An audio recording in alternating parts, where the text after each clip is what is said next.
Yo! How's it going, everybody? How's it going? How's it going? Good evening. Serenity, Violent Himbo, Agravane, Charm Chaos, Smat, Ellie, Staff Sergeant, Brillo, Ank, Herky Derp. Who else we got? We got Oldman, we got Zach, Imperium. So many of you. How are we all doing? I think I've got everyone. Sorry if I missed anyone. How are we doing? CS Quinn, how are we doing? Superfire, Rosie, Breakpoint, Solid White. Holy moly, there's loads of you. Good morning from Australia, you billion. How are we doing, everybody? Rolfie, Alpha. Bloody hell, there's loads of you. How are we doing, everybody? It's Sunday, just about. And yes, any of you wondering, I did get some sleep. It was good. That's why I came on normal time today.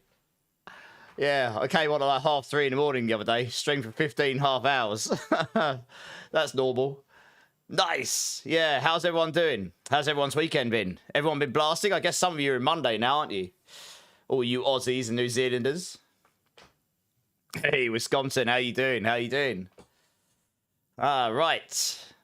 Nice. Yes, indeed. Has everyone been blasting? Anyone Paragon 300 yet? Also, Zach, you said you have a gift for me. Is this like a good gift or is this an ultra good gift?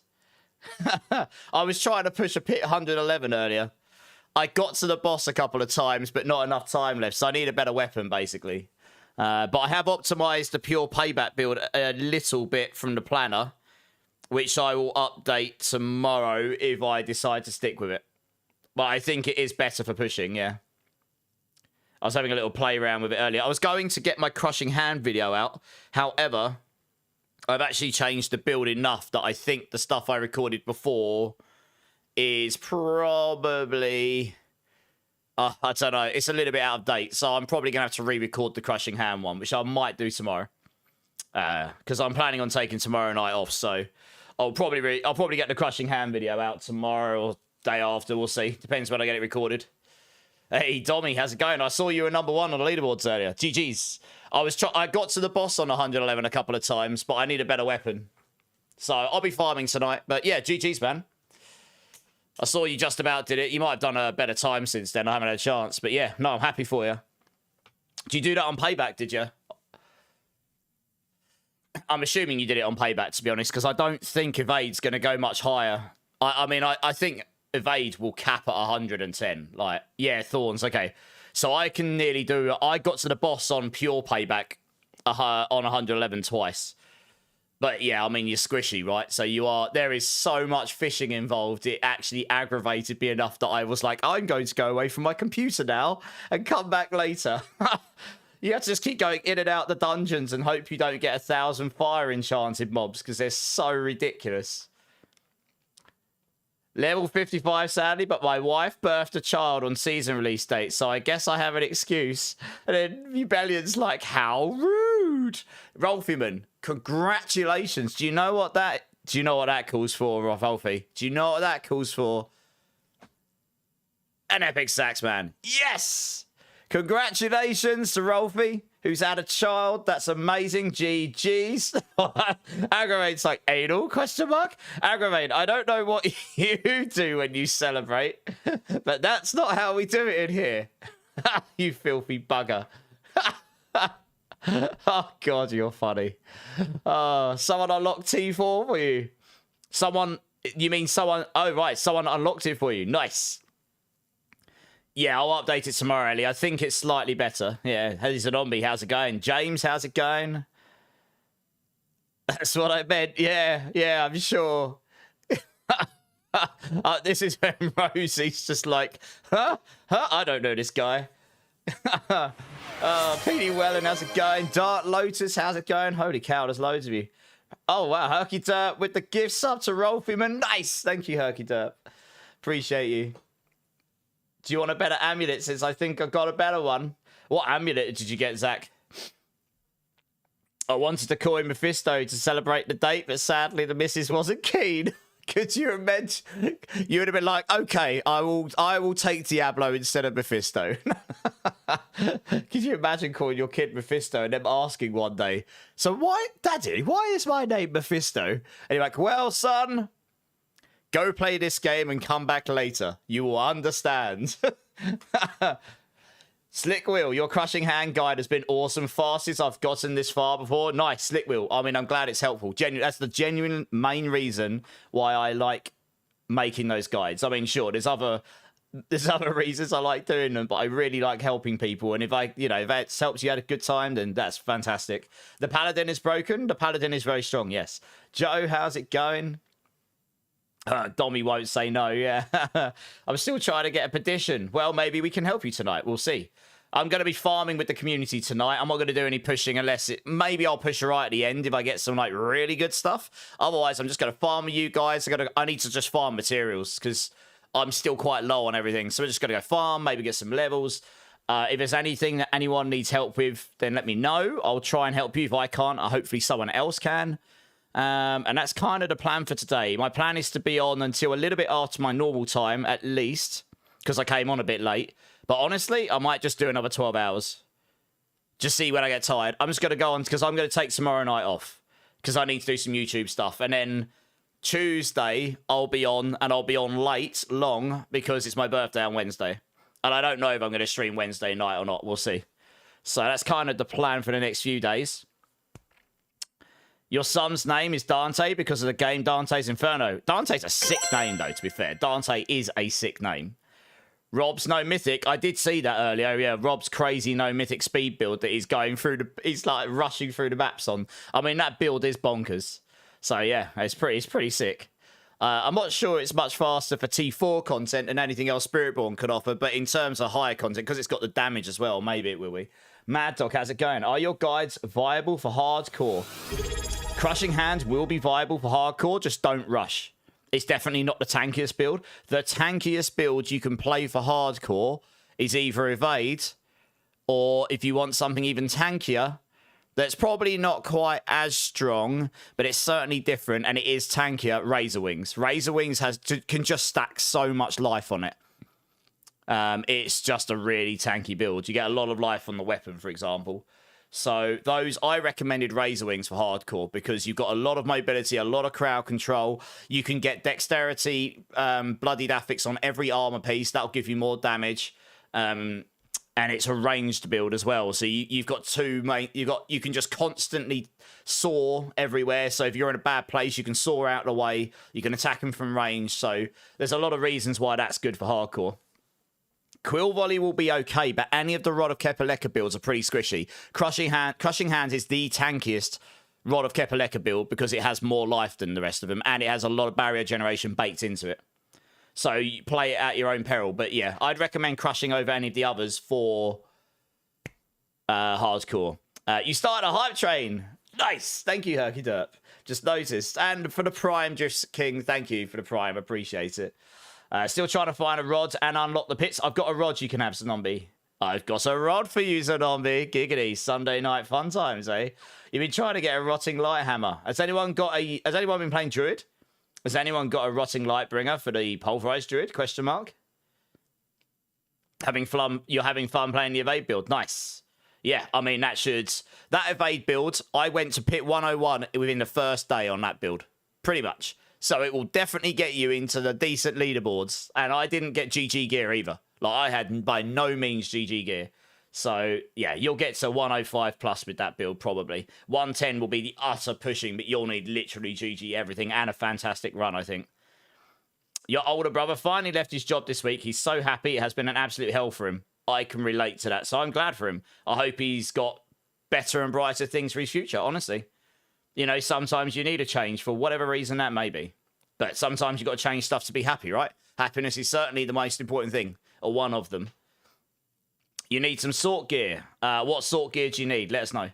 Speed-wise, I'm not that fast, but DPS is insane. Okay, well, both. I mean, speed kind of comes down to how fast can you kill stuff and how fast can you move. So it's, you know, but the best builds, I guess, have both of them. But most will normally only have one or the other, or be very good at one and okay at the other. It's such a great name. My family's Italian-Australian. Okay, nice. I keep smoking people in the field of hatred, do you? Have they turned PvP back on now? I could kill you in your Oregon. As long as I've got counterattack up, you'll never be able to hit me. I don't think they fixed that. I found this last season. Paladin's Kryptonite is Spiritborn. As long as Spiritborn can keep counterattack up 100% of the time, there is not a single skill on Paladin that can actually kill me. Because none of them do massive dot damage. It's the only thing. You can stack it on me. You can stack dot on me, but and that can go through counterattack. But just hit attacks doesn't hit you if you've got 100% dodge. So, yeah. But yes, I imagine otherwise you just stand still and everyone just dies, right? Because I was 1-on-4ing a Paladin team last season. It was quite funny, actually. And they were stronger than me then. You tease me with your rods, I know, Zombie. Giggity, wink, wink. You need an Orsavein and an Essadoras. Okay, if anyone has any Orsaveins or Essadoras lying around for Sork, for crackling energy, please let us know. Otherwise, we will go farming today, and we will try and get you some.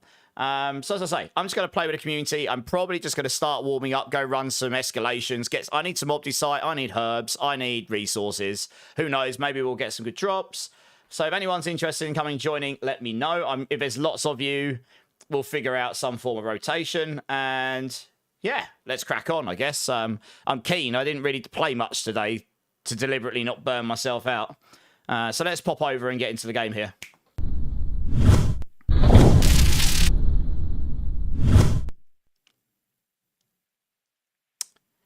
Want me to join you immediately for the girls? What girls? I was going to say, for the girls? What kind of gift are you giving me, Zachary, on a Sunday? Yeah, sure. Come and join me. Let's see what goodies you've got for me. Go on. So for pure payback, what is better, Hubris or Menadrists? Do you know what, CS Quinn? I couldn't really tell. I was swapping this on. I didn't do much gameplay this morning when I woke up, but I came on for about an hour just testing things out, trying to optimize the pure payback build. And I kept swapping between those and I wasn't sure, to be honest. I think Hubris should realistically win. But the thing is, right, although Hubris scales 3 different multipliers and technically gives you more multiplier, Menagerist gives you a bigger... Yes, okay, before I say that, you've got to look at it this way. Menagerist gives you a separate multiplier. So Hubris only gives you the scalar on max resource, and it gives you 1 multiplier. And so it's scaling... so Hubris is scaling your max resource, which you've already got a lot of. And then Menagerist also scales that, just not quite as much. But Menagerist gives you another multiplier that is bigger than the multiplier that Hubris gives you by about 6%-ish. 5.6%. And the thing about that is a separate multiplier. So you're taking your final damage and multiplying by 1.6. 1 sec, Zach. And then... But scaling up your max resource, you only get 6 more resource from using Hubris. And although that will give you lots of damage on your 3 multis... proportionately, that scaling up on those 3 multis is negligible compared to what you've already got in that multiplier. I would honestly have to go off and math it. I could probably do it. I have a feeling Menagerist might win. I will go off and math it, and then I'll make a final decision. I'll put Hubris in for now, but I'll go off and actually... I'll create an actual calculator for it, because my brain wants to tell me that Menagerist is better, but I need to actually verify it, I think, at this point. Like, I can do a lot of the numbers in my head. What did you give me? Let me move it down here so I don't accidentally salvage it all. Because I have loads of random items. I was testing a load of stuff earlier. What did you give me? You gave me? Oh, okay. Nice. Oh, yeah, that's nice. I could save that for someone else, because honestly... Yeah, it wouldn't be worth me using that. I can give that to someone else. That's, actually, I suppose it is slightly better than mine. It'll have slightly less crit damage on it. And the core skills might be a bit lower. I don't know. It'll have more max resource, though. Just. It'll have 5 more max resource, which I suppose would give me more damage. I don't know if it's worth me using that. It'd be better for me to give that to someone else, probably. I'll just get a better one myself. Oh, max adaptability. You are my friend. You can come again, Zach. I didn't get one of those last season. Thank you. Appreciate that. Sack speed, max life. Okay, well, I've got some random gear here for Spiritborn. Zombie, I could give you this rod that Zach just gave me, honestly. That's actually quite a good one. It's better. I think someone else can make better use of it than me, because my one's very close to it. But yeah, I'm using that. That aspect's mine. Yeah, come and join me. Or have you already joined me? Zombie, can you come and join me so I can give you this rod? Yeah, no worries, Quinn. It's very close. So either will be fine. Harry Stroh, first time chatter. Welcome in. How you doing? I do agree. I am a Sunday player, but starting with Paladin till 200 Paragon, trying all builds available, doesn't compare with Payback Spiritborn. Not even close in terms of speed, at least so far in Pit 70. Really? I mean, oh, right. Yeah, I mean, I mean, Paladin is going to be stronger. Like, Evade Spiritborn will beat speed on Paladin all day long, except maybe that permanent evade build. Doesn't matter how strong you are. I mean, Evade Spiritborn is one of the fastest builds in the game, and that's strong enough that all the way out to Pit, you can get it strong enough so you can Giga Blast Pit 100 in like a minute and a half or something. So it's pretty strong. But, I mean, generally speaking, Paladin is so much stronger than Spiritborn, you won't... If you're using Thorn's payback, you'll be able to beat a Pit 100 easily enough. You'll be able to blast that in like 2 or 3 minutes. If you've got an attacks reduce evade cooldown boots, you'll be able to evade between attacks and nuke it. But you'll need really good gear. You know, Paladin will just come online way easier. That's all. But yeah, welcome in, Harry Show. Hope you've been enjoying the season. Serenity, would you give me a T7 key so I could try it before I push 100 plus?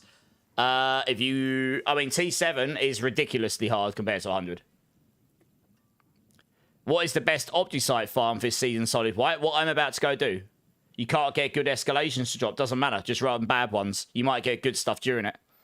So, Solid White, Heradic Strong Rooms I found to be the most consistent way of getting a good chunk of Opticite. And if you run an escalation sigil, which you can get in Heradic Strong Rooms, then when you kill the boss at the end, he drops, at least in T4, he drops 2 guaranteed sigils with Heradic Strong Room on it. And you can end up getting multiple Strong Rooms during the escalation as well. So I've just been doing those. And then if you come across Treasure Breaches, of course, they are the best. You got 8,000 Opticite from Treasure. Yeah, Treasure Breaches are the best, but you can't get those on demand. That is the singular... And that's fine. I think that's as designed. And I think that's okay as a design. Because that was one of the issues last season. You just had so many of those. Everyone had so much resources. Nothing mattered. I was playing around with these 2 amulets I had as well. I couldn't decide which one was better, but I think this one is slightly better. Yeah. But anyway, that adaptability aspect was really nice. Did you join, Zombie? Oh, your level's low. Okay, one sec. Let me... PD Welling, can you just accept this quickly? I just need to go down so Zombie can join.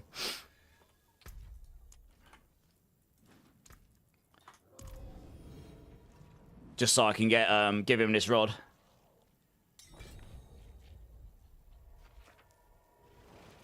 Yeah, so that's one of the things I want to do to start with, because, I mean, I've got 12,000 Opticite. I want some more Scrolls of Restoration. Yeah, I just kind of want to go farm materials, so I need herbs. I'm basically out of herbs, so I kind of just want to farm stuff. I want to get my emeralds maxed out. So I think we'll just start off by just farming stuff, you know, it's just chill. Pushing's fun, but only in small bursts for me. I can't do it for hours and hours and hours. It gets a bit tedious doing the fishing, and there is hard fishing. That fire enchanted affix is insane. Like, it's just completely mental. I basically just skip them. If I see one, I run for dear life because you just end up dying. Just crazy. Thanks, Anombi. Good luck with that. In fact, you should actually thank Zach for that, because that was from Zach, that one. Yeah, I'm kind of looking for a GG rod of Kepaleka. It doesn't have to have a bloody affix on it, but I want at least a 4GA one, so I will pay in many hugs for this thing. Your 4-starter amulets. Okay, what stats we talking? Let's go add C4 here. Anyone else wants to come join, just let me know. Let me check what build I'm on. I'm on Crushing Hand, Goods, Runes, Roxanne, Tamzik. Yep, nice. Yeah, that gets pretty solid. I was testing out loads of different bits and bobs earlier. Hey, and Tuco, spin to win. You're making me spin to win. Cheers, man. Yes, we spin to win. Let's go. Maybe we'll get a spin to win build for Spiritborn next season. We'll see. How you doing, N2Co? 3 of them are non-GA with +2 on Apex. Oh, okay. Well, if anyone needs a +2 Apex amulet for Spiritborn, let Zach know. He has a whole bunch of them. Let's see what we've got here. I got a few of these. Let's just run an escalation to start with. You get 2 Heradic Strongroom keys at the end, so... And, well, you know, the affix might be trash at the start, but you still get a chance for a Heraldric Strong Room in anyway, on all of them. It's literally one of the things baked into it. So if you're lucky, you'll find one of those, and then you do that, because you get 800-900 Obdicite from it. And then, if you're really lucky, you'll get some good mods as you go as well, honestly. You know, I mean, I had a Mythic Prankster in one I was doing solo the other day, so that's pretty sick. Didn't get a good Mythic, but, you know, if nothing else, it gives you 2 Sparks and 3 Legendary Runes from the bag. So that's always nice. Hey, Antonius, how's it going? Yeah, solid white, just join in. You have to be T4, but yeah, just join in. Here, look. Told you. Rubbish affix, but we got a strong room straight away. You might need to wait till we finish this escalation now. I can't remember if you join when we go into it or not. I noticed that because the Protector slows projectiles, and for some reason, those fire starters count as projectiles. They end up really deadly because they just sit around for ages. It's not just that. They stack. If you get a pack of champions that's got, like, they've all got fire enchanted, and there's, like, 4 or 5 of them, you can end up with so many of those fire projectiles. The explosions on the floor just one-shot you anyway, because they bypass dodge. They've kind of broken Spiritborn's defenses with towers, and I'm going to give this feedback because a lot of Spiritborn's defense on most of their builds is getting dodge. Like, a lot of dodge. But they've made some of those affixes straight up avoid dodge. I honestly wish dodge worked similar to PoE in this game as it does in, yeah, I wish it worked more like PoE where, this one and this one. Because PoE makes it so dodge counts as, it averages your damage reduction. It doesn't make it so it's not black or white. It's not you dodge the attack or you don't. Which means if you don't, you just die. It does some weird defense calculation on the way. They're not going to change that, of course, but I kind of wish it was more like that if they're going to have mechanics that can just straight up bypass dodge. And that is like a lot of those affixes can straight up bypass dodge. So it's, even with barrier, we can't stack enough HP on Spiritborn. We just can't.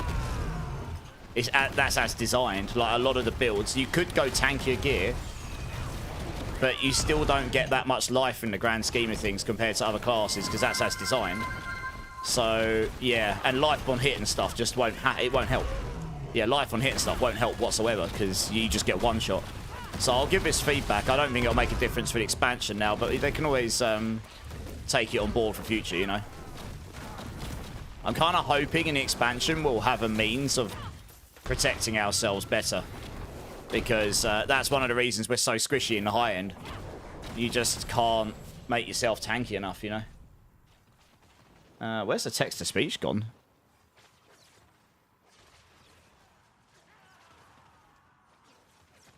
Huh.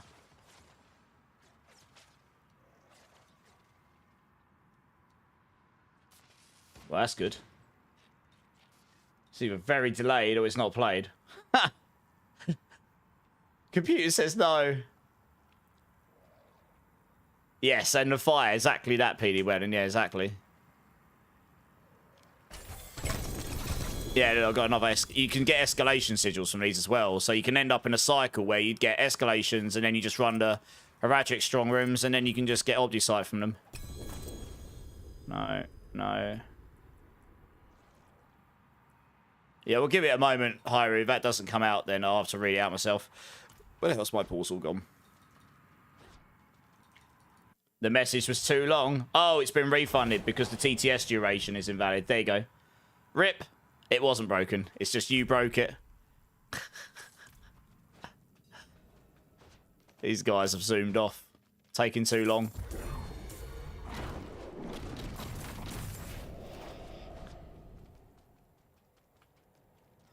I don't know. I need to mention it to them. Like, dodge at the moment has become a slightly irrelevant mechanic because there's so many things that can just straight up... It just straight up goes... Doesn't matter if you can... I've got 100% dodge. So, I'm okay with dots avoiding that. But there are, like, explosion on death mechanics that can hit me through 100% dodge. And that will just kill me. And that is the defense. That is a big side of like, the Spiritborn's defensive layer. And that was only a thing they brought in with the recent reworks to affixes. So, I think I'm going to bring it up to them. I can't imagine that's going... It might just not align. It might be in preparation for the expansion. Maybe it was an oversight. But I kind of... Yeah, we'll see. When I can't imagine anything will change for the expansion now. But I can bring it up and be like this affix is completely... Like, the fire enchanted affix, it's not just dangerous, it's straight up silly. Because I can't possibly avoid the stuff. Yeah, so I don't know. Let me just grab my resources. Well, boss, in 8 minutes, we might get there. Hey, Jess, how's it going? You made it to 60? Nice, how you finding Paladin? What we got? Nothing crazy. Opticite mine needs a buff. It doesn't really feel that worth it. You crashed? That's alright, just come join again afterwards. If you crashed, I will kick you from the party. Because otherwise we're going to be stuck here, not able to move on. Have I taken into consideration Yen's Blessings boots? No. Why would... Enlighten me. Why would I want to take that into account on these builds? Out of interest. They're good boots. I don't think many builds are using them right now, but who knows the expansion? They might do. I wouldn't be surprised if a lot of the uniques get a change in the expansion. The build I'm playing right now, you're either going to go with Path of Emissary for straight up damage, or you're going to go for a legendary. Probably a legendary, though. I don't have the attacks reduce evade cooldowns affix right now, but when you do have that, you can pretty much just reduce your evade on demand. And the End's Blessing, I don't think comes with that off the top of my head. I can't remember. I don't think it does, though. Okay, stats is nice, but we don't need it. Speed, I'm at maximum movement speed, so that won't make any difference. And resistances won't stop me from getting one shot. I can stack another 3,500, 4,000 fire resistance, and I would still get one shot. And the main reason for that is our max life is too low. There comes a point where no matter how much defense you've got, unless you can get it up like another 10% damage reduction or something, you need more max. You need a certain amount of max life at the end of the day, and Spiritborn doesn't inherently get that much max life compared to classes like Barbarian, which is fine. That's as designed, right? I mean, Barbarians are designed to be big, chunky, meaty, warrior-style characters, and then monks, and then the Spiritborn's designed to be basically a jungle. It's basically a glorified jungle monk. So, although they're not going to be the squishiest, I'm squishier than a Sork. In a way, because Sork can generate so much more barrier on demand, but they don't get as much life, you know. I think it's as designed. It's just the way the Spiritborn was initially. I think this is going to change in the expansion. The skill trees are all changing, so I think in the expansion we're going to get a lot more options of what we can do, and I'm hoping they add some defensive mechanics in there which would allow us survivability without completely relying on 100% dodge, or completely relying on so much barrier generation that we can just... Because barrier is essentially effective HP. If you're generating barrier constantly, and things hit you, and they don't one-shot you, you'll go straight back to max barrier. You're basically doubling your maximum HP pool. And then you're increasing your effective HP. And at the moment, that's pretty much it for every Spiritborn build. Oh, nice, we've got a Heraldic Strongman. So it's, I'm kind of hoping we get some other options in the future. So we'll have to see. But yeah, I mean, it's not a bad suggestion, by the way, Harry. It's a great suggestion.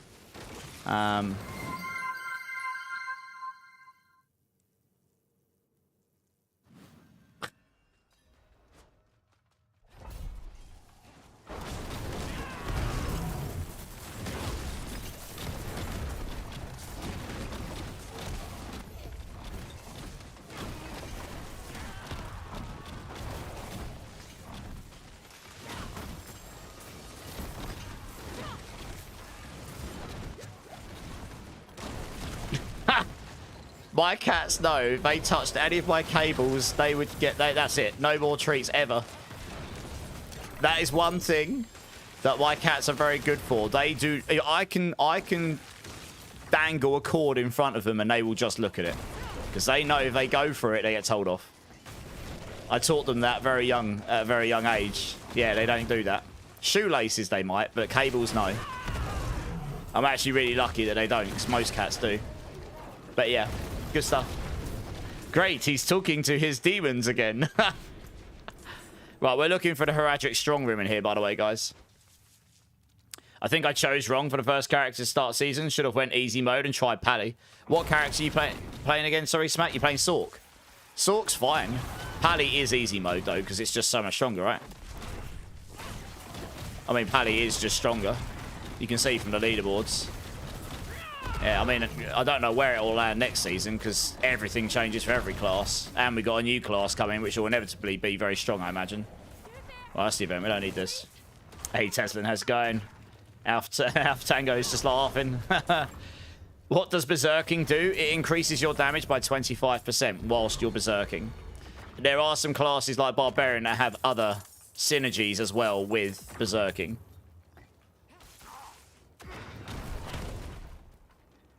That is why the berserking bloodied affix is the best, because it's the easiest to activate and it lasts for an amount of time, and it just gives you 25% damage, which is almost a pit tier above a level 100. Hey, David, thanks for the sub on YouTube. Appreciate it. Also, guys, I mean, this is a little bit of a flex, I suppose, but I was super pleased by this.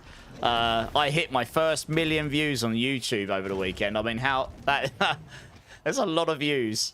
It's been a bit of a passion project, I suppose, but you know, it boggles my mind that you can get that many views on videos and stuff. I mean, it's nothing compared to it's literally nothing compared to like other people like Clip and Rob and stuff. But you know, I mean, that's still, yeah.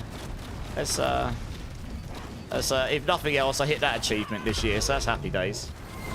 Yeah. Definitely calls for an epic sax guy, and hopefully I don't get claps while doing it.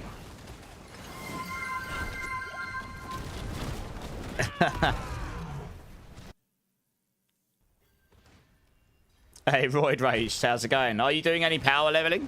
I wasn't doing that right this second.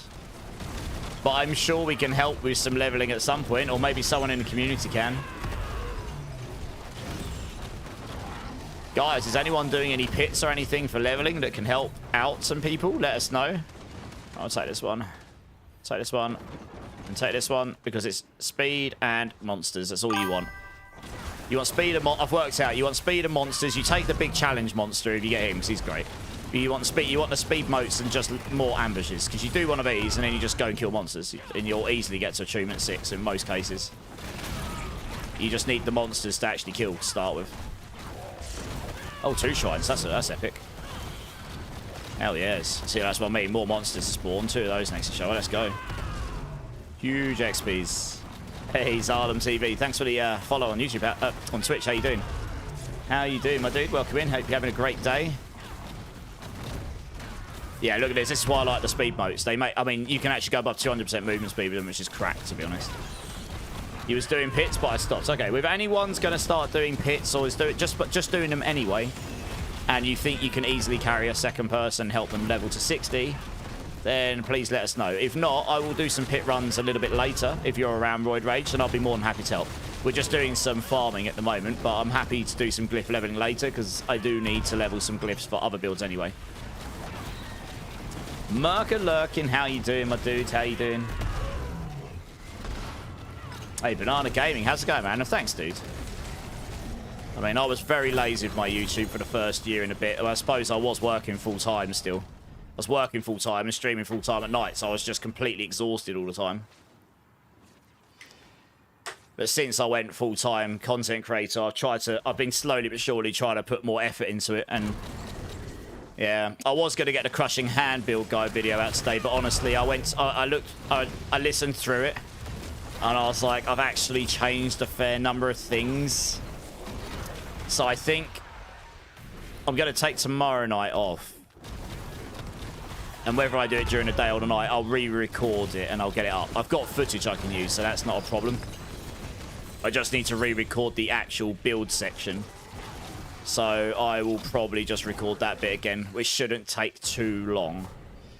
And then I can edit the video. So I'm aiming to get that one out. I'm also going to get the rock splitter build out as well, which should be pretty good, actually, because it got a buff. You can just stack the dexterity nodes everywhere, and that should just make it a bit stronger, honestly, because you stack a lot of dexterity on that build. So I'll be keen to get around to trying the rock splitter build at some point.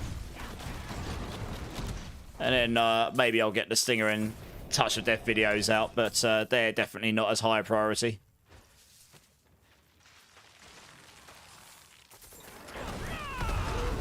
Superfire, you're not that powerful just yet. That's a shame. But you'll get there. Salem, good. Watching the guides on YouTube. Just re-rolled Crushing. Tried a Pally build, but didn't enjoy it. Oh, that's a shame. Which Pally build did you play out of interest? So Crushing Hand is awesome. Like I say, I need to re-record the actual bit where I talk through the build on Crushing Hand, because I changed a few bits in the planner, and it's enough things that I'm like releasing the footage that I did during the PTR, because I only spent like a couple of hours on these builds in the PTR. I had so many builds to go through.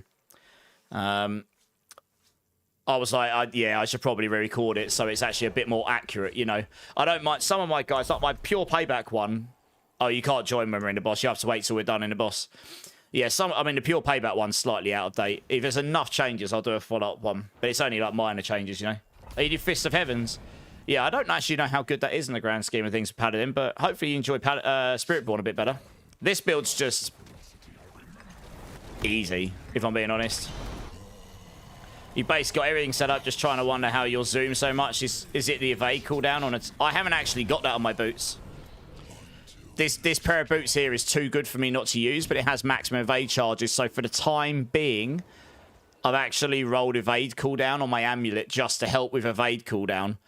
But the other thing is when you use Ravager, as long as you've got enemies to attack, it locks you on. So if there's an enemy here, I'd hit them and I'd just literally teleport on top of them. So if you've got enemies, you just zoom through. And then, yeah, I'm evading a bunch as well. But I do run out of evade charges right now. I kind of want to get a pair of boots similar to this, but with attacks reduce evade cooldown. I've actually had 2 of these pair of boots, and neither of them rolled the right affix. So that was kind of a bummer. Yeah. So we just keep our eyes open. You know, maybe I'll drop one tonight. That's all part of the grind, isn't it?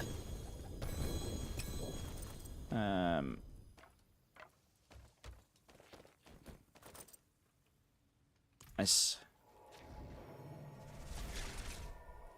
Hey, Gorsh, how's it going? Anyone have some extra Qs or Gars? Probably. Let me have a look. Yeah, let me have a look, Gorsh. Let me go and have a look. Let me salvage this stuff as well. Oh, wow, better Starlight. Nice. How many Gars and Qs have I got? Gars. I have got the Gars. 6 Gars. And Q. I have got 6 Qs exactly, and I've got a spare one, I think, somewhere, have I? Yes, I do. Alright, I have them. Come and join me, Gorsh. I'll give them to you. You're lucky. I've literally just got enough Qs. I can get some more, so I'm not too fussed about that. Where do I put this point for now? And then we'll get solid white back in again. Yeah, let's put it in damage for now, I suppose. I'll do.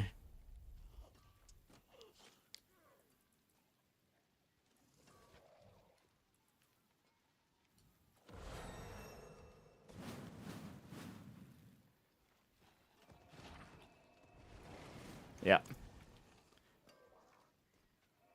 Any jars? I don't have any spare jars, I don't think, no. Which one are you? Destin, okay.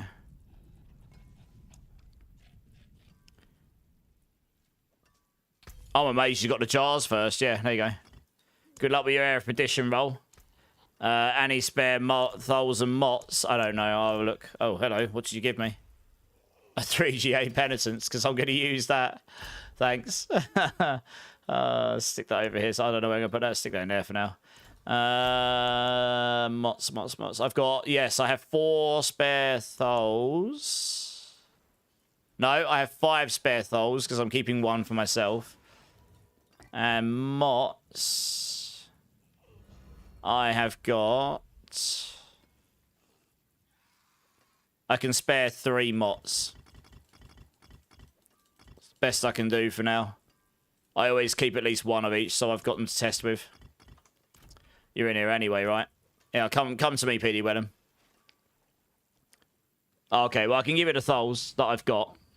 It'll be nearly enough. Are you joining back, Solid White? Confused Santa, how you doing? How you doing? 1 second. I need to make sure I'm not giving you literally all of my tholes. I think I might have just done that. Yeah. Pretty certain.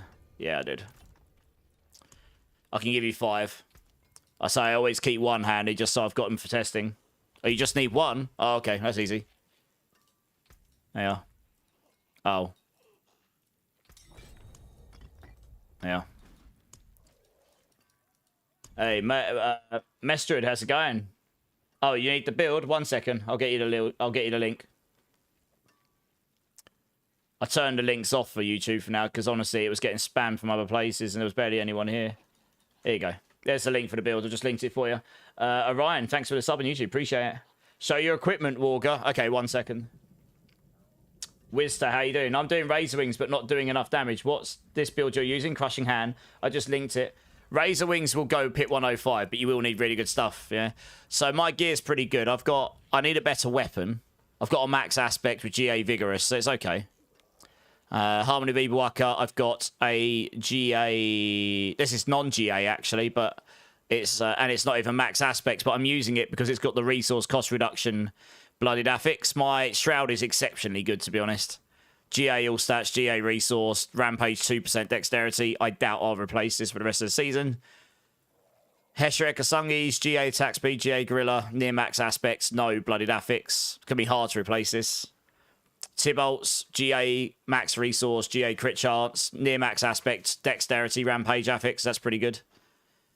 Boots. I kind of want this with attacks, reduce evade cooldown, but it's got GA resource cost reduction on it, which is really, really good. But otherwise, yeah, dex max life, armor movement speed, tempered movement speed, duelist aspects, amulet. I was sort of toying between this and another one, but yeah, dex max life, GA max resource, apex. I've tempered on evade cooldown reduction because I don't have the attacks reduce evade cooldown implicit. It just helps a bit. Finally got a max adaptability aspect, kindness of Zach. This ring here I'm using mainly for the GA attack speed, but yeah, the critical temper of physical damage is really important as well. Because that helps you cap convergence. Cooldown reduction, you can roll whatever you want there. You could roll crit damage there if you wanted more damage. You don't overly need the cooldown reduction. It's just what's on this ring. And then a ring of Midnight Sun. Doesn't matter if it's GA. This is not GA. You just want a high aspect. I tried running a Melted Heart build without this, but I don't know. Maybe I'll go back and try again at some point. But it didn't fire as well as this, I don't think. And that's it. Hopefully that helps. You got 6 jar in softcore, Mad Dog. Nice. Thomason, how's it going? What do you think about berserking amulet on Spiritborn? I tried it. It doesn't really work on nearly most Spiritborn builds. And the reason for this being barrier completely negates burning. And once you negate burning, you get no benefit from it. So it's, yeah. You'd have to play a non-barrier build. You couldn't play Protector. You can't play anything barrier. So if the poison builds were good, then maybe that would have been the way to go. But yeah, I don't know. Maybe I'll play around with it later in the season. Does that make sense? Razor, how's it going, dude? Do I need to invest in crit strike damage now that I have Moni Zahn for the Thorns build? You can do, but you'll mainly just have loads of crit strike multis. But yeah, crit damage will work at that point, yeah. You need an Igni. I don't know if I've got a spare one of those. I do not. I only have one. If I drop another one, I'll let you know. So I keep at least one just so I can test with things. Oh, that's not terrible, actually. Yeah, we'll keep hold of that. The rest of that's all going to go. Alright, I suppose. Back to the farming, right? How much Opticite did I get in that run? Yeah, so I got 4,000 Opticite in that escalation run, so that's not terrible. Honestly, what did I pick up here? Oh, I got one with a Heraldic Strongroom. Nice, let's run that. Oh, oh yeah. One sec. Serenity. Where are you, Serenity? I only have one. Can I trade it? I don't know if they're tradable. They're account bound. I can't trade them. Yeah, you can't trade them. Can you relink the Thorns mobilities? Type in exclamation mark Thorns. It'll come up.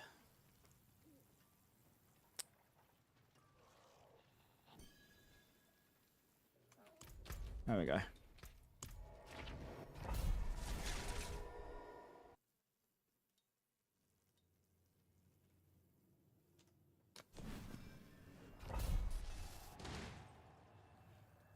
Your main issue is back runes, Zach. Yeah, I mean, they're insanely high demand. What I'm hoping with the expansion is we get more uniques, more mythics. There will be more runes because we've got a new class coming. So at bare minimum, we're going to get runes for the Warlock class, like similar like to any, you know, the class mechanic ones.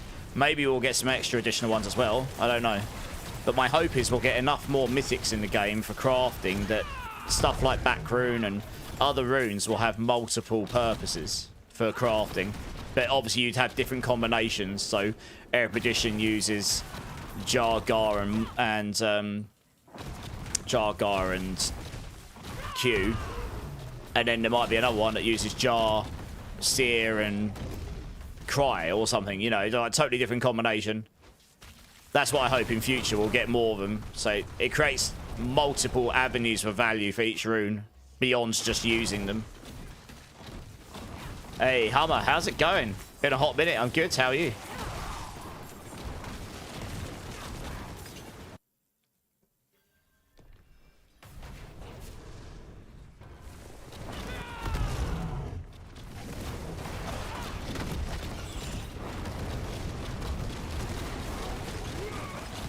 Oh, we got, yeah, let's always take this one.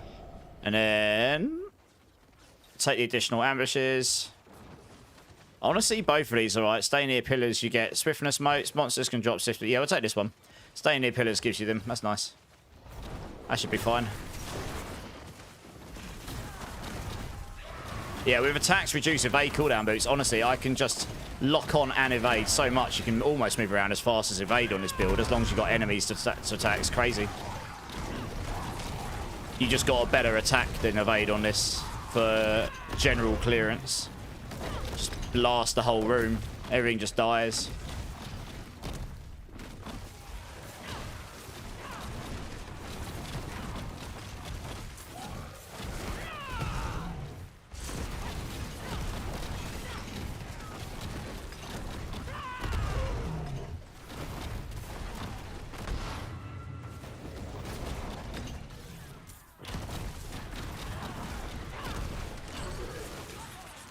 I'm good. I've been traveling a lot for work. Oh, nice. Traveling anywhere fun. Well, it's good to see you. Let's drop this. Ooh, toxic skin boots. Although the stats on those are not great, but, you know, yeah, they're not great, are they? Big sad.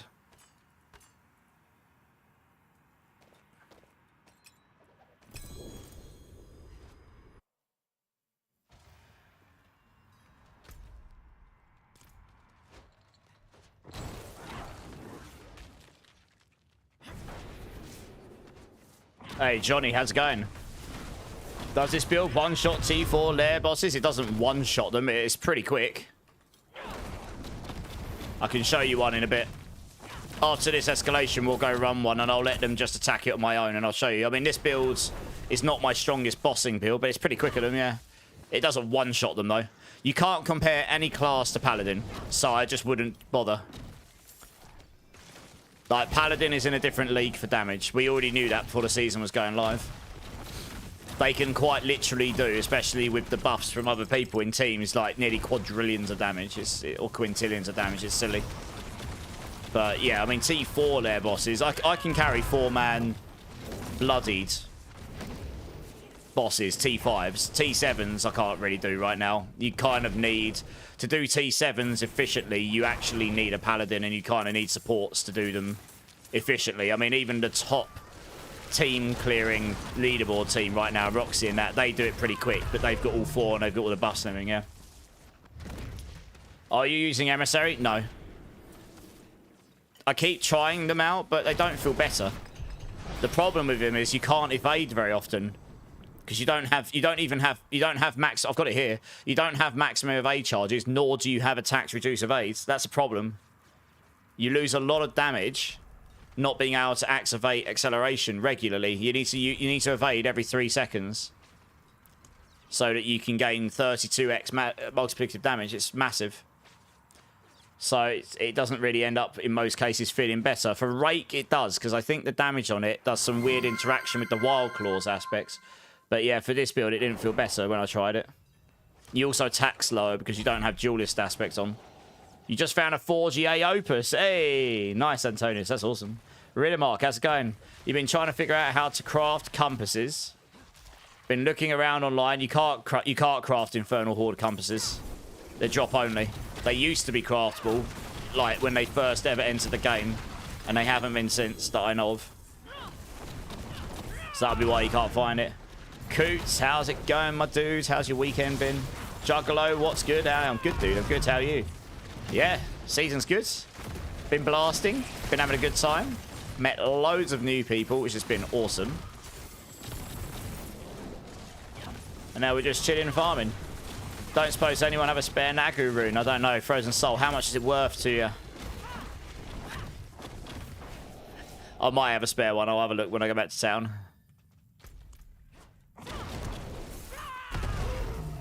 Yeah, no worries, Riddermark. Rather than sending you on your way to go and try for another 2 hours, I figured I'd just tell you that. Just switched from D2R a couple of days ago. What's the fastest way to farm Blooded Infernal Horde? Just killing stuff. You just drop them randomly sometimes, like, honestly. I don't know if there is a specific place that's, like, good for farming them and such.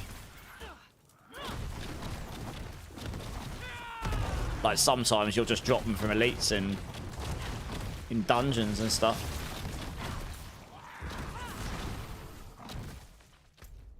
Let's go over here.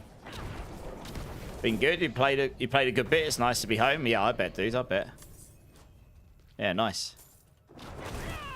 What class and build you decided to go with?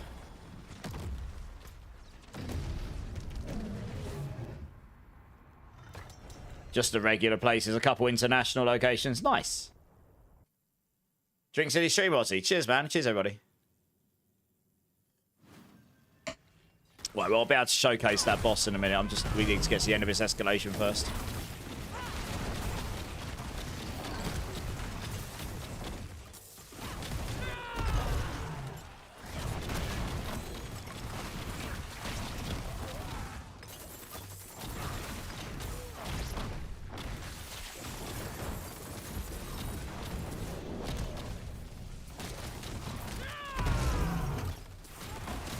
Dropped a key there, but it's probably a slaughterhouse, right? Yeah, it's a slaughterhouse. Figured. Good way to farm escalation keys. You get them from the chests in strong rooms, Horadric strong rooms. You occasionally get them from there. And then when you complete an escalation sigil in T4, it guarantees to drop you 2 keys with Horadric strong room on it. So although you can't guarantee you would get an escalation from those 2 it drops, you end up in this loop of you'll probably be able to do those 2, get another escalation, go run the escalation, get another 2, and so on. And occasionally you might get broken out of that loop, but I mean, I've got 4 of them here, so we're going to get, what, 10? 8, no, we'll get 8 Horadric Strongroom keys from it. On top of any others we might drop in the dungeons themselves anyway. I mean, this is just, if you just want to chill farm stuff, you're not caring about doing the most efficient thing, you're kind of just getting resources. It is a relatively decent way of getting Obdusite. You might roll some Treasure Breach in if you're lucky. I need to spend my Obdusite. I need to spend my Opals after this. And then you might also, I got a Mythic Prankster in one of these the other day. That's pretty sick. But you'll get a decent amount of resources in general. You don't have to use elixirs and incenses here once you're strong enough, because it's just general content. It's a shame getting bloodied ones of these doesn't really seem like it's possible, so that's a shame. You can swap the Nagu for some other unit. Yeah, I think I have got one. Let me go check once we've got to the end. You started with Pally Shield Charge. Nice. How's that going for you, Coots? Aureus with the follow. Welcome in. How you doing? How you doing? Yeah, it spawned up where I was when you killed the boss. Oh, wow. We're going to get loads of boss mats from this one. Grigor, Urvar, and Lord Zir offerings. That's the other thing. If you get one of those, like those offerings, that means when you kill this guy at the end, you'll guarantee get at least some of the boss mats for that boss. So you're just... this is a relatively chill way of just getting everything in general, you know. There are specific things that are better for other things, like hordes are better for XP, and so on and so on. But, you know, if you just want to kill some demons and play with people, she's a pretty chill.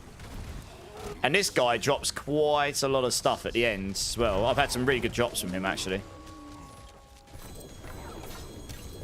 As you'll see. I'm just... look at me just dropping loot on the floor while these guys are killing this guy. I'm standing over here so you can sort of see. He drops a pile of stuff, from materials to items to Neothyron. Got a whole load of boss mats because of the affixes he had. Yeah, not bad. It's okay. Right, let's have a look at these items quickly. Anything worth keeping? No, it doesn't look like it.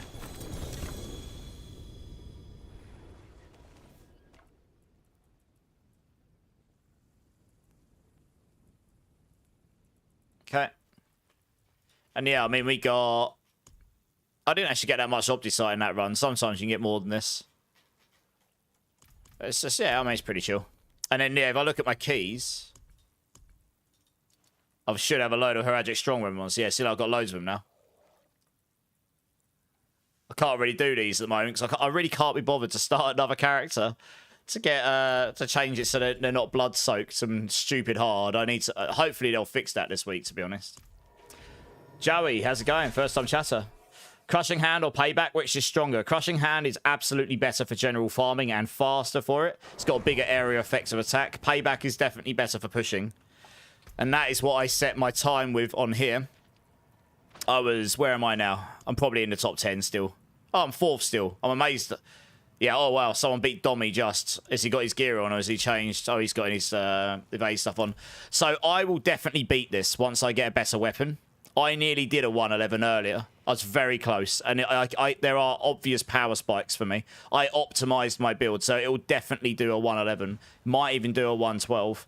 But I need to get better gear, and I'm not in a rush, because I need to be in the mood for it, to be honest. But, you know, I'll look for a better weapon first, and that should give me the power I need to be able to do it. Guys, we're going to go just quickly run a T4 boss. Let's see if one of them will be a Whisper somewhere, I imagine. Here you are. We'll go run Uruvai. He's a Whisper. We just got some mats for him, so everyone should have mats for him at least. Is the version of Payback better than the one with the echoes? So far, Dommy, who's now 2nd on the leaderboard, he did Payback Thorns.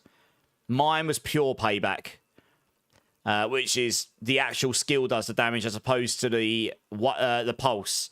And I very nearly did a 111 earlier. He just cleared a 111. I very nearly cleared a 111. But there's a lot of fishing involved, like the right map.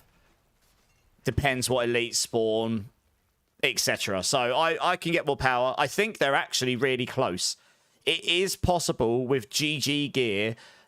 Yeah, I want to solo this, guys, so I can demonstrate. So if you can be in here, just stand at the side or something. I should kill it pretty quickly. It is possible Thorns might go slightly stronger, but it's really close. It's a lot closer this season than last, at least at the moment, anyway. Right, let's do this. I need to put a potion on, actually, to get more damage from it. There we go. So it should be pretty quick. Just make sure you get the evade in for the damage. Yes, this is a 4-man Uruvai. It's that barrier that stops you, right? I mean, yeah, that's 4-man. If I was solo, you basically do that 3 times faster. So, it's pretty quick. And I can get a better weapon, which would just up my damage more, so... So it's not terrible. Yeah, Payback does it quicker than X. Payback's a small area effect, but more concentrated damage. Payback can scale its damage slightly more than Crushing Hand can. So if I swapped my Payback, I would have done that quicker, probably. No, I would have. It's not even... There's no probably in it. I would have. But I just like Crushing Hand for farming. It's just, as you've seen, I just zoom through the dungeon. Everything just blows up. Dante, how's it going, dude? Need to spend your obols. Good point. I need to do the same. Let's go do this. I'm actually just going to spend on boots. I'm going to try and get a better pair of... I need to get a pair of boots with attack for reduce evades. I'm going to start with this. They're cheapest chips to make, so... You know, maybe I get lucky here. Maybe I get lucky. That would have been perfect if it rolled the bloody affix on it. It's highly unlikely I'll roll from this vendor and get the old bloodied apex on it and the right stats and the right implicit, but you know. Hey, Camberk and Cascade, thanks for the follows, guys. Appreciate you. Welcome in, welcome in. How are your days going? Did get a GA bloody affix one. Oh, it's max with A charges again. With crit charts on it.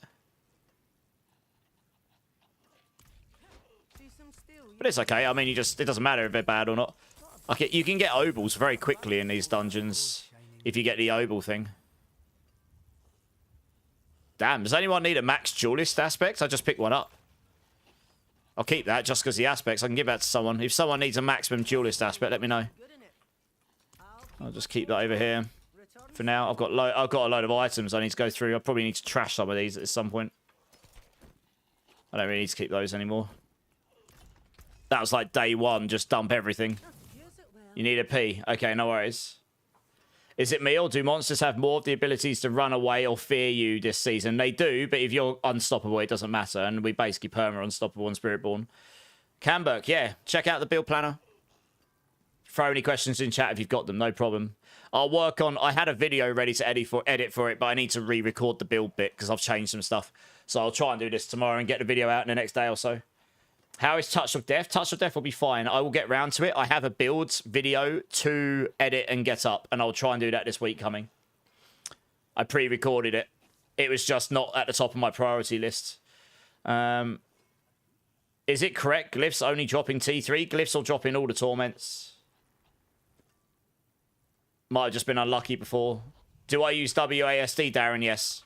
No hand on mouse. But if you set it to that, what I would highly recommend is turn off combine, interact, and basic skill. This very much depends on your mouse. I've got a Razer mouse here. If I go full screen, just so you can see.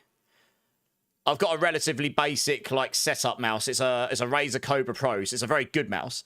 So you got your standard left and right click, and you got your mouse wheel. These two buttons here don't matter. That's sensitivity. So you got your mouse wheel and obviously your mouse wheel clicks. And then on the side, as you can sort of see here, I'm trying to get it in focus. I've got two buttons here.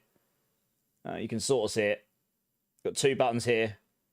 So that's my M5 and that's my M4. So if you've got a mouse that's got extra buttons on it, what you can do, and I found to be useful, is turn off combine interacts. I don't use my left click for anything skill based. I use that for picking up and interacting only. I set my basic skill slot, which would normally be left click, to my M5. That's my top thumb mouse button. So I use that for mobility or ultimates or things I'm not spamming too hard. And then I've set my skill slots to Q, F, E, R, so literally alongside WASD. And then I've got left click as interact. And I think I set my potion to my other mouse button on my thumb, because that's just what I like. Obviously, this is what I like playing with, but that's what I've done. The main thing is, if you don't turn this off, it can be a bit annoying. But it's a personal preference, I suppose. Oh, yes, the Nagu. I don't have space in the party currently, but I think I will have one. Yeah, I do have a spare one. But I'll need to wait until there's a space in the party. Can you check my whispering game? Yeah, one sec. Will that be better for me? No. Berserking's nice. Berserking's nice, but you're taking a 25% damage sometimes. For a you're taking a 10% damage loss just from the weapon damage going down, and it's got low vigorous ranks. But yeah, I mean, it's not terrible. That's a good starter rod. It's also got relatively low max resource, so I doubt it'll be better. Thanks for considering me, though. Agravane, I know why you're bald. All the hair is on your arms. Yeah, I'm a hairy arm person. What can I say? I'm a real gorilla, me. Been playing Sorcerer, and I feel just very hung up by clicking to move. It's very hard to go back to point and click move. I really struggled with D2R when I went back to play it after all these years. I was like, oh no, it doesn't do WSD. Ah! I play WSD in all these games now. and how you spam skills while moving. Oh, easy. I don't know. I'm a wizard. I just get used to it, Maho. My fingers are wizards. My fingers are lightning fast, I guess. It is just like, it's like riding a car. It's muscle memory. It just happens. When I'm in combat, things get pressed and skills happen. Yeah. Hey, Jardis, how's it going? You're running Crushing Hand. Was just wondering how good Touch of Death is. Touch of Death will be great. I had a list of... One sec, I've got a list here. Google Drive. There we go. So when I did my testing in a piece... Do you know what? I was uncannily close on where I pitted all the builds to go. Check this out. Look how close I've been so far. My estimations of where builds would go in the pit. If I go to this quickly, look, I had this spreadsheet. I tested as many things as I could. I had Evade down as capping at 111. That probably will be the cap if you've got GG gear and everything. Touch of Death, I've got 108. Same as Quill Volley. Quill Volley might go 109. I was being conservative. Rake will probably go 112. With GG, everything. Crushing Hand, about 108. I've done 106. And I don't have GG stuff, so 108 sounds about right. Payback, I've got down about 115. That might need to come down to about 114. Because there was a little nerf to Rod of Kepaleka. But it might go there. Both of them I got at 115. Rockspittle might go up a little, but 108. Razor Wings 107. Yeah. Loads of stuff. So Touch of Death should be okay. I'll get around to testing it a bit later down the line. I think my hand would cramp. Can't play with macro spamming my skills. That's fair enough. I mean, you should play the way that's good for you and you like to play, right? Sorry, Thetov, I totally missed your message earlier. Is Crushing Hand the strongest build right now or Payback? Crushing Hand is hands down better for farming. Because it's got bigger area effects. But Payback is stronger for pushing. It has a separate third damage scaler baked inside it, which scales off max resource, which you're stacking anyway. So you will overall get more damage out of Payback than you do Crushing Hand. But it's not, you know, you're talking... Once you're in 100 pit territory and above, it's 32% more life per tier on the previous tier. So 5 tiers isn't 160%. It's more like 200% more life. Like a lot harder. So you're not going to see massive difference in pit tiers, but the Payback builds will push the highest. Everyone that's pushed up 110 plus is probably doing it on Payback. They're probably just switching their gear off or switching back to Evade afterwards. I've been switching to Crushing Hand because it shows what you've currently got equipped, doesn't it? So, right, is everyone back? Yeah, Frozen Soul. The second I've got a space, if you're around, I'll give you this rune. I've got it on me. Oh, you're back. Okay, cool. Right, let's run another one of these then. What we got? Doesn't really matter what it is. What is it with D4 streamers and black spreadsheets? I actually got that idea from Macro Buyer Boy because if it was white, it would blind you. It blinds me, so it'll blind you. Black, you can see on screen. Trust me. If I showed you a pure white spreadsheet on the screen, you'd need sunglasses. It's incredibly bright. No fancy dress this season. No, not this season. But I will be doing my first ever uncapped subathon for the expansion. And as part... I haven't got full details yet, so don't hold me to this. I've got to figure out all the details. But as part of that, I will have... There will be some free goals to achieve, and there will be some... Obviously, it's a subathon, some sub-goals to achieve. And some of those will be the return of previous endeavours. Anyone that's been around for for a while will have been around for some of my crazy streams some of the stupid stuff you've made me dress up as. So if you haven't, you might get the glory of seeing some of them, and if you have, you might get the chance to see it again and all of the fun times that entailed. The return of Barbie. It sounds expensive. Yeah, that one wasn't that long ago. I guess a bunch of you probably saw that one. Betty Boop. There will maybe be some extra new stuff in there as well, you know. Dark mode. It's pretty much dark mode. That's why. I actually got the idea for macros. So I got to credit him for that. It's a good idea. It blinds less people. I do prefer not to blind people. Press those bricks. Yeah. Needed that costume last season, didn't we? Because we were bricking stuff again. That was season 4, that was, where we were bricking all our items with tempers. Hey, Ascension, welcome in. Thanks for the follow. How you doing?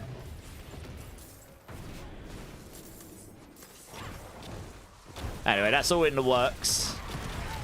I will get merchandise out this week as well, at least the first wave of it. I started working on it, but it was the one thing I had to just put to the side after being sick before this launch of this season. But whoever wins in the points leaderboard this month will get a free piece of merch. So make sure you gamble your points. I shouldn't really encourage it, should I really? But it's all free, so why not? I suppose I should give people points as well, given that I've had a ridiculous number of follows, haven't I, in the last few days. Let me add some points to everyone here. Where's I wish I had a better command for it. I need to find a better bot for this, really.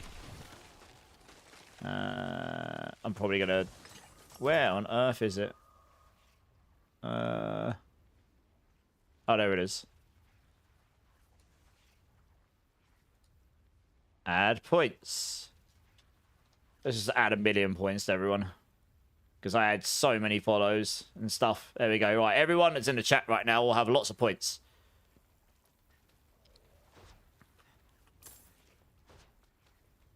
Hey, Frozen Soul, thanks for the follow. Appreciate it. I'll get you this Nagu rune as soon as I can. Or if someone in the chat can give a Nagu rune to Frozen Soul sooner than I can, I will give you the Nagu rune back. I have it on me. I just don't have a spot in my party right now. So if someone can spot me until we've got a space, and then I'll give it back to you, then I'm happy to do it that way as well. I mean, anyone that's been here a while will know I'm good for it. I'm not about taking things from people. In fact, I tend to give more stuff away than I take, to be honest. Ascension. Oh, if you don't mind, yeah, it's Frozen Soul. He needs a Nagu rune. I've got it on me. It's just I'm full at the moment in my party. If you don't mind helping him out, and then once the spot opens up, I can just give you it back, then that would be amazing, because that also means then that he or she's not waiting around. Oh, nice. Frozen, give Ascension your tag. He'll sort you out. And then they'll sort you out, and then yeah, I'll sort you out, Ascension, once we've got a space, no problem. You might just need to remind me, but I've got it on me. Hey, Marmoot, thanks for the follow. Welcome in. Appreciate it. You won easy. Nice. 84. Hey, El John as well. How you doing? I think I missed some chat here. I'll try and look at it without getting slapped here. Jeff, thank you so much for becoming a member on YouTube. I appreciate that, dude. You're amazing. I really appreciate the support. Just make sure I didn't miss anything here. Hey, man, did you do any T7 bosses, and what build is the best fat on Spiritborn? Right now, I'm not sure anyone's done any T7 bosses on Spiritborn efficiently. I probably could. It would be very slow, though. But maybe when I've got the better Rod of Kepaleka, my payback build will at least be able to kill them. But honestly, the teams that are killing them efficiently is because they've got a very high damage paladin, and then they've got three supports to giga buff that one paladin. So that paladin's doing quadrillions of damage, which is a ridiculously higher amount of damage than what we can ever do on Spiritborn, like, unless you find some broken interaction. So that's how they're farming them super fast. I am hoping that they will address this week coming. There will probably be a patch this week for bugs and stuff, and I'm hoping they'll address that in some form this week. I guess we'll see. Because at the moment, I mean, I just can't be bothered to make another Spiritborn and get to 60 to do it. So I'm just salvaging them at the moment, or storing them away. But at the moment, if you do hit 100, you essentially brick your character from being able to interact with those unless you've got enough damage to do them, which on virtually every class but Paladin is not really efficient. So yeah, I think I can get my payback to the point where it will actually be able to do it. It will just be very slow, I think. Yeah. You can do solos on Retribution, but I have a Paladin and Spiritborn. Oh, yeah. I mean, that's what I mean. Like, Paladin has a lot... You can't compare. Paladin is in a different league to every other class. You can see it on the leaderboards, right? You don't even have to take my word for it. Let's have a look. I mean, the highest Paladin's what? It's going to be like 125 now or something, isn't it? One sec, guys. Let me just have a look at this. Yeah, 124 Hysteria. And then every other class, it's 111 on Spiritborn. Druid's going to be what? 116. 112. 110. 114. 112. Okay, so the next nearest is 116. So let me give you some context of how much more life a 124 is than a 116. That's 32% to the power of 8. To the power of 7. So it's 32 times 32 times 32 times 32. So 1, 2, 3. Oh, for God's sake, my calculator's going crazy. Stop it. 32. I haven't got a power thing on this. Oh, that's not right. 32 times 32 times 32. That can't be right. One sec. No, let me do the math right. It'd be a lot easier if I did this in a spreadsheet. 3, 4, 5, 6, 7. There we go. So that is essentially 7 times more life. By the time you get to 124, it's at 6.982 times life. Because you've got your initial life, you times that by 30, it's a 32% bump, so that's 1.32. And then you just start multiplying that by 1.32. So, just got to double check my math on this. 3. Yeah, it is right. Yeah, it's about 7 times more life. So, you have to have like nearly 7 times the damage. It's a lot more, right? A lot more. Yeah, 1.32. Sorry, I can math, I promise. Just showed how bad I can be sometimes, dear oh dear. Your Paragon level 100. Should I worry about pit pushing and leveling up glyphs? Or should I worry about master crafting? If you're Paragon level 100, you'll gain a lot of power just getting your glyphs. Rush your legendary nodes in your Paragon board so you get all of those because they're big bumps of damage straight away. Then worry about getting your glyphs in and getting them big enough in radius, a level 15 at least, so that you can activate them all. So you get the middle bonus because that's a big chunk of damage. And then your next objective could be to get them to level 46 so you unlock the bonus multiplier on the bottom because that's another chunk of damage. And if you're multiplying that by 5 every time, you're getting a really nice bump of power every time. I mean, if you do those things in that order, that will take you, in most cases, on most builds, to Torment 3 on their own, as long as you've stacked enough defense elsewhere. And then, in some cases, it might even take you to T4. Just depends on the class and the build and such, you know? You can check after this grift, but I don't know. Nice. I think someone else has sorted them out, which is awesome. Okay, yeah, thank you, Ascension. That's awesome. And Frozen, I'm glad we can help you. Second, I've got a space Ascension. Just remind me and I'll sort you out. Is that on my back? No, let's pick that up. More ambushes. And this one. Hey, GM, how's it going? And yeah, Kim, how's it going? You bricked your Paladin out. Well, technically, my spirit... What the hell? I thought I expected that. What's happened there? That's weird. Yeah, I technically bricked my Spiritborn, but I'll just wait for the patch. I can just farm other content. It's fine.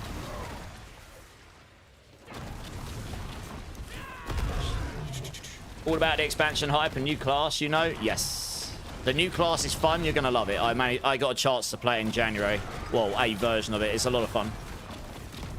You guys, I mean, anyone that likes that kind of archetype is going to have a lot of fun with it. It's easily the most complex class in the game that I've seen, but I think every class is going to be going up in complexity at least a little bit next season in the expansion, because the skill trees are going to be more involved with more variants and more switches on every skill. But Warlock was certainly on the upper end of complexity that I've seen in Diablo 4, which is not a bad thing. People will have time to figure it out. There'll be builds, and then you'll be able to slap.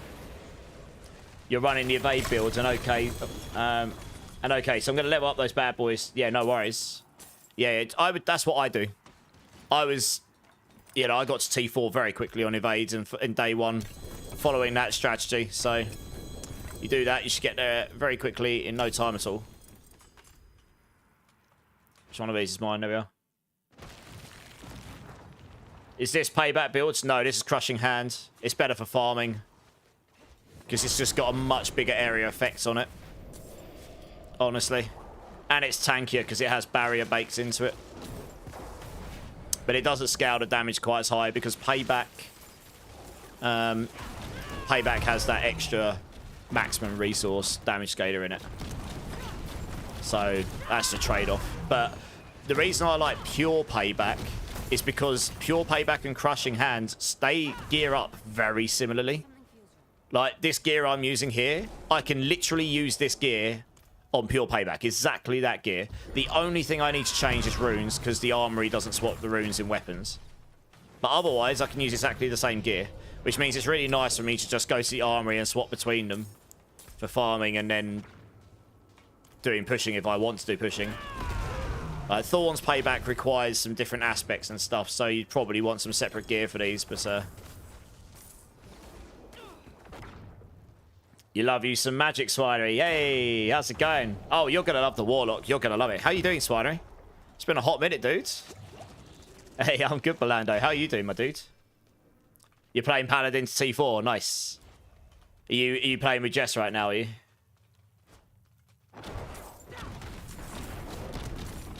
Got my first mythic, 2 GA Shroud, but I just can't lose the Mantle Grey. That's alright, we'll save that for other builds, right? I mean, the Shroud, right, it's probably the last season you're going to want the Shroud by default. I imagine next... Well, when the expansion drops, I imagine the Shroud will lose some value in that sense because the way the skill trees are changing. So we'll have to see. There's a lot of unknowns in that sense. But there's so many builds on so many classes that use the Shrouds. It's an obvious keep, that one. Dark Rebel, welcome in, first time chatter. April needs to hurry up. I agree. Although, there's one reason why I want it to be a bit slower. I've just come off the back end of 3 weeks of pure grind for preparing for this season. Like, I do build guides and YouTube videos and prepping the background and getting stuff ready for, like, blasts and all sorts of stuff. Oh, wow, we got 3 sets of boss mats again. Nice. GG's. So, that's the only reason why I'd want it to be slower, just so that I can have a week or 2 to chill. And then we're going to be in the craziness of the expansion. But I am beyond excited for Lord of Hatred. Like, I've got a lot of time in this game, and I don't think I've been more excited for the future of this game. I think it's going to be so much better with the expansion, honestly. There's a lot of things in that expansion which we've seen on the... I don't know all the full details. I know as much as you guys do in most cases. But a lot of the stuff they're adding, I've been saying for years, like similar stuff, like this would be really good. I said to them, add more variants to skills. That'd be great. We're getting that. Add conversion stuff to skill tree. That would be amazing. We're getting that. You know, having sets in a game in some form or another and more difficulty. It just all looks great. And obviously, I mean, I'm not sure I will start on Warlock. I'm not sure yet. I haven't made my mind up. It was a lot of fun when I played it, but I might have to start on Spiritborn because of my obligations to Mobalytics. And I'd be okay with that because, honestly, because Spiritborn is going to have a lot of new stuff to play with too. And I've always been a monk-style character enjoyer in the Diablo, so... And we're essentially a jungle monk here, right? You got your rogue to 60 status. Nice. Spiritborn might need a level up now. What do you mean? It's not good enough, Crush. Be careful, Crush. We like the Spiritborn in here. Hey, I'm the king. How's it going? How much damage is your crushing hands doing? It's in the billions. But this is just for general farming. So crushing hand isn't really... I did a 106 on crushing hand. It won't show in the leaderboards because I've done a 110 on payback. Pure payback. Pure payback will hit harder. My pure payback was hitting upwards of 50 to 100 billion last I looked. But honestly, I can get better gear. So I reckon crushing hands probably hitting like 10 to 20 maybe. relative. Hey, what streak, Milando? Nice. Appreciate it, dude. You've been around a long time. I really appreciate it. Christian, thanks for the sub on YouTube. Is the evade build still working on next expansion? Good question. Don't know. I'll have to wait until we can get all the details because I imagine they'll want to keep the build in the game, but it'll almost certainly have to build differently. I think every single build as we know it will build differently in some form or another. Oh, there's a space. Nice. Let's get you this rune. I just got to make space for you. 1 second. Yeah, let's do that. Yeah, just join up, Ascension. No worries, Solid White. You're welcome. You're finding the bloodied legendary chest piece is better than for farming than your shroud. It has resource cost reduction twice. That would give you a lot of damage if you're not capped on resource cost reduction to start with, yes. Crazy Panda. I have a huge issue with gear. What's the issue, Crazy Panda? I think I got better boots, but it didn't GA on the resource cost. Okay, show me. Show me, Zach. The GA on the resource cost reduction isn't the end-all or be-all. To be honest. It's nice, but it's not the end-all or be-all. You want the Nagu rune, don't you? There you go. Yeah, thanks for helping out in the meantime, Ascension. I really appreciate that.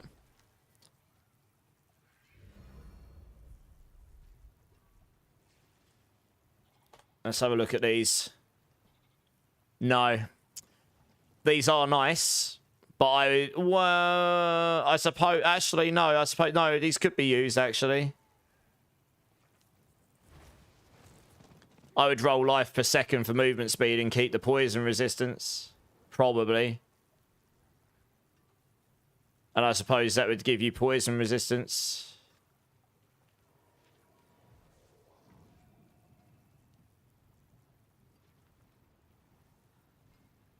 Yeah. I mean, if you haven't got a pair, you should do so yourself, Zach. I mean, it's only 5% more resource per kill streak tier here. I mean, it makes it so you get to the 100% slightly quicker, but it's... Armor's quite nice as well, to be honest. It gives you that defense, doesn't it? Because my resistances are actually higher than my armor. Well, in most cases, I suppose, for most of them. For the big ones, anyway. You take those off and then 66.8.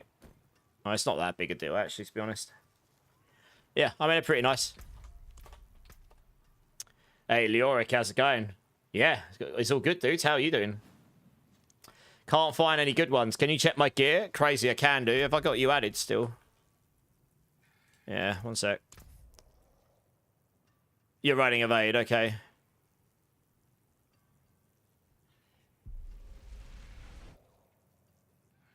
Oh, okay, your Supremacy wasn't GA. Okay, fine. Yeah, you can get Supremacy GA will be a big deal. Temerity's...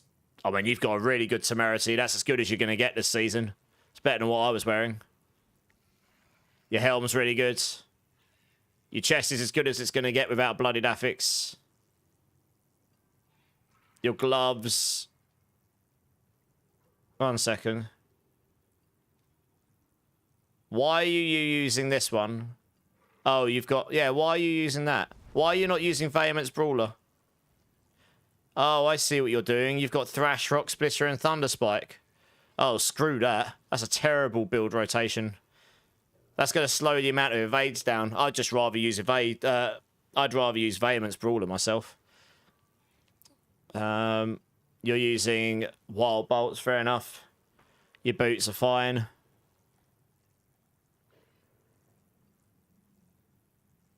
Your amulet's pretty good.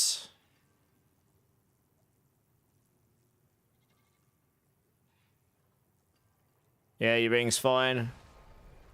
Yeah, your items are better. How high have you gone on evade? Your items are better than what mine were. You need resource cost reduction. I run out quick on Paladin. Oh, right, yeah. You might need it on Paladin not to run out, yeah. Yeah, Leoric, the season's good, dudes. It is 45, but you've got to consider it will slow you down how fast you can evade an attack. So less attacks per second is less damage. So, it also, that is... I couldn't think of anything worse than rotating 3 basic skills and trying to evade an attack between it. But I suppose if it gives you more damage, it gives you more damage. But that, to me, sounds like hell for gameplay. Guys, we've got a spare spot if anyone wants to jump in. We're just doing some general farming right now. Retnado, how's it going? What is the most fun build to play on Spiritborn? That's very subjective, because I mean, a lot of people would say Evade, but I personally think what I'm playing is more fun, but that's a personal thing. I'm playing Crushing Hand. It's pretty zippy. It's got a lot of damage. It nukes the room. Sorry, Milando, if another space opens up, I'll get you in. I think everyone's just requested, but Dante beat you guys. And yeah, the Crushing Hands build is just quite tanky as well, so I personally think that's more fun, but it's subjective. You can do 109 to 110. Okay, that's pretty... Yes, you're probably hitting the cap on Evade then. Evade, I reckoned, would go to 111, absolute cap, and you'd need GG gear and you'd need a GG run, probably. That's where I think Evade will probably get to, because of the amount of damage scaling, HP scaling. Amarian, Crushing Hand, in my opinion. No, you can stay in for a bit, Dante, and then someone else can jump in a bit, right? You're looking at Bill's Crush, nice. You hated Evades? Okay, Crushing Hand then all the way. Leveling on Evade's pretty good, but if you really don't want to level on that, level on Rock Splitter, and then you can swap off into something else afterwards if you want to, or you can just play that to the end. That's perfectly fine as well. You can start on... I've got 4 leveling videos, Bruno, for Spiritborn. That's my 4 leveling builds. They will all work fine. Evade and Rock Splitter are definitely the best. Oh, I'm already in here, guys. Oh, you guys are already gone. Okay. These guys are miles ahead. Yeah, Evade and Rock Splitter are definitely the S tier, and the other two I'd say are A, but they're all very good for leveling. I checked them all before. I did them all last season at the end. You got 2,600 decks. I need to get up to 3,000, and when all my kill streak will be 4,000. Yeah, nice. Hink, how's it going? Welcome in, welcome in. Thanks for the follow, dudes. How's your day going? So I need to open up this panel again so I can actually see stuff. My sister ended up going Paladin, I think. And Waltz Master, thank you so much for the follow. Welcome in. How are we? How's your day going? Yeah, if you can get up to 4,000 decks, then you'll get a nice chunk of damage from that. Maybe a pit level. So you're getting close to that sort of like 111 point that I was saying. But it's what I was saying. You'll need GG everything. I mean, getting better stuff than what you've got is you're just gonna have to farm and wait until you get the good stuff right. I'm at that point myself, really.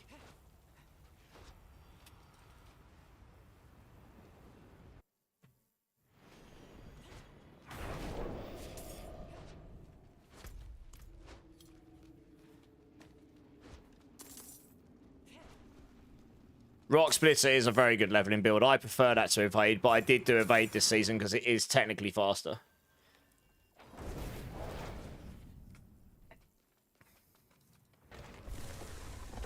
Anyone running pits have an open spot for a carry?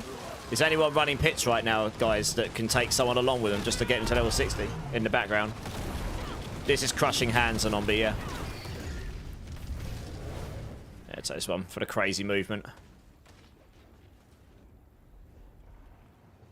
I found this one out.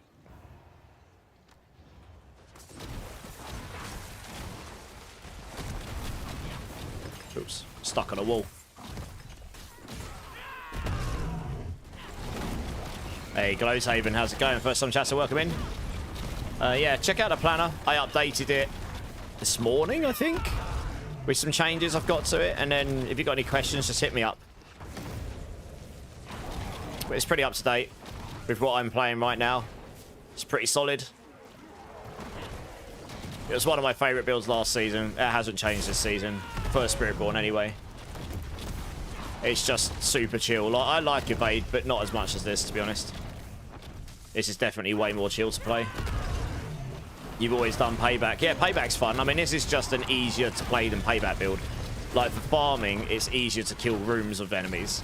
Payback does a smaller area effect, but it's more concentrated damage that scales slightly higher, so it's better at pushing in that sense, but it's for just general content, I prefer this, to be honest. You're doing Toxic Skin and Stinger, all poison build. Okay, how's that going for you? I have got a Toxic Skin build. I haven't got around to playing it yet, though. So it's got another escalation sigil from that. It's got Forgotten Wisdom in it as well. Nice.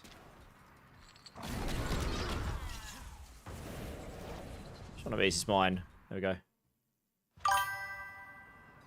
Hey, Nits with the follow. Welcome in, welcome in. How you doing? How's your day going?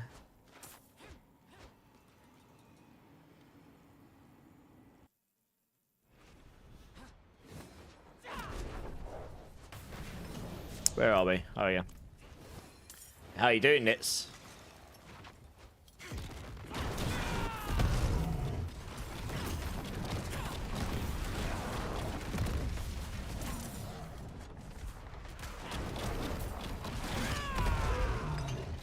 So look, I can literally just sit here and hold right click and everything here on this resplendent chest will just die. Maybe I'll use my gorilla every now and then just because I want to look cool doing it.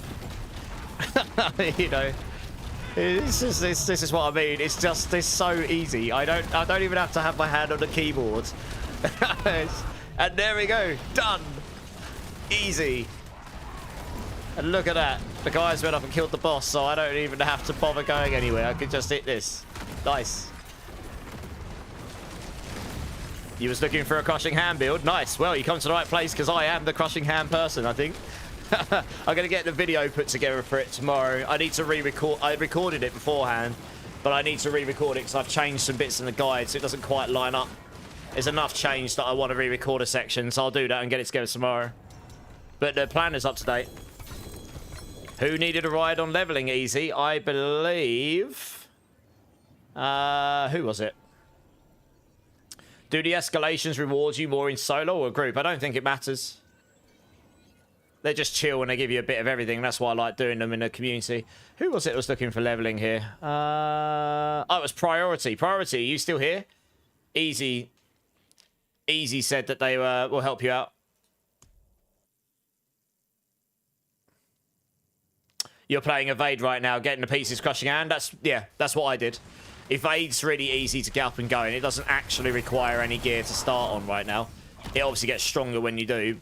And then there's quite a few different pieces for the Rod of Kepaleka builds that really bring the build on mine.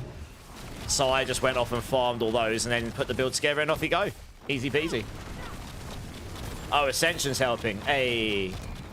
Well, here, look at this, guys. We've got new people in the community. Straight up just helping people, other people in the community. I love to see it.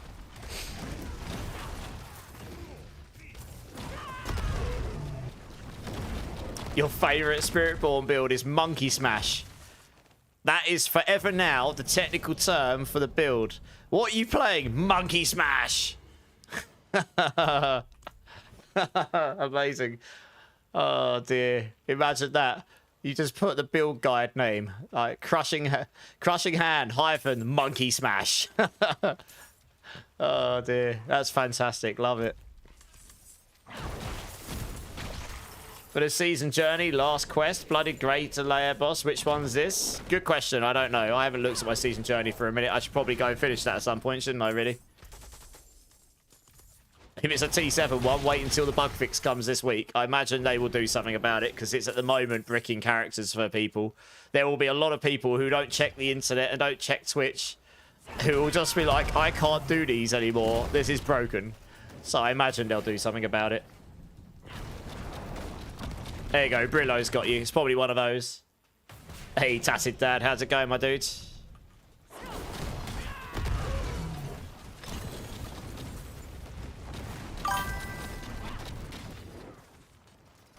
You're leveling your glyphs, but don't have enough gem fragments. What gems do you need? I can probably help you with these. As long as it's not emeralds. Emeralds is one that I'm a little scarce on, but everything else I think I'm good for. So I'm trying to save up to max my my emeralds as it is. Hey Zine, how's it going? Welcome in, welcome in. Appreciate the follow, my dudes. How's your day going?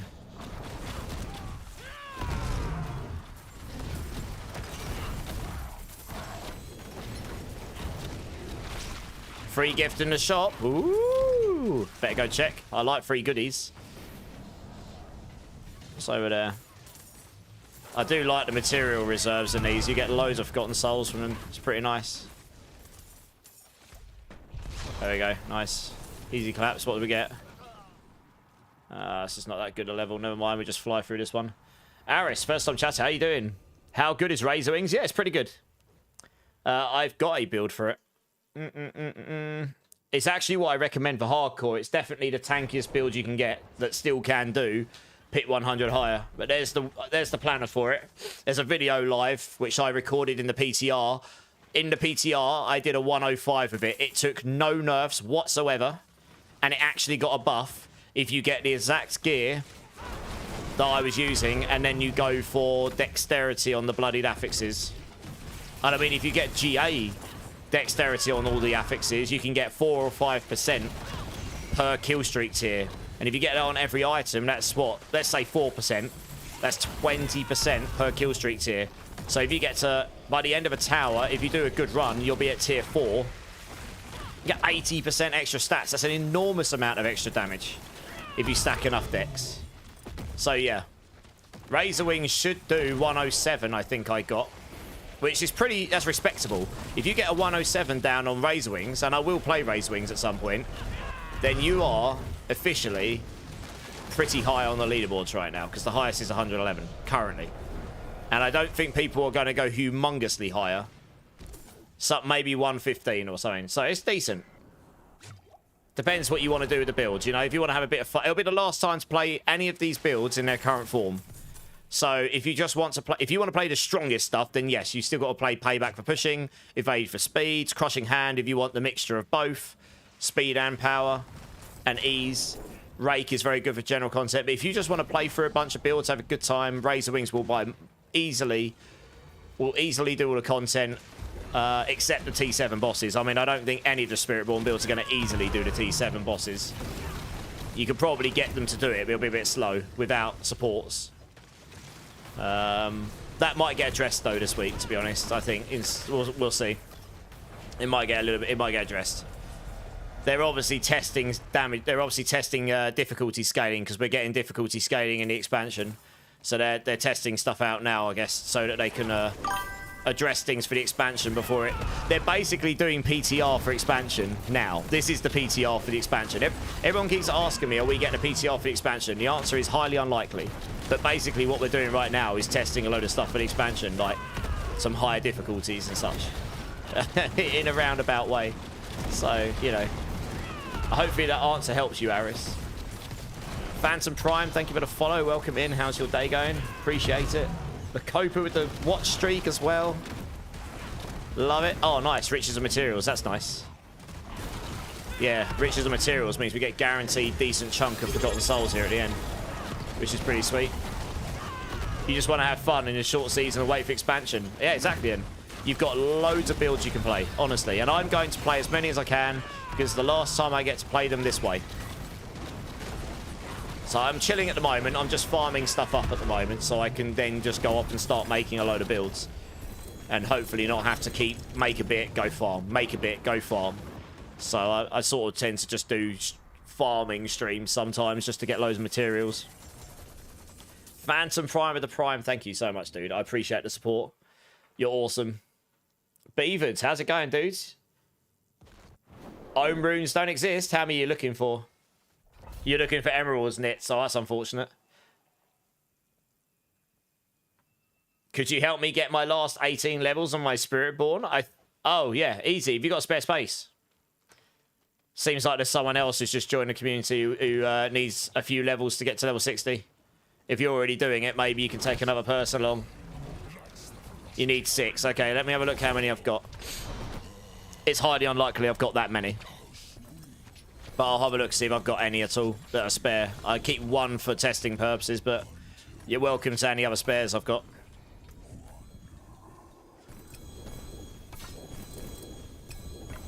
Let's pick up the rest here.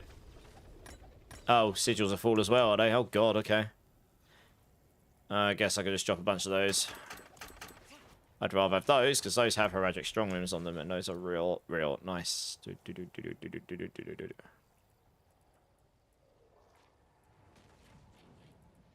Yeah, loads of them.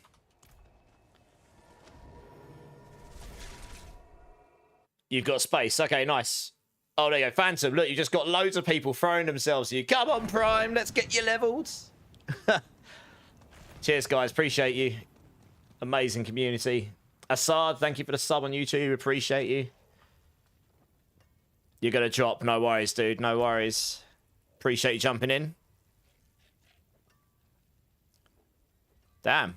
Gonna keep hold of that. It's kind of a weird setup, but it's unusual.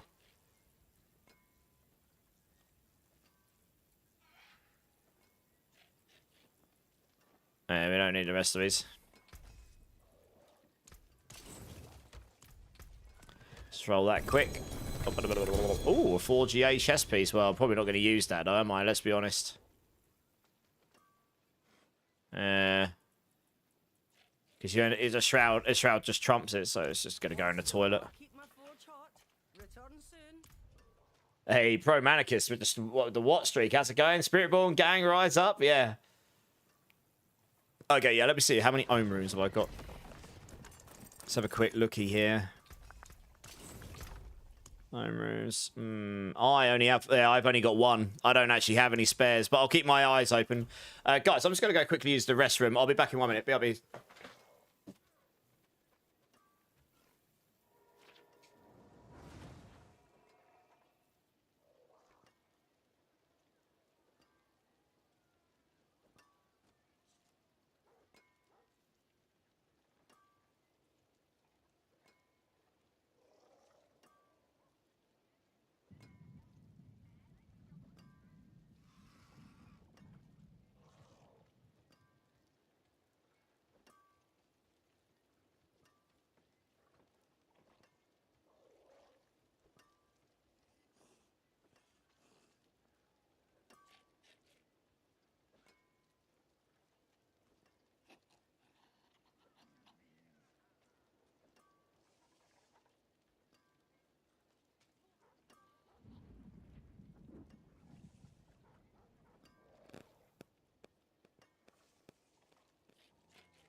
All right, I'm back. Sorry about that. Guys, we've got a spare spot. Does anyone want to come jump in? Yeah, Beavered. I'll keep my eyes open because the chances are I will drop runes tonight. You do drop runes in these dungeon runs. So, yeah, if I get any ohms, I'll let you know. But I want to keep one because oh, yeah, click, Banana Johnny. I always try and keep at least one just so that I can test with things if I want to. Man, I haven't heard this track in ages. Let's go.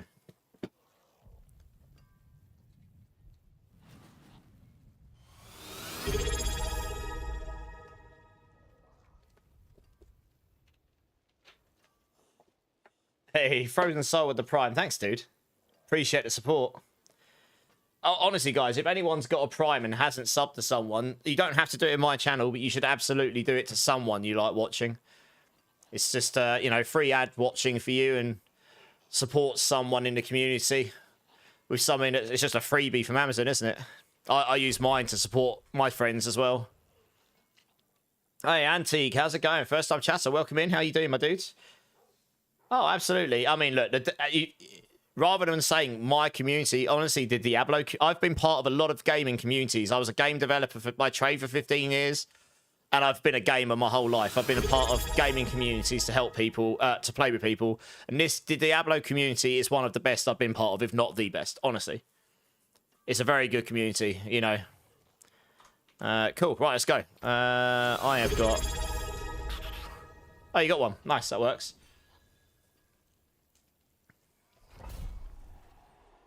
Hey, Harry Stroh with the Prime as well. Thanks, man. Honestly, I really appreciate the support. Makes a big difference. Zine with the sub as well. Zine! That's above and beyond. Thank you, dude. I do something a little bit silly in this channel for people who actually subscribe or drop 5 gifted or more. I've got these Bean Boozled beans. If you want a bit of a laugh and you fancy potentially punishing me with a really bad tasting bean, bet that wasn't the first thing you're going to hear on a Sunday, then give me a number between 1 and 7. You don't have to, of course. It's totally up to you if you want to engage in such atrocities, but, you know, these guys love it. They love abusing me.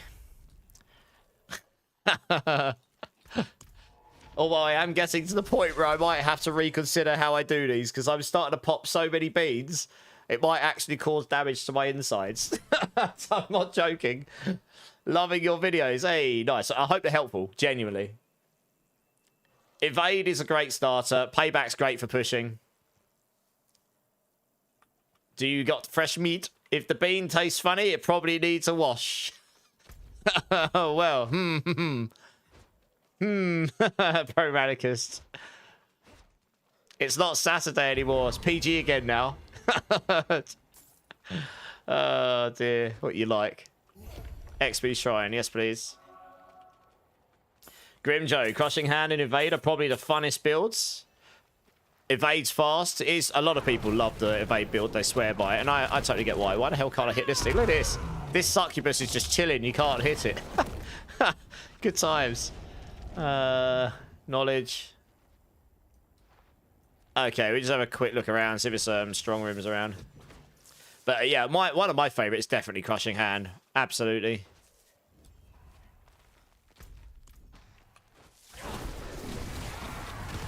I mean, this is why, right? Oh, here we go. There is a strong room. It's on me, guys.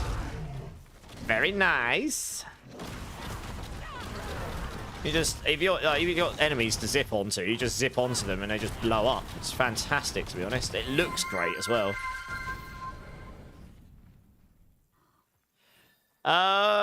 Honestly, I've got a 29. Give it to someone else who needs it more than me.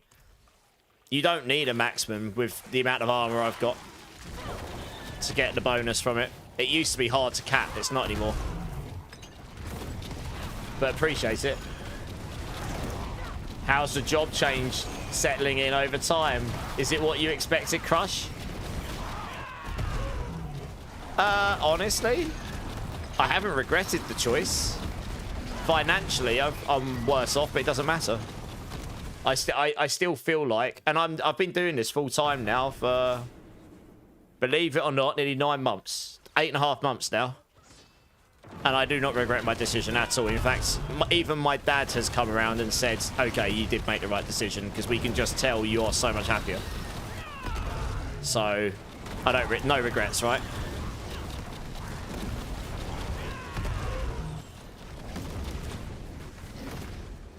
I mean, it's allowed me to get a little bit more sleep, which is always good, because I was getting basically none before. And it's also allowed me to put time and energy into other things like YouTube videos where I would have just not done it because I didn't have the time or the energy. So sometimes it fixes the soul over working to live. Yeah, exactly. Yeah, exactly. Yeah. Happiness is more important to me, honestly. And I'll figure out the rest of it, you know? You just figure out... Sometimes you just got to take a chance and figure stuff out, haven't you? I did it as sensibly as I could. I didn't just literally go, YOLO! And just quit my job, you know? I worked towards it. It was quite a sudden, like, okay, I'm going to quit today sort of thing. But I had been thinking about it for over a year, so it's sort of like... Yeah, some people it might have been a shock to them, but to me it wasn't so much. If you don't mind, I'd take it. Oh yeah, Zach, help out J. Help out J8 here, or Jate. We'll go with Jate.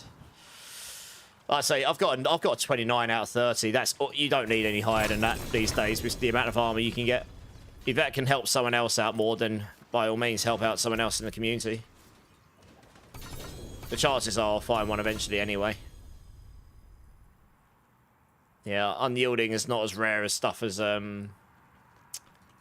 adaptability. Getting a max adaptability is a pain in the ass.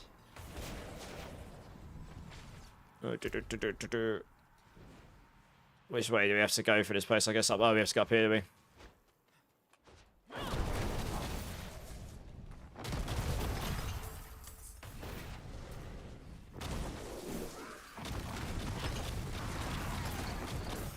There we are. Do what you like best. Exactly. I loved my job before for many, many years, but the last year or so it started to... I don't know, the passion went. I tried to be nice about it because they were really good to me. It was a really good job for it, and I feel like the best way of putting it was I just felt like the right time for me to move on. Yes, I took a slightly different direction in life and I'm figuring stuff out, but yeah, happiness has always been more important to me.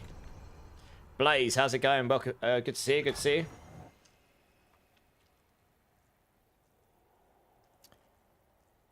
I mean, I am a night owl, Beavered. I worked... I would get up and go to London at like 8 in the morning. I'd get home at 8 p.m. I'd come on stream at like 10 p.m. I'd stream till 4 or something, 3:30, 4 a.m. and repeat. I did that for 14 months. So I worked from home a bunch of times, so maybe I'd get an extra hour or two. But you don't go to sleep straight after stream. You got at least an hour which you got to wind down normally. So I was still getting very little sleep for 14 months. Yeah.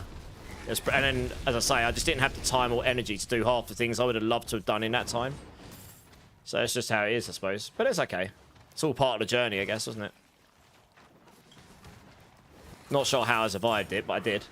You remember those days? Yeah, some of these guys have been here for a long time now. I'm absolutely blessed for this, really.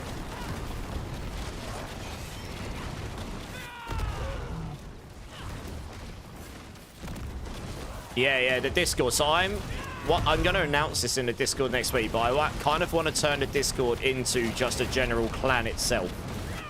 Like, nothing formal particularly, but just, like, you guys can use... I pay for a lot of features on there because I like to use them, and so do some of the other guys. So it's there to be used for... As long as nothing untoward's done in there, you can use it for your own personal use as well. Like, you can create voice channels and meet up with people and play with people, and you know, if you get removed from the clan because you're not going to be active for a while, you can be in there. You can still be part of everything. We might have to create a second clan when the expansion starts anyway, because our one's been full for a long time, and we're sort of just cutting people out that aren't active to add people. But that's getting harder and harder at this point. So, yeah, by all means, come and join and use it. It's there to be used, and we're always trying to improve the security in there and all the extra stuff you can get. Thank you, Byron. I appreciate the kind words.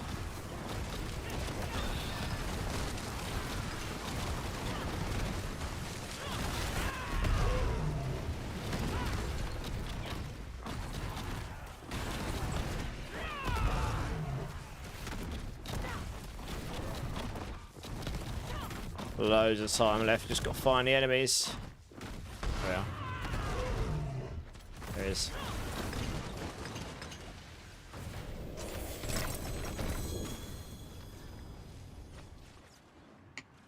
Another escalation. Nice. Don't get many GAs in there, but never mind.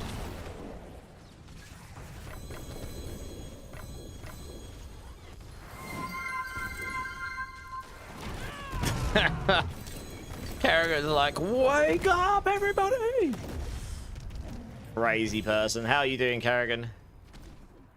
Where on earth is my portal? Is it like literally underneath this one? Oh, there we go. Were you laughing from the bug I told you about? Yeah. I was like, well... I did wonder if I took that one, if it was going to do stuff. I never did, because I didn't want to find out.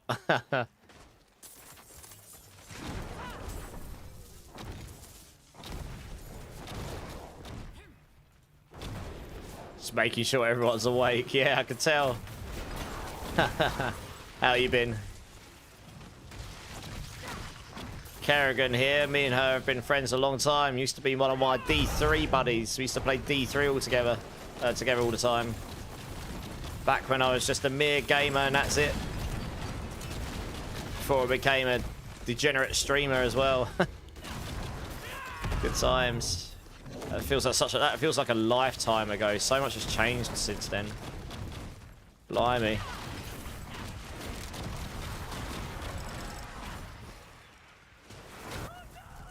You got back into D4. Nice. Good times, get back into it. Get some practice in for the expansion, because the expansion's going to be sick.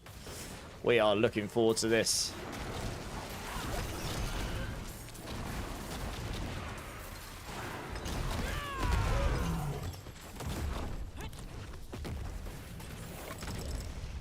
Can you send me your favourite Spiritborn class follow? Do you mean build?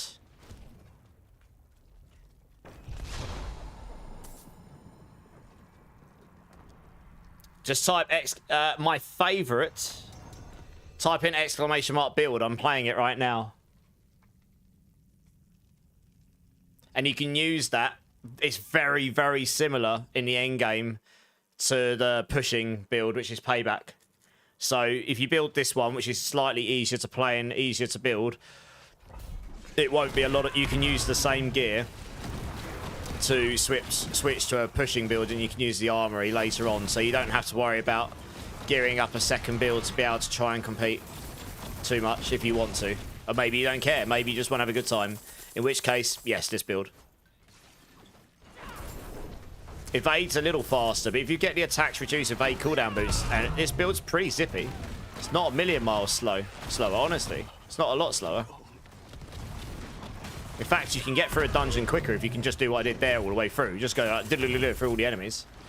Evade can't move that fast. It's not... Evade's quick. Like, Evade can move quickly without having enemies to zip onto, which is why it is slightly faster still.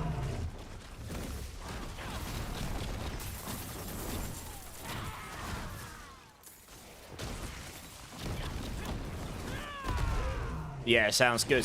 Yeah, in which case, Jameson, just have a good time, man. This build is a lot of fun.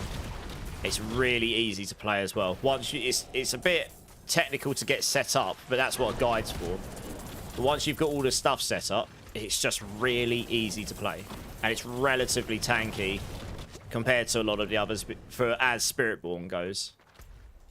Because it's got barrier baked into it. I don't know if there's one on Tuesday. I would expect a patch to be this week, yeah. And I would expect one of the things to be addressed in that would be the sigils that become insanely difficult, that nearly no one can engage with it unless they're playing Paladin. Not properly. I don't know how they're going to address that. They might make it scale. Maybe they'll gigabuff everything but Paladin. I would laugh if they did that. There'll be certain people that would be really annoyed if they did that, because they want to play the #1 stuff. Can you imagine if they just suddenly come in and go, well, guys, we're getting rid of all the key passives next season. Here's ×10 to everything but Paladin. Enjoy! Like, suddenly every build except Paladin's, like, got gigabuffed. I would laugh so hard. Let's have a look what you just got. Oh, nice. Those hashers are sick. Yeah, GG's. Yeah, Dommy, nice.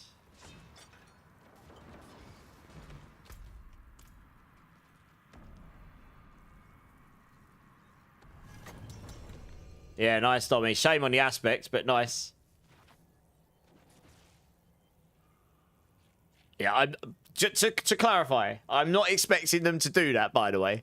But I am expecting them to address and do something about these sigils, making it so that every other class can somewhat engage with them. I don't know how they're going to do that. Maybe they'll make it so that if you use it in T1, it will actually go up like plus 45 levels rather than plus 90. So if you do it in if you open it in T4, that would be the equivalent of T7. If you open it in T3, it'd be equivalent to T6. If you open it in T2, it'd be equivalent to T5, and so on. Maybe that's what they'll do. Making it so it's just hard caps always opens T7 is where the issue is, I guess, because you can't choose to do it slightly lower. That's probably how I'd expect them to do it. You was on the 112 boss with the amulet. Nice, Tommy. Going back for #1. Very nice. Oh, I want that. It's going to have Heraldic Strongman on it. You're excited for the new skill trees. Me and you are like knits. I'm a build crafter. I'm a puzzle lover. These skill trees to me are puzzles. It's like, I've always loved... But do you know what's really funny? I mentioned this to my mum when I was trying to explain why I like these games so much. And she goes, do you know what? That makes sense. When you were really young, we shut you up by sticking a puzzle in front of you. I was like, yep, I believe it. So, yeah. You're back? Nice. Welcome back. So, yeah, I'm looking forward to it because it's a whole new puzzle. It's a whole new puzzle for me to unravel, and I'm looking forward to that. Not bad, but not great.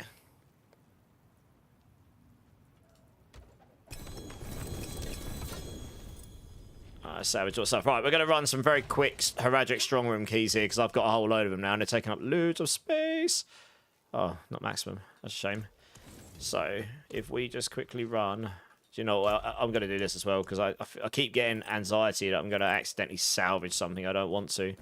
So I'm just going to dump all of my old gear in here for now so that I don't do that. I'll go through this gear at a later time. Yeah, this is all the gear I have used or tested stuff on. So I'm just going to make sure it's not going to get salvaged. Yeah, let's just run some very quick Heraldic Strongman keys because I've got a load of them. So if you just want Obdusite, this is guaranteed Obdusite pretty much. I mean, I'm now up to 21,000. It's not too bad. Oh, it's over there, is it? Okay. Explains why you like coding games. Best... Yeah. Best puzzle. Exactly. Confused. Yeah. That's legit truth. It's actually a very recent conversation because my mum and dad don't entirely understand what it is I'm doing right now. They just understand... they know I'm a Giga Blaster when it comes to games. I always have been. Ever since a very young age. But they don't understand Diablo. Like, neither of them have played anything remotely like it, and they never will. It's just not their thing. So trying to explain to them like why I enjoy them so much, you know.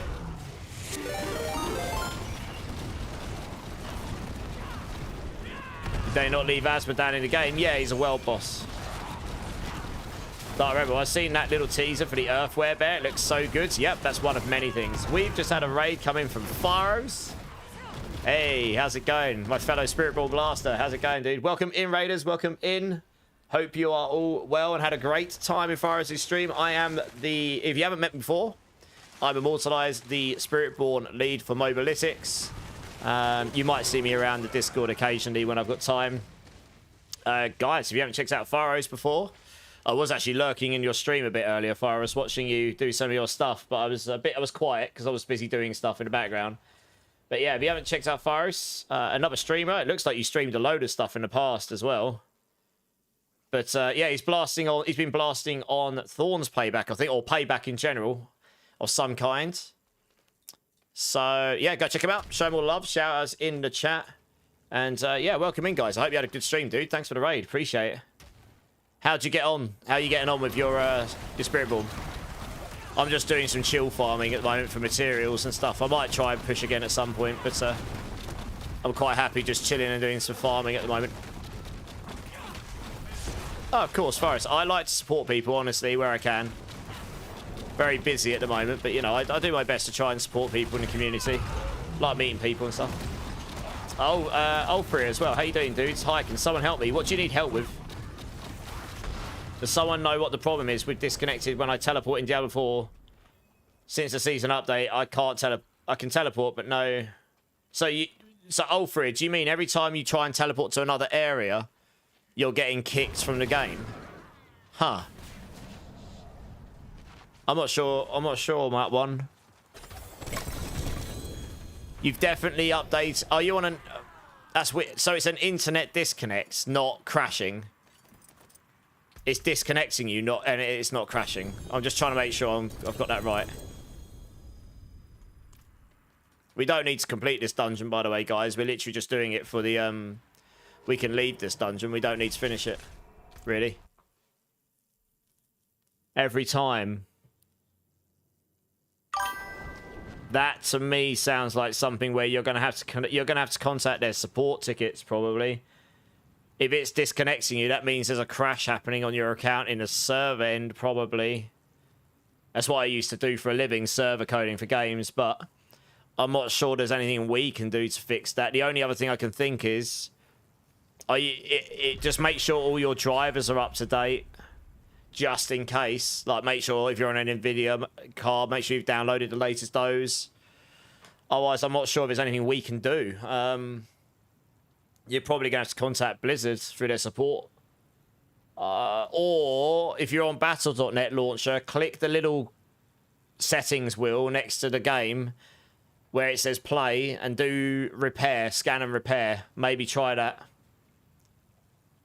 Forensic with the follow. Welcome in, welcome in. Hope you're well. Hope you're having a good day. Appreciate the follow. That happens to you sometimes. Can we see the build? The build was just linked to you, eBay. Check out the planner, and if you've got any questions or more specific things, I can show you through stuff, no problem. Oh, you've got one, Abby. Yeah, okay. We should all have at least two. When you complete an escalation, you get 2 of these. You play on Steam. I fixed that as well. Yeah, maybe there might be some fixes this week, mate. I don't know what to suggest. I've not heard of anyone else having that specific issue. I would contact the support. I'm sorry I can't recommend anything better. I'm sure that's not the answer you were looking for, but it's probably the best one I've got for you right now. Unfortunately, I don't think there's anything I can physically do for you. As much as I would love to. This is a Whisper Strong Room. Okay, we can finish this one then. Makes sense. I'm hoping they'll fix that, Dommy. So if you get a bloody treasured sigil, I would keep it. Don't use it, just wait. Hopefully they'll fix them. Yeah, sorry, Alfred. Good luck on your ventures. And eBay, no problem, dude. Arrowheads, does it matter if the amulet is 750 if it has Apex? It doesn't matter, no. If you've got multiple passives on there, that's good. Use it. You just won't be able to get greater affixes on there. And you probably won't be able to roll the highest aspects, because I did notice a weird interaction going on where if you had like an ancestral aspects and you went to craft that on a non-ancestral item, it would scale it down to non-ancestral. So you will want to try and get an ancestral one on eventually. But obviously you'll need to find something that's better, right? Do you think Paladin's better or Spiritborn? I mean, it depends how... Better is a subjective word. Paladin is absolutely stronger right now. There's no question about it. And we knew that beforehand. They have more damage scaling. That's why they've gone higher. But I personally enjoy Spiritborn more. Apex, Brilliance, and Unrestrained, then yes, I'd use that. That's very good. You'll struggle to... You're going to have to find an exceptionally good Ancestral to be as good as that. That's what you did, and now it doesn't have the black screen for hours. Sometimes it happens, but way more playable. What did you do, Ascension? Sorry? This is a general question. How important is leveling your Paragon board? Very. And the first thing I would do is rush all the legendary nodes on your... Because the reason for that is if you look at your Paragon boards, right, you can get to those quite quickly, and those are normally just straight up damage buffs. 60% here, 60% here if you've got the damage scaling, 45% here, 66 here if you've got the barrier gen, etc. Like, depends what class and what boards you're using. Rush those, take any, and then take your glyphs afterwards, and then take any very important clusters after that. It'll get you through the torments a lot quicker. Rune, sorry if you get asked this a lot, but is this build better than the Evade Spiritborn build? As I said before, better is a very subjective word. Evade is the fastest, but this build, in my opinion, is better for general farming than Evade, unless you are a die-hard Evade player. It requires less brain power.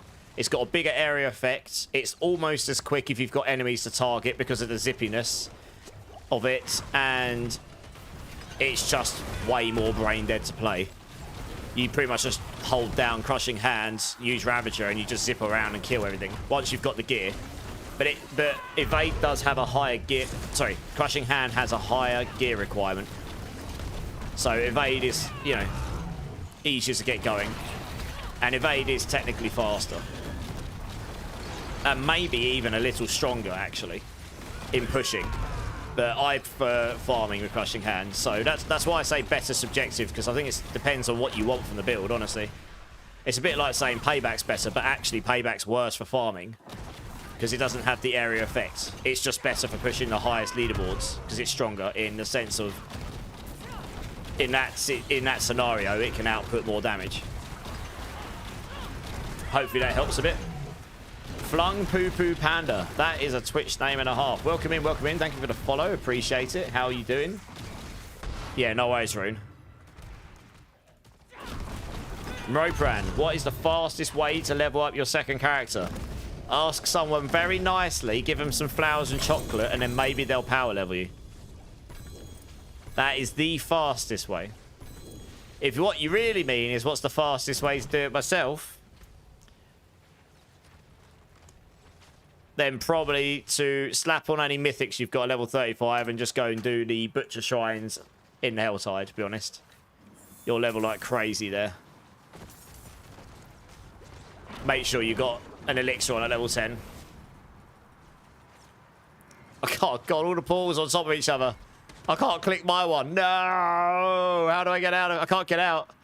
My portal's underneath these ones. Oh, there we go. Got it. Oh, dear. Oh, we've done the dungeon. Okay, easy peasy. Ask, yeah, the quickest way is to ask someone who runs pits. You can have it done in 15 minutes. Yeah, they should make it so it's just one portal. They've got one per person rather than just one portal. That would be the way to get around it, but I'm sure there's a technical reason why they've done it the way they have, honestly. Oh, dear.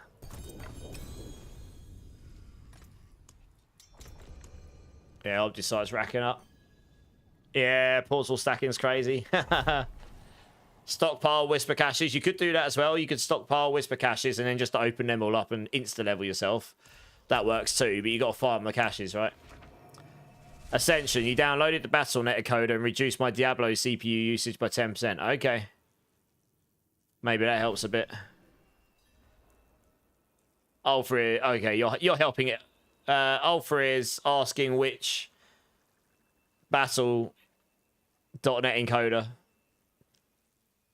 Mad Dog. Farm Whispers on first character, transfer second. Yeah, that works. But you do have to farm the Whispers. If you've got someone's power level you, that will be quicker still. If you include the farming the Whispers as well. Josh, you appreciate all your explanations on Spiritborn commentaries? No worries, dudes. For leveling second tomb, keep Whisper Caches from your main. Yeah. Yeah. But no, you're welcome. No worries. I hope so. I genuinely hope it helps some of you have a better time, or maybe inspires some of you to try some other things that maybe you wouldn't have done otherwise, and to have a good time with them, you know? I say, everyone has a different idea of what's fun for them when they play games. So some people only want to play the strongest stuff, and there's nothing wrong with that. Some people don't care about that too much. They just want to be able to beat the game and have a good time. Some people want to play the fastest stuff, and nothing else will be fun for them.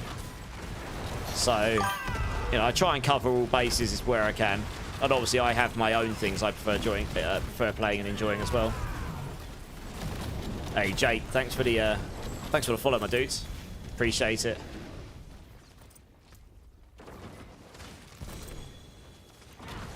You just want to play Rogue. Well, I can't say too much. But what I can say is stick around for the expansion. And make sure to stockpile on lube. Because you're going to be playing Rogue. And it's going to be a good time. I have full faith in this.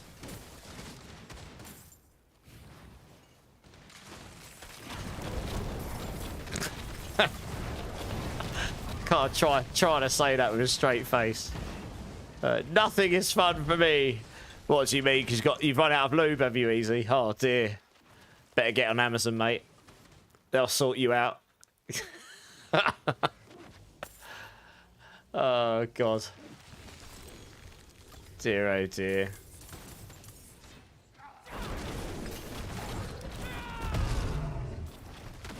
You just want to meme and see how high I can go. Well, you can do that anytime. Pourquoi for the meantime. Well. That certainly made one person famous. Just doing some meta builds all the time. Oh, fair enough, Easy. Yeah, I mean, I was jesting. I didn't actually expect you to turn around and be like, yeah, I ran out the other day. Bored now.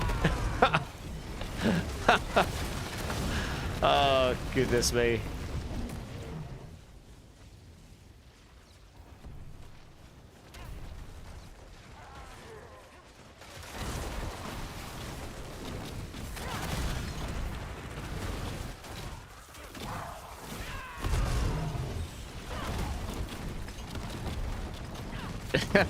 Yeah. Yeah. Oh, that's funny.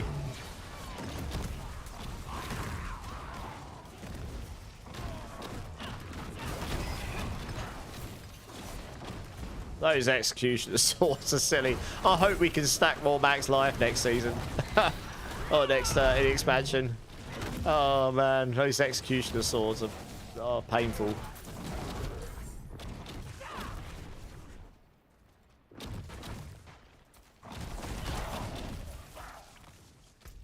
So where the hell's all the enemies? Yeah, this is why you take the extra enemies ones, which makes it a hell of a lot easier to complete the thing.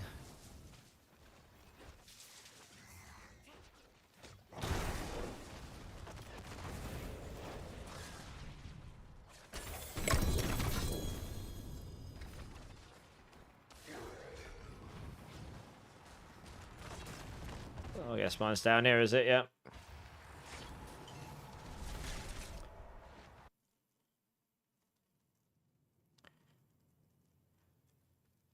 You just got a 3GA rod. Nice! Probably better than mine. What's the aspects on it?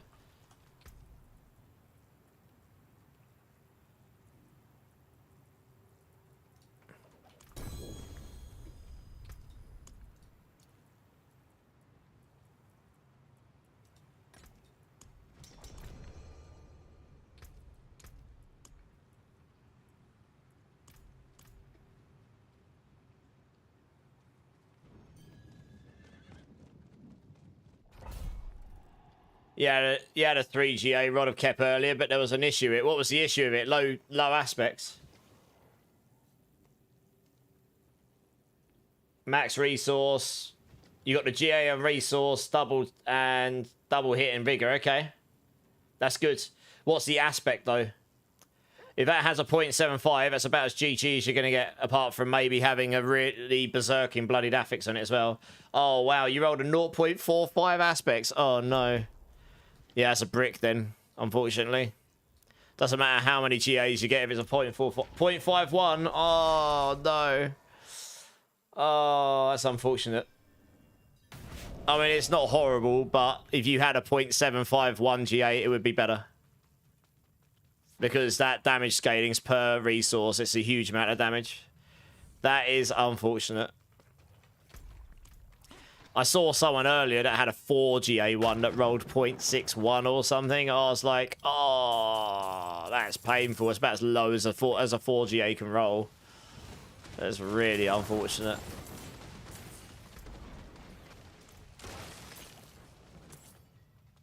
Huh. Oh, you put Diablo.exe in there. Lol. 1 second, Ascension. I've got you. Yeah, I'll for it. Ascension tried to say this, but anything that's got a dot between two words counts as a link in Twitch for some reason, so it's just auto-filtered out. Search up Battle Encoder Charades. Current version 1.7.10. Drag it to desktop. Have Diablo 4 open. Then open Bez. What you drag desktop. Press target. Wow, that's a lot of steps to run through, isn't it? I suppose he shouldn't have to do that to make the game run. The strong room's on me, guys. If I was him, I'd still contact the support center. Hopefully they can help you out. Should be illegal, banana. Yeah. Yeah, sorry, man. That's a bit unfortunate getting a 3GA rod. So I got 0.51 aspects. But we keep grinding. That's more GAs on a rod than I've had. So, you know, you wait until I drop a good one. It'll be terrible aspect too. You wait. Yeah. Hey, Vegeta, how's it going? I don't have a queue right now, but if a space opens up, I'll let you know. Still an upgrade? Well, that's good. If it's an upgrade for now, that's great. Strong Rooms gives Obdusite like 800 to 900 a pop, and we've got loads of them, so if you can do these nice and quickly, then you can end up getting like a decent chunk of Obdusite pretty quickly here.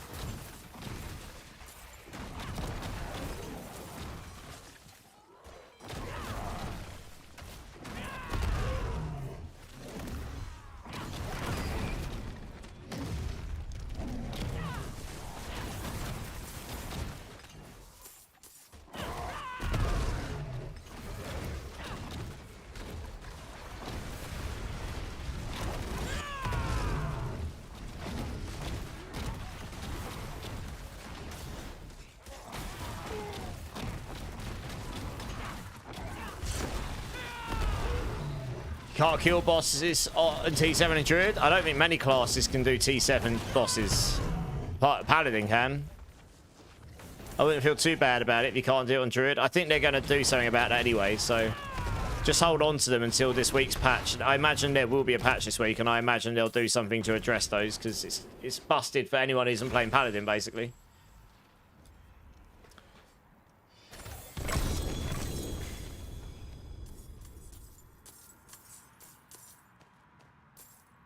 So made a Paladin, don't have gear.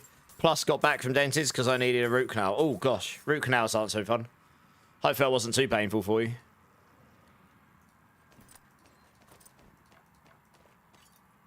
What's this amulet? It just picks up. It's not rolled very high. Ooh. Well, that's unfortunate. I just rolled a GA Brilliance amulet, but the other 3 stats are a bit meh, to be honest. If anyone wants a starter amulet with GA Brilliance on it, and you'd have to roll one of these, probably roll Life on Kill to another multi on it, then I've got that going.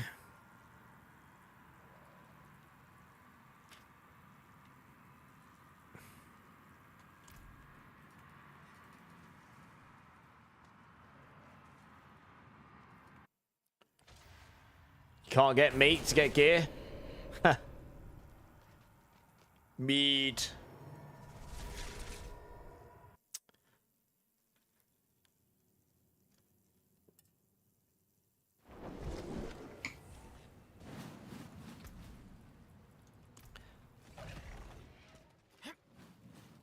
Guess I'll put that over here for now in case anyone needs one later on.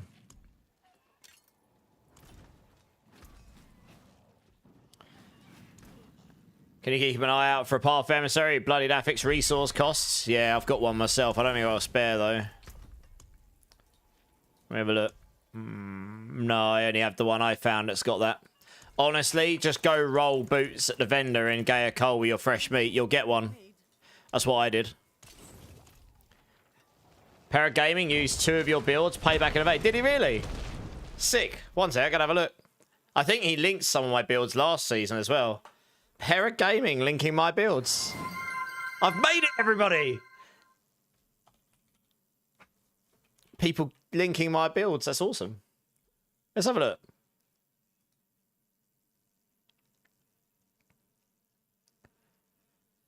look. Which video? Oh, I guess the most recent one. Because it was all Path of Exile before, so it must be this one, right? Let's have a look. So he's used Afro rocks. Oh, he's used rocks for Paladin. Yeah, that makes sense. He's used Ace for Pulverize and Boulder. He's used all the Mobilytics people. That's awesome. That's really nice of him. He's done Cave for Necro, Cliptus for Barb. He's done me for Spiritborn, and he's done Zaramos. Interesting, he's done Zaramos for Sork. And he's used Matthias for Rogue and Mippy for Rogue. Yeah, okay, nice. And he has credited everyone. That's awesome. Happy days. Well, if anyone wants to check out Paragaming's latest video, Poop Eater, Soyborn. I'll watch it later because he does funny videos, doesn't he? Paragaming. Well, there you go. Good guess, Sweet Cheeks. Yeah. Hey, Polymix, I'm good. How are you? I'll select Clip now as well. We get notified on our YouTubes anyway, so I'm sure he'll see. Oh, a material reserve one. Woo! I got about 20 of these. Let's do these first. Do I just need to farm everything to get gear for Spiritborn, David? I mean, I guess so. Evade, you don't need to actually that much to get going. You can use that to farm up stuff for other builds for sure. Panther, the last one with ratings. Oh, on that video, you mean? Okay, nice. I'll watch it. I'll watch it later on. I like his videos. He's got a funny sense of humor. You know, I don't even mind if he goes, these builds are terrible. You know, I don't mind because he does it in a funny way. He seems to be relatively honest with it. But he has credited everyone, and that's the only thing that I really care for. You know, if you credit people for stuff, it doesn't matter. So, you know, I'm honoured that he felt my consent was good enough for that. Because Pera's been doing that a long time. I've been watching him for a long time. Nico, how's it going? Hi. Which would you say is the best Spiritborn build to solo Duriel and the rest of the bosses? You can do it on a lot of builds, honestly. The absolute best will be Payback, honestly, but this build I'm playing right now will annihilate them. I've carried 4-man T4 Liliths on this build I'm playing right now, and it's not even my bossing build. So once you've got good enough gear, you can do it on Crushing Hand, you can do it on Quill Body, you can do it on Rake, you can do it on Payback, you can do it on Evade. But I wouldn't recommend Evade for doing the bosses unless you have to. Like, I don't know, it's just an effort to do, to be honest. Yeah, it's just an effort to do. But, yeah, Crushing Hand, Payback, Rake, any of those, they'll just slap. Once you get the right gear, you'll slap them all, no problem. In T4, you can even, I can do T4, I can do carries for T4, T5 bosses. The standard bloodied bosses, I can do those. But T7 bosses, you need an actual good team. You need a paladin with lots of damage and support to do enough damage right now to kill them. Because we don't have all the damage scaling that the expansion's bringing for that. So just bear that in mind. I haven't found a build yet on Spiritborn that's going to like easily annihilate those. Had a game freeze in 112 tower for like 1 minute. Had such a good try and layout. Oh no. The game looked at you, just thought you were too awesome, Dommy. I was like, nope, we've got to make this more difficult for this person. He's making it too easy, making it look too easy. Give him a minute penalty. That is unfortunate. Do you know what though, Dommy? You'll get there. I have full faith that you're going to have that done by the time I finish this stream. So, and then you'll be number 1 again. Nice. You got your gear on right now. I'm actually intrigued. I want to be a bit nosy. I want to see what you got. Yeah, you have. Nice. Okay. Oh yeah. Okay. Oh man, that's a shame on the aspects on this. You've got yeah. Imagine if you had a better weapon. You'd easily do it if you had a better weapon. That's a lot of damage you've got left off the table there. I'm going to assume you've got 300 resource here. Probably. I'm going to say 250 to be conservative. So you're missing 250 times 0.18. You're missing 45% multiplicative damage. It's not a straight 1.45 multiplier, but it's still a good chunk of damage you're missing there. Your weapon's better than mine, though, probably. Yeah, your pants are nice.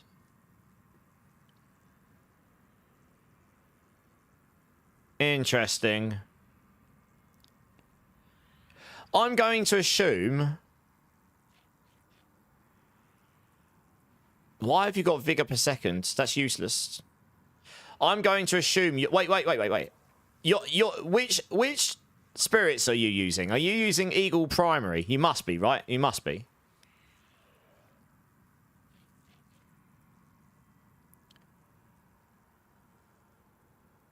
You're not at 200% movement speed. You're leaving damage off the table with brilliance. You don't need vigor per second. Roll that to movement speed. You're literally missing damage there. It's going to be very hard for you to cap your movement speed to 200% by having thorns on this, but I understand why you have thorns here. But you definitely want movement speed there. I mean, you'll get, if you roll a good one there, you can get 30% plus. 30% with 4 ranks in Brilliance. Actually, how many ranks in Brilliance have you got? You've got 7 ranks in Brilliance with your Shroud on. So that's 7 times 6. That's 42 times by 0.3. You've got 12.6% multiplicative damage if you get a 30% movement speed there, and your vigor does nothing for you, as long as you've got enough vigor to complete your loop, which you probably do. I mean, why have you got lucky primary resource here? You probably don't need that, do you? You'd be better off rolling vigorous, surely, so that you can get your... If you need extra resource gen, just put vigorous there instead, and that would give you the multiplicative. That would be better than lucky primary. If you're not critting every single attack, you're leaving damage off the table with that as well. Because you're not going to be critting and activating the Rod of Kep on every attack. I mean, do all of that stuff. You're probably going to walk into a 112. You're going to spin your meat stick, and you're going to instantly clap everything compared to what you have been. Yeah. I mean, Thorns should beat Pure Payback by, like, a pit or two, maybe. So, yeah, do all that stuff.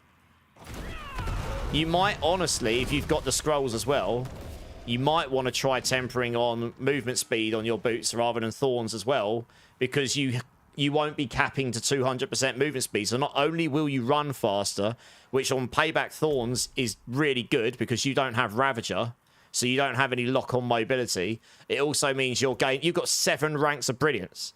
So whatever you're missing from... So if you're only at, like... I'm going to take a guess, even with that roll of movement speed, you're only going to be at, like, 140 to 150%.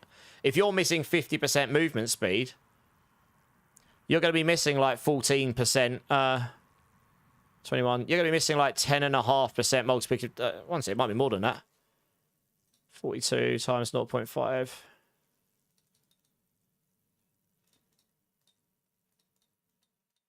Yeah, you're going to be missing 10.5% multiplicative damage. Loads. That might be more than... I don't know if that would be more than the Thorns, actually. The Thorns might outweigh it. You might have to try it. Exotic, how's it going? Welcome back.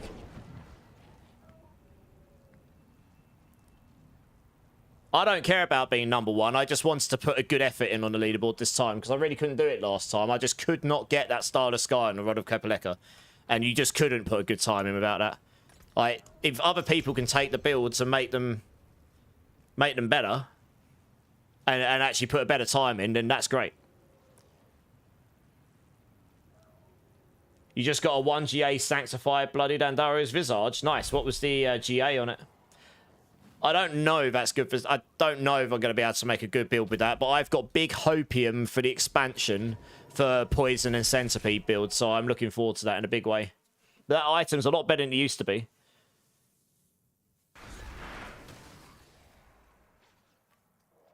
Just finished playing with the guys from DC. Hey, nice. Yeah, make Dommy great again. He's already great. We're making him greater. You're a wizard, Harry. Yeah.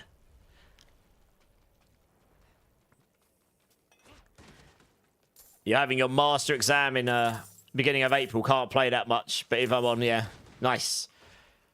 We'll be wishing you good luck for the exam, of course. Hey, Born, how's it going, dude? It's good to see you again.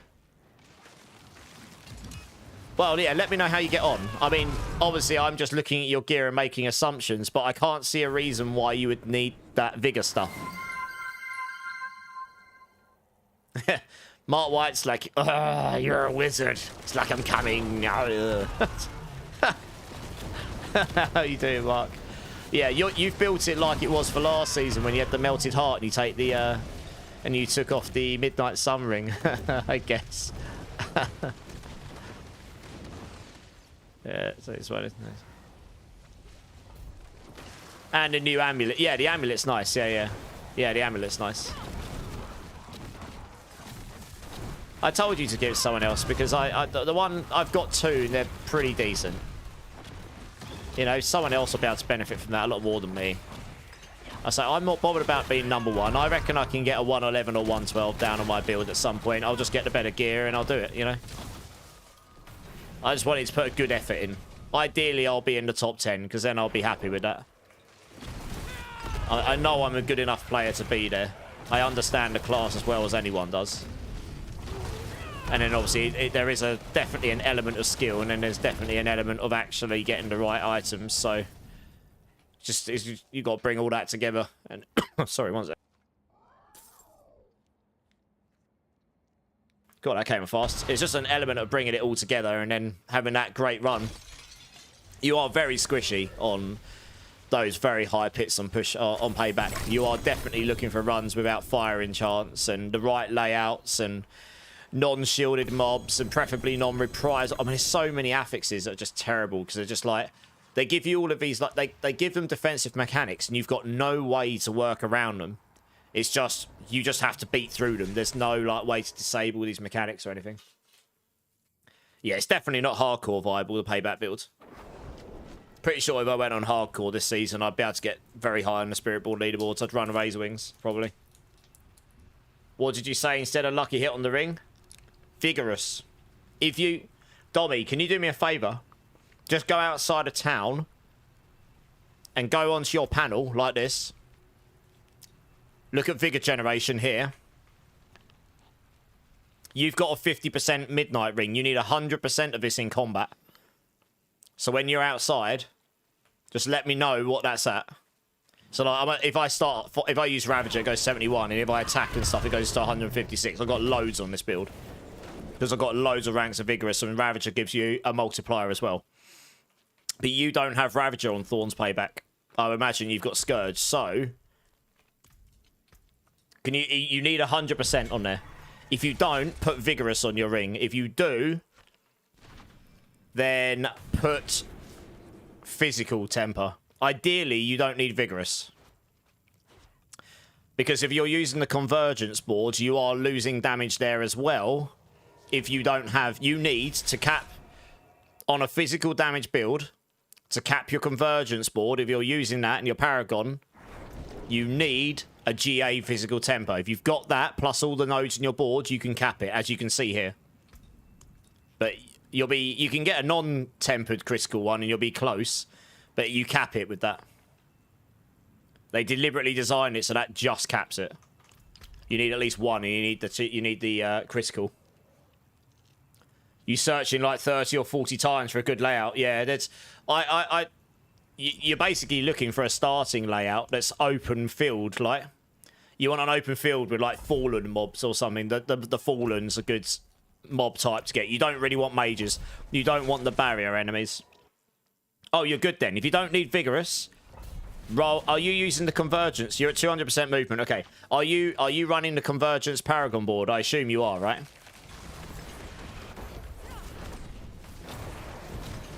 The one that scales up to 60% based on how much non-physical and physical damage.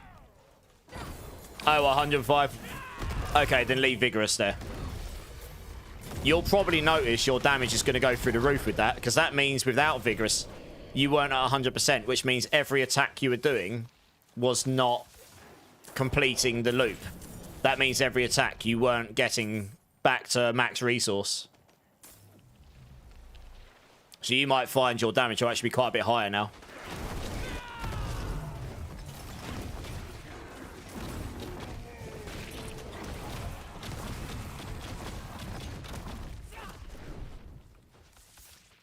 Yeah, let me know how you get on. I'd expect you to find your pit runner easier now, honestly.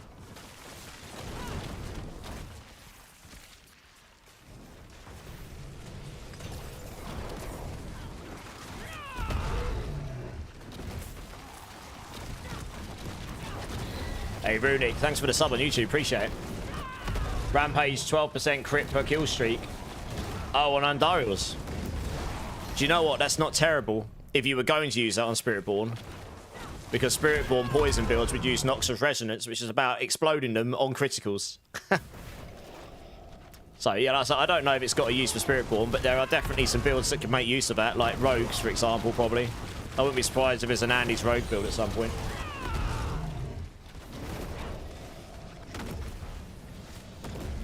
Oh yeah, we'll take this one. Let me choose the options, guys, because I know which ones are really good. There's one we didn't take there that would have honestly just made this even quicker for us. I mean, I'm sure it'll be fine. We'll still complete it, I imagine, but especially since we've got a Death Trap Rogue in here. I mean, Death Trap Rogue is one of the fastest builds in the game. It's even faster than Evade Spiritborn. But then rogues are literally one of their build archetypes one of their main build archetypes is mobility, same as Spiritborn, but probably even more so on Rogue. Imagine if we had the open field from the pits. Yeah, they deliberately took that one out. What I don't like about the tower is that there are non-corridor based layouts. I actually think they should take those out. If they're going to put corridor layouts in there, they should take all of the non-corridor layout ones out. because then you just won't fish. It's just like, okay, these are all bad, but they are what they are. You either got to take all the corridor ones out, or you've got to take all the non-corridor ones out if you want to make it feel... If you don't want people... It can't be good for their servers, people going in and out the dungeons 30 or 40 times. And it's definitely not a good gaming experience as a gamer to just sit there for half an hour fishing for a good starting layout because you know that there's one better one you can get. You know, at the end of the day, if everyone's got the same playing field, they're all bad all the time, or they're all good all the time, then you're not worried about someone having an unfair advantage over you, and you just have to go with it, right? So, yeah, that's kind of... after doing enough of it last night, I was getting frustrated, because I was like, most of these layouts suck balls compared to, like, one or two of them. So, yeah, I might actually recommend that to them. I doubt they'll do anything about it. But you need some variance, but... Yeah, I feel like in a competitive region... Yeah, I don't know. It's difficult. To make the experience better, you don't want people going in and quitting out, going in, quitting out all the time. It just sucks. For evade, why is Saw 0 out of 5 skill points? Because we don't use Saw on my evade build.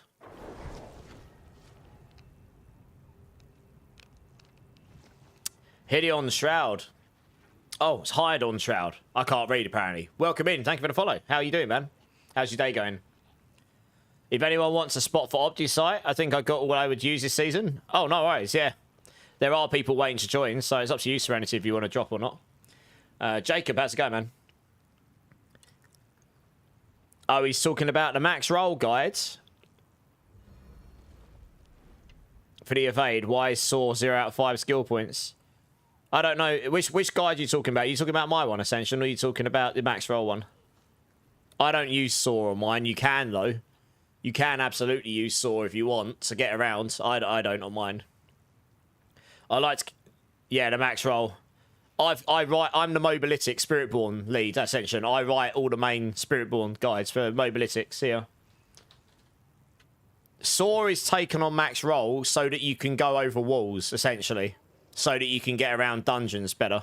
That's the only reason it's there. I don't have it on mine. As you'd expect, they're different builds on different websites, different creators. There's slight variance in them. Their build is totally fine. Like, their build's great. Like, people use it. They enjoy it. The guy that wrote it, he does know his stuff. I swear by mine, a lot of people have been playing it and they've been enjoying it. And I have pushed higher on mine than most others have on theirs. With non-GG gear as well. There are some people playing some slight variances that have done even better than mine. But that comes down to the player and the gear as opposed to the build at that point, I think, to be honest.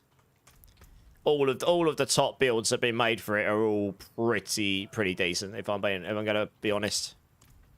So you should just follow the guides. You should follow the website and creator you like to follow. That's what I always say to people. Guys, does anyone want to jump in? Vegeta, are you still here? We've got 2 spaces if anyone wants to jump in. But yeah, I'm the Mobilytic Spiritborn lead, Ascension, so... On the tier list, if you go there, you'll see they're literally all mine. For better or worse. Max roll's laggy today. It's obviously getting a lot of traffic then. It's getting battered. Which one do you think's better? Crushing Hand is hands down the best build for farming. Payback is hands down the best build for pushing. Depends what you want to do. It's subjective, Godskin. But if you do pure Payback, the gear is almost identical between them. You can use the armory to swap the skill trees and paragons, and then you just have to swap the runes because you can't armory that. If you do Thorns Payback, you'll be able to use a lot of the gear from Crushing Hand, but there are a couple of slight differences, like aspects and stuff. I have builds for all of them, so just, yeah, check them out. Hey, Bloodfast, how's it going? You've played both and you prefer mine, Rebellion? Nice. I mean, look, I thank you for the kind words. I'm not about knocking other people and other creators and their guides at the end of the day, you know. I appreciate anyone who's in this game doing that stuff and helping people out in the community, so... And like I say, the person that wrote theirs does know his stuff. Besides the passive and all stats from Shroud, What should be the difference with not having it for pushing? The +1. Oh, well, that is the difference. The +1. The +1 to all skills is huge. Like, that's why it's used on so many builds. There's so many generic damage multis in the passive trees. You can't beat it for damage. In 99% of cases. There is on Paladin the Mantle of the Grey, which does in situations beat it. And there are a couple others, but very rarely can you. You enjoy the Rake Spirit build on your Spiritborn Lacopa. That is a very good build. I will get around to playing it at some point, yep. Love me. I was the guy that did Rake in Season 6 when Spiritborn drops and everyone was playing Quill Body. So, yeah, I like a bit of Rake. Jay, if I get another space, then you can join up. Type in !B tags, add me up, and then if a space opens up, I'll let you know. What is the best build for memeing? I don't know. What do we think, guys? What's the best build for memeing right now? I think he means generically, not necessarily just Spiritborn. Oh, yeah. I mean, obviously, everyone's entitled to their opinion. I just wanted to make it really clear that I'm not against max roll or, like, you know, trying to badmouth them or put them down or anything. Because I've had people put me down or Mobalytics down. It's not my style. You know. Some people do it because they feel threatened or whatever, but I personally don't really see it that way. I'm not in it to I'm not in it to try and disrupt anyone else. I'm in it because I'm doing what I enjoy and I like helping people. It's as easy as that, really.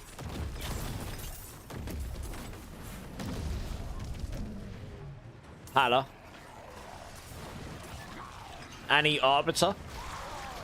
Captain America. For memeing, those are strong builds. All it did is a meme that slaps. Well, yeah. Hey, Source on Side, how's it going? Man, when did Ancestral Unique start dropping? They're pretty rare unless you can do the T7 stuff. Don't I hear you get loot pinatas. How do you keep Vigor up? On which build, Slick? On Crushing Hand? You don't keep it up. You spend it all when you attack. And then because of the Ring of Midnight Sun, you need a high aspect Ring of Midnight Sun. You're better off having a 750 no GA with 47 or 50% on it than anything else. And then you need, if you've got a 50% aspect, you need 100% to make it to double it to 100%.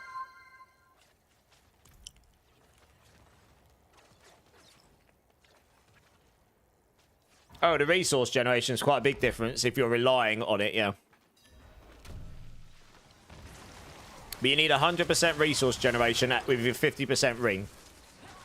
To be able to make it so that when you attack the Erotic Epileka, you critical strike, because that's what the Erotic Epileka does. That activates your Ring of Midnight Sun. You restore 50% resource, and then because you've got 100% resource generation, it doubles it to 100%. If you have 47% on the ring, you'll need 112.7%. So the lower the aspect, the more you get. And eventually it becomes impossible to get enough resource gen, basically. So that's how. Other than that, you don't really have any resource generation because you just don't need it. That's what you're missing. Okay, yeah.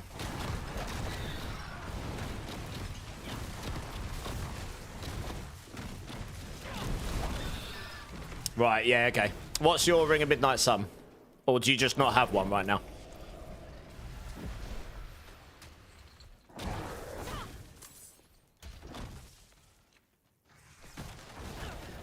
Also, 1 second. Do you have a Rod of Kepaleka? You do need a Rod of Kepaleka if you're playing Crushing Hand, really. That makes it a basic skill, so that means the skill doesn't cost any resource anymore. But it spends all of your resource at maximum resource to scale the damage. And that's why the Ring of Midnight Sun comes in.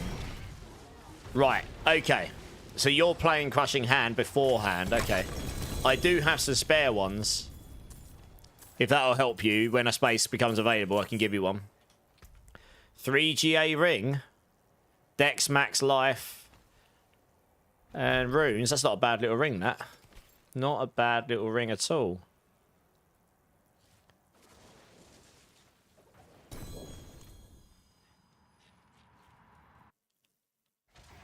Okay, no worries. Yeah, you'll be looking for those then. Yeah, those 2 items will help you in a big way. Yep. How far am I behind Paladin? Oh, miles, Carlos. Paladin's doing like, what, like 124? The highest any other class has done right now is 116. Spiritborn, the highest they've done is 111. There's someone in my Twitch channel who's probably going to get a 112 down in a minute. Because he was nearly doing it before. And in theory, I probably just gave him another 10-15% damage, or maybe more, through some optimizations to his items and stuff. So yeah, we're miles behind. But unless they give us some giga buffs, we're not going to catch up, to be honest. Paladin is just way more powerful, but this all changed in the expansion. Everything's getting a makeover. But we're totally fine. Like, we can do all of the general content. I haven't seen anyone do a T7 boss on Spiritborn yet, but that doesn't mean it isn't doable. Ramir, you could use a Rodder Cap. I do have some spare Rodder Caps I can help people with, but you're going to have to wait for me to have a spare space in the party.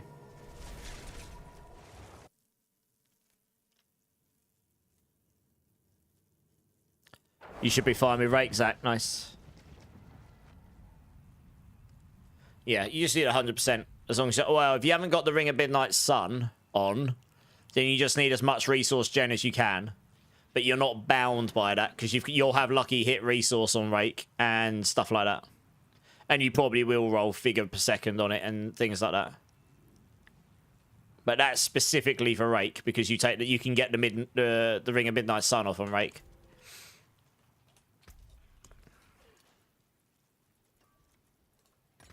Let's just run this for the Forgotten Wisdom Shrine, guys, because we're leaving XP off the table right now. Warlock will probably be overtuned, maybe, but if you think about it this way, Jacob, every class is also getting a full rework in their skill trees. What's the chances that some of the existing classes will have some broken stuff as well, right? There is a good chance there won't just be Warlock that's busted. Every class has an opportunity for that, because they're all getting pretty significant reworks in not just, you know, not just additional skills and balancing. Like, they're actually fully overhauling the skill trees, and probably many passives are going from the skill tree, and key passives are going from the skill tree. So it's like major build reworks, because builds and synergies were completely based upon all of these things originally. I also know of some mechanical changes coming to the game for certain classes, which will make a big difference as well, which means there'll be a lot of that in the game as well. So there's going to be big change coming. So there is opportunity for all classes to potentially be the best class, not even just Warlock. I mean, you would expect Warlock to be very strong, but it's not like they're releasing it and all the other classes are barely changing the way that they're built.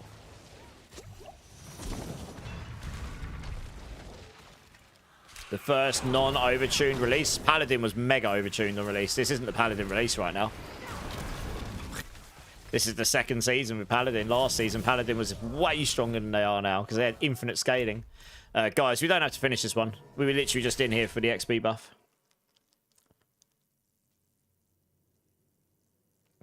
You're 15 hours into your first Spiritborn build and already Paragon 96 and T1. Normally I'm 20 hours into a build before I'm here, so I'm just enjoying running around crushing everything except bosses. Nice. Well, once you get those weapons and stuff, you'll be annihilating them, trust me.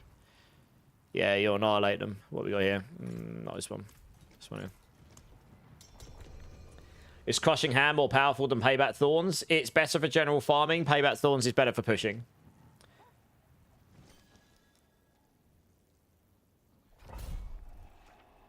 Hopefully that helps you, Thegals.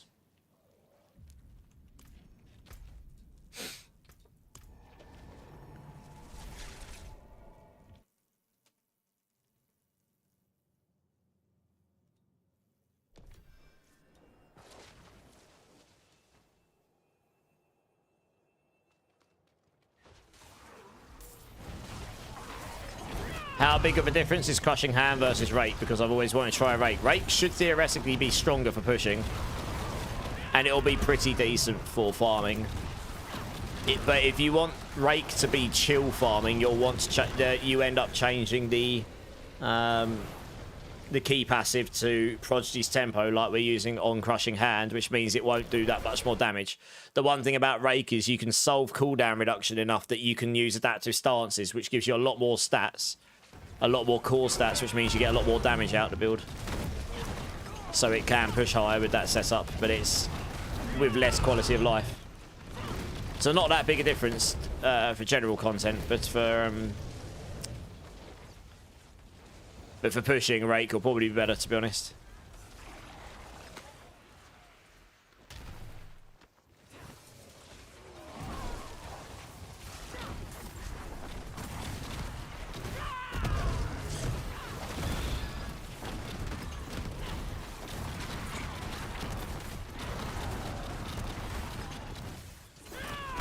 Paladin being best class is a little bit of marketing to sell the expansion. Yeah, it is. Yeah, exactly. You know, it doesn't bother me too much because you can just choose not to play it. If you want to play another class, you can, right?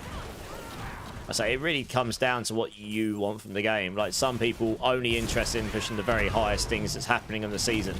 In which case, I guess you are funneled and into playing the Paladin right now. But if you're not worried about that and you just want to play a class and just do as well as you can in that class, you can play anything you like. You don't have to engage in Paladin if you don't want to.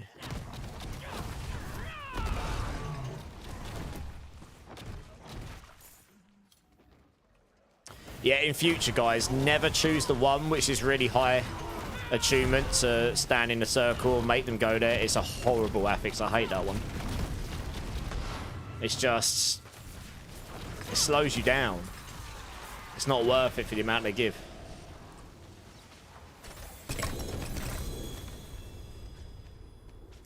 It's a shame only Mort knows so much and helps so many people. It's a shame people only watch him because of his looks. I feel bad for these people. My looks aren't that good. Oh dear.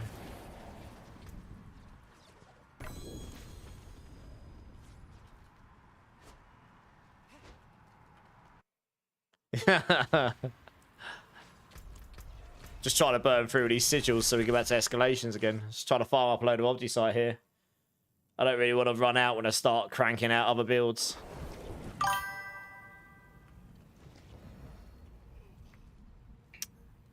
Oh, you have to drop. We've got a spare spot, guys, if anyone wants to join. More with the follow. Welcome in, dudes.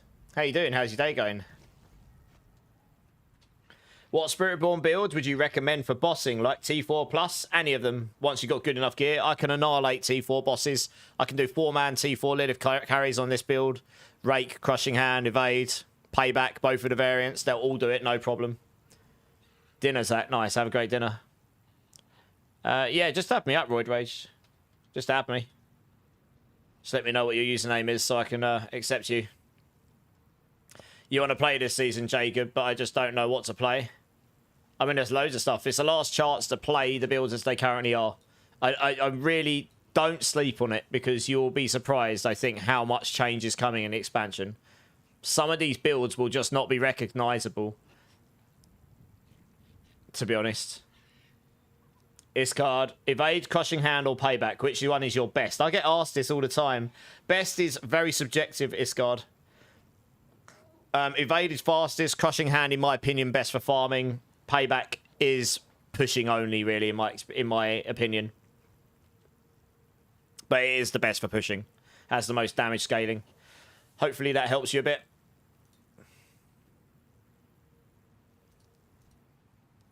Are you adding me up, Royd? Oh, we've actually got Jate that's added me as well. Jate, are you still here? You wanted to come join as well, didn't you? You added me already.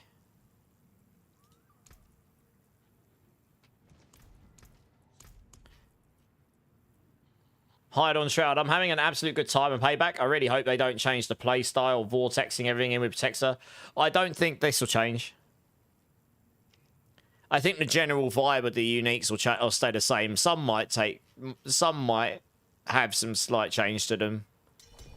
But I think generally speaking, a lot of the stuff will stay the same. There might just be new stuff, right? the skill tree is going to have some pretty significant change as well. Yeah, that's fair, Hyde. They're not going to be nuking everything that's in the game right now, but no matter how we look at it, everything will build differently in the expansion. Everything's going to item power 900. There's new systems in the game, like the talisman, which sets. The skill tree is going to be different. I mean, for all I know, there's going to be new items like uniques and mythics and runes, and the Paragon trees might change. I don't know. The Paragon stuff, I have no idea. There's everything could be open for change. Mechanical changes to classes, you know, we'll have to see, right? They'll reveal all this stuff in due course. Evade will be different a little bit with the Roshan up par. Well, yeah, I mean, obviously any unique that's got a passive on it, you've got to question whether that's going to be the same, because passives won't be in the skill tree.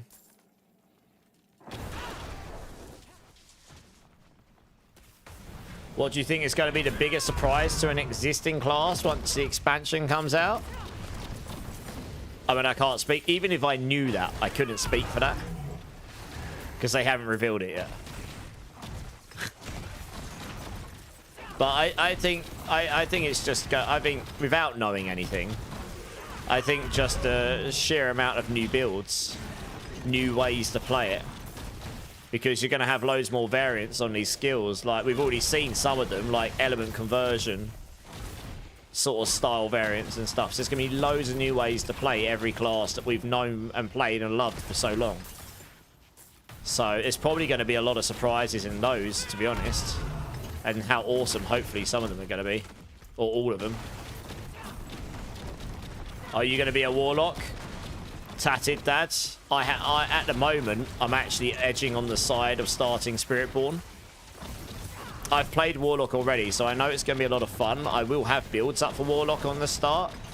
I've got 2 reasons why I might start on Spiritborn. 1, I have obligations to Mobalytics to get builds done for them. Normally for the start of a season, but obviously in terms of the expansion, I don't know if that's even going to be viable. If I cannot get stuff prepared before the start of the expansion, I will have no choice but to start on Spiritborn. Pretty much. Because I want those to be high quality, and I'll have to do them, and I can't do them unless I know the game and the content. So that's one reason. And 2, if I'm being a little cynical, virtually every content creator, apart from the few, are going to be on Warlock. It is going to be insane. And yes, it's going to have ridiculous amounts of people wanting to see that. But there will be so many people playing Warlock. And I know I've carved myself a little bit of space in the Diablo space these days, but everyone is going to be playing Warlock. Like, nearly everyone. And I understand why. I don't think there'll be many playing the other classes on the first few days, especially Spiritborn, because there's barely any creators that do Spiritborn anyway that are in the YouTube and the streaming space. Most of the max roll guide writers, to my knowledge, don't stream or do YouTube.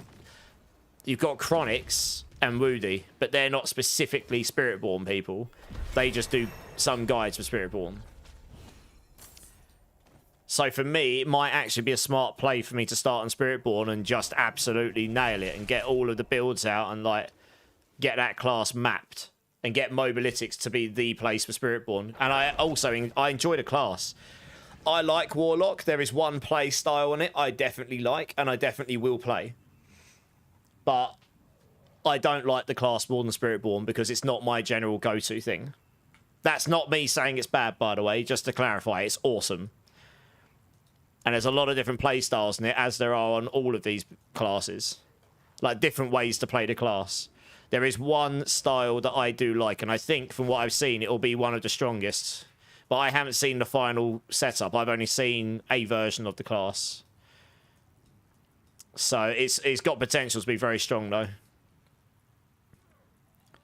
Let's put that there. Which one of your builds will push the leaderboards the highest? Both the payback builds. Finally got a Starless. Did a bloodied Horde in T3. There goes all my Season 12 luck. Well, you got a Starless. Nice. What GA did you get? Hey, Rogue Squadron. How you doing? You just got 3,400 kill streak with Sorks. Nice. Slapping all the demons. Hoodie, how's it going? Can I make payback without the shroud? Yes, but you'll need to have a lot of resource gen. I would start on pure payback because that uses Ravager and that gives you that multiplicative resource gen, so you can probably get away with that. Thorn's payback will struggle without the shroud because you need the resource gen in every place you can because you don't use Ravager on it. Or you can play Thorn's payback, take Scourge off and put Ravager on, but it will probably make the build worse. So yeah, hopefully that helps. You're pushing for Spiritborn, nice. TP. Oh, sorry, yeah, we're in the strong one. My bad. Getting distracted, trying to answer a million questions. Would you be so kind and take a look at your build? Yeah, let us finish this dungeon quickly. You might make another Spirit next season. Yeah, so I can't judge what I'm gonna start on it. I don't know. It's very important for me the next season for me continuing this full-time content creator journey. So I've got to try. You know, I can only try and make the smartest decisions. But I also want to play stuff I enjoy. And I just think there's going to be so many people playing Warlock and so many people slapping up builds. It is going to be carnage. It's going to be, if you will, for lack of a better word, very competitive. It will be less so for the class that I am definitely better at than a lot of people. At least at the moment. But then, you know, I spend all day playing it. And I enjoy the playstyle. I've always been someone who enjoys this playstyle, so it might just make more sense for me to do that, for better or worse, you know?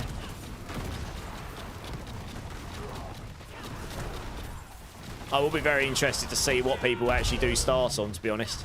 Like, I imagine there will be a very high percentage of Warlock.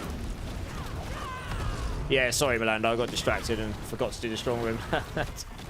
Appreciate you guys pinging me until I actually saw and stopped being a noob.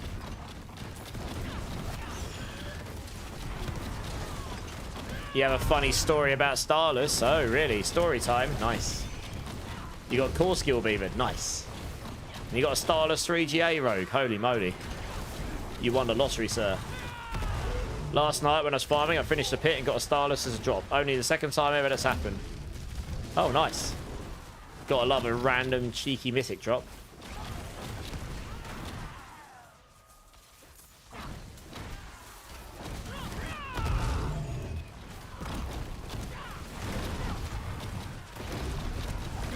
After the pit, I noticed Andy was a Whisper, so I went and did her and got another. Oh, really? What, you got 2 Starlesses in one run? Sorry.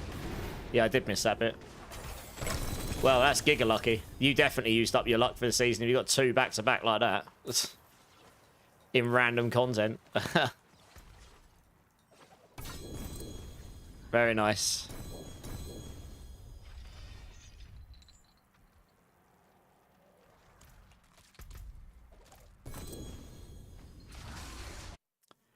Hey, Torturian, how's it going, man? First time chat, so welcome in. Yeah, check out the build planner, dudes. And if you've got any questions, just throw them in the chat. More than happy to try and answer anything you've got that you're not sure on and stuff. And yeah, hope you're having a good day, my dudes.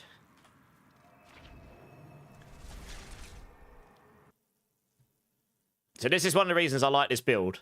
I'm pretty much spending half my time looking at a different screen, answering questions, and I'm, apart from being slow and not keeping up with these guys, I'm basically chilling. Guys, let's run a very quick pit here, because it's a Whisper.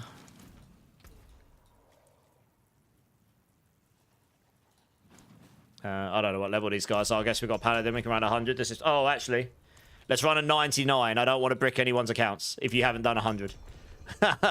We'll do a 99 just in case, so no one's anyone that hasn't bricked their account already won't brick it. You linked me to Starless. Oh, nice. Yeah, GG's. Don't brick my pally. Should we do 100, everybody? No, I wouldn't do that to you, Melando. I wouldn't do that to you. Did I answer which one was best, Emmett? I did. It was basically, it's subjective to what you think best is. But Evade is the fastest. It's also pretty strong. Crushing Hand, in my opinion, is the best farming build if you can't be bothered to evade. It's what I'm playing right now. It's just super chill. Blows everything up. And payback is the best for pushing pits, like the highest content, has the most damage scaling. So you can, yeah, it just depends what you want to do.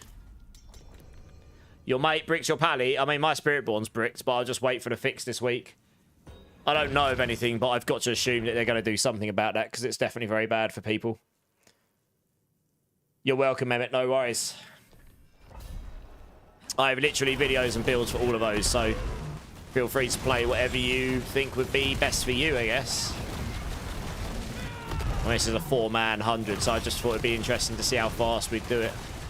If we went to 95, we'd kill stuff really fast.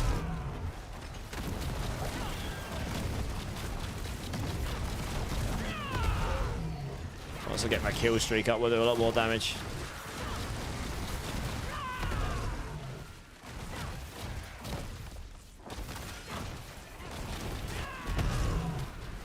Didn't want to do evade. Nice, yeah. Crushing Hand's sick. I mean, this is a 4-man 100 right now. So we're doing okay. And this isn't my strongest build. And I've got damage left off the table. I haven't got the best items. Guys, if you're going to die, stay at the start. Because otherwise we might as well quit and start another one and go lower. If you can't actually kill this stuff without dying, just stay at the start. Because honestly, you're going to kill the timer. And it was pointless doing it to start with. We'll do it as fast as we can. I mean, I could have just put in 95. I didn't know how fast we'd do this. I figured with a paladin in the team, we'll probably do it fast enough, to be honest. My damage ramps as I get a bigger kill streak, so... yeah, by the time I get to 250, I'll be hitting a lot harder than I am right now.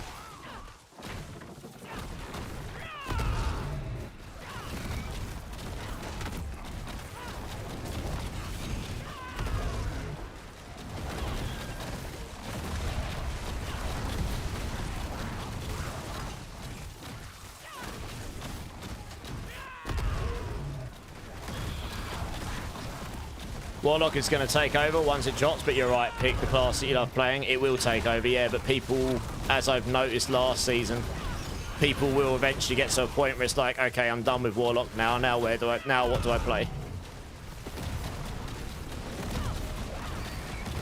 But like I say, I might not have a chance. I might not have a choice anyway.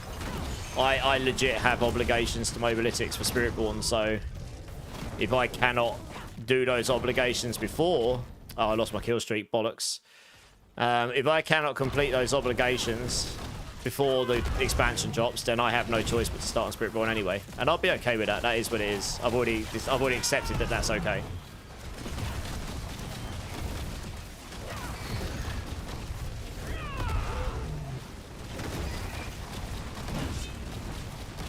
You would, but you wouldn't mean too much. I wouldn't do it to you, Milanda. I'm not that mean. I'm not that mean. I would argue Crushing is the best. I think Crushing's the better farming build for sure. I'm not a big fan of Evade for farming. It's fast, but once you can't one-shot stuff anymore, it's a bit of a pain in the ass to kill stuff. Crushing Hand, you just go. It doesn't matter. You just go in the room and hold down your button and just wait until things die. It's, yeah, it's much better for farming in my opinion. And it's especially if you're playing solo, you can zip through dungeons almost as fast as you can evade. Honestly, this is look at this. This is insane. I'm gonna clip it and I'm gonna send it to them in a Discord, part of the Discord, because that's just crazy. That fire enchanted aspect is nuts.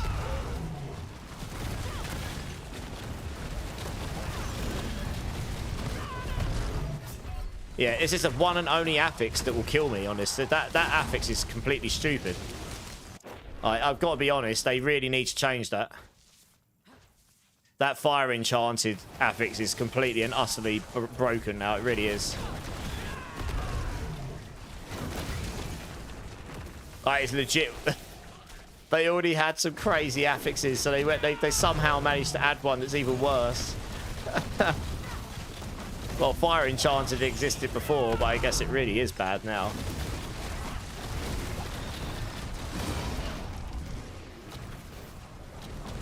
It is terrible.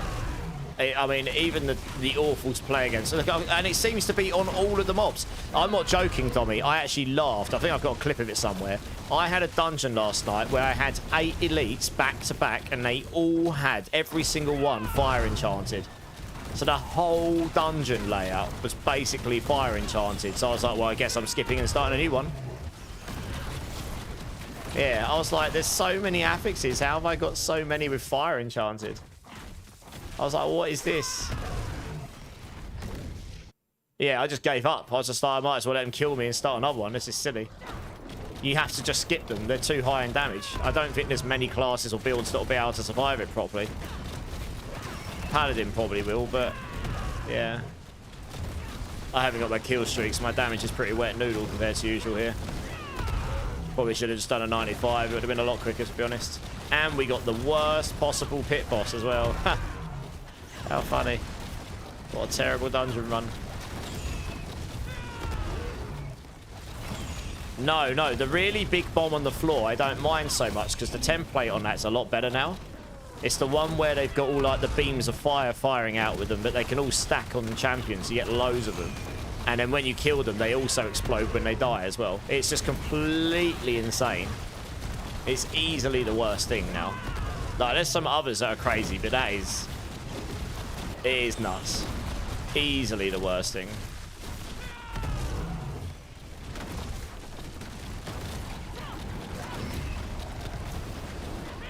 Is Party Finder bugged? I don't know. I don't really use it. What's the exact difference between Crushing Hand and Payback? Crushing Hand has bigger area effect. Payback is a smaller area effect but has more damage scaling.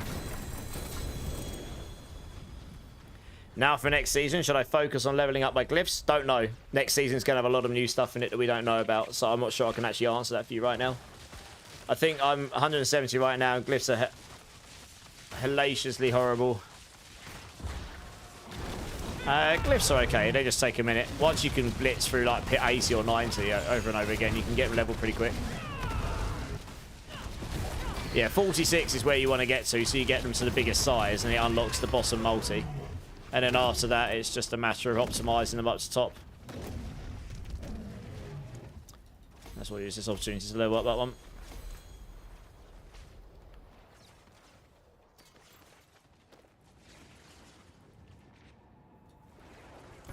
Alright, nice. So we'll get our Whisper at least. You got the Mythic Glaive in an Infernal Horde Ascension. Oh, yeah. The Nessicum, I hope, will be good in the expansion. It's literally never been used in any build ever since it came out in Season 6. Because it's never been better. The problem with Spiritborn is you can only equip two-handed weapons. So that weapon has to be Giga. And if it's not... Pit 99, 4-man at 500 millisecond latency. I was just making it... I was giving you some challenge, Milando, you know? You're playing Paladin. I thought I'd give you a challenge. Oh, dear. But yeah, that Mythic Glaive. Wow, yeah. That Mythic Glaive needs a buff because like all the other like this unique is just straight up. All the unique weapons are just straight up better than the Mythic one. It's weird. Like the Mythic one has no place where it's better. I've tried it in many seasons. It just never works out better. You skyrocketed from Hell Ties and boss layers in levels. Oh, that works. Yeah, nice. Frozen Soul. Hey guys, just started out Spiritborn, going Crushing Hand. Don't suppose you have any spare uniques? I have a few bits. What do I have? I have an Ibawaka. I have a Rod. I don't have any Midnight Suns. But I have a Hesher Kasungi as well I can give you. Like an okay one.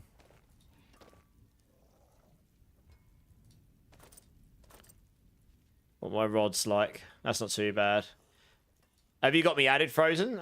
Do exclamation mark B tag. Add me up. Come and join. And I'll give you these items. Soulless Perfection, first time chatter. How you doing, man? Man, I'm really struggling with Sork and I really don't want to play Paladin like 99% of people.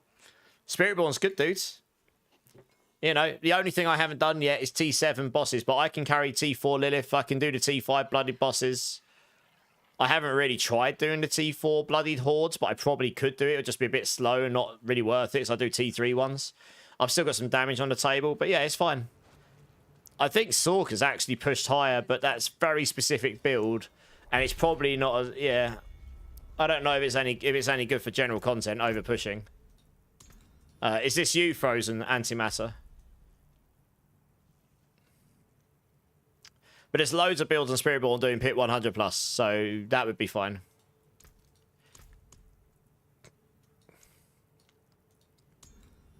Yeah, cool. All right, join up. We might need to go down difficulty, guys. Let's just do that quickly. Yeah. Does anyone have an adaptability aspect? I do. I believe I kept one.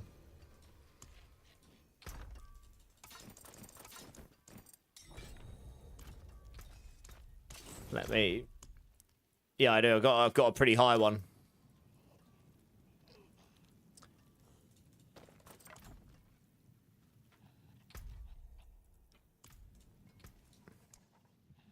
You got me added, Melik. Yeah. Those will get you going. They're relatively decent. Good luck.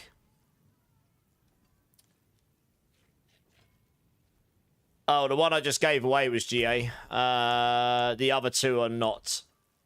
Unfortunately. You're welcome, Frozen. No worries. I can't wait to play Warlock. I need something new to play. I like Spiritborn, but yeah, fair enough, King Wolf. King Ghost. I mean, I just gave away the GA one, but if you want one of the other ones, they'll get you going. This one's fine. Non-GA. Yeah, you can get it. Yeah, if you got me added with me, you can come join. Can you drop Frozen? Because I've got some other people that need to get some bits. But yeah, Warlock's going to be a lot of fun. A lot of you are going to enjoy it. It's going to be a good time. Thanks, Frozen. Appreciate it. Could you take a quick look at your builds? Yeah, can you PM me in game so I can find you? I can just look. I can view you from there. Just send me a message in game.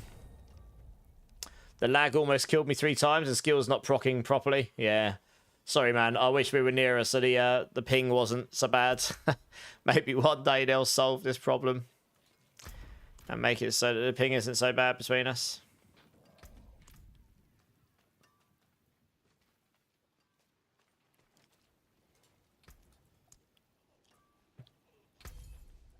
Yeah. Who was after the adaptability? Oh, Melik. You sent a request over. Okay, can you give me your battle tag? It doesn't seem to have added you. It doesn't seem to have, yeah, it doesn't seem to have added you.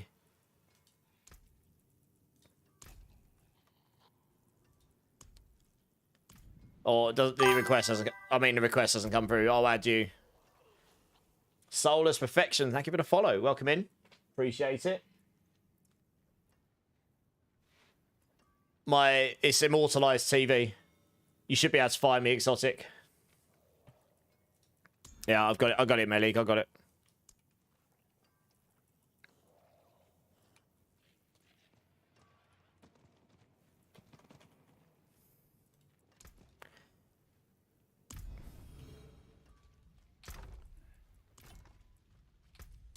Yeah, I can't give it away. Hey, Meatwad, how's it going? Yeah, good, dude. How you doing? Do I have any bucks? I actually don't, Zane. Sorry, man. Obviously in high demand. I think I've only got one, which is for testing right now. But I'll let you know if any others come along.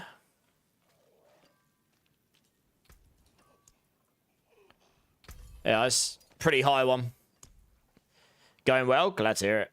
You still have so much to do. You're only at level 70 glyphs. Nice, yeah. Loads of power to gain in.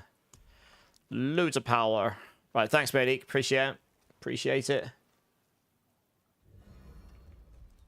Alright, let's go to C4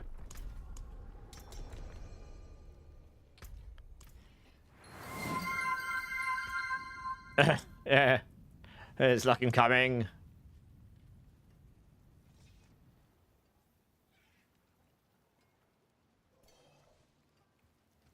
Kick you, you're outside. Okay.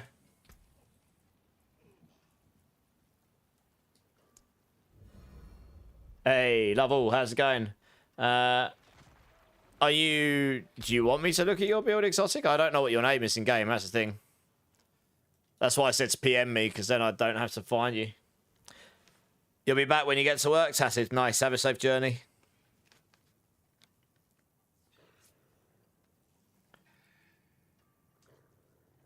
Also, guys, we've got spare spots if anyone wants to come join us.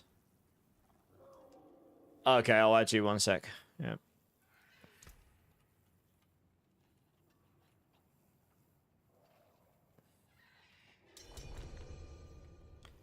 There you go. Oh, you're joining back, okay. Hey, life itself, how's it going? How you doing? You've officially given up on Spiritborn, why? How high did you get it?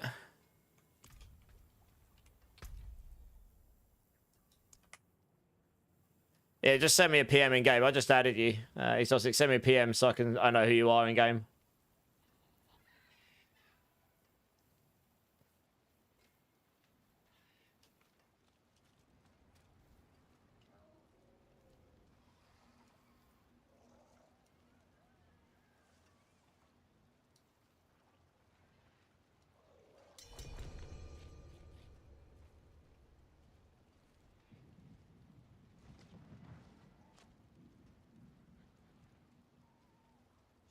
Player who invites you is at max friends. Oh, really? I thought I just deleted someone. 1 second. Hello. I always have to remove people so I can... Yeah, try again. Unfortunately, I've got to that point. No, you're good. I have to remove people to add people. You're just heading to sleep and wanting to sleep? I didn't. You reached Paragon 54 and changed Paladin. Fair enough. Well, look, if you're enjoying Paladin, boy, then play Paladin. Paladin is just stronger right now. So, yeah. Got a tier 95 floor with only fire enchanted mods. Noztam. Ripsaws. There you go, got you. Right, let's have a quick look at your build here. Alright, your weapon's decent. You got your 7 quacks. Nice. Boots. Your boots look solid. They're great. Fine.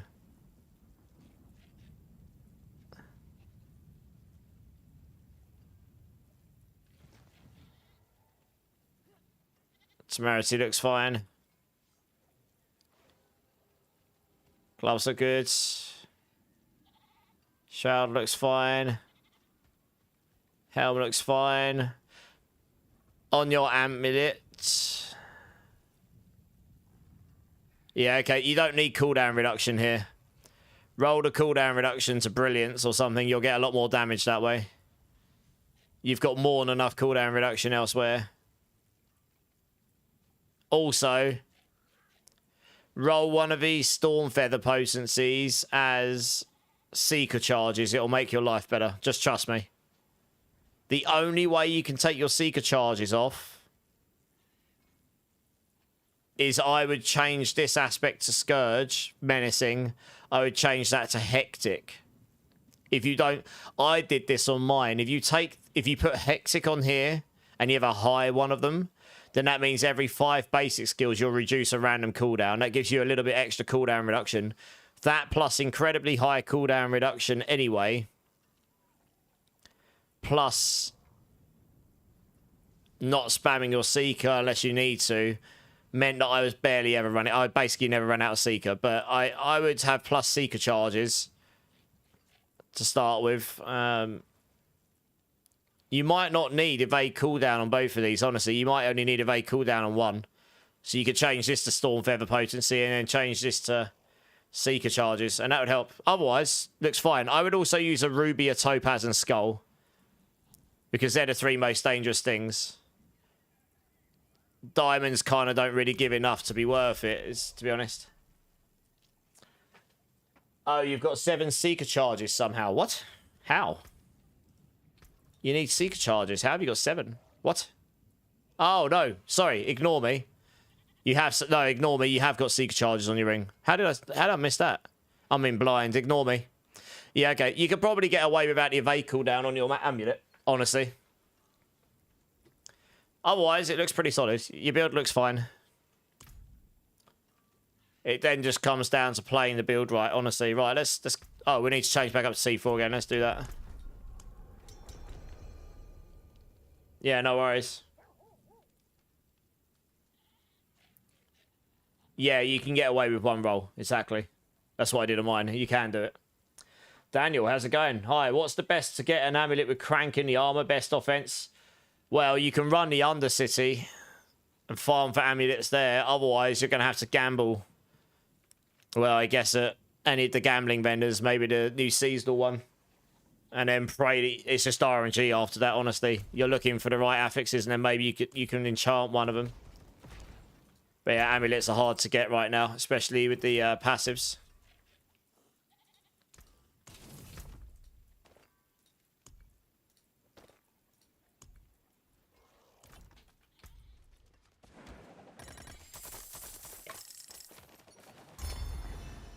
Right, let's see what we got. Yeah, let's run these. What object site am I sitting at now? 30,000, okay. That not use? Oh. Oh, yeah, guys, accept. We need to go to T4, please. Thanks, thanks, Melando. Who's not accepting? I will kick people if you don't accept, so please accept. Actually, I'll tell you what, Roids, you're going to drop because I just gave you starter stuff. You're not going to be able to join us. I doubt you're in T4, right? Yeah. Like, there's no... we're not farming penitent. Yeah, but if you can't keep up with us and you're going to die all the time, you're not going to have a very good time. So, it's up to you. If you think you can keep up with us, then... Sure, okay. Well, we'll try it. We'll see what happens. Hey, Exotic Fire with the gift sub. Thank you, dude. Appreciate it. Right, let's try again. If you can keep up with us, then all good.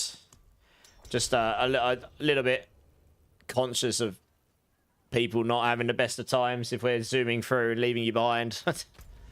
And you got to deal with the mobs. Do I have a spare Vex and Gar, Lacey? I will have to check when I finish this dungeon. What should I run in the Undercity? You can run any of the Undercity keys, but for amulets, you want to run the 50 million passive ranks. The extra offering you can put in.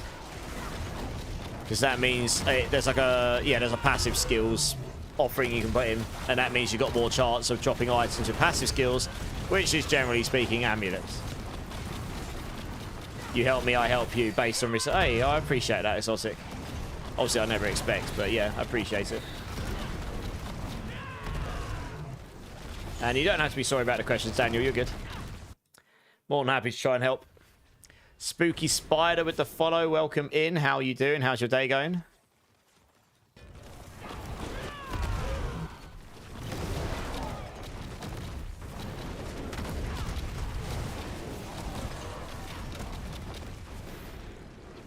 What we got here? I'll take this one.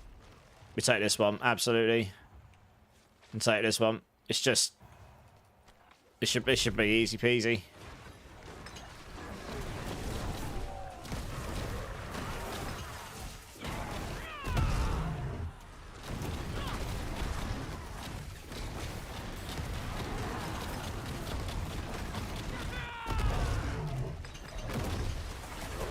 Is Whirlwind Barb worth it in Season 12, Viday? I actually don't know. I imagine it's viable, but I don't know how good. It's not their top build, though. I know that much. Hopefully, make Whirlwind Barb great again? Question mark. I mean, early in like pre-season and Season 1, it was completely insane. Whirlwind Barb was. Yeah, going way back. I remember well.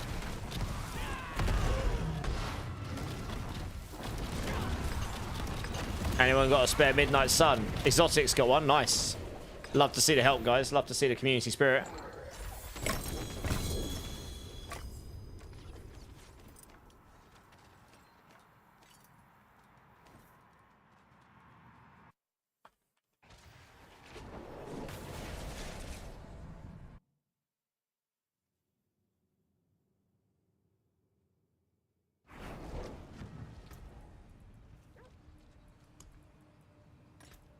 How many more of these have I got? 1, 2, 3. Right, I'm down to 3. Okay. And then we're down. And I've got a load of keys to salvage. Okay. Blasting bosses tomorrow. Nice. Looks like Frozen added you got exotic.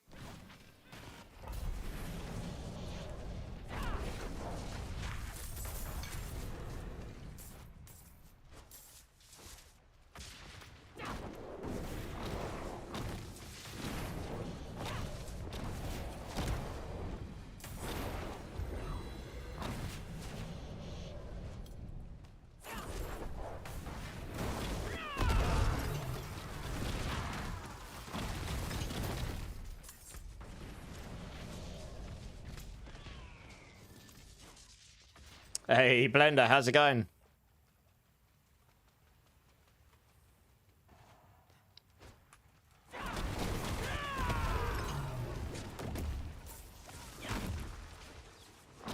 Oh. Tragic Strongman's over here, guys. That's what we're here for. Yeah, I'm good, Blender, I'm good. How's your day been?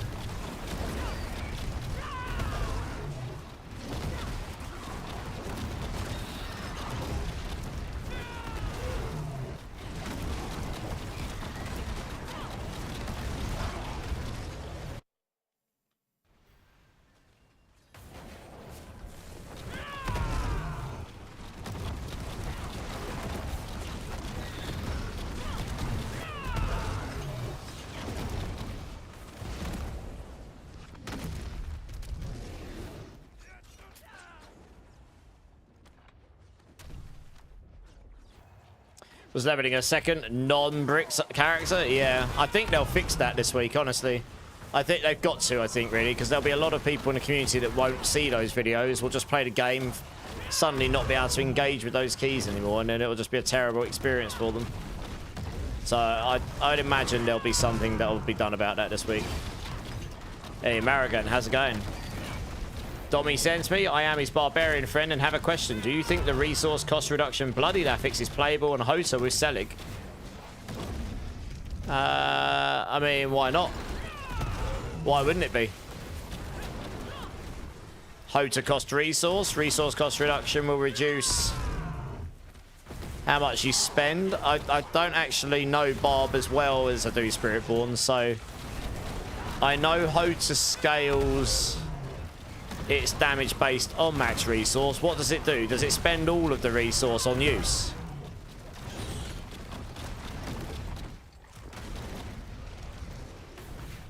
If it spends all resource on use to do a big hit, which is what I think it might do, then resource cost reduction will do nothing because it still spends all the resource on use.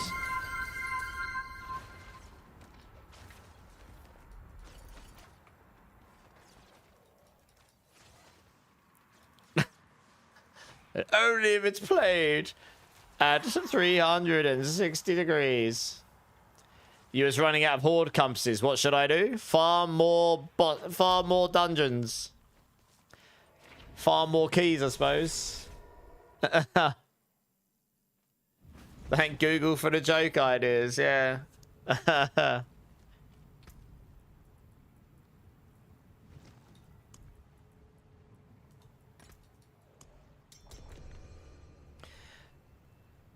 Yeah, you'll have to let me know how that mechanically works, Marigan. I forget off the top of my head. I haven't played Barb in ages. But yeah, if it does what I said it does, then strength will be better for sure. What's the best offering? The one that has passive ranks on it. Because that means you'll drop more items with passive ranks, which is amulets, right? So it forces the game to drop you more amulets. Yeah, let me know. Like, when you cast Hota, does it just use a little bit of resource? Or does it consume all of it to do a big hit? I can't actually remember. I say it's been... The last time I played Barbarian was probably like season 5 or something. Long time ago. It's not why I go to Archetype. Just a little bit. And what's your problem? Are you running out of resource when you're playing? Is that what you're finding? If you're running out of... I mean, sure, you're not using a Ring of Starless Skies on that. Or do you just not have one yet? Core skills, if you're trying to solve the resource problem on core skills, the Ring of Starless Skies tends to be a pretty solid option there. Hey, Gaming Dork, I'm good. How you doing?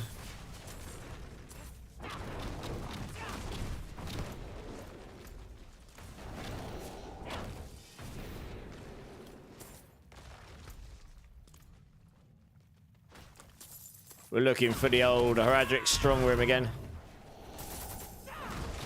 Yeah, I found it. It's on me, guys.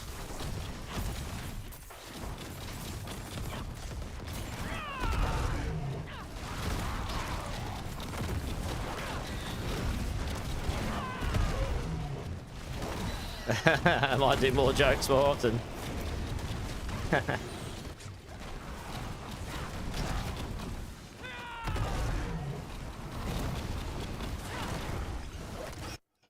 You use a Starless Sky, have enough resource. How many Ancients gives me? Okay, well, if you're not running out of resource, then you won't need resource cost reduction. In which case, take strength, I guess.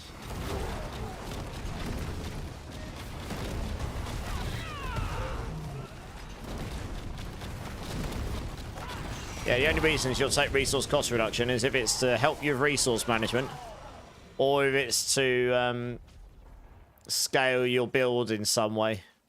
Like, our Rod of Kepaleka on Spiritborn scales its damage by resource cost reduction. It's just in the damage calculations for the weapon. So we stack it for that reason. But other stuff won't necessarily scale that way, so it won't be worth anything.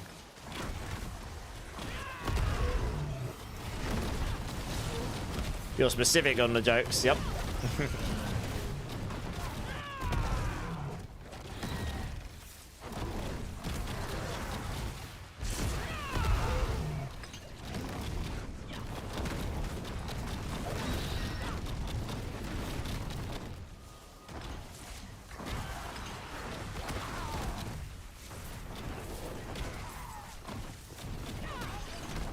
Don't be making threats.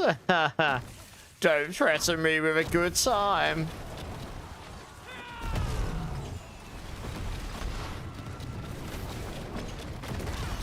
Oh yeah, Lacey. Well, I'll go check, see if I've got those Gars and Vex. One sec.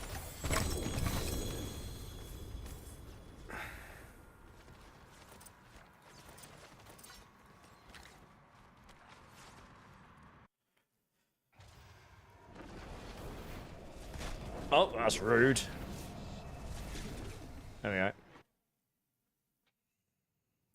Better. Got through what I was dealing with yesterday. Nothing too heavy. It's all good now. I'm glad to hear you're good now. Right, let's have a look, see if I've got those runes.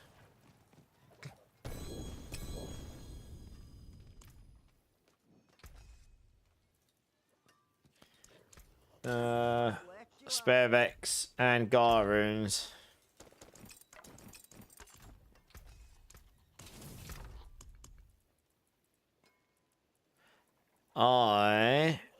I do. Lacey, I have both. When I get a spare spot in my party, I'll let you know. I can sort you out with one of each.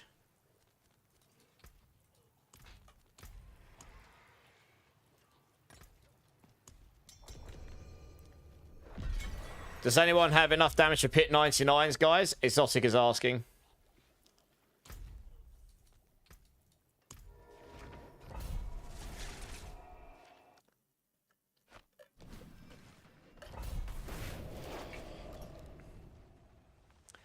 You're not getting a good Kepaleka right now. I feel you, Dommy. I'm in the same boat.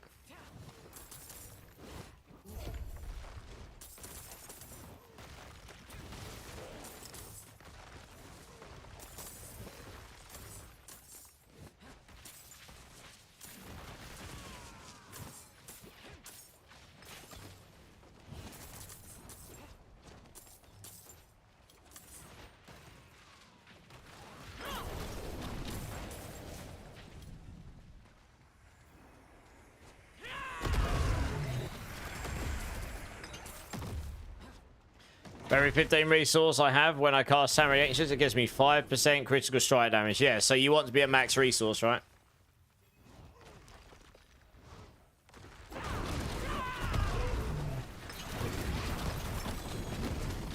You probably want something that's going to help you generate resource more than reduce the cost, but I mean, you can try it. Try it if you can enchant it and then change it to strength later, then do that, I guess.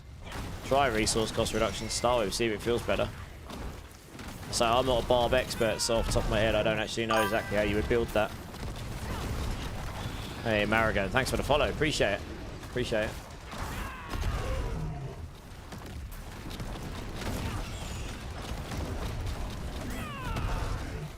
Kep is probably the hardest item on Spiritborn to get. Yeah, it's pretty hard. Harry Stroh as well. Thanks for the follow, dude. I appreciate it.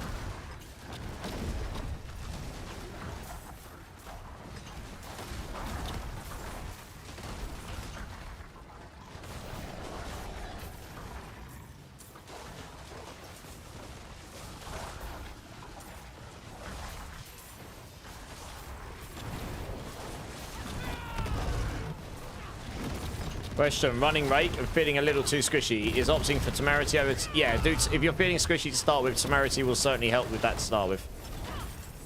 Which way around are you using your spirit halls, by the way? Are you doing Eagle Gorilla or Gorilla Eagle?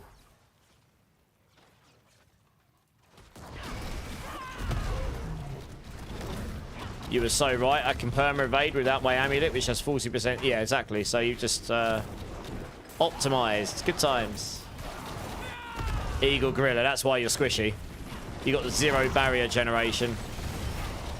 I'm assuming you don't have Lucky Vulnerable on either of your rings. If you have Lucky Vulnerable on a ring, you can opt to swap it around to Gorilla Eagle. No. You can only... Yeah, then swap to Gorilla Eagle. You can only swap to Gorilla Eagle if you've got Lucky Vulnerable. Alpha, this is the build you're trying right now. What, Crushing Hand? Nice. No, Eagle. No, it's better to have Lucky Vulnerable. But yes, you could use a Thol Room, but it's better to have Lucky Vulnerable.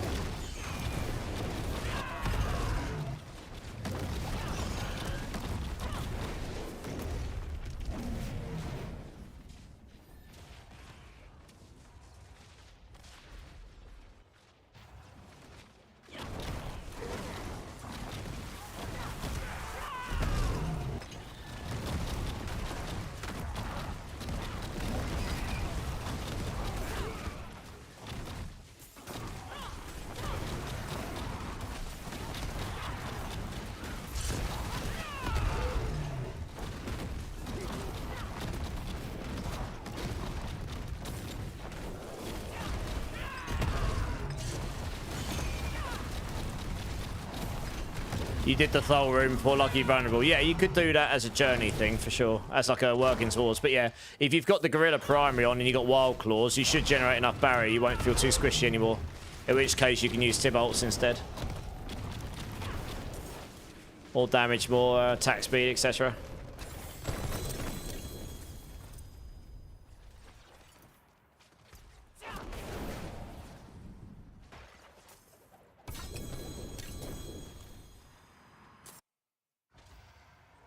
You rolled 65% Storm Feather. Nice. GG's.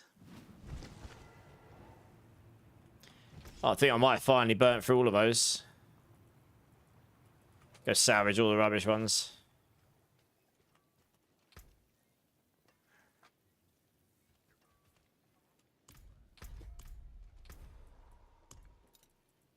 Don't need this. Don't need those.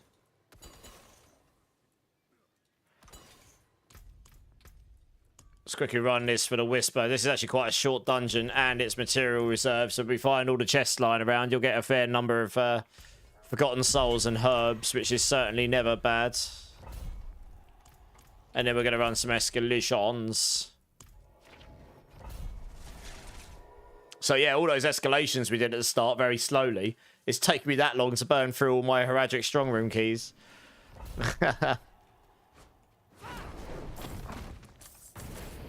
Yeah, this is what you want. Look for the little chests that are lying around so you can get loads of souls from them.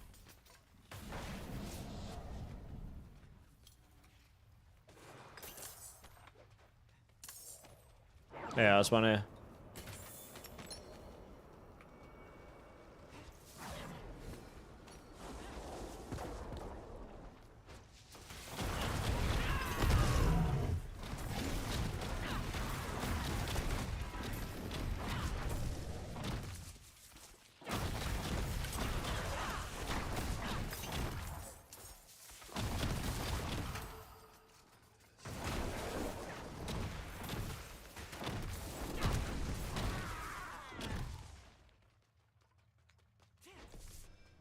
The premium bundle wings look good. Yeah, they do, yeah. They do look very nice. It's one thing that Blizzard does very well. Their artwork looks very good. You have strong room keys. Yeah, we can run some escalations if you want, or we can run the strong room keys. I don't mind. Just farming materials, right?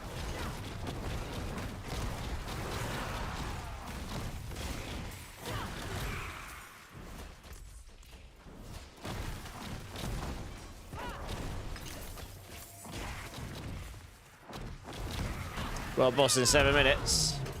Suppose we can try and run that as well. I forget how big these Nahantu dungeons are. They're massive, aren't they? Absolutely ginormous.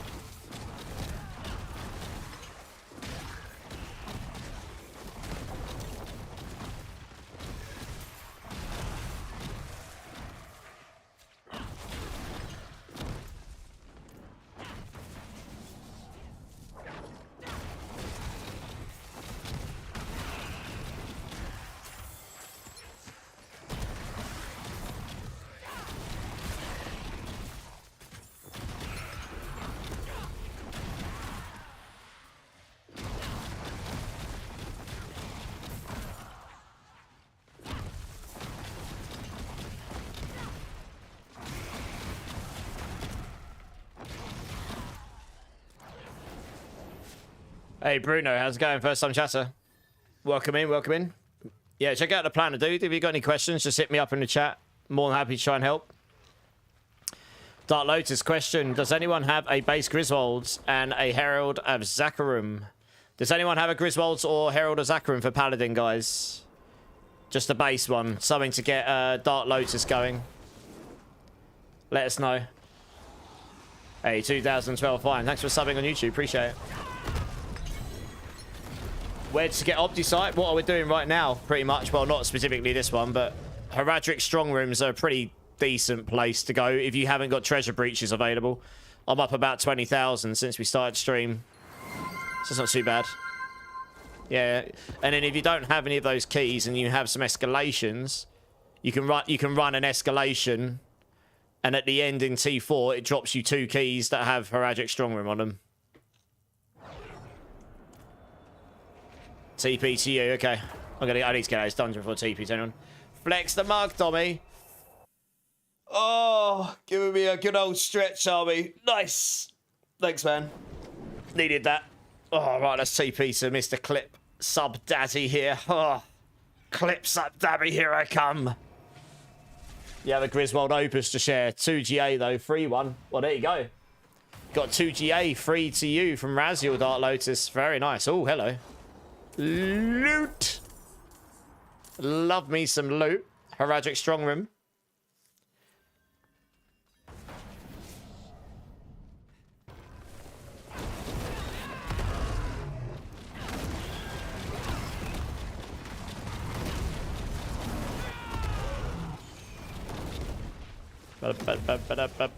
Yeah, more. I just figured, like, all these more monster ones, just more monsters. More monsters and speed, like, pretty much. Like, all of the other things, like, go get these wisps, go get these zombies, I don't know, they just slow us down, I feel like. I don't think they're worth it. I want them to be, but they're not. Doing butcher stuff is the fastest XP I've ever seen. Oh, yeah, in the hordes, yeah. Yeah. I mean, I could just go... I've got loads of those keys. I could just go blast a bunch. But I'm not in a rush right this second. I'm high enough right now. Gonna farm loads of materials and then we can go blast those levels at some point.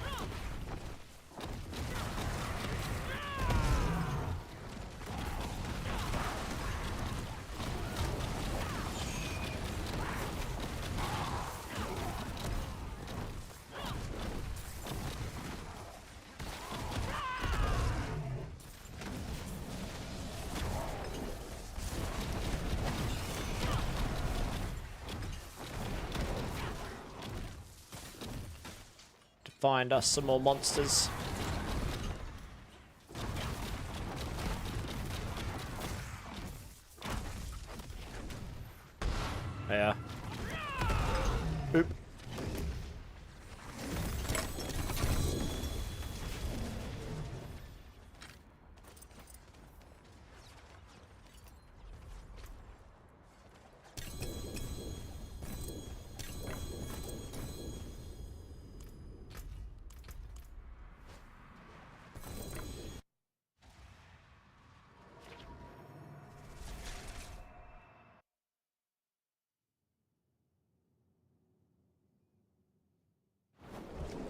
Yeah, no worries. It's world boss in 3 minutes anyway. So I was going to say, let's go down to the world boss. It's actually in 2 minutes. I'll run down there. And then I'm going to go quickly use the restroom while we're waiting. So we'll have like a minute or so before it spawns. We may as well go catch this since it literally lines up with us finishing a dungeon anyway.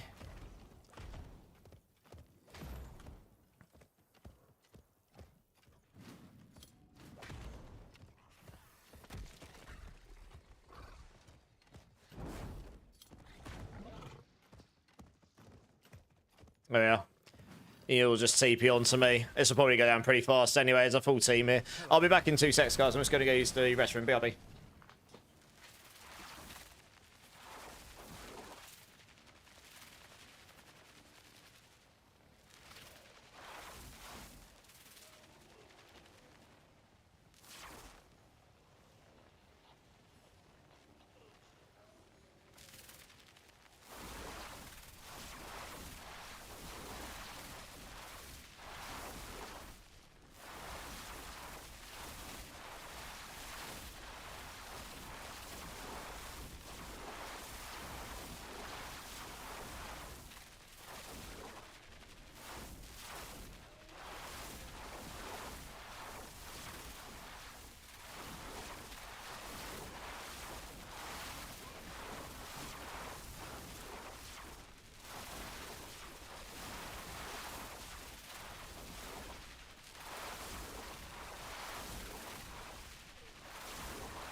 Alright guys, I'm back.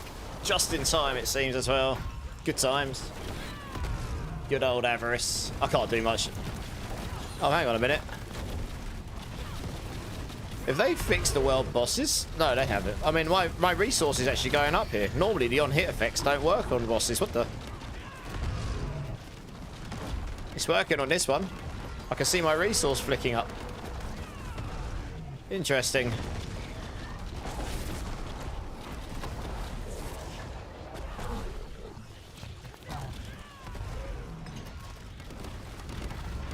That's normally busted. It normally doesn't work.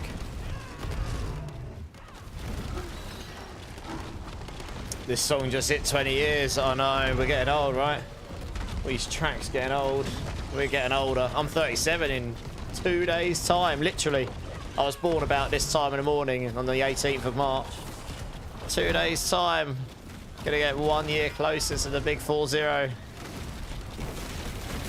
And still living my best life and degenning like an absolute demon. Oh, yeah.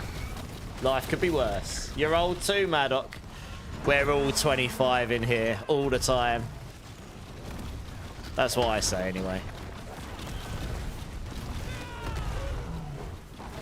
Jesus Christ, I'm so effing old, turning 33 this year. Goodness me, you're a baby. Cheers, Violent. Giving me a vote of confidence right there.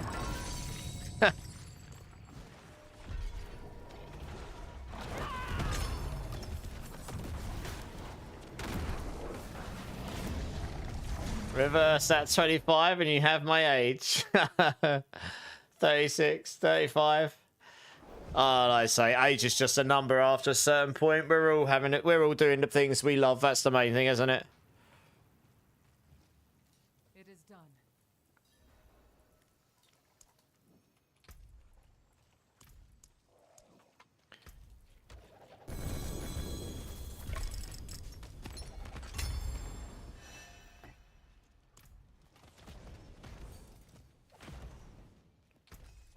What's that got on it?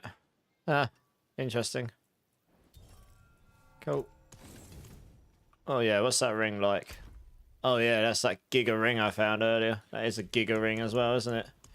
Keep hold of that one, I think, because that's a pretty nice ring. I'm probably going to use that on one of the builds I'm going to play. That is a tasty ring right there. Hey, Jay, game just crashed. Are you sure? We can wait for you to join again if you want. just let me know. Noztam, thanks for the follow, dude. I appreciate it. You are all babies. Oh, like I say, we're living our best lives. Maddox 40, nice. We got a spare spot, guys. Does anyone want to come join? Wow, not only did I just blast Pit 99 in 9 minutes, I also doubled my damage record up from 17 billion with one single feather. Yep. Helped you optimize your build, Exotic. GG's. Well, it looks like someone else is joining already here. I think we're just running some Heraldic strong rooms currently. Oh, your runes. Oh, we're full now. Yeah. You want Gar and Vex, don't you? Alright, I've got them on me. I have them on me. So they're ready to give you... Oh yeah, come and join. Lacey, I think Pyro's just left so you can come and join. Is this Pyro or Hellspawn? I can't remember. Bleached. I forget if that's... Oh, it is Pyro. Yeah, I thought so. Yeah, come and join. Oh, you're Star. Oh, he's already here. Oh, you can join again, Pyro. He's already here. he joined. I'm losing track of who's who. Right, there you go. Gar and Vex. Yeah, join up again, Pyro. How are you doing, Pyro? You good?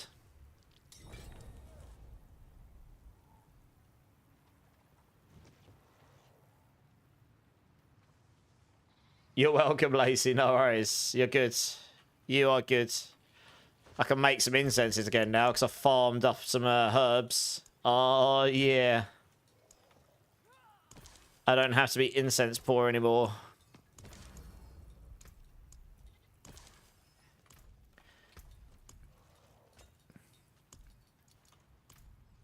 It looks like we do actually have a spare spot, Exotic, if you want to come join. You turn 60 this September, Alpha. Nice, man. Oh, so I think after a certain point, age doesn't matter so much, right? We're all adults in our own way. Well, I guess that's why I keep trying to tell myself.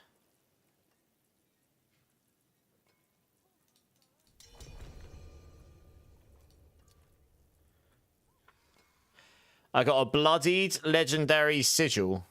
Escalation sigil. Bright aura. Hey, thanks for the lurker. Easy, appreciate it. Act like an adult. Well, yeah, growing old is a trap. Remain young forever. Well, I'm trying. You're on your 4th tune already. The season's only been going like 4 days. You've done a tune a day. You nutter.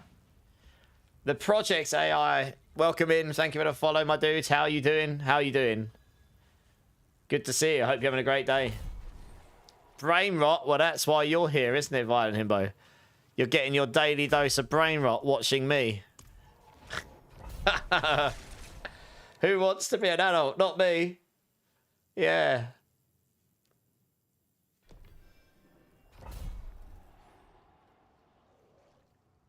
No, Ozzy, you might have been asking gold.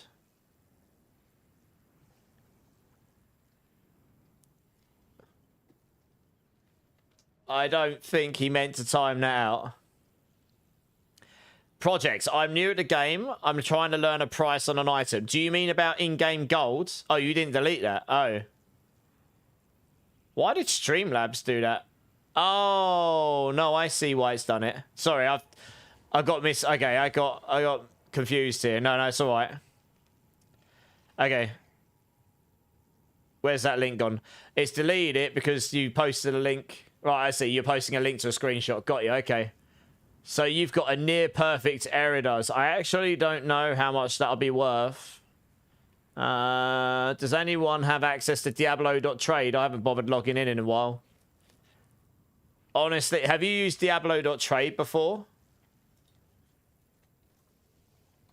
Have you used this before?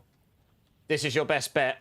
That will have the... It has like a current market, like what's sold recently and all that kind of stuff. That's your best bet. The problem is it's a druid item and not many people are playing druid, if anyone really at the moment. Not many. So it might not be worth much, because at the end of the day, it doesn't matter how good the item is. It's all supply and demand. Like, if there's no demand, there's no supply, no supply requirement. So that might... I don't know of many people playing Druid right now, to be honest, unfortunately. I'd hold on to it in case. You joined the US Navy 36 years ago on the 19th. Wow. That's nuts. Right, yeah, this one's speed is crazy. And this one. Yeah, no worries. Sorry I can't help you more than that. I mean, I'm not exactly rich. I've got 1.3 billion, but that can go very quickly when you start trying to roll amulets, as I found out the other night.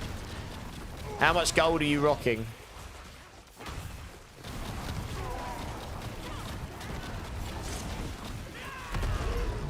Everyone wants to play Super Paladin. That's the thing. Yeah, if it was a Paladin 4GA, you'd be rolling in it, because it's just, especially if it's a good one.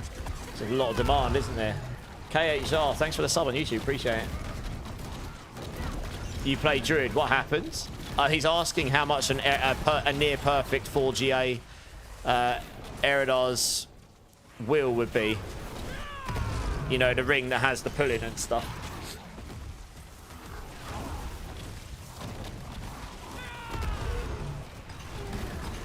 Yeah, this is the build, Nits. Check out the planner. Let me know if you got any questions.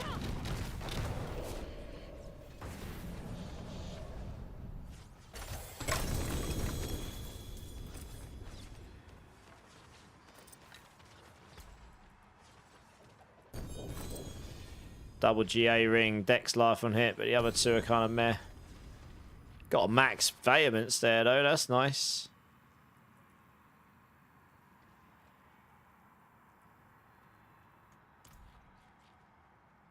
You never sold before. I haven't engaged in any of that stuff for many seasons now. I do hope, and trust me, this is something we ask for all the time. I do hope at some point we get an in-game system for this, but it's not coming anytime soon, and it's probably not even on their radar currently, so I wouldn't expect it anytime soon. Can you not see the link that's going down, Nits? Are you viewing on PC or are you viewing on phone? Yeah, no, the problem is I've got it set on an announcement thing. It might not be... It might be that Nits can't see the announcements. I've had people say this before. But I want to know... Nits, are you watching on... Are you watching on phone, TV, on your PC? You're on your phone. Okay, can you do me a favour? There's two things you can do. One... Can you force close the app? Force close Twitch? Can you check to make sure there's no updates for it on your phone? So make sure you go to your store if you're on iPhone and refresh your store. Make sure you've got the latest Twitch version. And then reboot and come back in. And then we'll see if you can see them. Because there is... I'm using a system called Announcements, which shows them nice and clearly, but I have heard that people on phone don't see them. Someone said they fixed it by force closing the app and opening it, and another person fixed it by updating. So try that, yeah. I didn't even see what that was.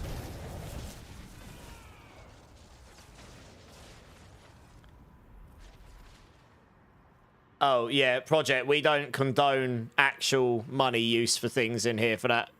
That is a straight up bannable offense in Blizzard world, so we have to be really careful with what's said about that. And Google will say a lot of stuff. AI, right? Just be careful with that, that's all. Yeah, I know. Just be careful what you say and where, because I don't want any of us to be... I don't want... You never know who's lurking in the background, and I really don't want anyone seeing something and then just making assumptions that everyone's engaging in it, you know? When it's not that at all, it's just, you know, the internet's a funny place sometimes, that's all. Hey, Kendalls, how's it going? Welcome in, thanks for the follow, dude, appreciate it. Hey, Pete, how's it going, my dude? You use this build too? It's a lot of fun and very powerful, yeah, man. It is a lot of fun indeed, a lot of fun. Glad you're enjoying it. Yeah, hopefully that fixed one of those things. Hopefully one of those things fixes for Nick, otherwise I'll have to copy paste it into chat for him. I have heard it's very rare. I know it was a problem in the past because I checked it on my phone. But then they did an update to their app and it fixed it. We can buy your feet pics. Oh, I don't know. You're probably going to have to pay us to look at those bad boys. You got some alien-like feet. You have.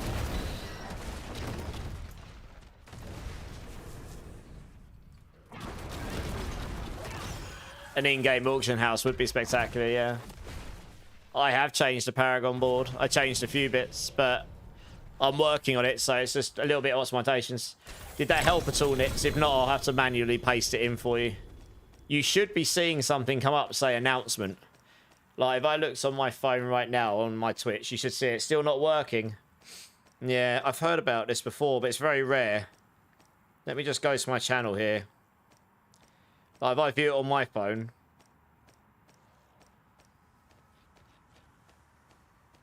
And let me do it here.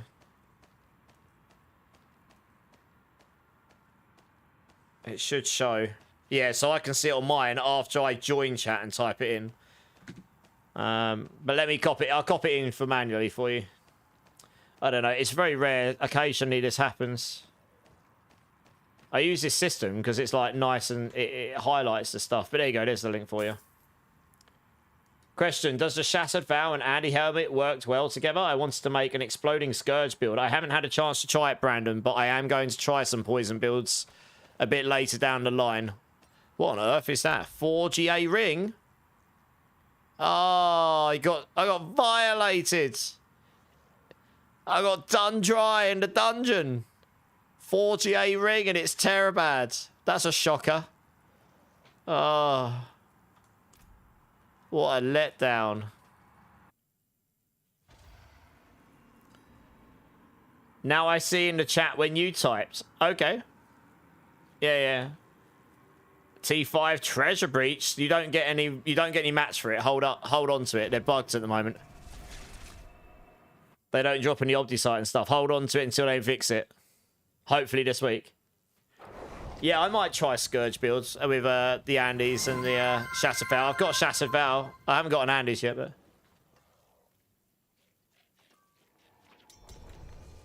That one there was a violence, yeah. Yeah. Just salvaged a 4GA ring. That's a sad time, isn't it? Because that's how much it was worth. Absolute garbage.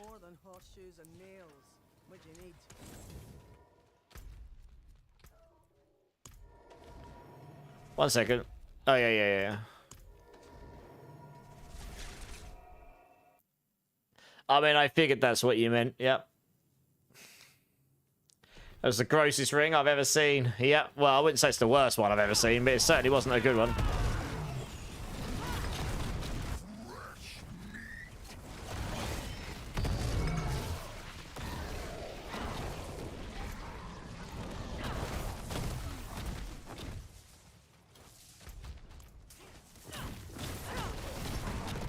Be interested to see if this drops us more, actually, to be honest.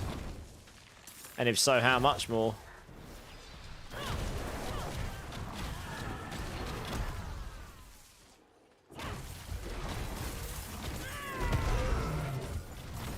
Yeah, I've got the strong room on me, guys.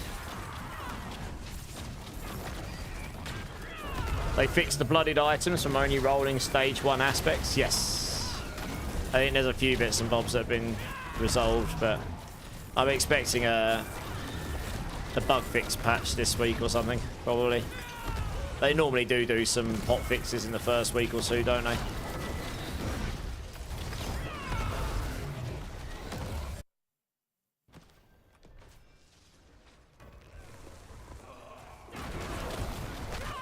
Someone kept my kill streak going there. Nice.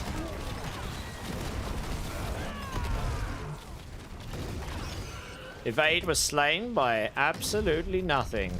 Lol, lol, lol, lol, lol. Yeah.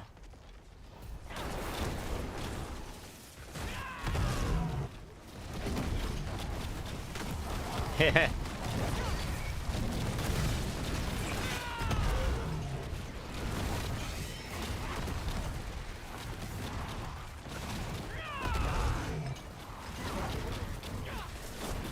So I mean, this is a T5 dungeon right now, and this build's doing just fine in this.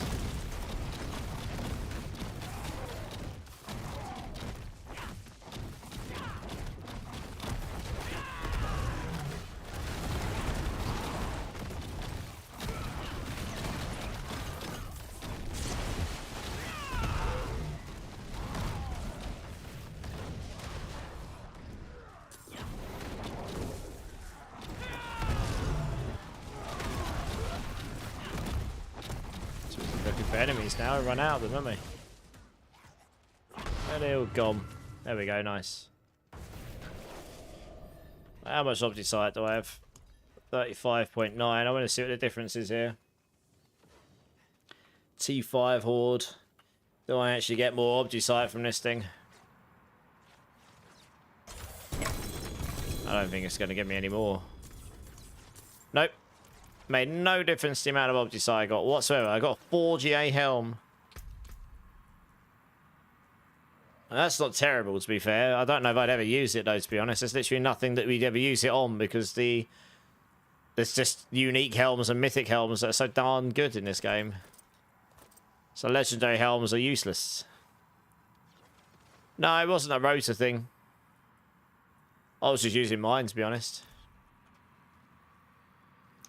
That's right, I need to do this to quit, don't I? You love your job, but NWAS allows me to get plenty of gaming time between weekly shifts. Nice. It's always a winner. The game doesn't want you to have adaptability, Phantom Prime. If I come across another one, I'll let you know. Oh, I have one. I literally just found one. It's not very good, but I've got one. So when a space opens up, I can give it to you. You've got bloody strong rooms. Okay. I mean, it's up to you. We can do them if you want.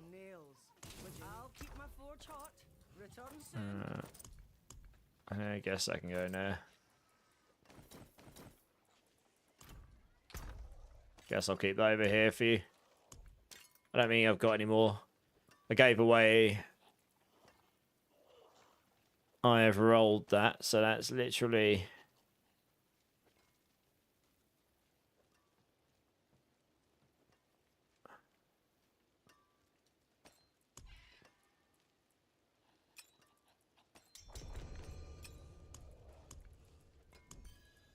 Yeah, I've only got the one. I gave away the other one earlier. Is anyone free to level up Mark on a druid to level 60? Let us know. What's the best way to get tributes of Radiance, Daniel? Tributes just kind of drop from killing bosses and world bosses and things like this. Doing escalation dungeons and getting if you're lucky on the boss at the end, you'll get the affix that drops more keys. I don't know, you're not dropping them in like absolute troves like we did before. You just need unique gloves and axe and I'll be good to go. The unique... You mean the new ones, Melando? The new unique axe.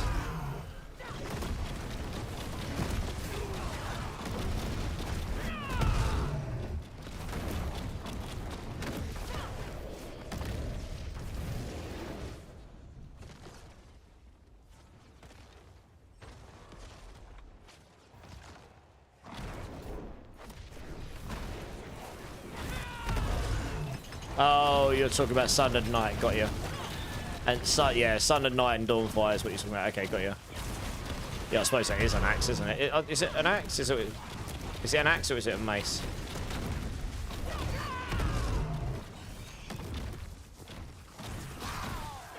You can level him just doing 70 and 75 pits. Okay, Mark, give us your battle tag. There's someone in YouTube who said they can help you. Or CS Queen can help you. Who's in Twitch. Just, you're going to need to give them your tag either way. Yeah, thanks for offering, Lacey. I think someone else is also offered, so I guess Mark will link up with whichever one of you he decides to link up with.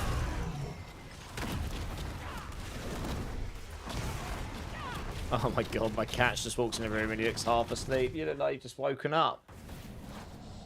Yeah, look at you. You've been outside as well, you're cold.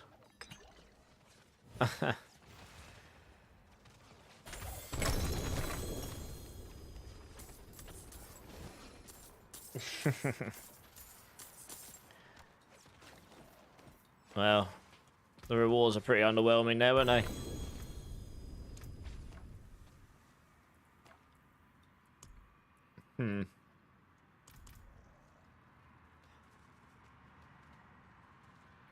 Don't claw me, a little monster.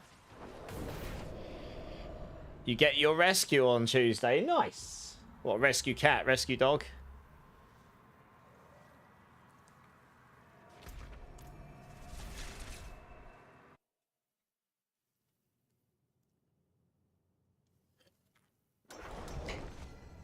Oh, Maine Coon. Oh, wow. Nice.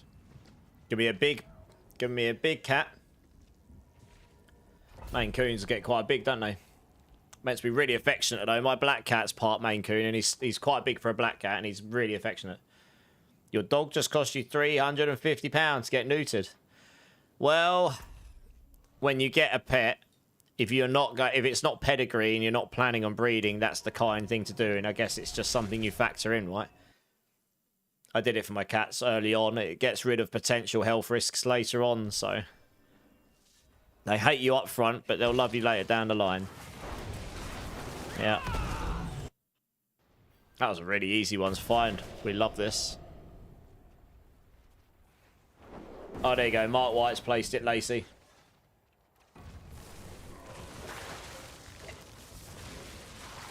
She's a deer-head chihuahua that'll have 1 litter, then neuters. Oh, okay. Well, that's fair enough. Come on, cat. Down you get. I know. I love you too, but I'm busy.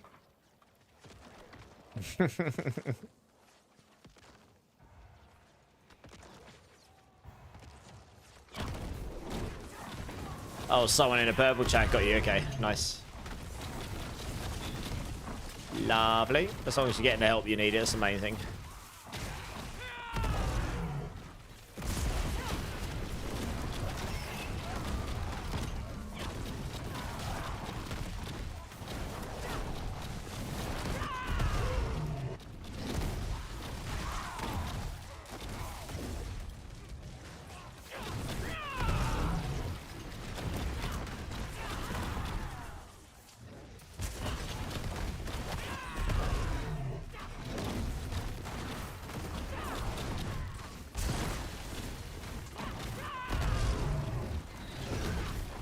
I also have 2 Bengal cats. The male is huge. He thinks he's king of the street. Always gets in fights. Oh dear.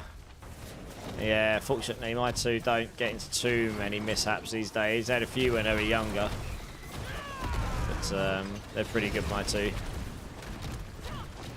Most of the time. They have their moments.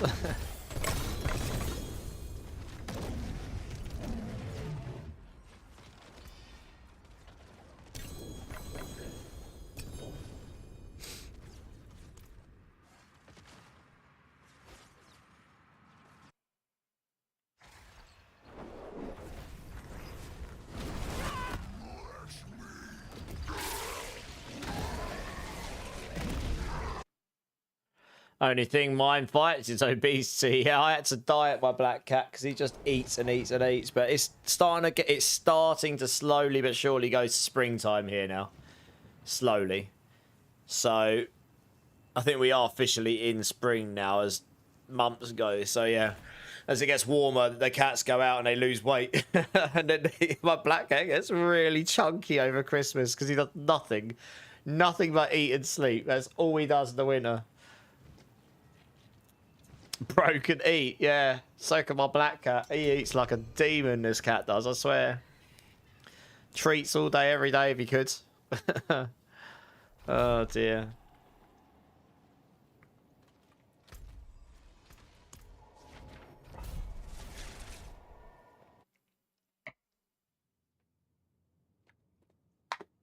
Just found your cat after she was hiding? Where did you find her?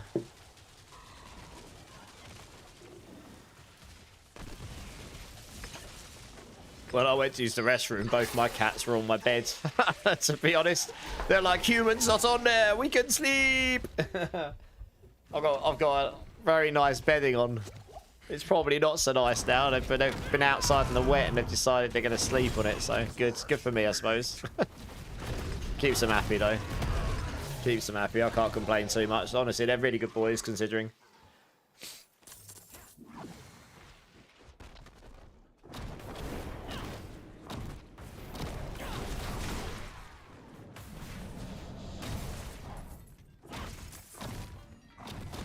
On you. Oh yeah, I see it. Nailed it!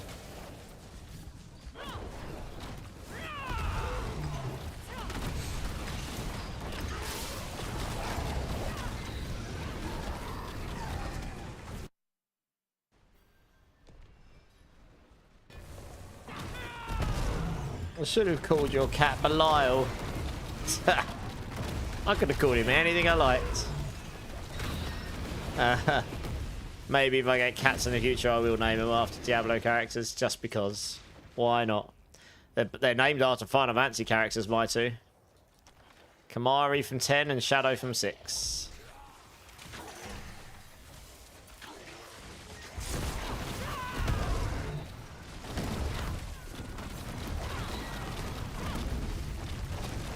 Oh, right next to you, I see.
Bloodied escalation. Nice.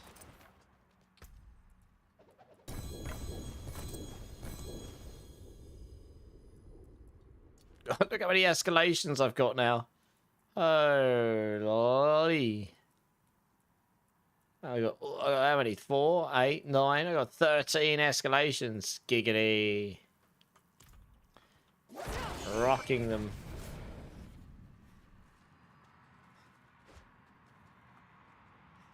Where the hell's my portal? Oh, good.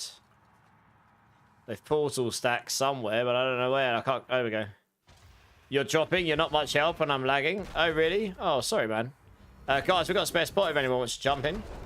Zachary Drink City Streamer. Cheers, man.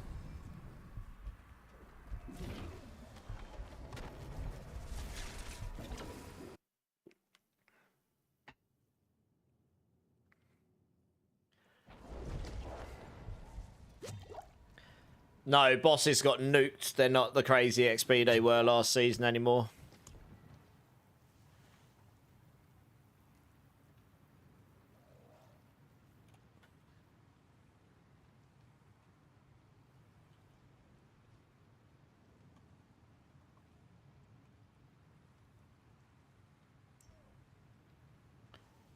You're going to save your last strong room. No worries. Well, let's run an escalation then. Let's do it. I got loads of it. I got so many escalations. Let's run a Forgotten Wisdom one. Here we are. You'll get more strong rooms. You get 2 for every single one of these, so you're not going to run out. Oh, yeah. Phantom. Jump in for the amulet. Yeah. Hopefully Yuri got T4 unlocks because we can't swap out. Otherwise, we'll lose our dungeon we just opened.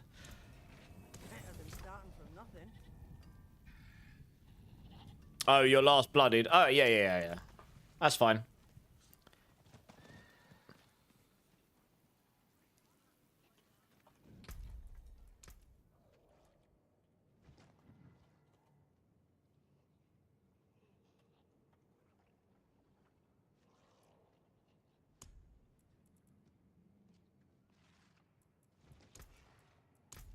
Yeah.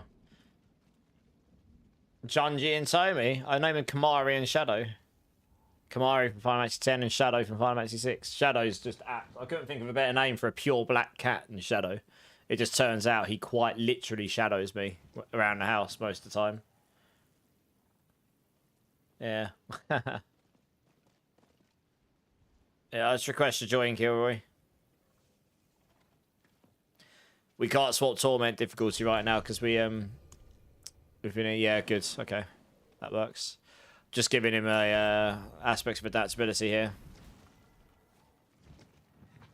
It's not a particularly high one. It's actually quite low, but it is an aspects of adaptability, so it'll do you. It's not minimum, mind. This will keep you going until you find one. This is better than nothing, that's for sure.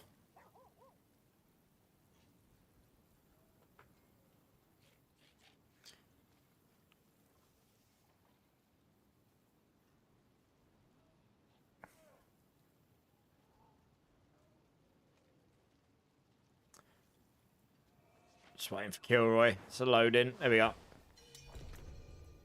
Yeah. Enjoy. Enjoy.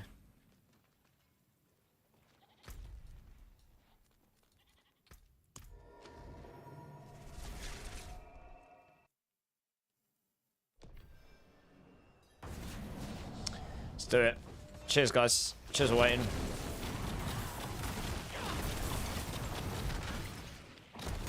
Right, there'll be an XP shrine in here somewhere.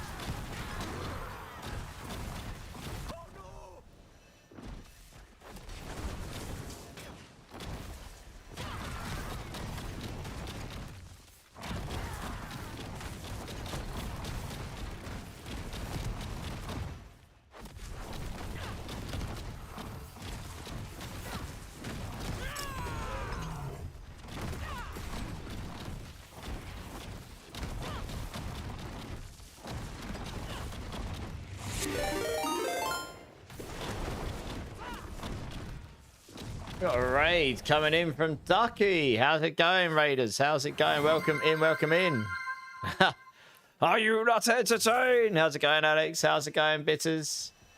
Do I have a GA of Sepazontic? I'll have to have a look in my stash. I'm not sure I do.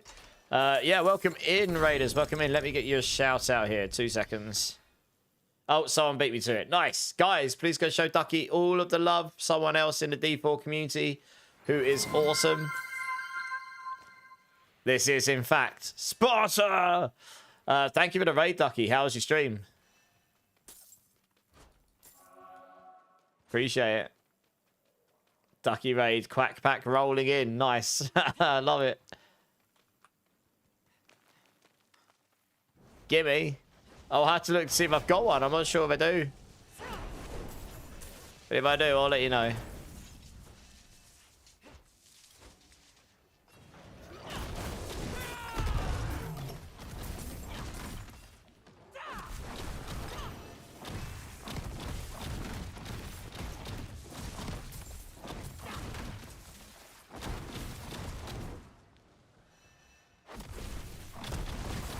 One day I can do my duck expression.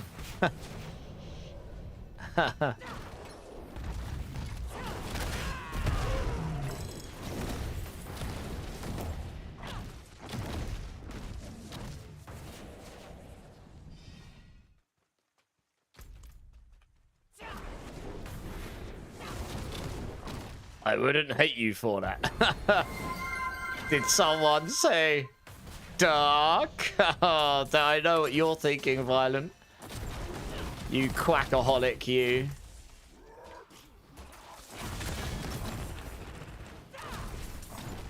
Would Starless be usable in Payback Hoodie? For Thorn's Payback, useless because the ranks don't make any difference. That's not where the damage comes from. The damage comes from the aspects and Thorns. For pure Payback, yes, but you need the Ring of Midnight Sun on, and Unyielding Hits is just stronger.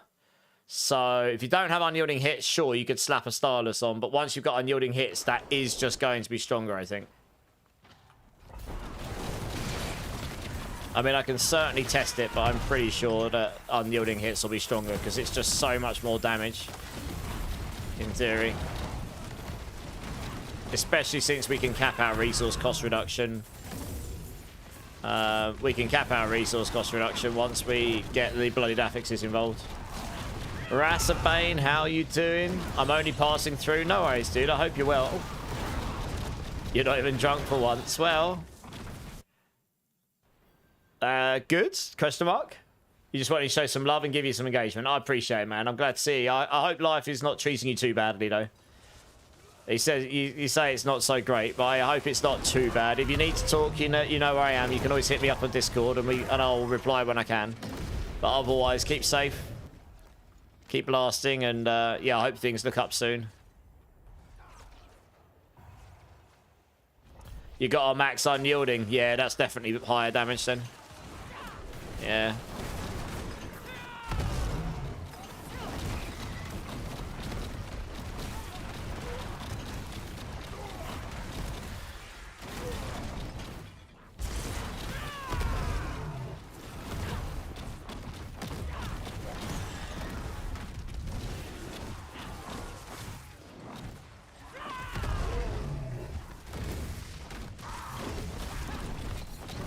You're also playing Thorns build, Duke.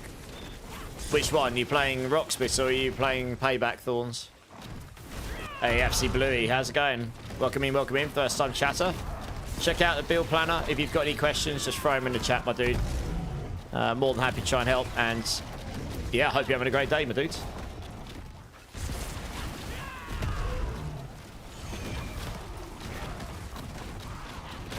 Baby parents have had heart surgery. I can relate. My mum had one of those a few years back.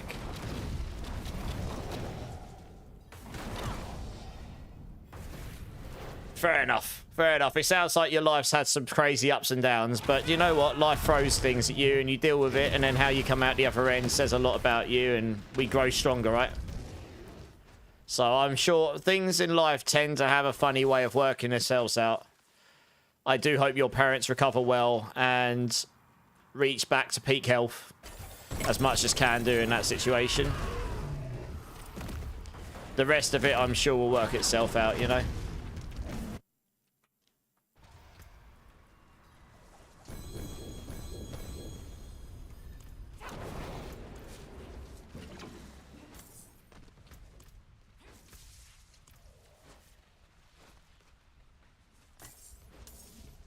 How much gold am I getting from these?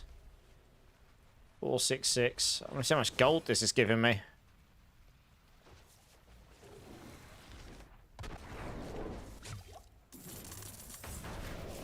Oh, another 3 million.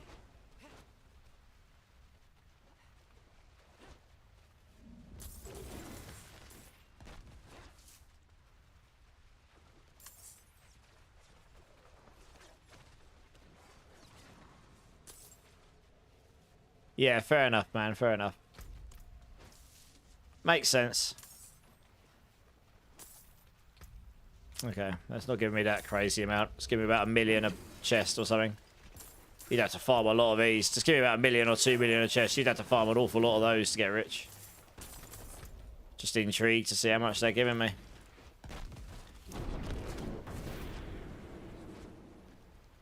Hey, Boomshine, thanks for the sub on YouTube, dude. Appreciate it.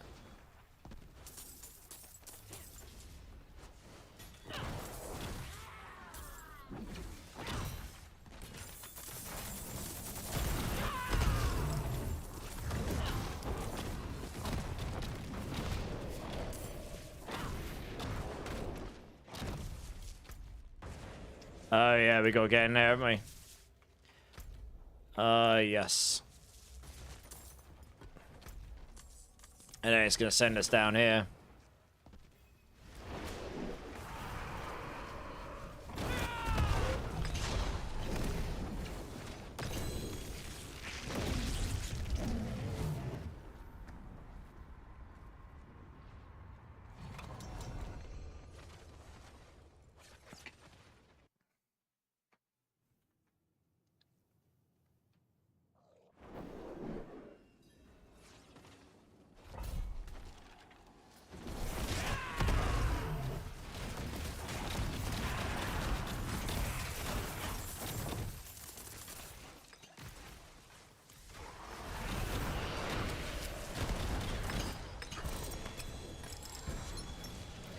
Opulent excess. Maybe that's where we're getting all the gold from.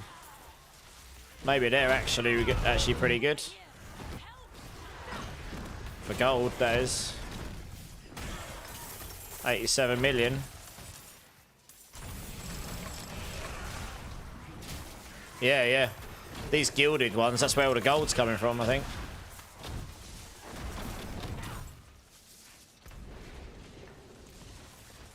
I did wonder how I was getting so much gold. I think it's these.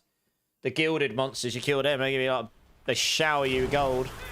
Actually not terrible.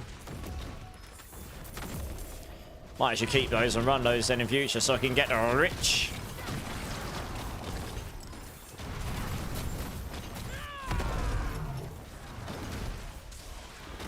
Oh yeah, these gilded ones here. How much gold they giving me? Something did shower me with gold, like big time.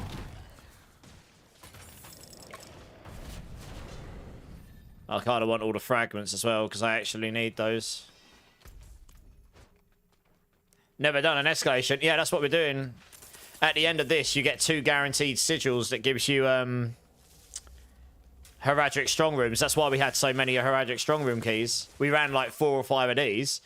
So the meta strat that I know of right now for Obdusite, if you actually want to farm it and you don't have treasure breaches available, get 4 people in a party, run an escalation, you all get 2 keys at the end, and then that's 8 dungeons. You run 3 or 4 of those, you'll have an inventory full of, between you, you'll have like 4, 6, 8 keys each. You got loads, and then each one of those gives you 800 minimum. You run 10 of those, that's 8,000. You run 30 of those, that's 24,000. You can get a, you know, you're not going to get, if you can run them quickly as well, because what the Heraldric strong room sigils, you can just use speed characters to find the dungeon, go in and finish dungeon, you quit. You don't actually have to finish the nightmare sigil. You just want to go in and, yeah, it's those. Whatever that was we just killed, that gave me like 7 or 8 million. You want to find more of them. But yeah, you just speed through, find the Heraldric strong room, finish that, and then leave the dungeon, and just run them all. Yeah, this here, I think it's this opulent excess is enjoyed here, granting elite monsters the gilded affix. Yeah, that actually does give us some decent gold, so we want that one in future, I think. Probably shouldn't delete those seem good. But obviously the great thing about Nightmare escalations is as you go down the tiers, you get random RNG on loads of stuff. Yeah, that's pretty good for gold. I was wondering where I was getting the gold from. Oh, this has got riches of materials, so we get guaranteed forgotten souls and herbs and stuff from this, and we get some Grigor mats, and we get uniques. That's what unique spoils is. So the boss has some pretty cool mods on it as well. You made Assault today and already just done my first tier 80 pit solo rogue. That's ace. Well done. GG's.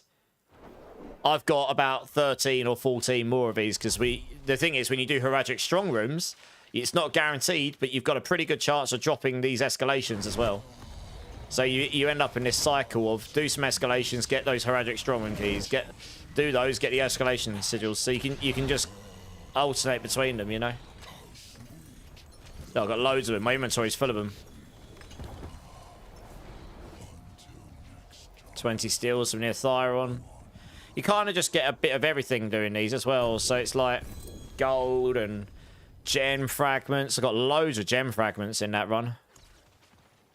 Yeah, I'm over 100k emerald now. Nice. I can make another big emerald. Sick. Got 40,000 Obdusite, 3,000 souls, 2,000 herbs. So yeah, I'm a bit light on some stuff still, but...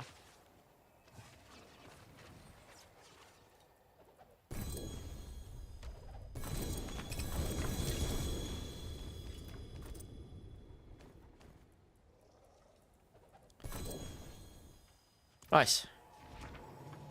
Herbs is the real season grind. Yeah, exactly. I'm not using any incenses and elixirs right now just to try and avoid running out.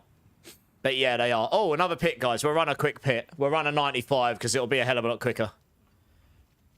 Yeah, I'll run an elixir in here just because it'll make this quicker. This is a whisper, so we should run this.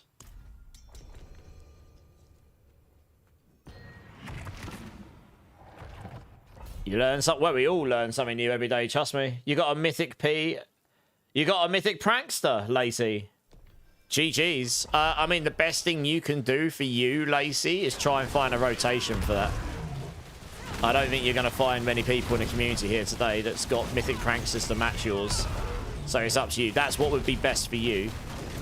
You only get one plus a bag plus... You only get one mythic plus a spark and 3 legendary runes from it. So, you know, it's not like you get 5 anymore.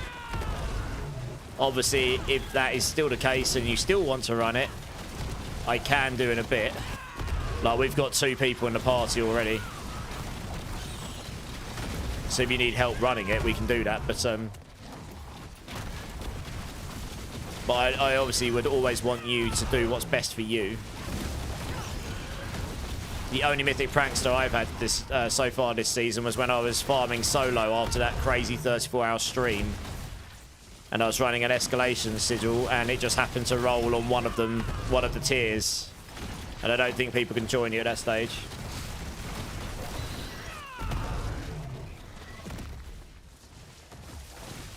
Hey, Justin, with the what streak? Hey, what are you doing to get Opti-Sight fast on mass? Just joined. I wouldn't. You're not getting it necessarily fast, but if you're running a fast character, you can run. Try to make sure I'm not dying. It's these here. Oh, I didn't get any in the last run. That's weird. At the end of we were running Heraldric Strong Rooms. Normally, when you finish an escalation sigil, you'll get a Heraldric Strong Room. I didn't get them in that last one. That's weird. Maybe it's because you need the sigils affix, but even so, yeah, the Heraldric Strong Rooms you get in T4, you get about 800 to 900 of them, as long as you do T5 attunement, as long as you get the level 5 attunement above, which you can do relatively straightforward, even solo. And yeah, if you get that sigils affix at the end, we all guarantee drop 2, and if you run escalation dungeons, there's a chance on every single level for the Heraldric Strongroom to spawn regardless of the affixes. So you'll be quite unlucky to do an entire escalation without at least one of them.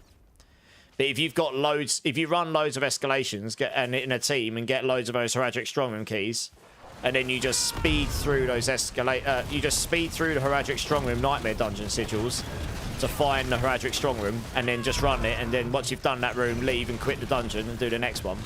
You can speed them pretty quickly, and it's just a matter of running lots of them, really. He's got 4 GA Godslayers. That's like, that'll be worth a fortune, Zach. Because that's being pushed as one of the best items for classes that aren't Spiritborn right now. Because it allows most classes access to a random pull-in constantly.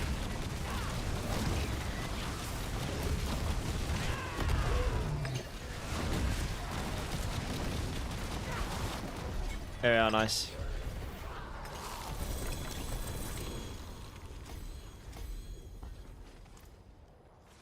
Okay, that's that whisper done. No worries, Justin, you're good.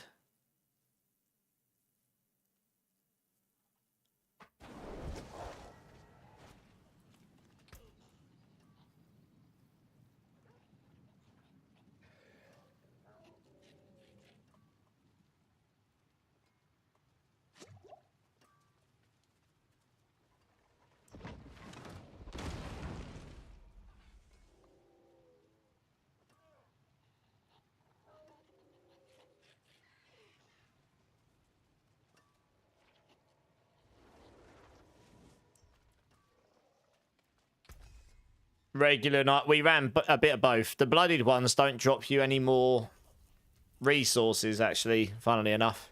It's the same. Still drops you the same amount. Oh, that's a pretty good pair of pants right there. Holy.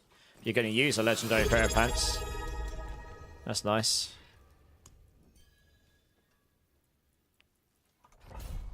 I forge more than horseshoes and nails. Let's put that over here.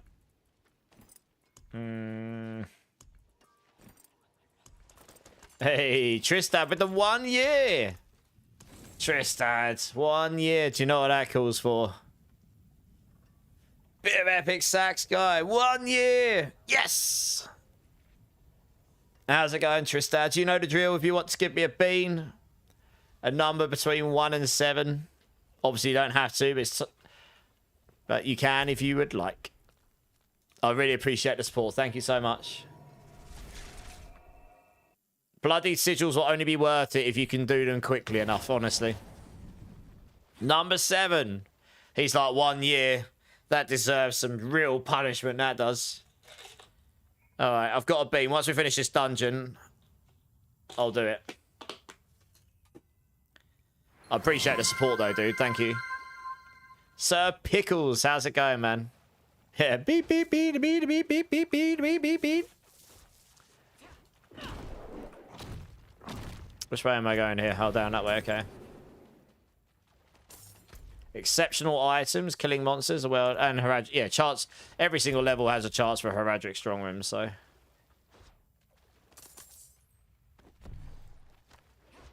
Yeah, this will be a few minutes because it's an escalation dungeon.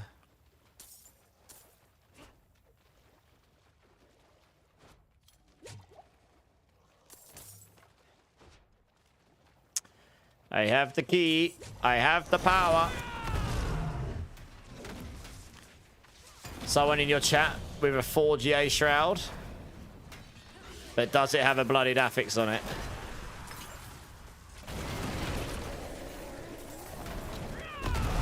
Because I'd rather have a 2 or 3GA with a decent bloodied affix, honestly.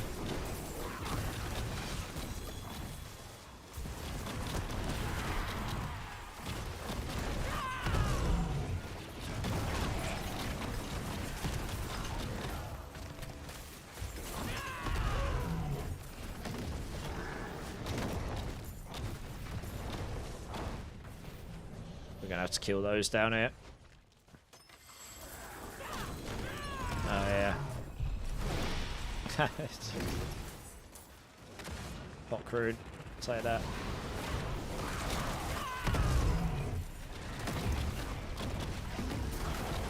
Vile Splendor. I think that's the gold one. Could be wrong.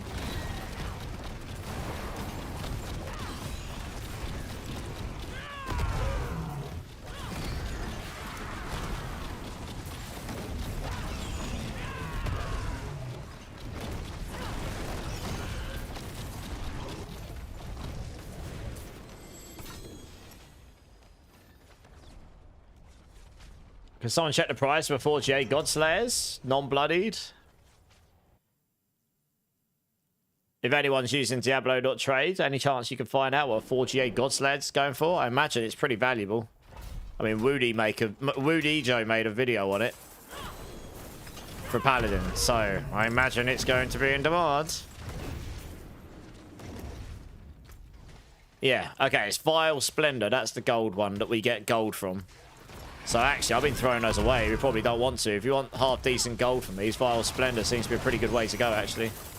That's definitely out of all the gold sources I've had. That seems to be of the that seems to be giving me more than most of the other stuff.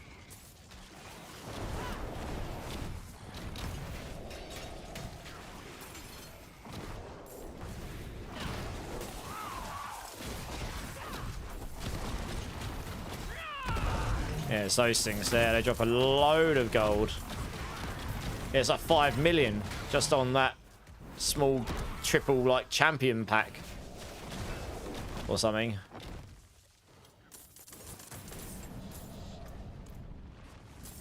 Loads of it.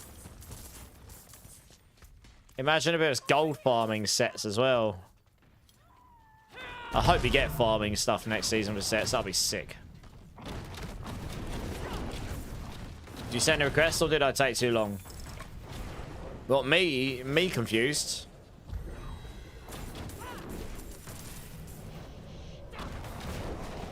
Request for what, sorry?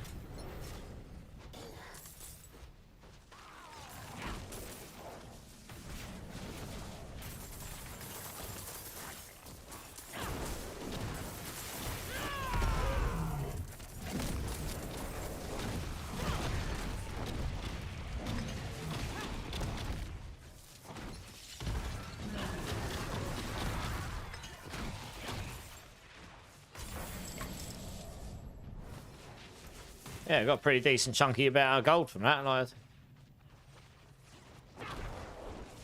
50, 60, 70 million, I don't know, something like that. It's not too bad. Been doing fast. Gold reserve, yeah, and then you get gold reserve, which is really underwhelming. What, the gold is that? It's the Vile Splendor affix, the yellow one. Yeah, it drops what, like, I got about 60 or 70 million from that. Caterpillar, how's it going? Real talk, I started the season with Crushing Hands, but I'm getting quite squishy on a higher pits. Any tips? Paragon 240, 3J Shroud, pretty good GA max roll, 34% helmet. How much max life are you running? That ultimately will determine how tanky you are, and what's killing you exactly, and what socketables are you using in your jewelry. And how high are we talking in the pits?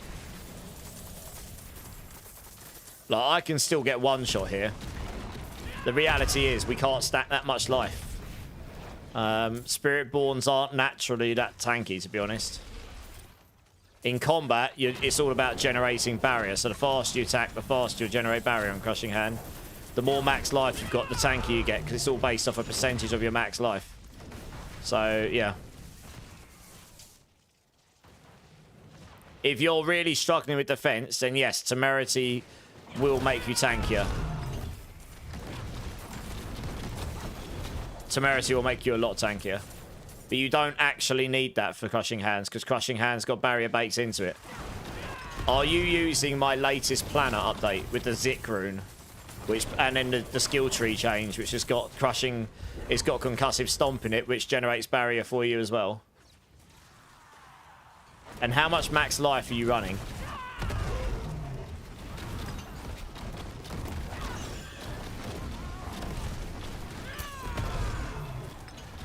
Yeah, try that. Yeah, you'll want to have a look at the Paragon boards as well. Paragon boards, skill tree, runes. I changed it all to use a new rune combo, which I don't think I've seen anyone else use, but I found it worked pretty well for Crushing Hand. Allowed you to get more attack speed, more consistent damage, constant knockdown, a bit extra barrier gen. So between that and your Crushing Hand, you should be near capping your barrier like all the time against enemies. Temerity will still be tankier, but like, I'm running Temerity right now, and I'm running 7,000 life. And I don't think I've got enough barrier gen to cap my resource all the time, because I've currently got a wrong affix on my amulet to help with the fact that I don't have the right implicit on my boots. But my barrier goes up to a pretty decent level.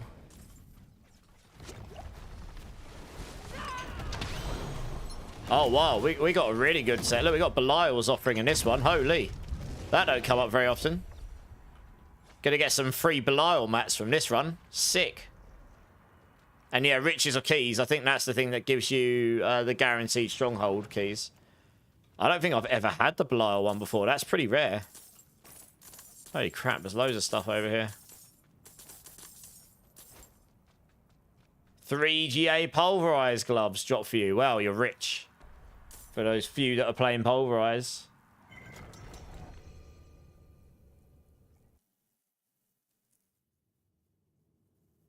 Yeah. Don't brick your character. You can stick at 95. I can speed run 100s on this build if I'm solo. So 95 should be fine for you. Yeah, max life. Make sure you've got a ruby, topaz, and skull in as big as you can in your jewelry. And then, how many do we get of those mats? Just one. Surely not. Did it only give us one husk? Wow. Talk about violence. Oh, that's really stingy. You finally get the modifier and it only gave me one. That should give you at least 2, minimum, just so you get a run of Belial from it. I'm going to have to report that. That's really underwhelming. Just 1. Wow. Probably should give you at least 2. Just so you get at least 1 run from it. Yeah, we got 2 Roderick's. I got loads of the others. Stuff. Not a bad pair of gloves. I'll keep that.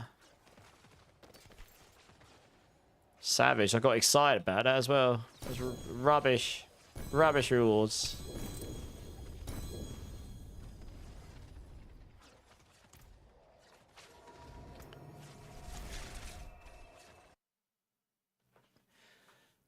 Hey, Kahu King, how's it going? What's Spiritborn's best pit push build? It'll be Payback. Thorns or Pure. I only do this bean for Tristad. I don't even know what bean this is. Tristad, hopefully you're still here. I think this is a dirty dishwater or birthday cake bean, or stinky stocks and tutti frutti. I'm not really sure. But thank you, Tristad, for the 1 year of support. You're awesome. Here is the bean. Let's see what we got. It's definitely not a good one. I think that's meant to be stinky socks. I'm not really sure. It doesn't taste very good. Well, GG's. Thank you, Tristad. Appreciate you. I'm going to sit here and suffer for a bit.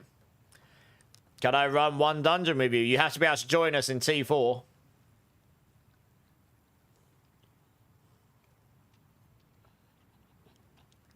Could I spare 50 million? I don't know.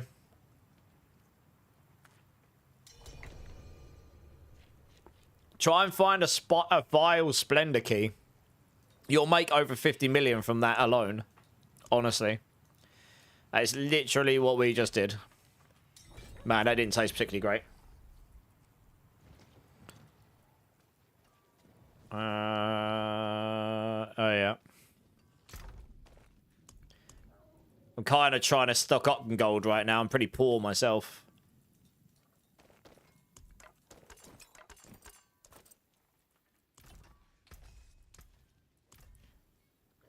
You could also just sell everything rather than salvage it, honestly.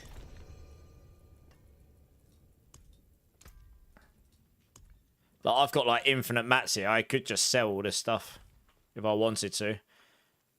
I mean, how much would I make from that? The stars of sanctuary await. Much thanks. Do need a sell all button, so it's a bit of effort. It's probably not worth it because it takes freaking ages. Yeah, it's... I suppose uniques are worth selling.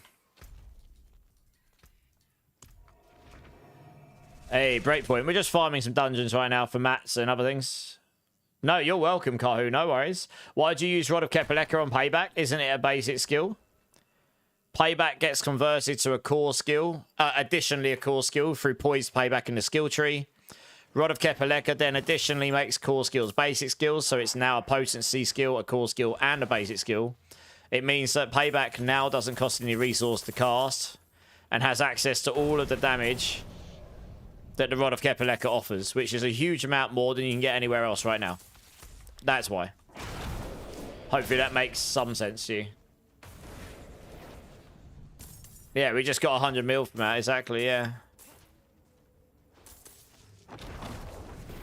We're full at the moment, Breakpoint, but if a spot opens up, I'll let you know. Yeah, no worries, Kahu. That's honestly so many builds use the Rod of Kepaleka currently because it's just so much stronger than most other things.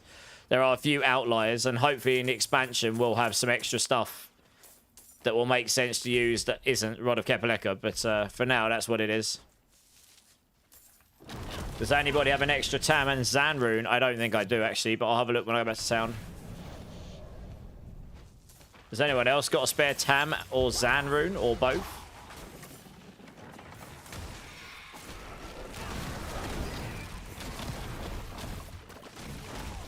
Zach's got a spare Zan, okay. There's someone on YouTube asking. Okay, we might have a spare Zan. Rogue. I'm not sure about Tam, though.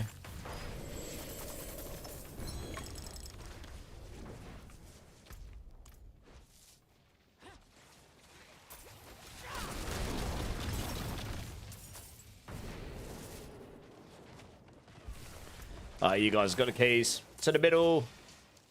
You need to put the keys in here so we can kill the boss and then move on to the next bit.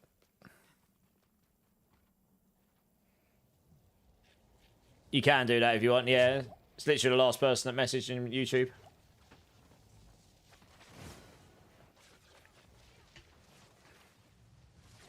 He needs to put the key in. Otherwise we can't progress. Okay, we got material reserve. We'll look for the little chests. We'll be able to get a decent number of forgotten souls.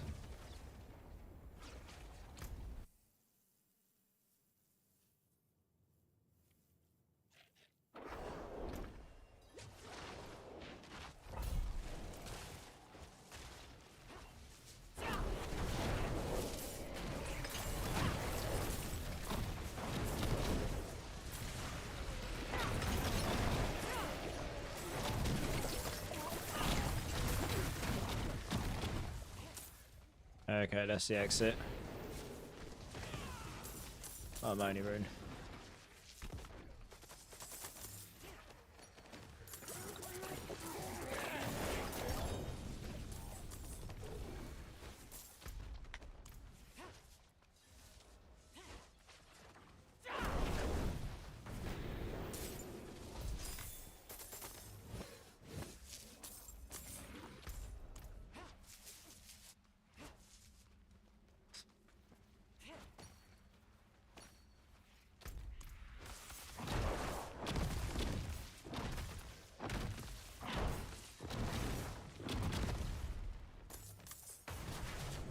Wow, there's loads of them, what the?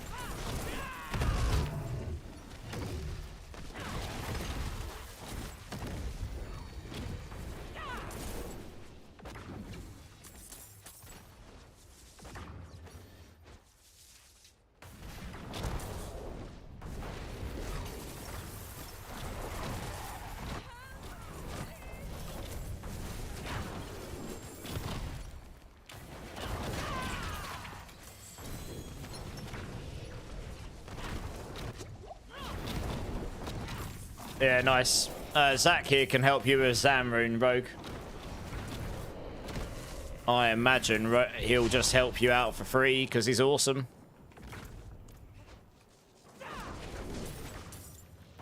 He knows he'll get it back in kindness in future, so... Unfortunately, the spare Zan's being given to someone else right now, Phantom. I've got a spare Pock.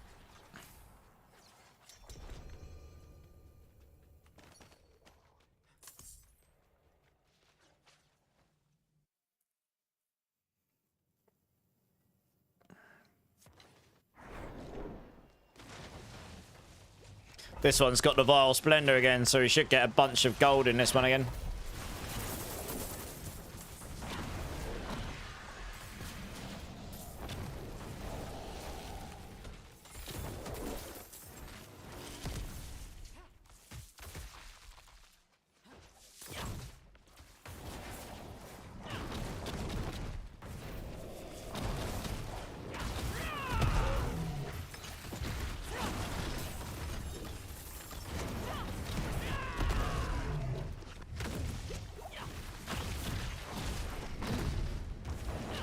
Someone say Pock.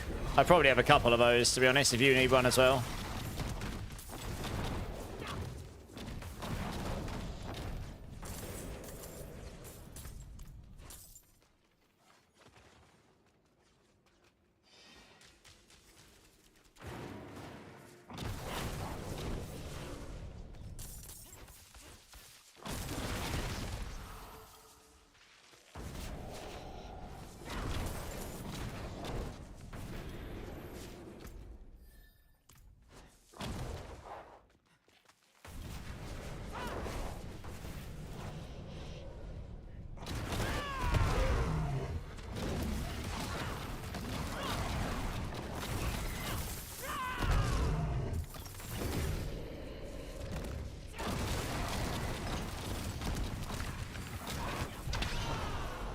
Lord's Ears offerings. It's down there where I just came from. I'm just going to quickly search for any gold though, because I imagine there'll be a whole load of it up here. You guys missed a resplendent chest as well.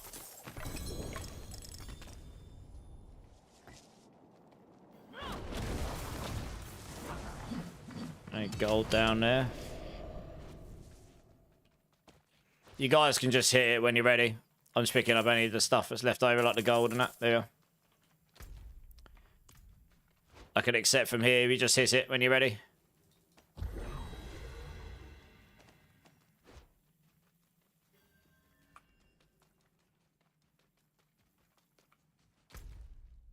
It's down there. On my pin. Hey, Hummer, welcome back. How you doing? You're trying to cry off that air? These rune drops are killing me? Yeah, it's a grind. I already gave away most of my runes to be able to help with that to someone else earlier, unfortunately.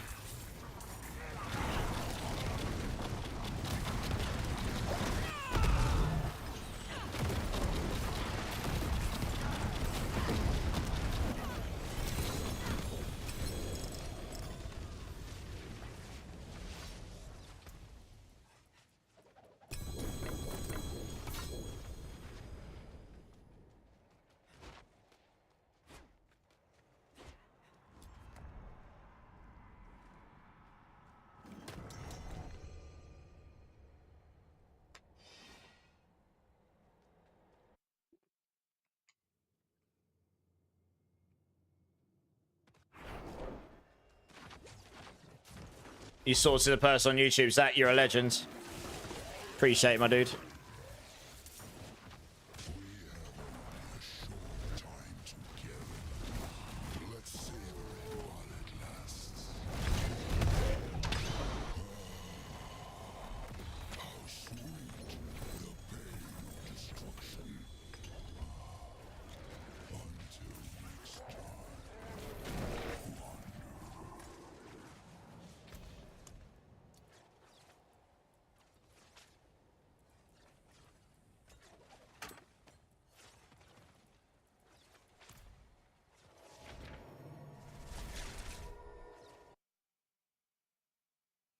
Hey, Vinegar Stroke, how's it going, my dude? How you doing?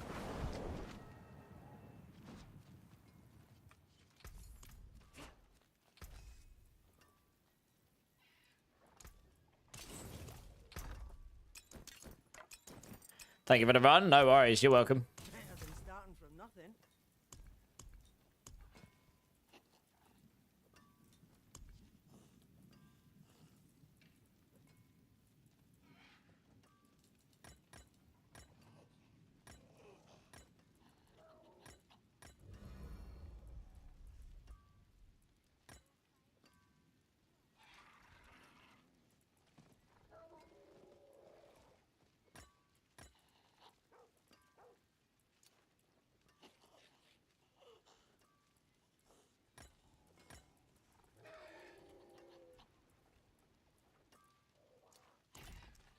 Salvage I some can A's. neither good nor evil.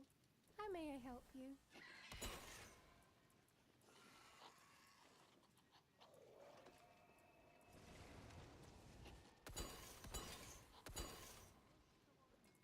Just gotta store that away for now.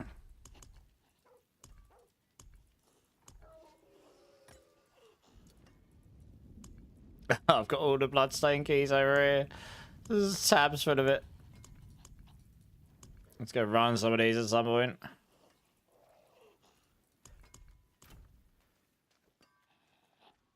Yeah, you can salvage if you want. No problem. Grinding Spiritborn, struggling farming Object Site. Got any pro tips? Pretty much what we're doing right now, Vinegar. So I started about 12,000 when I started today, and I'm now up to 42,000. So the best thing I've found for a singular source is one of these here. One of these Heraldric... Oh, you can't see that very well, can you? One of these Heraldric Strong Room sigils. So if you haven't got any of those, and if you've got any escalation sigils like this, they can drop some of those at the end. But yeah, they give you about 800 to 900 each in T4 if you get level 5 attunement or higher, which isn't too hard to do. And once you've got a load of them, you can just run that dungeon to the Heraldric Strong Room, complete the Strong Room, leave, and then just leave the dungeon. You don't have to finish the dungeon. And if you've got a party of you doing it, you can just blitz them over and over again. And now we're just running some escalations because why not? You can get a whole bunch of stuff here. In fact, I actually have this one here, which will just give us a load of gold as well.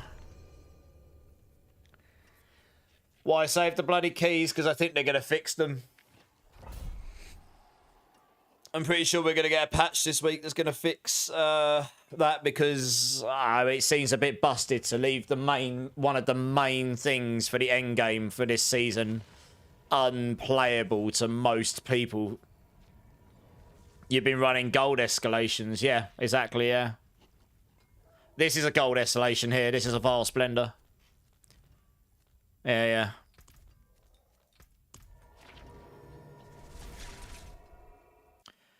Yeah, no worries, Vinegar. So it's still a bit of a grind, right? I mean, obviously you're not getting like 8 to... Obviously treasure breaches, non-bloody treasure breaches, because the bloodied ones are bugs right now, but treasure breaches are still your best singular source. Goblins drop you the most per thing. But unless you've got those, your next best thing is to do what we're doing. And if you're lucky enough, you'll get a treasure breach or two along the way, and then you can run those as well. But, yeah, they're not dropping quite as much like candy as before. The resource generation tip, that has helped a lot, has it, Slick? Yeah, nice. GG's. Very nice. You got the uniques now, have you?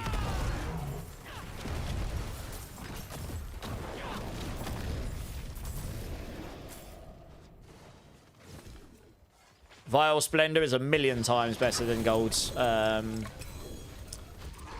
Than Gold Reserve, yes. Vial Splendor. This is a Vial Splendor here. It's normally giving us somewhere between 50 to 100 million, depending on how many there are. That just gave me 6 million, that pile. It depends how many groups of gilded elites there are. Whilst Gold Reserves gives you virtually nothing compared to that. In T4, this is. How much damage approximately do I do on this build? Good question. I won't even see it in here. I kill stuff too quickly. I'm in the billions on this build, but I couldn't tell you exactly how much off the top of my head. If I was to take a guess, it'll be somewhere between 10 and 20 billion maximum, probably. If I was running my pushing. But when I'm pushing, I just swap to payback. And I do between 50 and 100 billion there, I think. Or maybe slightly higher now.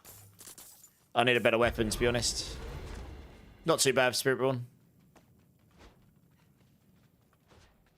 Obviously, it's wet noodle compared to Paladin, but that's just what most classes are right now, to be honest.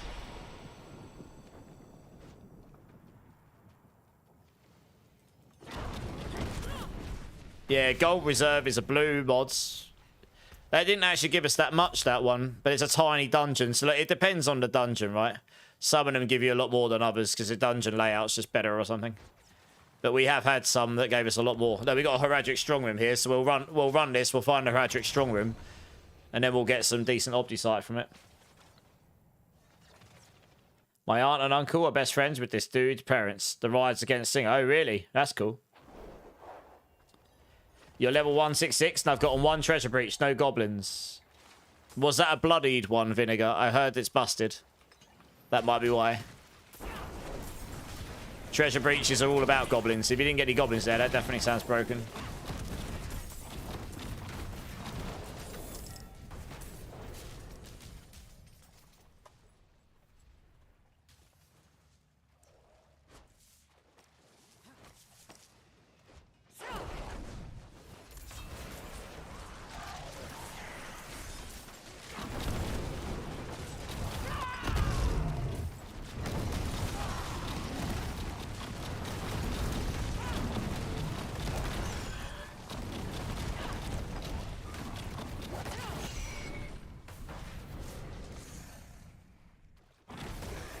Yes, we go in here. We're evade, you're stuck at 3 billion, so I'm curious about yours. Okay. Yeah, it'll definitely do more than that. I mean, payback will do more. I'm sorry, evade will do more than that as well, I think. I helped someone go up to about 19 billion on their evade build earlier. Obviously, you've got to have the gear to back it up. Hey, Fonzie, how's it going? Yeah, we're not doing any power leveling right now, Fonzie, but maybe someone in chat is doing pits and maybe they can take you along. Help power level you up, I don't know. If anyone in chat's doing some pits or happy to help Fonzie power level, let us know. Do we have a guild you could join? No, yeah, we've got a clan. I would recommend joining the Discord. I'm trying to make it so that Discord becomes like the clan location for...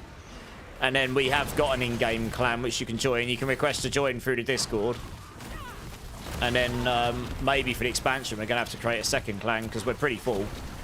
We do remove people who are inactive for a month or don't. If you leave yourself offline for a month, you're not going to show us online. But we may actually need to create a second clan come the expansion. We'll have to see. But yeah, by all means, come and join. You haven't any good uniques, drop okay, just taking what you get. Fair enough.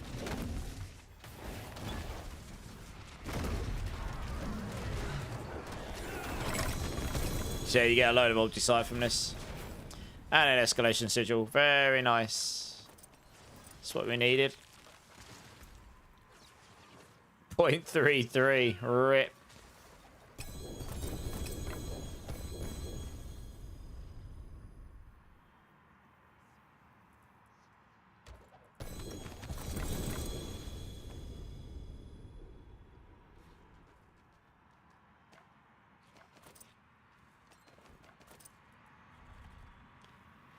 Oh, it was a countdown. That's a shame. I just picked up a pretty good Zebasonic, but it's a countdown because it came from a Came from a reward cache. That's a big rip. Rip saws. You need to leave after this one. 4 a.m. in Germany. No worries, man. You're good. Oh, good in the hood, my dude.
What we got? Materials, forgot wisdom channeling, okay.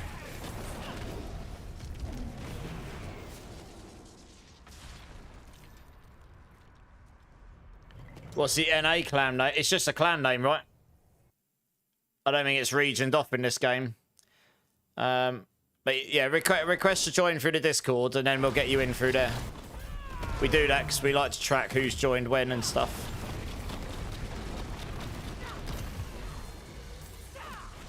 No, this is escalation sigils. These aren't pits. You should find it. It'll ask you to choose what games you're interested in. So obviously choose D4. And then you'll see some D4 clan channels that you can request to join through. And one of the guys will get you in. Or I'll get you in whenever we can, as soon as we can.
Should be an XP shrine in here somewhere.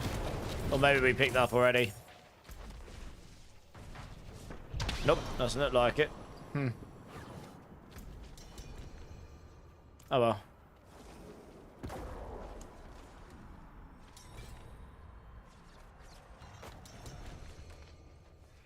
I always lose my kill streak before the boss. You need a lot of movement speed, and if it's Den Mother or Sea Hag, you got no chance anyway. But yeah, you need a lot of movement speed. So you just want to run like crazy to get up there. But it depends what skill you're playing. On Spiritborn, if you've got the Eagle Primary on, you can just attack and it will shoot the Eagle Primaries, feathers, and those, as long as they hit an enemy, they keep up your kill streak. So that's a pretty useful one.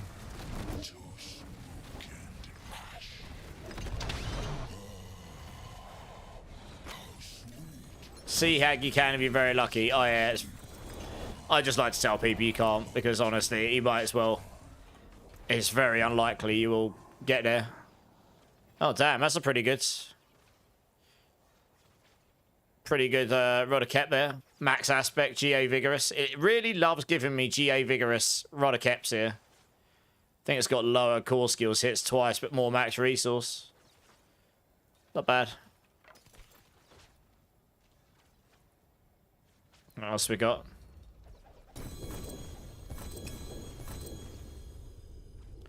GA basic skill pants, that's pretty nice.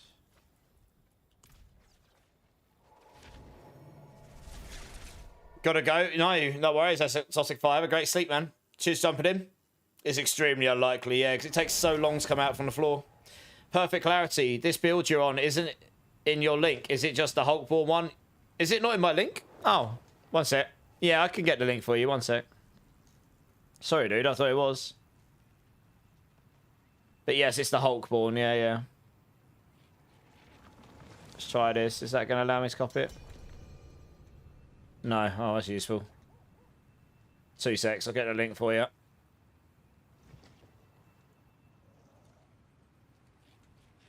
There you go. Hopefully it helps you out. Yeah, check out the planner. Any questions? Perfect. Just hit me up. I was going to edit the video and get it out today, but I need to re-record a bit because I've changed a few bits in the planner, and what I pre-recorded back in the day is a little bit out of date at this point. It's enough out of date that I'd want to re-record that section. The rest I'll probably keep the same. So I'll probably try and do that tomorrow. And I can get that video out for you guys.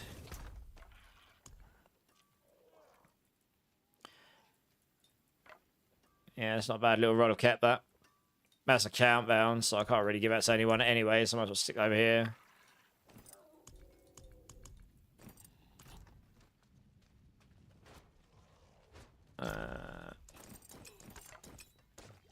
Time goes fast. It does. Yes, it does. What do you need? You know how to keep your kill streak up on Den? Oh, really? How? Is it by being awesome? Am I just not awesome enough?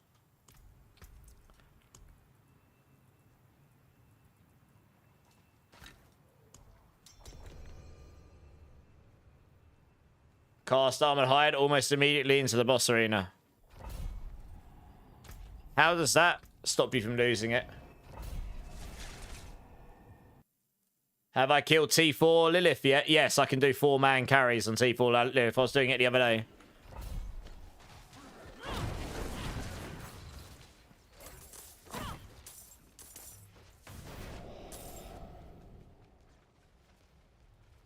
Hey, Amir, how's it going, dude? How you doing? How you doing?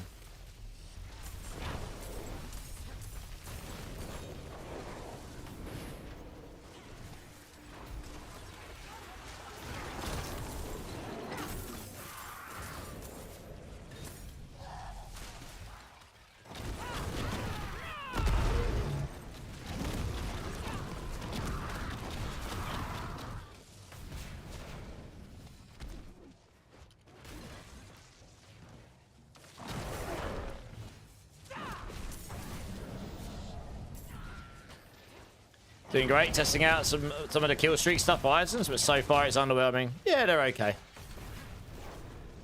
I don't think it's such a bad thing that we've got some stuff like that that isn't just so overwhelmingly powerful it dominates everything in the game, like including, it just means the builds are literally powers-based builds as opposed to the builds themselves. So, I get where you're coming from though. Especially after having sanctifications last season, which was insane, to be honest. Yeah, glad to hear you well, though.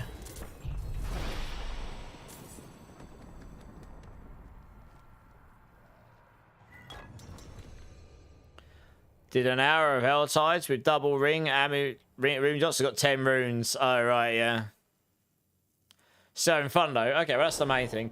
Oh, yeah, the build's really fun. Perfect clarity. It's probably, in my opinion, it's the best farming build on Spiritborn right now.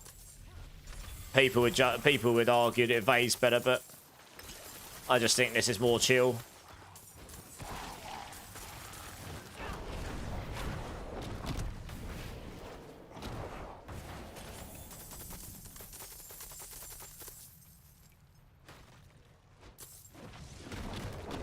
Got no enemies to attack though.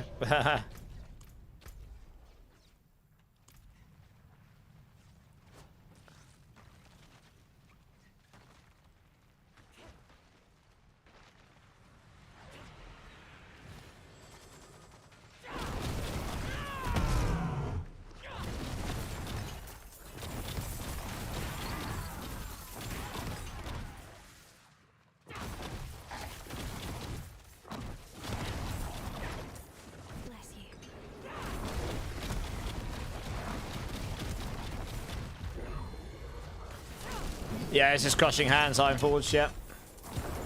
I'm hoping they uncap a couple of things in the future, like movement speed. When you do strong rooms and you get the movement speed buff, it's so much fun. I don't think they will uncap movement speed. Not fully. That doesn't mean they won't raise it, but I don't think they're going to uncap it.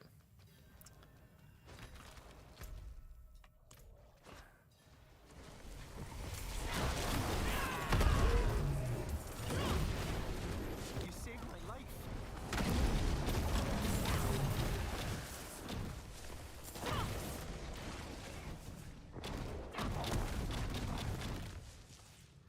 Can you link what you think is the OP Spiritborn build? I want to shred like you guys. It depends what you want to do with the build. Like this, you can do exclamation mark build for this build. Payback is stronger for pushing, but that's not as good for general farming, in my opinion. That crushing hand is just, for the sort of stuff we're doing right now, crushing hand is better, for sure.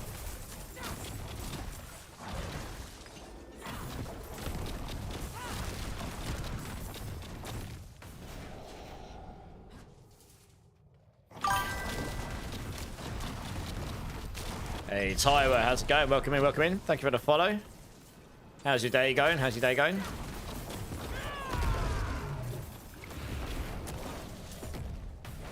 Oh, it's down there, okay.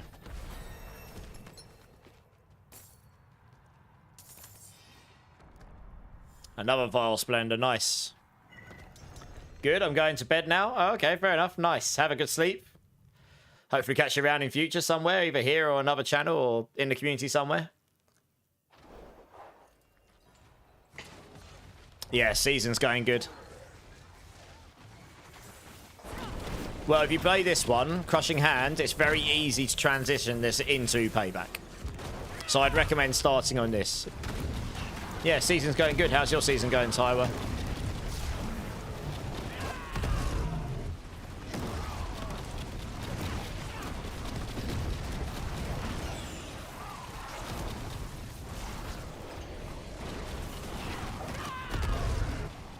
What is making you dash like that, Ravager? While Ravager is active, casting core skills instantly dashes you to your target and all vigor generation is increased by 30% multiplicative. Yeah, it's real nice. Gives you a pretty decent amount of mobility when you use Crushing Hand, and as long as there's enemies to target.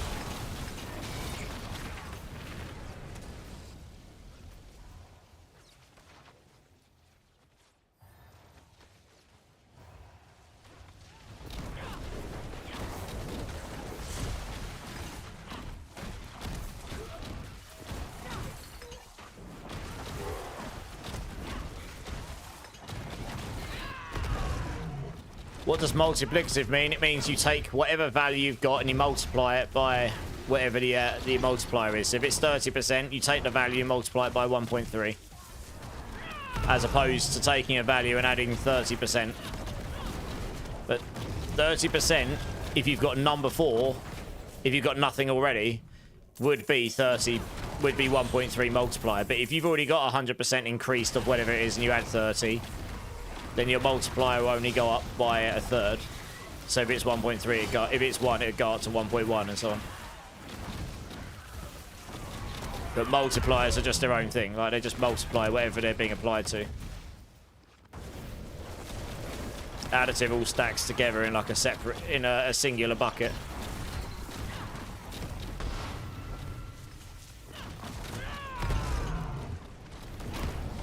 Take Paladin and just equip whatever and be better than all other classes. Pretty much. You're holding your top 6 in the leaderboard. Nice, GG's.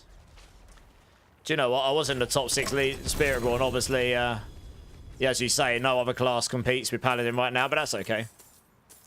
Yeah, I'm number 4 up here. I could push higher than this eventually. I guess you're in Paladin, are you? Let's have a look. Which one of these is yours? I know you're not Hysteria or Makuna. Which one of these are you? If you're in the top 6. Oh, you're Barb. Okay, you're none of those. Okay. Which one of these are you?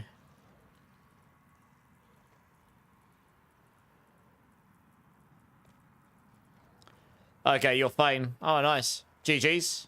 Oh, you did it by 1 second. Nice. That person's going to be salty.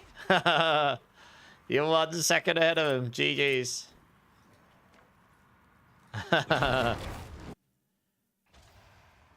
So if I have 1 times and 2 times from different places, no. Look at it this way. Let me go back to town here. Oh, actually, let me finish this and I'll explain, right? It'd be a lot easier. Oh, I got a butcher. Hello, butcher. Time to butcher you. It'd be a lot easier if I just demonstrate to you, to be honest. We're near the end of this dungeon, so I can demonstrate. Well, it'll be roughly the same for us as well in the Spiritborn tier. I think we'll probably go a tiny bit higher. If someone has a bloody fantastic run, you might be looking at 113, 114, but yeah, it's about the same. So, do you know what? It's okay. Like I say, Paladin is obviously just well above and beyond everything. Even Druid's the next best, and that's only done 116 last I looked earlier. So, I say only. That's obviously quite a lot more than 112, but it's a mile below 124 where the Paladin is right now. Yeah, Marigant, 1 sec. It's going to be, I think it's probably in AI land now, but it was based off an original playlist I can link to you. This was the playlist originally. Hey, I just linked it for you, Marigant. I put on a punk mix because I quite like my old school like punk rock and stuff like that, like Offspring and Blink-182 and all that, and then it just kind of goes off and starts playing things in AI land, I suppose. Only a few upgrades I can get. I'm not Giga upgrades, so maybe 112 to 114. It's about the same Spiritborn, honestly. You're welcome, no worries. Okay, let me get my loot here and I'll explain the multiplier thing a bit. I'll get my old trusty spreadsheet out and show you.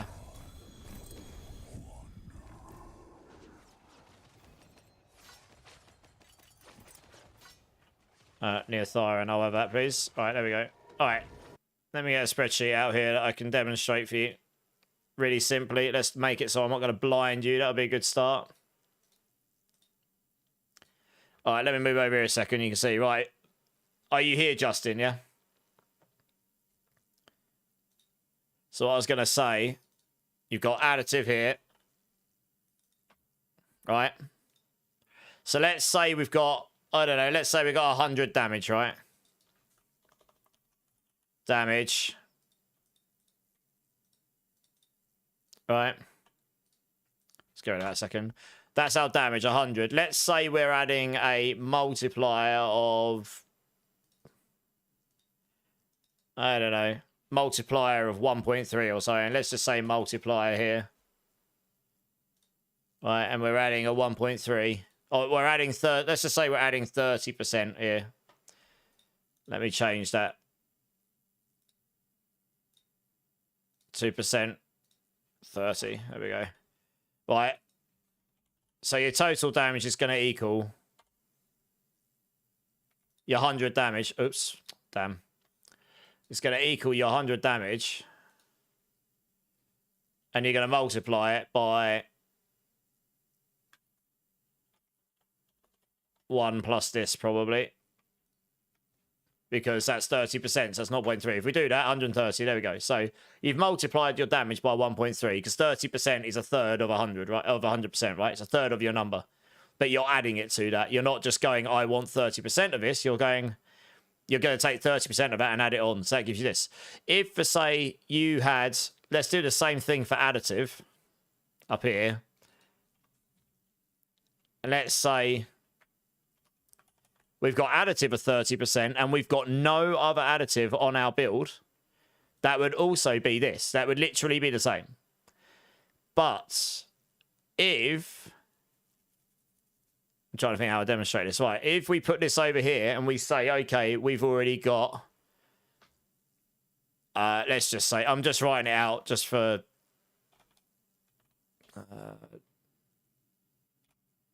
additive. Let's just, I'm just typing out for demonstration purposes. If we say we've already got 100% increased additive here, right? So let me just format. Here we go. View. Blah blah blah.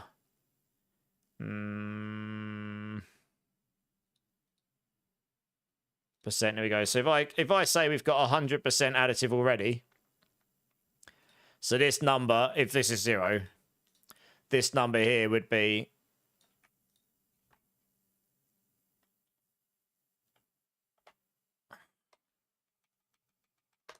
I need, what's that, K5. No, mean like that. Why? +1 plus K5. Oh, it's K6. That's why I can't read. Right, so because we've already got, let's just assume all of this additive applies to this damage. No conditions. If we have 100% damage to start with, then this damage gets doubled to begin with. This is just your flat damage. And then this just gets doubled to 200 without any additional additive. If we add an additional 30% additive here, so we add this as well, and then we make that 30, that ups you to 230 because it's actually 30%. It's not going to take 200 and take 30% of 200 and add it. It's taking 30% of the original damage still and adding it. If that was another 100%, you're adding the same as what this added already. You're doubling up what you're adding. If this was 500%, then this would only be adding a fifth of what you've already got, for example. So in the same demonstration, if I do a multiplier like this, in fact, actually, I'll take this one because it'll be easier to manipulate, and then just take this here. So this is a 30% multiplier here. Let's say it's a 0. It says, oh, what's happened there to that? Oh, I see. No, didn't like that. What's that? Oh, I see what's happened. Oh, it's K6, not K5. 16, right. And then for additive, we just changed the formula up because then the difference between multiplier is you're not adding this to this and then multiplying this number. What you'll be doing is you'll be multiplying this by this, that's 200, and then your separate multiplier here would multiply this number. Yeah, it'd multiply this number here. So actually, to demonstrate this better, if I cut that out and shove that down there, cut that out, shove that in there, cut that out, shove that in there, name that additive total, and then you've got a multiplier, so this is the actual total. That's going to really bug me. Then your actual total is going to equal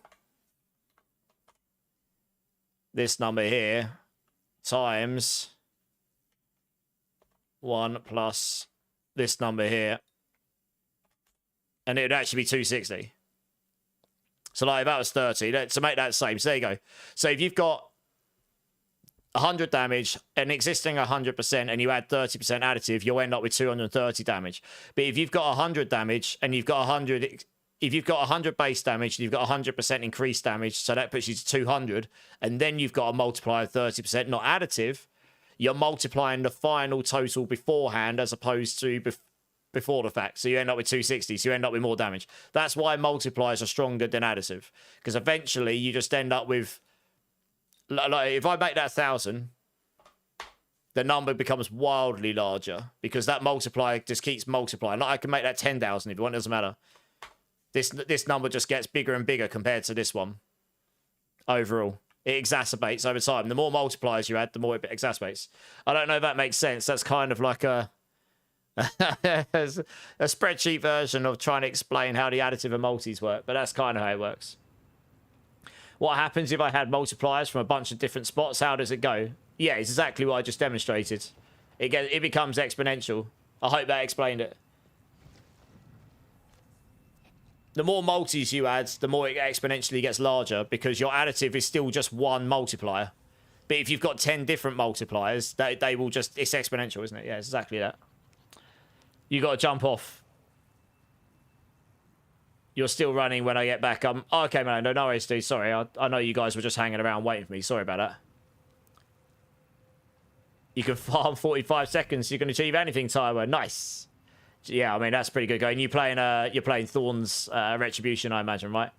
Frosty, how's it going? First time chatter, welcome in. Which Spiritborn build would you recommend for endgame pushing / raw damage? Payback. I have builds for both of them. You've got Payback and you've got Payback Thorns, depending on whether you want to play pure Payback or whether you want to play Payback Thorns. So we've got this one. And we've got this one here. I'm pretty sure I've got... Yeah, there you go. Those two there. Take a look at them. Payback Thorns is currently the 111. I've done Payback Pure. I'm 110 on the leaderboard. And I nearly did a 111 earlier. I know someone who's nearly done a 112 on Thorns, but I reckon I could get to 112 on this build too. I just need the right items and stuff. So Payback Thorns might win just about. But Payback Thorns and Payback Pure are pretty close. Yeah, I nearly did a 111 earlier, so I'd have been up here with these guys. But I can't be bothered to fish. I'm honestly more interested in farming the items, and then I'll have more power and it'll make it easier. You're getting food, but you also have to go to town. You're good, Melanda. I'll be on for a bit. Ads, rip. Yeah, no worries, Justin. Hopefully that helped a few other people understand as well.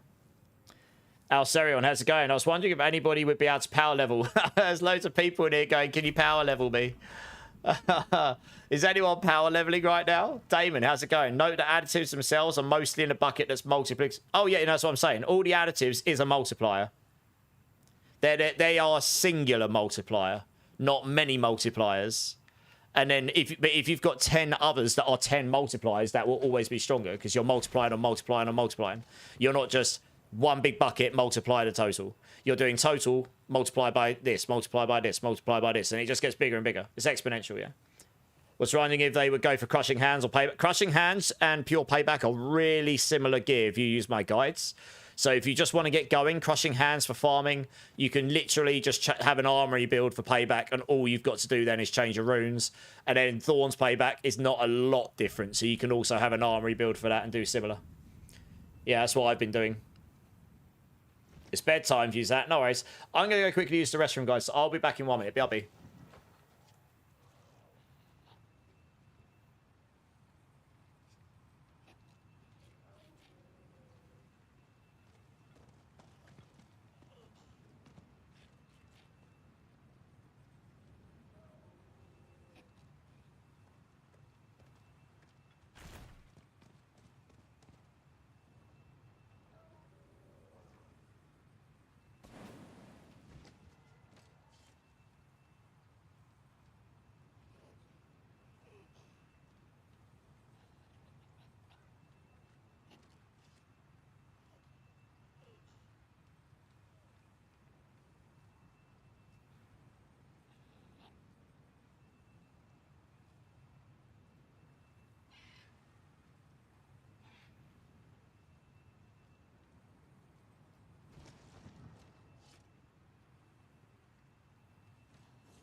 Okay, I'm back. You think I did a good job explaining? Yeah. I'll keep that spreadsheet there, you know, just for multipliers. In case anyone ever asks me that again, it's just an easy peasy.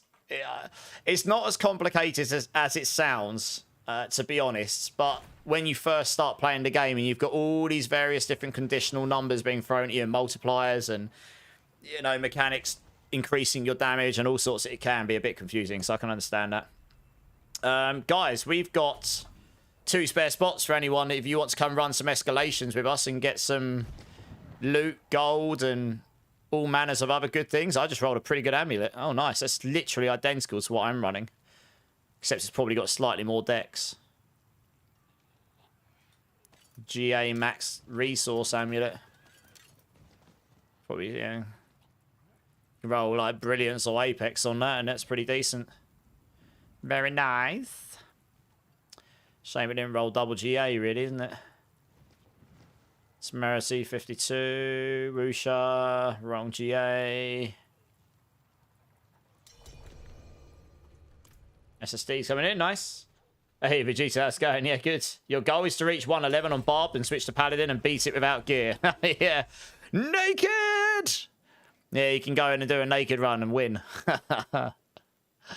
Oh, dear.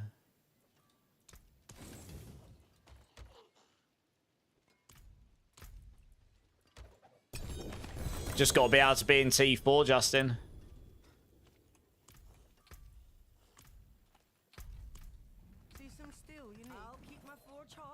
Return soon.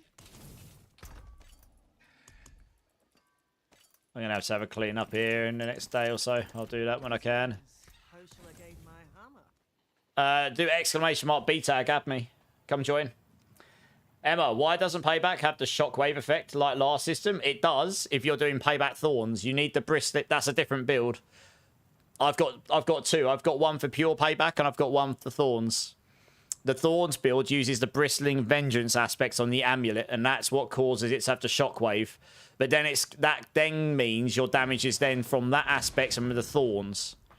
And you need a Zan rune to make it work properly. The pure Payback version, which is more of a melee, like mini crushing hand explosion around you, that's based off of the actual damage that Payback does. It's a pure Payback build, so it's the damage of the skill that's doing the damage, not the Thorns aspects. Does that make sense, Emma? Yeah, I got you, Justin. Just request to join. Someone did a pit 105 with just weapon rest naked. I can believe it, because Paladin's really strong. Hey, Commander Shepard coming in with the follow. Is that Commander Shepard from Mass Effect by any chance? Oh, a bit of a Mass Effect fan here. Nice. Yeah, GG's. Welcome in.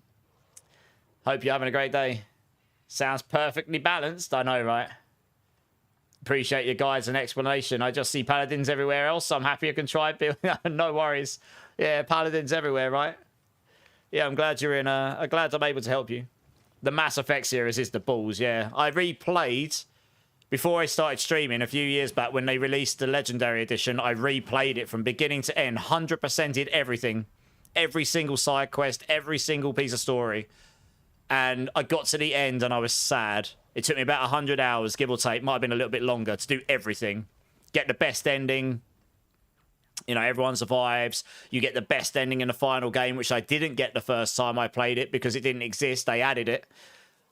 And it's just still, to this day, in my opinion, one of the best trilogies of games ever made. Straight up. Like, of that, it just... The sheer level of lore. And if you want to go and... It's insane, and the music, and it's just, I mean, obviously, even with the upgrades to the resolution and graphics, it's still dated compared to today's, like, stuff, but holy cow, I mean, in terms of gameplay, you know, the first one's a bit clunky, but by the time you get to the third one, it is outstanding. Like, truly one of the best trilogies of games I think I've ever played. Yeah. Such good story writing. Yeah, that was, I mean, I was a huge BioWare fan back in the day. Not that I really hope that the new Mass Effect's decent. I wasn't a big fan of Andromeda. I really wanted Andromeda to be good. I just couldn't get into it that much. Ooh, oh, it's got the wrong implicit. That sucks. But yeah, the original trilogy are awesome. Halison, how you doing anyway, dude? You good?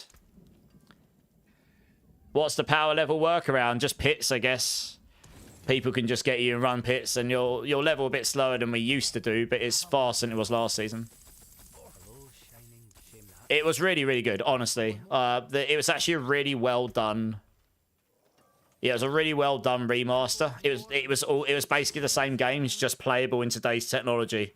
Ran in high frame rate, high resolution. But I started the intro to... I'm not going to ruin anything for you, because when I replayed it, I hadn't played it in so long. I forgot. I remembered some really key bits, but I forgot so much. It was like I was playing it again. I hadn't played it since I was at university. It was like 10 plus years since I played Mass Effect 3, let alone Mass Effect 1. And there was just moments in the story I'd forgotten about, and I was like, it's just epic. The music is so good. Jack Wall did a fantastic job of it. It's just... I mean, literally, it's well known that a lot of people that worked on that game got divorced and all sorts, because it was just crunch for years and years on the whole trilogy. But, I mean, imagine working on that trilogy of games. That's like... I worked in game development for 15 years. There are very few games I would truly have wanted to have worked on. And that is one of the trilogies. Like, that is like career-defining level content right there. Yeah, it's... Obviously, I'm biased because I loved it, but it is really, really good. Yeah, I've got a lot of time for that. So I hope the new one's going to be good. Honestly. I really want some more lore. I want some more lore in their world. There's so much awesome lore in that game. Seriously, I'm not that big on lore, but it was worth it in that game. All the races and all of the... I mean, we're not getting a million miles off in our human world now, where we will start to see more people going up into space and crap, to be honest. It won't, the next 10 years, we'll see it. I'm obviously a little bit off of what they do in Mass Effect, but, you know, we're starting to enter that world. It's kind of mad, really. D4 talk. Shut up and talk about D4. New endgame, new bosses. I really want... Yeah, I hope... I mean, look, we know Mephisto's going to be in the new game, the new expansion. So you've got to assume there's going to be Uber Mephisto. He's probably got to be harder than Lilith because he's her dad and he's the first greater evil hit in the game. I hope they make him giga hard to the point that even the Blaster, like... some of the top streamers or top content creators or top players actually find it challenging enough that you have to know how to do it. It doesn't have to give like the best drops or anything. Just a challenging fight for the achievement. You know, just to say you can do it. Like, having at least 1 or 2 of those fights in the game is not awful. Like, it's not going to be... As long as you don't lock progression behind it, then it's just a thing to show off almost, but it's an achievement. It's something for you to achieve. We do need stuff like that in these games rather than trivializing all of them.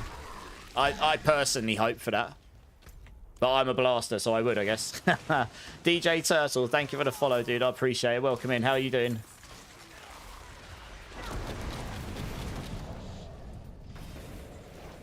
I mean, Taiwa, I'm not gonna lie. There's 2 new classes for the expansion, which they're both awesome. I've played the Warlock. It's sick. You guys are going to have a great time when it comes out. There's a lot of new stuff coming as well. Like, there's a lot of stuff they're going to reveal. Just trust me on that. I can't really speak about anything that hasn't been revealed to you. Just trust me when I say you guys are going to be happy. There's a reason why I'm so excited for Lord of Hatred. I was excited for Vessel of Hatred, but it doesn't even touch the ocean compared to how excited I am for Lord of Hatred. Doesn't even get close. Hey, Hero, how's it going? If you've got any questions about the build planner, just hit me up, dude. No problem.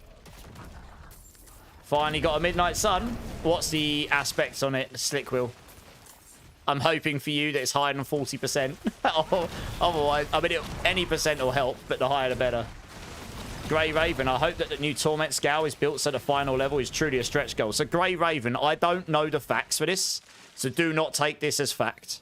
What we do know, I knew this from when I went to LA and went to their campus. They told us some stuff. So I knew it was going to be 12 Torment levels. I don't know how many pit levels that's going to equate to per Torment level. But if I'm going to use my intuition here, it's probably not going to be 15 per pit level. And the reason I say that is unless they drastically reduce the scaling per pit, the idea of them adding more Torment levels was so that they can smooth the progression compared to what they do right now. They said they don't like the fact that you can blast T3, you go to T4 and then get blasted. They want to smooth that out. So with that in mind, assuming no changes to the pit scaling, you've got to assume that the pit scaling per Torment level probably comes down a little bit. So that probably means, I don't know, let's say 10 pit levels. Let's just throw a number out there. So in that case, you're probably saying like Torment 12 is going to be somewhere like pit 120, 130 or something like this. Which, to be honest, would be fine, right? I mean, with all the damage passives moving out the skill tree and all the key passives going away, we don't know how much damage scaling we're going to have.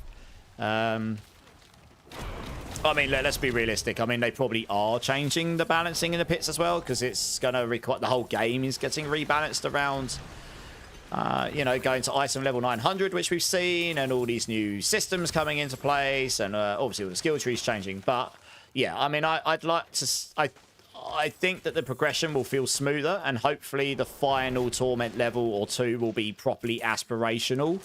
Like, not every build will truly be able to do that highest Torment. Only the best, or maybe it'll even be the best builds have to have really good gear to do it. Like, you can't just in the first day get to the highest Torment level and blast everything in the game like it never existed. That would be great for the game, to have it so it takes you at least a few days, like the real blasters, a few days to still get there, you know.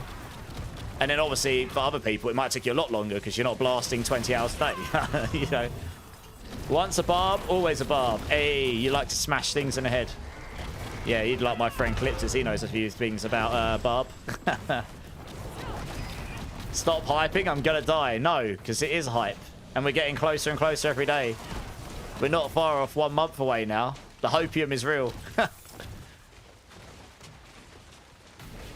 29. Okay, well, it's better than nothing. Yeah, nice. Slick wheel. You got... No, run it. Yeah, it's definitely usable. You just won't reset your resource. I mean, to be honest, you haven't got the... you haven't got the Rod of Kepaleki yet anyway, so, yeah, it'll help. You'll probably notice your resource will come back a bit easier.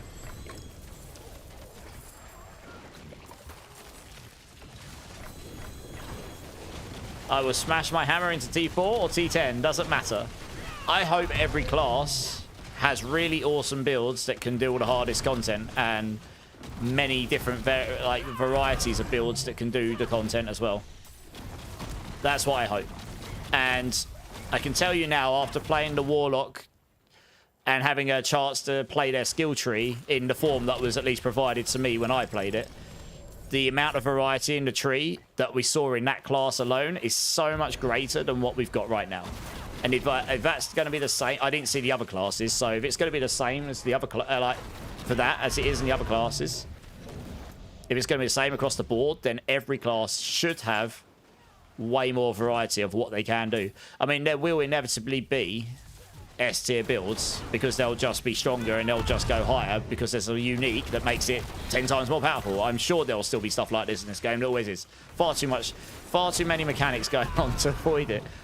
But I do hope there'll be more. Like, you might see someone run a Hammer of the Ancients build, but they might have a completely different setup because they can. The skill tree allows you to run some different skills with different synergies, and then it might be competitive with another setup, for example. I don't know. We'll see. But that's what I hope. Maybe I'm hoping for too much. Is the Thorns playback the highest DPS? They're both pretty close, but I think Thorns might win overall. But it'll be very close. You're talking like 1 or 2 pit levels, absolute maximum in difference this season, not like 5 or 10 or 5. Yeah, not like 5 pit levels difference. The Sorceress main, he doesn't know anything about Barb. Sorceress main, yeah. Same as me, we're joint Sorc this season, aren't we? Neither of us have played it yet, though. Yeah, I'm pretty sure he's been on Barb only as well, right? And I've only been on Spiritborn. Yeah. I'm not sure we can do Sorc for the expansion. It's going to be too much work on top of our respective classes. We'll see. W diversity, yeah. The passives have gone in the skill tree, Vegeta.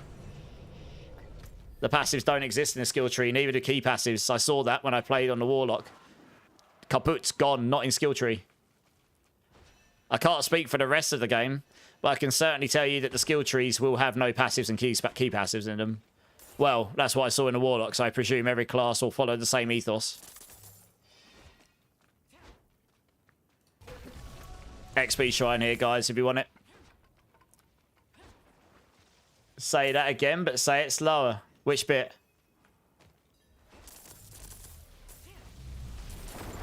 So it's going the way as D3? I wouldn't say that either, Climax. First time chatter.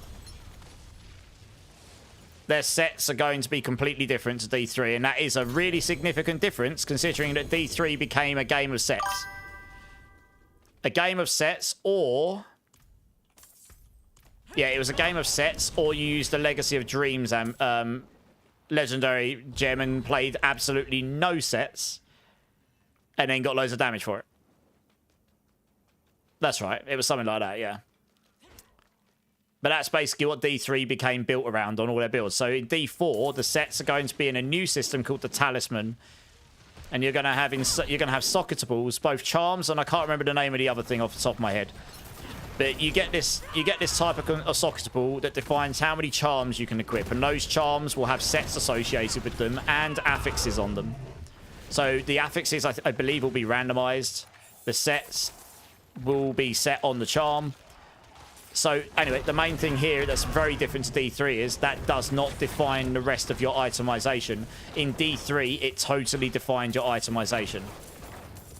So it became very bland after a while. It was very much which set was buffed the most or running the best that season. So I don't disagree with what you're sounding, what you're saying. I mean, look, there's nothing wrong with taking inspiration from D3 where it worked. Nothing wrong with taking inspiration from D2 where it works. And you know what? There's nothing wrong from taking inspiration from other ARPGs if they've got stuff that's working and you think you can take and make in your game. Not like copy straight up, but take an idea and make it work in the context of your game. Why not? This is why I always say having more than one game in this genre doing well or being popular is really good for us as gamers, because it means that people have got more than one thing to chew on. It also means that you've got multiple companies and multiple games coming up with awesome ideas, and they can learn and take inspiration from each other as well. So yeah, that's a pretty big difference to D3.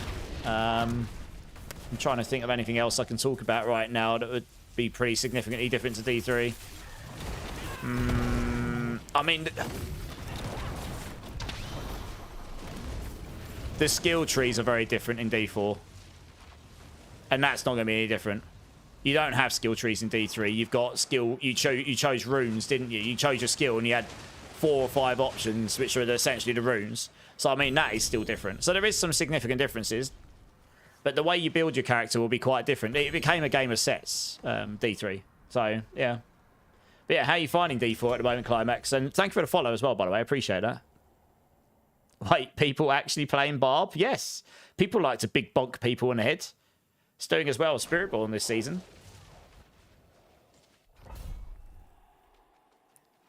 Oh, yeah. Legacy of Dreams builds were very late game. Yeah. Legacy of Dreams builds, you had to have, like, the Legacy of Dreams legendary gem, and then you got all of the right uniques and everything. So yeah, Legacy of Dreams builds were very high end, like at end game.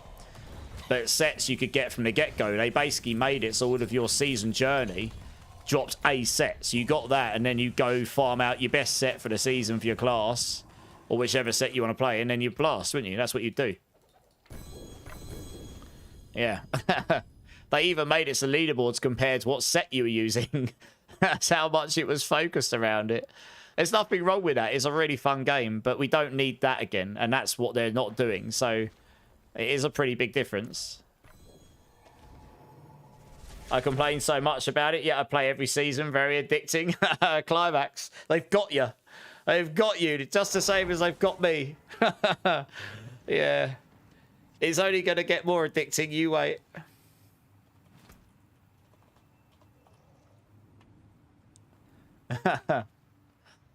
Oh dear. Oh, we can run a pit quickly, guys. It's the whisper.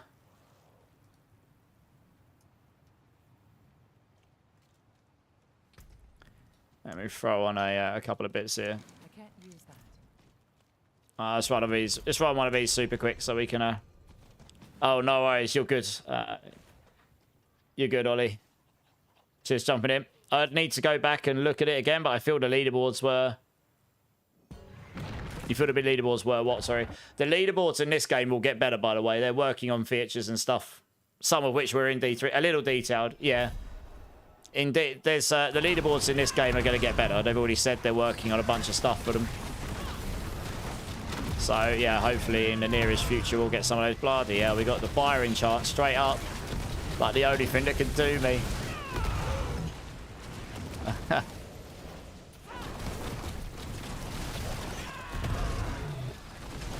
Right, once I get the kill streak going, I'll be able to kill stuff a little quicker. So I got lifelink. Oh, that's why these are so tanky. Same as the last grid, they had lifelink on them. Does make these enemies hella tanky, lifelink. Yeah. I can speed farm these when I do them solo hilariously. I guess the life goes up so much when you're doing it in a party.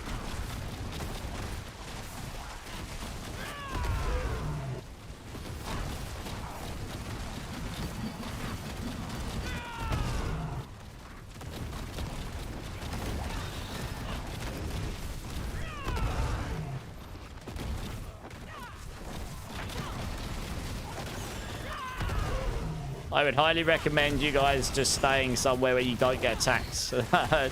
There's really no point us doing this if you're just gonna... We need to get to the boss in time and kill it. We'll kill the boss in time as long as we've got time left on the clock. I should clear this pretty quickly now that I've got my 250 kill streak. Wow, what is this with all the lifelink mobs? That's like 4 packs in a row. What is this? 4 packs of lifelinks back to back. What?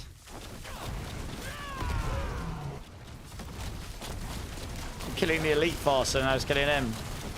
This is crazy.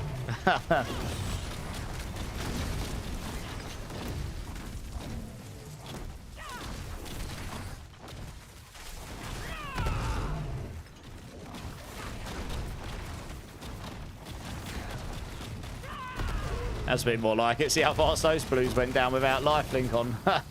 Insta. I am at 500 kill streak now, so I'll be at 100% resource cost reduction at this point. Which is, yeah, pretty tasty for the damage on this build. Firing chance again. Oh, gosh. I'll try to make this so I don't lose my multi, because I'm going to have to go to the next area, I think. There isn't enough stuff here. Get that down, and I'm gonna have to try and drag an enemy in me and hope that I don't lose my kill streak. Oh, we're good. You're about useless in it? No, you're fine.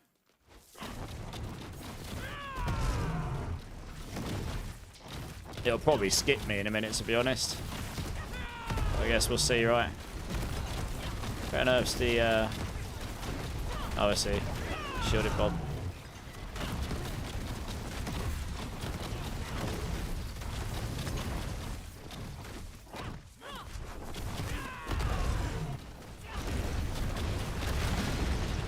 Try not to stand in those when they blow up. Firing chance will cook me for breakfast if I stand in those.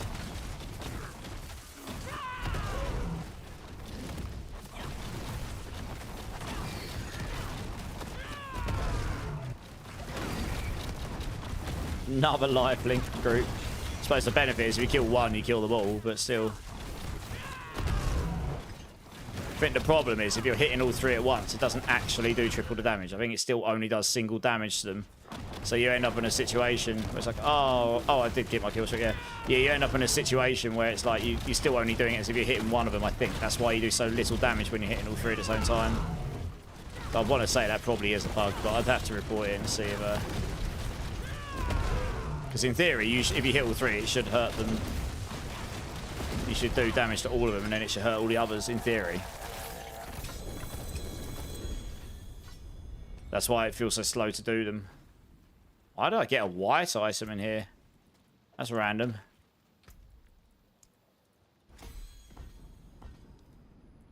I failed 2 of them on 70%. It's just as hard. It's just as hard as I had an accident with the right hand, so my bone didn't heal right. So most of the time I play lazy builds.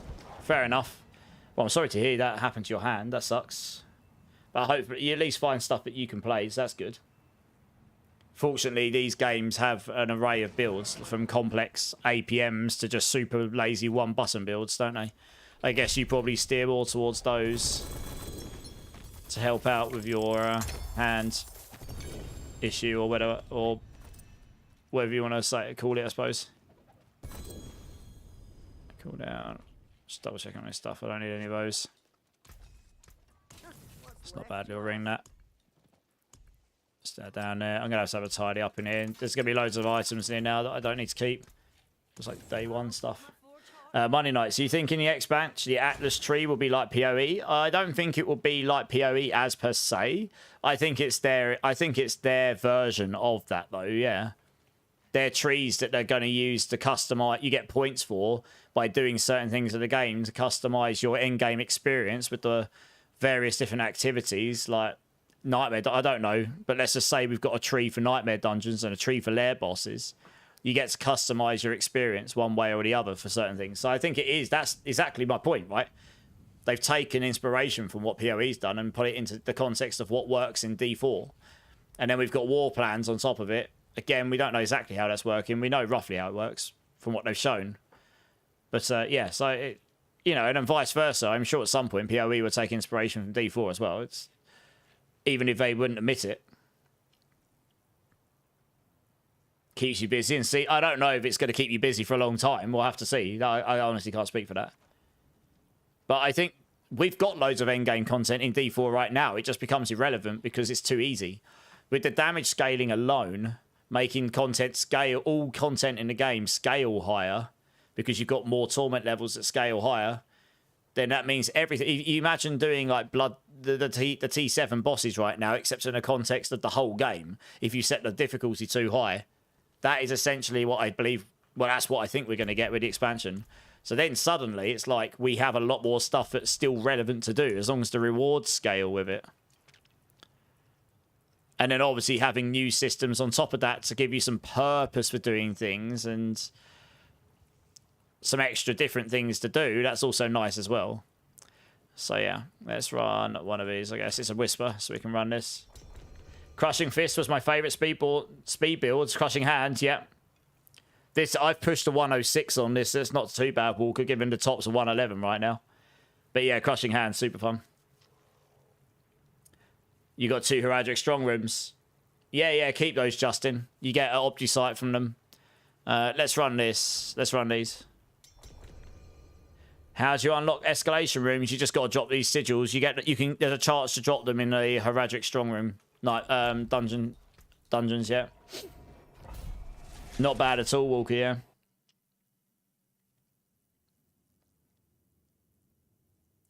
Oh, that's okay. Justin, you get those at the end of these escalations, yeah. Max Carnage. So out of all the builds for Spiritborn, is the Payback build better than the Evade build for Endgame? They're both good for Endgame. Payback will push a bit higher. And Evade is faster and better for farming. And if you ask me, Crushing Hand is the best middle ground build. You've got Rake, that's also pretty good for middle ground. Crushing Hand is about as strong as Evade in pushing, but it's almost as fast as Evade, but it's got way more area effects and it's way lazier to play, to be honest. You don't have to smash, you don't have to like spam your mouse wheel or your space bar or whatever you've got Evade on.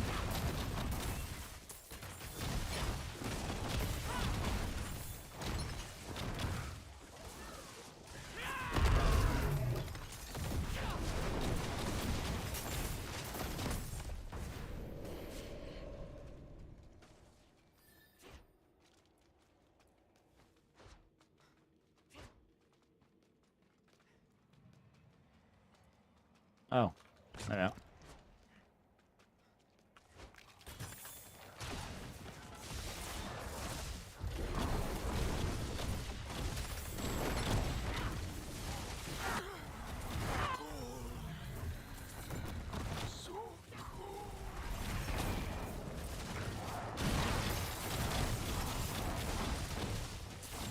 Hey, Shadow, first time chat. How you doing, dudes?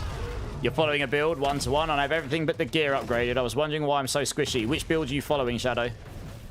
The Rod of Kefaleka builds are generally squishier than others because you don't have max life on the weapon, so your max life value will be lower than some other builds. But if you're following Payback, that is particularly squishy. Max life is your friend. The amount of barrier you generate is your friend. Yeah, which one are you following?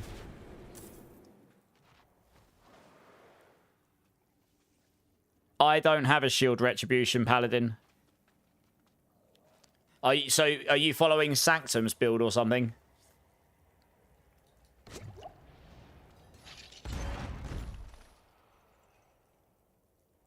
Oh, sorry, you're following a build. I thought you said you're following one of my builds. Sorry, I misread. I'm blind.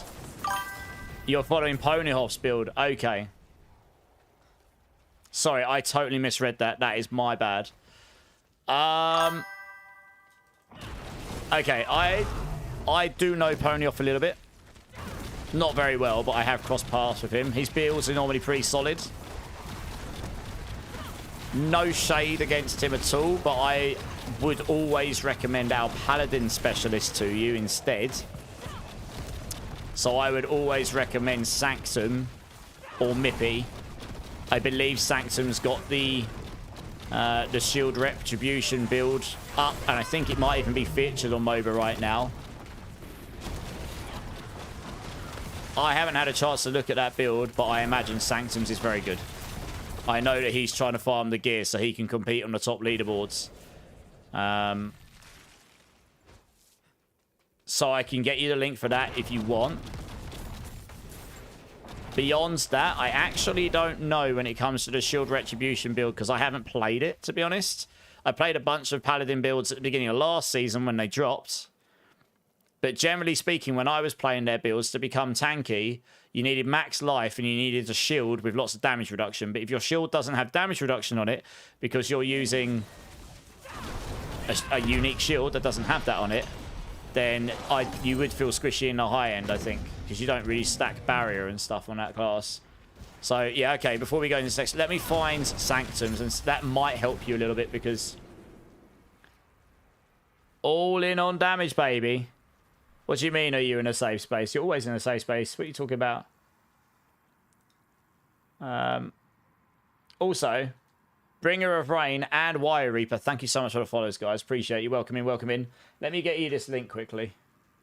I'm pretty sure it was featured when I saw it last. Yeah, it is. Your Retribution Thorns, I presume that's what you're playing. I would recommend Sanctum. And have a look through this here. Well, I'm linking it to you now. There you go. It's in the chat. Have a little look through that and see if that has any differences in it that might help. It might even explain some stuff to you.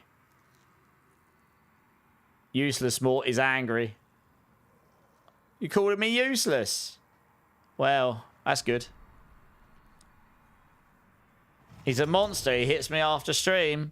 I hit you with my awesome. That's what I do. Yeah.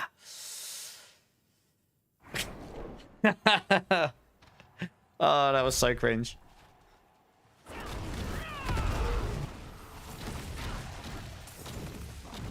And the Twitch police don't believe me. Yes. Can I just say, Evade Spiritborn is so boring. Why do you think I'm not playing it?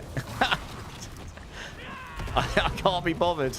It's fine. It's fine. It's fast. It's great to level on, but I just it's not for me. Once I can switch to something like Crushing Hand, I'm good. I much prefer this. Yeah. You made me do this. Well, I didn't really make you do anything, did I? No worries, Shadow. You're good. Honestly, if you've got any further questions, hit me up. I'll have to have a quick read through it myself. But hopefully that helps a bit. But yeah, generally speaking, resistances, life, damage reduction. Just damage reduction will help a lot if you can get it. Yeah, a lot of these builds go pretty glass cannon in the high end. It's all about damage and trying to push the highest. So yeah, that might just be what's happening in that other guide. You finally got a rod? Hey! What's the aspects on the rod?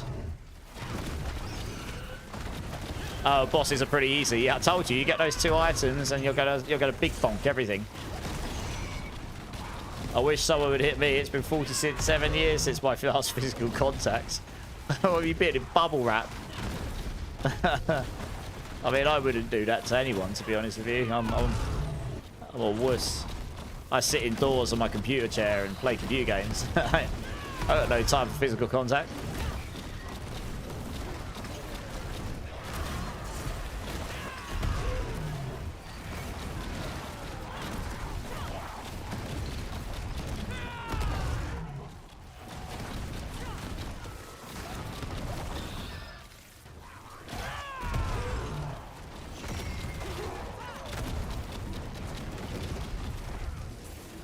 Where's the rest of these enemies?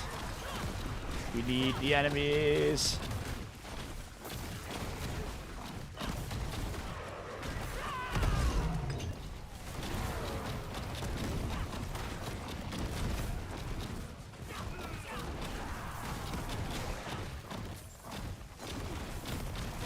Sure we're gonna hit. Oh yeah, we've got to try and hit over a spinner. No, we've got a few more down here.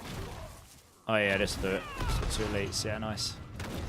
Easy. Where's the boss at? Oh, he's got it down at the entrance. The boss is at the entrance. What the? Hello. Just chilling where we started. Oh, hello. Surprise.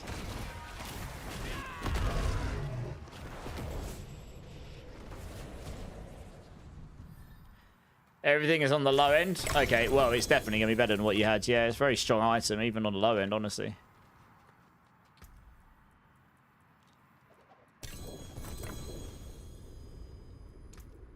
Nearly 50,000 Opticite. Let's go. 5,000 herbs. I'm all herbed up. Let's go. You'll be back in 5 minutes. No worries, dude. We're still on. It's just here. The butcher.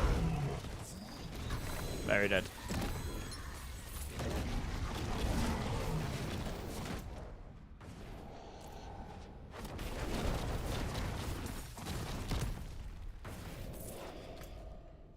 Oh, we got the one more down here.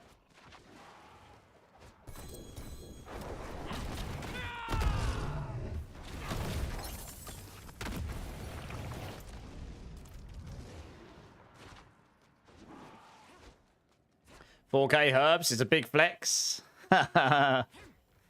Yeah. That's one of the benefits of doing what we're doing right now. You kind of just pick up a bunch of everything all the time. I'm up at nearly 2 billion gold. Holy. I've made like 1 billion gold. I was at like 800 million gold or something before I came on stream. Made like 1.2 billion gold doing all these. Happy days. Actually, this is going to give me gold here as well. Yeah, Vile Splendor. This is a gold one. Nice. You walked outside into the sun and said, Pally is brighter. Yeah. Pally is. It's one of the reasons I'm not that keen on playing Pally this season. I quite fancy respecting my eyeballs and not needing glasses by the end of the season. To be honest, it's that consecration skill is bright. You know it's bright when you go into guides, and one of the negative points on the guide is consecration is bright with an exclamation mark after it. Hold on. Yeah, yes it is. It is very bright. Floodlight builds, pretty much. Yeah. They probably need to tone the HDR and all the brightness down on that skill a bit. Just, it's a little bit bright.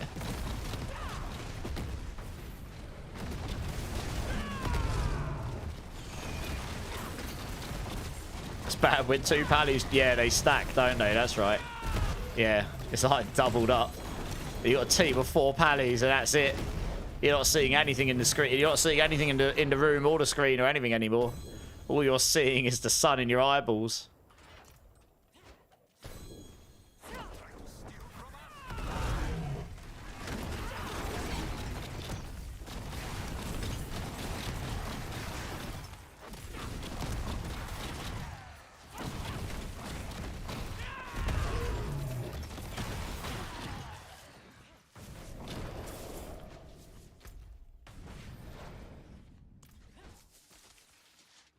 Yeah, the sun wishes, yeah.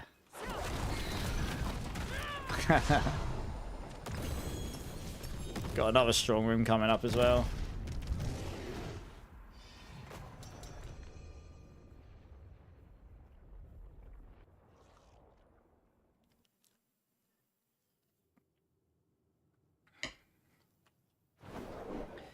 Any plants if you do pits, can I join? I'm not sure if we will tonight. I'll let you know if we do though. Oh, I've done the odd pit for the Whisper and that's it. I wanted to farm materials and stuff tonight. Because every time I was trying to do something before, it was like, oh, I've got enough that I can temper this one item. And then I have to go back to farming to do the next bit. And so, yeah, just chill farming right now. I can just play with people and help them get a load of Opticite, gold and materials and all the stuff we need. Here we are, already strong and nice. Got nearly 50k Opticite, so it'll last me an hour or so.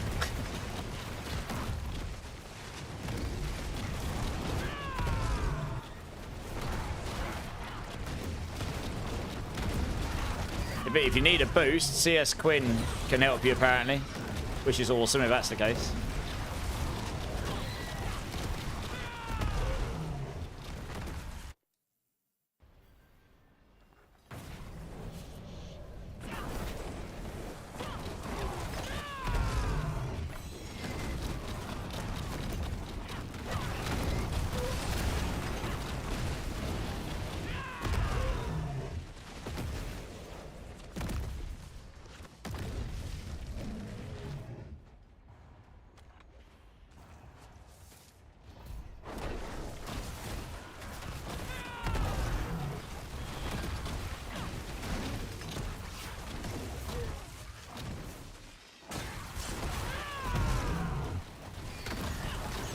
Mine, if you join... Wait, I think Melando was about to join.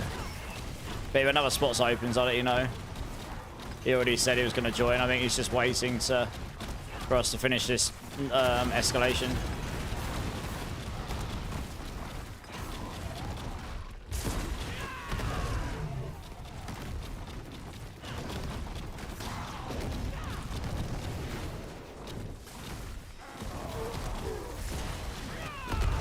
Just waiting patiently, yeah.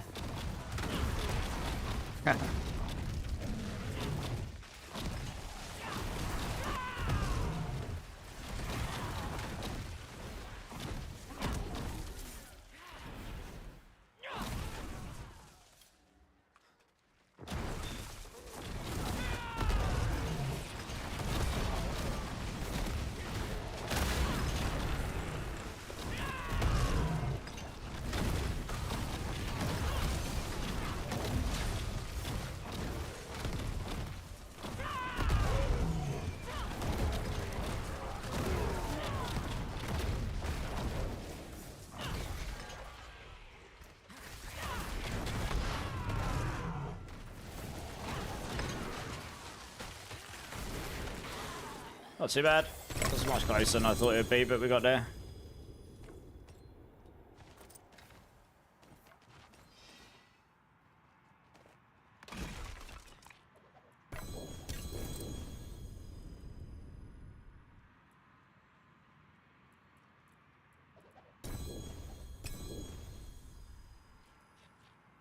Nice.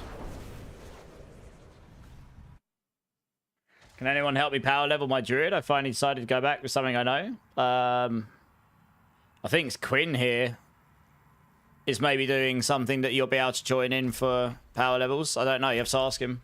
Yeah, there you go, Kahu. Nice. Thanks, Quinn. Appreciate it.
My oval's full again, are they? Oh, good.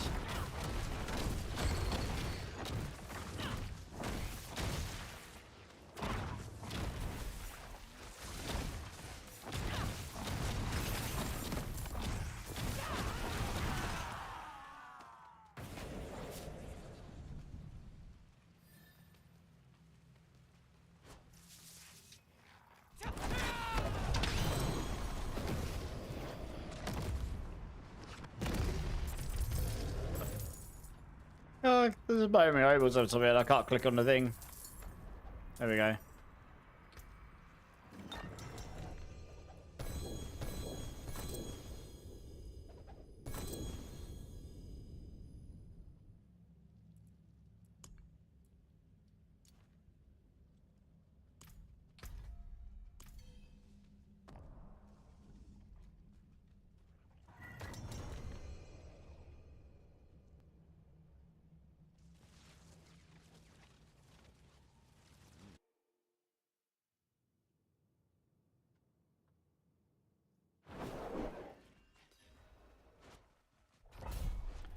No, you're good, Justin. No worries. You're fine. Totally fine.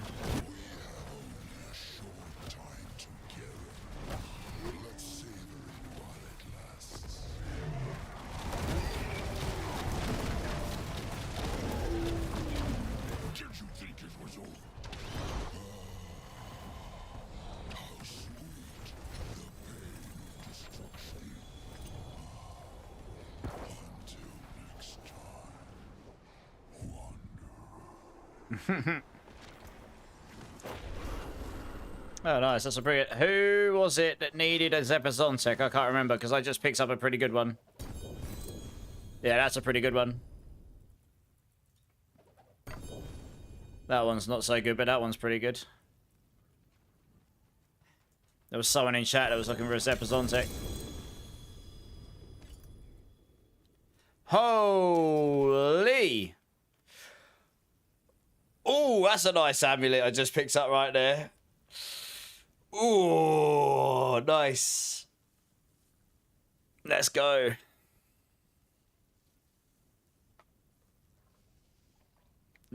I'd lose life. GA Dex and GA Brilliance. Very nice. I guess I would. I don't know if I'd roll off the damage or cooldown reduction here, really. I guess for the Kepper builds, cooldown reduction doesn't do so much. But there are other builds that can make use of it. And I'm going to put adaptability here, so that would be usable for Rock Splitter as well. If I rolled, the cooldown reduction would be really nice for Rock Splitter, actually.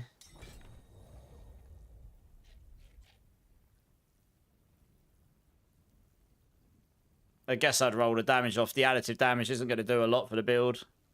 Keep the cooldown reduction at least somewhat useful.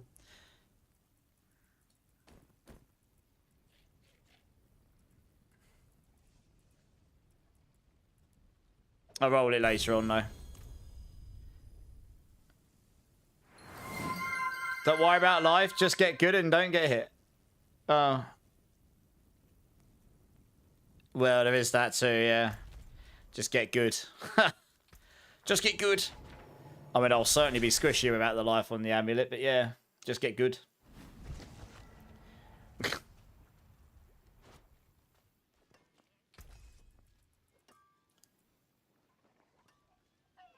Check the store. Let's have a look. So I want to delete the legendary escalation sigils that are not... No, I'd keep them. Just run them. Because the escalation sigils, you get multiple layers and they roll random affixes and stuff. So you can get those anytime, you know. Oh, yeah, we get this as well. Nice. Claim the freebie.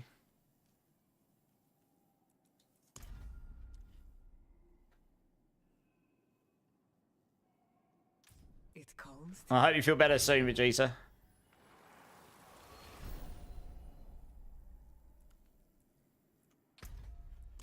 Oh, I didn't get to see the rest of it. Oh, the store loads a lot quicker now, that's for sure.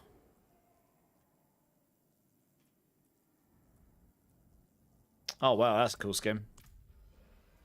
That's pretty sick. I don't think I've seen that one before.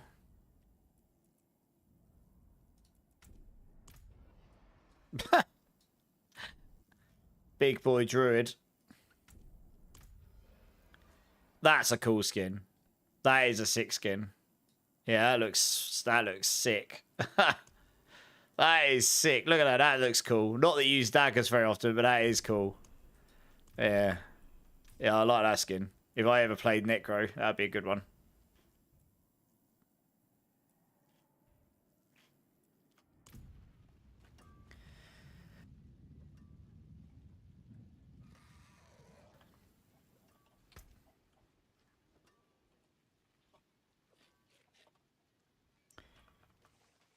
I wouldn't say they've got the best skins. I mean, you know, Spiritborn's got some pretty cool ones as well. But yeah, that is a specifically very good skin. Yeah,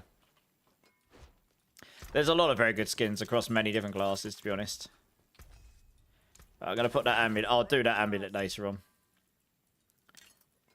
I don't know who it was that was after the Zepazontic, so at this point, I'll put that over here, and if they come back, then I can help them out. Hey, Mammy Ceylon, thanks for the sub on YouTube. Appreciate it. Okay, let's run the next thing. I'm just storing my strong rooms away right now. Probably in here. Just loads of strong rooms.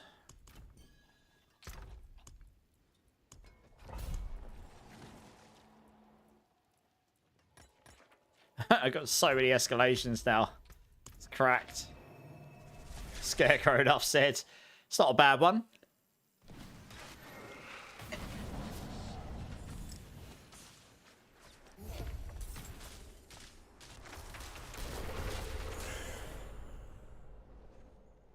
I feel like Rogue always got the shafts on the skins. I imagine there'll be loads of new skins coming with the expansion. Honestly. Would not be surprised at all. It's going to hurt my wallet, probably. I say I'm not going to buy any more. And then I go buy more. It's like, oh, god damn it, not again. They got me. Oh yeah, that's hands down. They've got the best skins out of all the games. If you're gonna sell premium cosmetics, you've got to make them look good, right? And they're, for the most part, their cosmetics look really good. It's partly the art style of the game, though. To be honest, it's not just the artwork of the skins. The artwork, the art style of the game actually allows for the sort of like visual look on the materials and stuff on the items. So yeah, they just look really nice.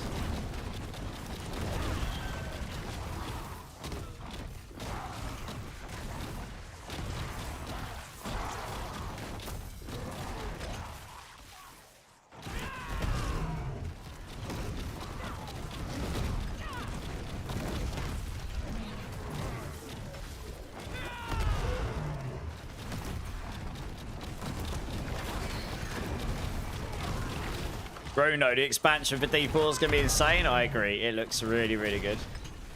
Yeah, man. Big hype. We're getting closer every day. We're getting closer.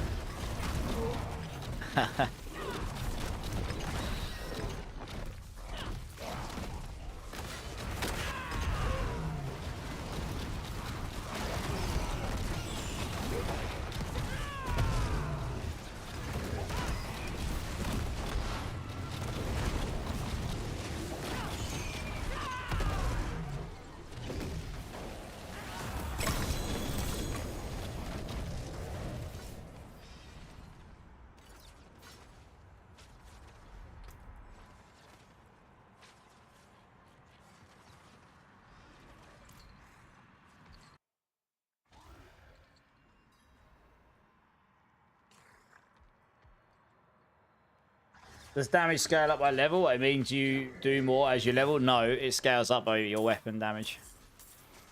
Certain stats do, like life on hit and max life and all that stuff, but damage is scaled up by your weapon damage, and that scales up by whatever level the weapon is. And then masterworking increases it a bit as well.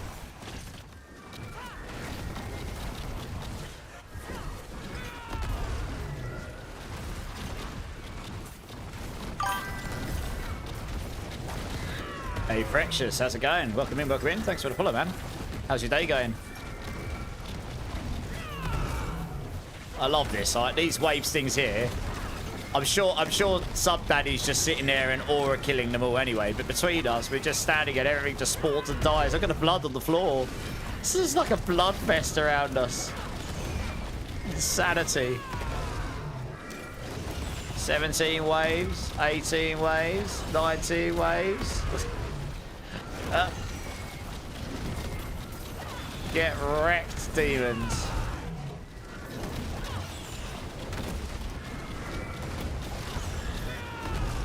I'm not sure what the highest I've ever done here is. This is going to be up there, though. 27, 28. Did we get 29? 29 waves. That's like 30 waves because we completed 29 and we did a 30th. Holy cow, that's a lot of waves. Blimey. Smashed it. 777 kills. Lucky kills. Nice. Amazing. I've got to clip that. That's funny. I got this is exactly 777. Was grinding levels with friends. We're leveling druids. Oh, nice. What builds you going for on druids? I haven't played druid since season 10.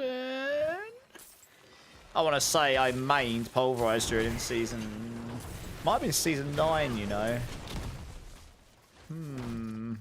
Can't remember. I took over Spiritborn stuff in season 10. No, it'll be season... Yeah, it might have been season 9. Season 9, just these seasons have flown by. Pulverized Druid, ironically, yeah, that's what I played. I played it in the first season that Pulverized Druid was a thing. And it was sick. I just can't remember if it was season 9 or 10. It might have been 9, actually. Crushing Hand AoE is nice. It is. It's just cracked for level. That's one of the reasons it's so good for speed farming. It's just... You don't have to worry about where you're attacking. You just have to be in the room. And then you just blow everything up. It's great.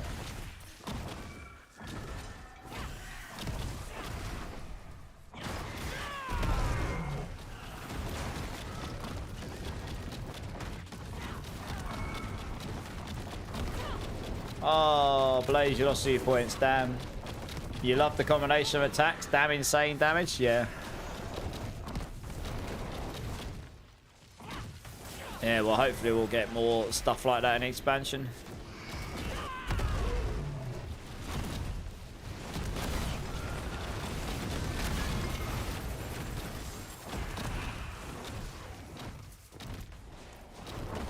Oh, no. I was going to say, I think they've teleported up to us because there was one all the way down the areas. Oh, my ovals are full again. And my whispers. Looking forward to it, Frexus. Nice. You're looking forward to the expansion as well, Frexus? I think most of us are.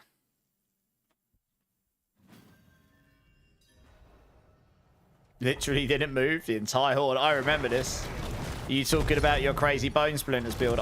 Kay has been playing that. He's got a crazy speed farm necro build. He was talking to me about it earlier and showing it to me. He can speed farm an 80 in like a minute or something. Or a minute and a half. Which for a necro is pretty solid.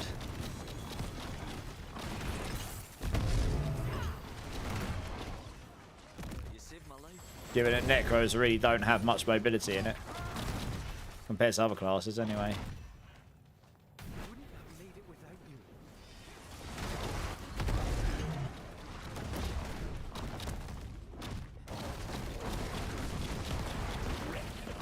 Yeah, that's exactly what I said to him. He asked me, how fast do you reckon you can clear an 80 on Spiritborn? I'm like, I don't actually know. I've not tried, but I'm going to take a guess that given you can annihilate 90s, 95 to 100s with not GG gear, you're probably going to be able to clear an 80. If you get the right layout, you probably clear it in a minute and a half. Like, you know, it'll be a bit longer if it's a rubbish layout and a bit shorter if it's a really good one. So I was like, if you're doing it in a minute and a half to 2 minutes on an 80 on Necro, that's really good. Because it's that's not one of the standard archetype attributes for Necromancer. Mobility is for Spiritborn, but for Necromancer, that's definitely not one of its key attributes, is it really? Or intended. What Pally build is that? Want to try and copy? I believe he's playing... Are you playing Wing Strikes? Or are you playing Auridin? You're playing Auridin, aren't you?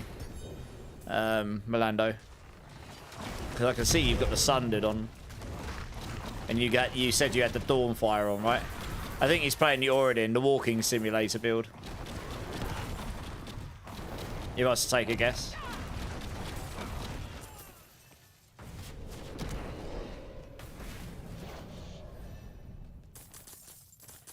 Two Infernal Horde keys, I'll take it.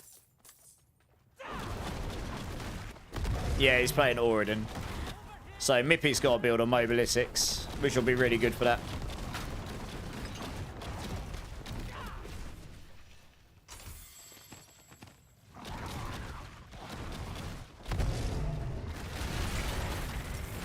Oh. You see that? So much fire. Oh my gosh. Got absolutely... I wasn't exactly using my... defensive mechanics there. I was being a bit lazy, but still. Just got one popped. Crazy. Oh, we need the key. Where is it? We never actually got the key. Lol.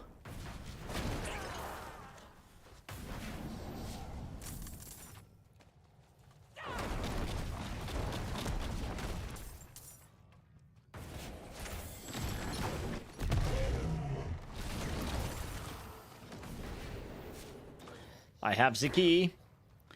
I have got a spare Kepaleka. When it's a space, I'll get you to join Jacob and I can give it to you.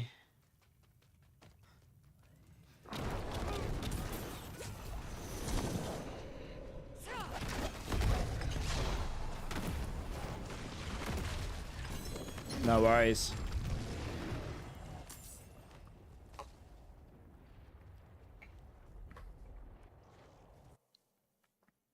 That was a fast 60 for me. It's definitely faster leveling this season than it has been in the past, that's for sure, yeah.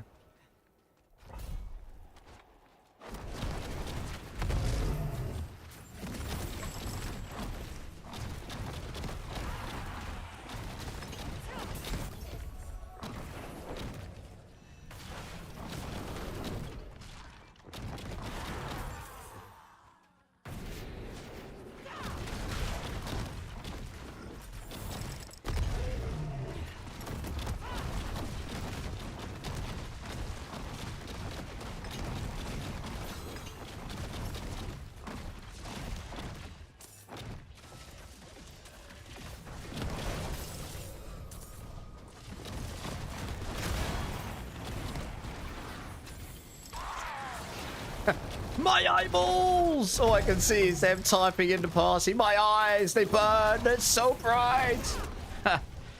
Cue the sunglasses. It is very bright. Holy, I'm on a HDR screen. Dear, oh dear.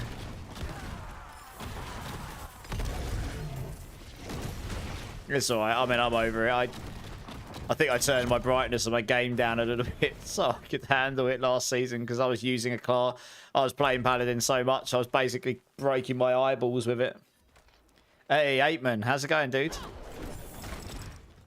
Strong room, on my way. Oh, yes. I'll TP to you. Guys, TP to Clips up. He's got the strong room. You used Mippy's build and made some changes. Makes sense. Yeah. Yeah, Mippy's build will be solid. Great guy, Mippy. Hung out with him quite a lot when I met him in January. Get on with him really well. Excited to see the future of the D4 team of Mobalytics with him at the helm of it.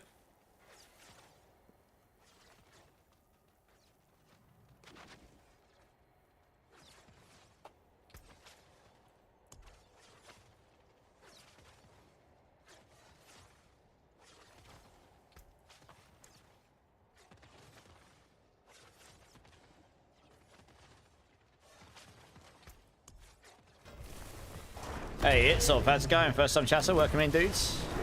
Yeah, check out the build plan. And if you've got any questions about the build, just throw it in the chat.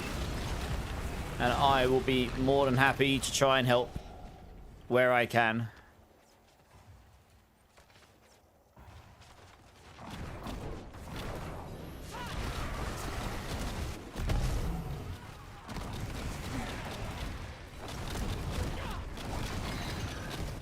Reminds me of Viva La Dirt League video. Guy casts a bunch of light spells and everyone dies because they couldn't see anything. Yeah, yeah. I know what I can do to annoy my team. Get them all killed by blinding them. Thou shalt not see. It's like Gandalf just walking in, blinding everybody.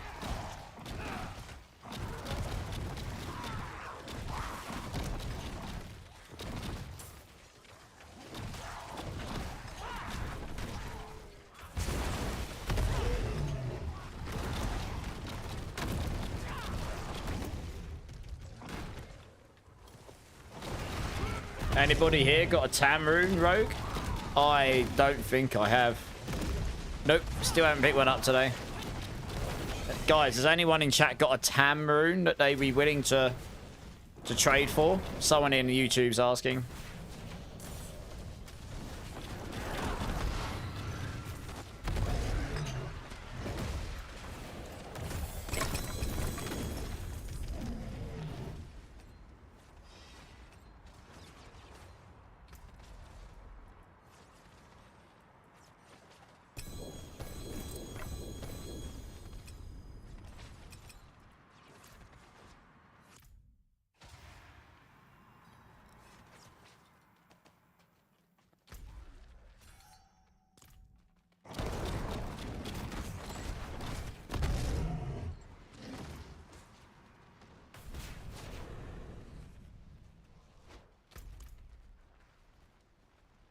No Tam, but I... yes. Yes, Violet.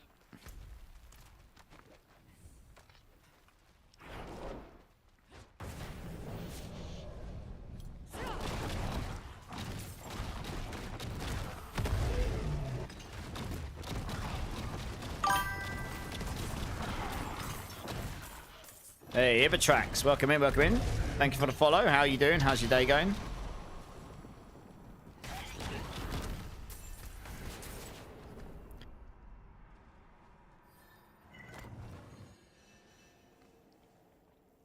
Tam, yeah, that's what they're looking for, Mizzy, yeah. Tam, T-A-M. Yeah, I know, Violent. I have eyeballs just about after all of this paladin action. You're good, but I can't speak English. No problem at all. You're welcome. Hopefully the gameplay will be to your satisfaction. Melando might. Okay, nice.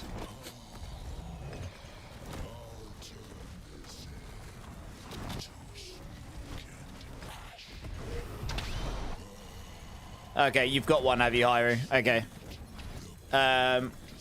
They're in YouTube, the person that wants it, so I'll have to grab it off you at some point.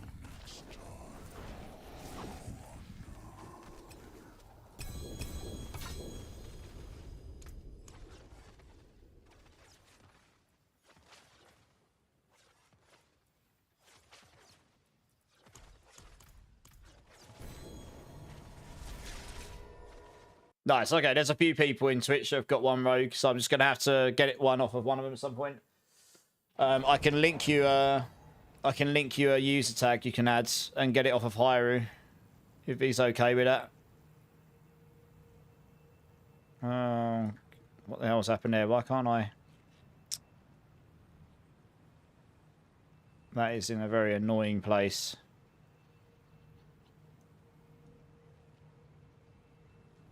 Okay, let's just do that. Rogue, that battle tag there, if you add Hyru up, he's got one. And he'll sort you out. Thanks, Hyru. I think one's already been given, Melando. She might be good. You can probably keep it. I think Hyru's sorting them out. You was looking at mobility, Bruno. No worries. I think Hyru's sourcing him out, Melando. G Castro, first time chatter, welcome in. Does anyone know best way to farm gold this season? Are there any boosts? Oh, he's still giving it to me, are you? Well, nice. What we found today is for the dungeons, especially escalation dungeons, if you've got Vile Splendor. Where is it? Have I got one now? I don't know. Obviously, these escalations, you can get multiples of them in a run. But Vile Splendor means you get these groups of mobs that you kill. And I've gotten 1.2 billion gold from farming this tonight. So it's not too bad. I mean, it's not crazy, but it's not too bad. So that's certainly not terrible. It's definitely the best I've found so far anyway. Is there a build that uses Epizontek? Yes, my Rocksplitter build. You pick up a decent one, did you, Ellie? Oh, what we got here? We don't need one of those anytime soon. Heraldic Strong Rooms, Gold Reserve, Diamond Reserve, Material Reserve. It's got a strong room in it. Let me know when I can get in party. Yeah, I'll let you know. I mean, we're full at the moment. You was doing Vile Splendor sigils, getting like, yeah, it's about 50 to 100 million, depending on the map layout you happen to get during that specific dungeon layout, I suppose. Some of them are bigger than others, for example. That's the best I've found so far. I mean, if anyone's found anything better, then let us know. But yeah, I mean, this seems like for the single biggest thing I've seen in one go. But if you're doing escalation sigils, obviously you can't guarantee you'll get one unless the key's got it on it to start with. But we had 2 or 3 early and we got loads from it. Zion Sensei, how's it going? First time chatter, welcome in. Any build that can fit in a Shaco. There are a few builds that can use a Shaco. It won't necessarily be your best in slot for damage, but it certainly makes you tankier with a lot of life, a lot of damage reduction, and a lot of cooldown reduction. So yeah, I mean, it's more than viable to use to start with on some builds, and And if you want to be tankier, then you can use it over options like Aerith Edition, or well, I mean, Spiritborn tends to be dominated by their unique helms in most cases, because the Harmony Beeble Walker gives so much, and the Loyalty's Mantle gives so much more damage to their respective build types, you know. Solid White, how you doing? You're back from Cowboy Choir. Nice. Gonna grind. Hey. Nice. Did you have a good time at Cowboy Choir? Are there any boosts though? Only Bloodied Hunger. There is on the jewelry. You can get increased gold. Actually, that is true. You can get bloodied boosts on these for increased gold. I haven't, but you can. Like on rings. I haven't been looking, but you can actually get them, yeah. On jewelry. Godslayer is also pretty good this season as well, but in terms of raw damage, we don't really need the pull-in on Spiritborn because of Protector and or Vortex. And it only gives 40, unless it, I was going to check it to see if it's bugs, but I think it's not. I think most classes sacrifice a bit of damage for the constant pull-in, but we've got the constant pull-in. 40x damage is a lot less than 120x damage with access to a lot of passives. So for generally for Spiritborn, the Godslayers won't be the best in slot, I don't think. Yeah. Always a fun time? Glad, man. That sounds good. Glad you had a good time. And G Castro and Zion Sensei, thank you so Zion Sensei, thank you so much for the follows. Appreciate you guys. Nice to meet you. You both looking forward to the expansion, or?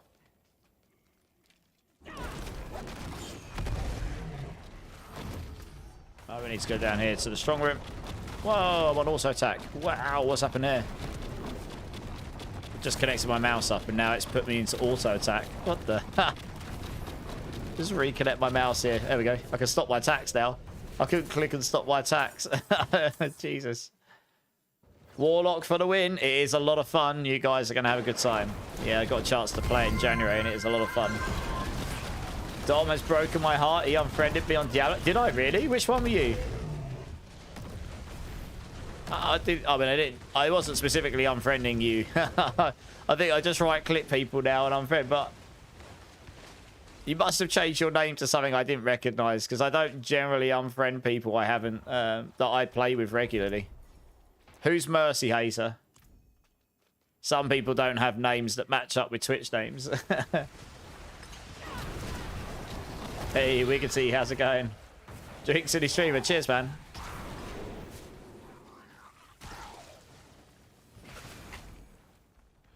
Is Mercy Hater you? Okay, let's get you. I'll try to remember not to remove you this time, then. I should probably do it when I'm not getting beaten on, right? Oh, let us do this strong room. I should probably help these guys complete this in time.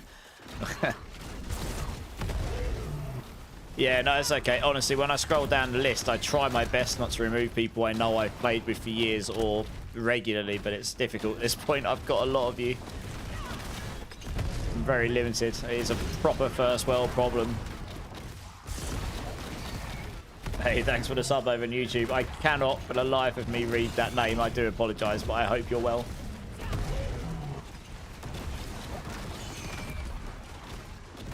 You're having a blast in T4 Hardcore? Hey, yes, okay. In Hardcore, Jashako might be a good idea. It will stop you getting touched in places that are bad. Yes. Leaving the Ibawaka. The Ibawaka is so much damage, but you will be much tankier with a Shaco on. So it depends what your goal is. For general farming, the Shaco will always be a better idea, but you just do a lot less damage, won't you? If you can comfortably do T4 for Shaco, you'll have a much safer experience. Oh, Hyru, you wish. You wish. Too expensive, mate. Sorry. Feast items, dexterity. Does anyone need a 3GA staff?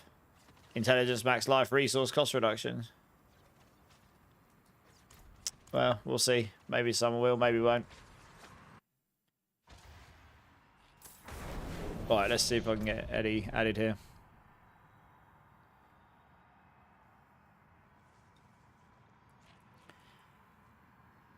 Oh, does mean I've got to remove someone else, right?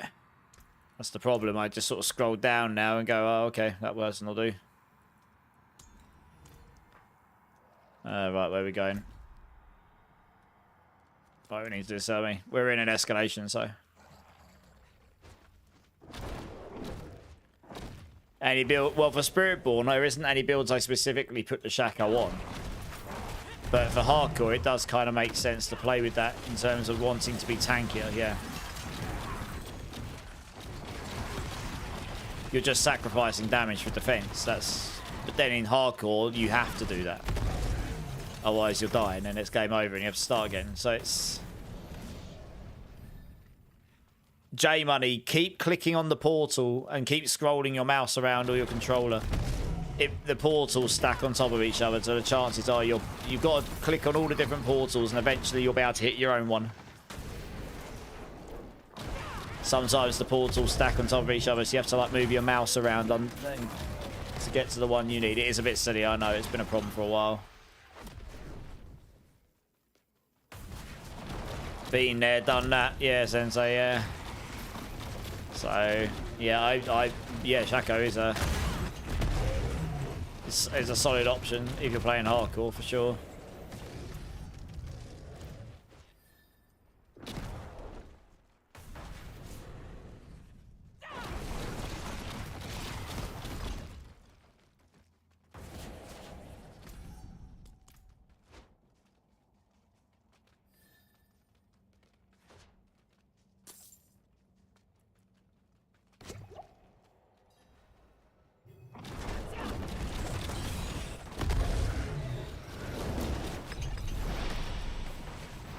Oh yeah.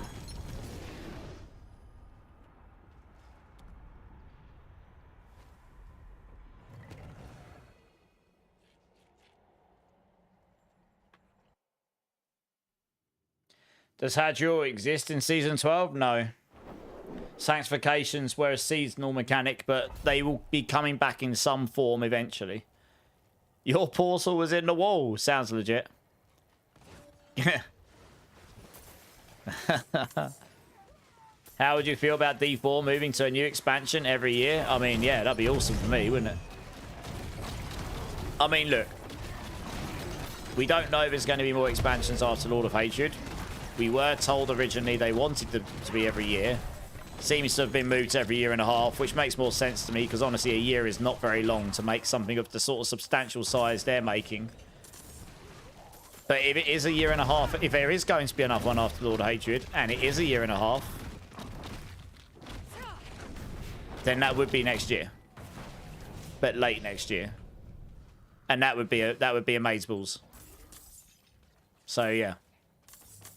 Guess we'll see, right? Who knows what the future holds. So you've got to get Lord of Hatred out first. But yeah, I mean, obviously having a new expansion to chew on regularly would be very, very good for me, personally.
You think they'd do a new class every expansion? Yeah, I think so. I don't think they'd do 2 every expansion, necessarily.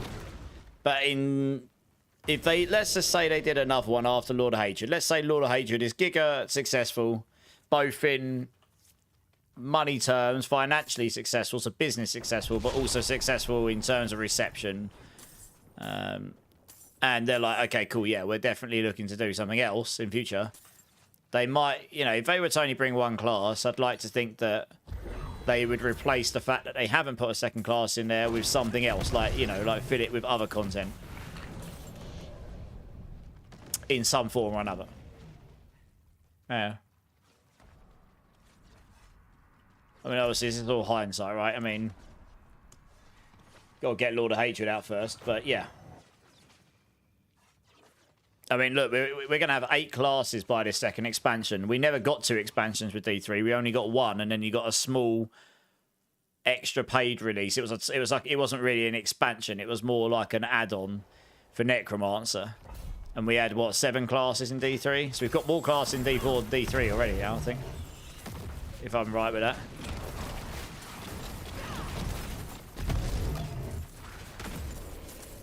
So yeah, they're obviously committed to the game, for sure. I mean, no matter what anyone thinks about how the game was or how it is now and the journey it's been through from when it released to now, the team's been pretty committed to improving and updating the game and everything around it over the last 3 years, so it's certainly been through a journey and a half, that's for sure.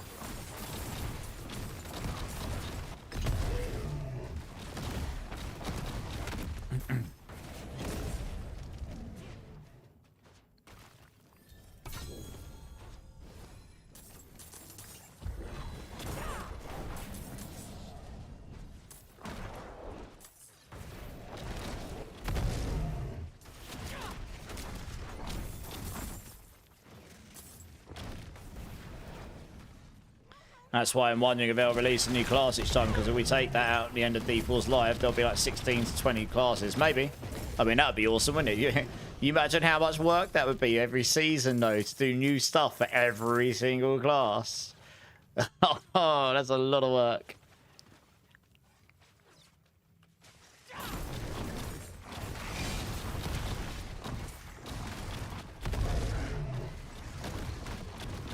Yeah, maybe not. I don't know. Honestly, no idea.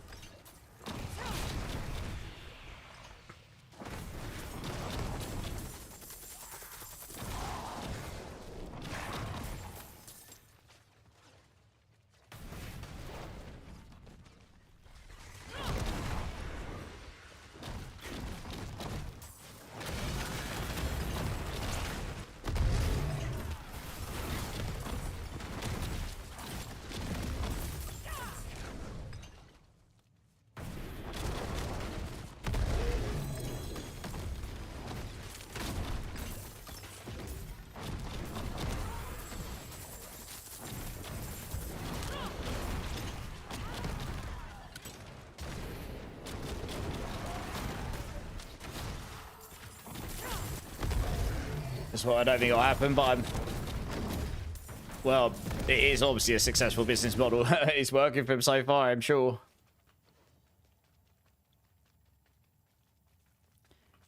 I mean, a year and a half is probably their development cadence. I don't think they'll change it to a year now. I think that was just overly ambitious, to be honest. A year is not very long at all, not in terms of development cycle. Year and a half is much more sensible. It gives you a decent amount of dev time to get things done and test things and market it and everything else that goes with it, you know, and that gives roughly enough time to have a decent number of seasons in it as well, like season cycles and stuff.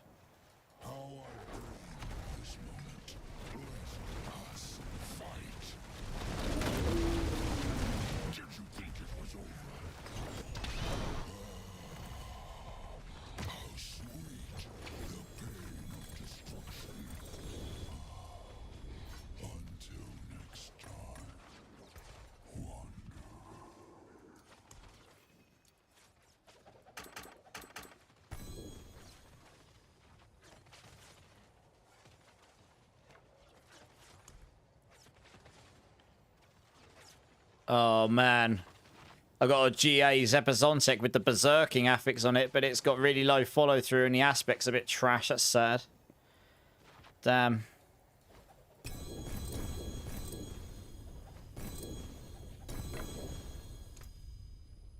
You don't get very much fresh meat from doing these, so that's useful to know. But then again, I've probably got a gazillion boxes to open in my seasonal board. I imagine I've got loads of boxes to open over there.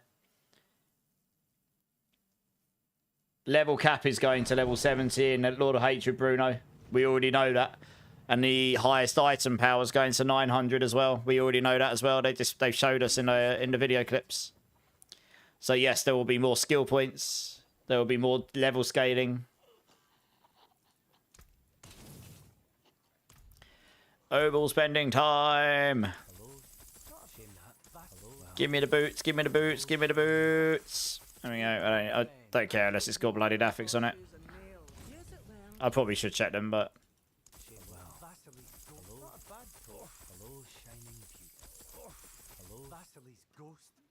I had that in my bag.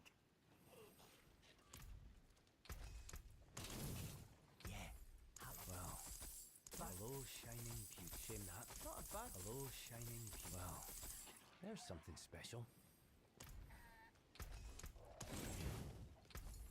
Hello, shining beauty. Greetings. How shall I guide my hammer? What my hammer sings on your return.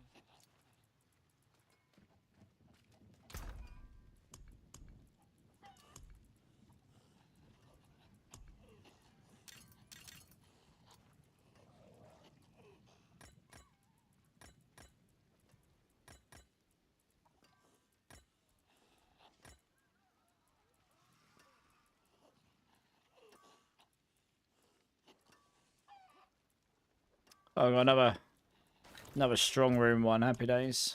Where's that gone?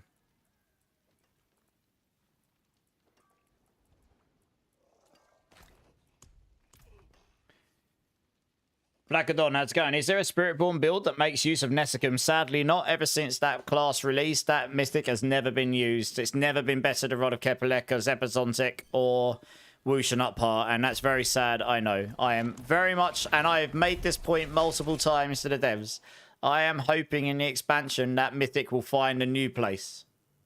Yes, but not right now, sadly. Pinoy, is the new room better? I noticed you changed it. What, on Crushing Hand?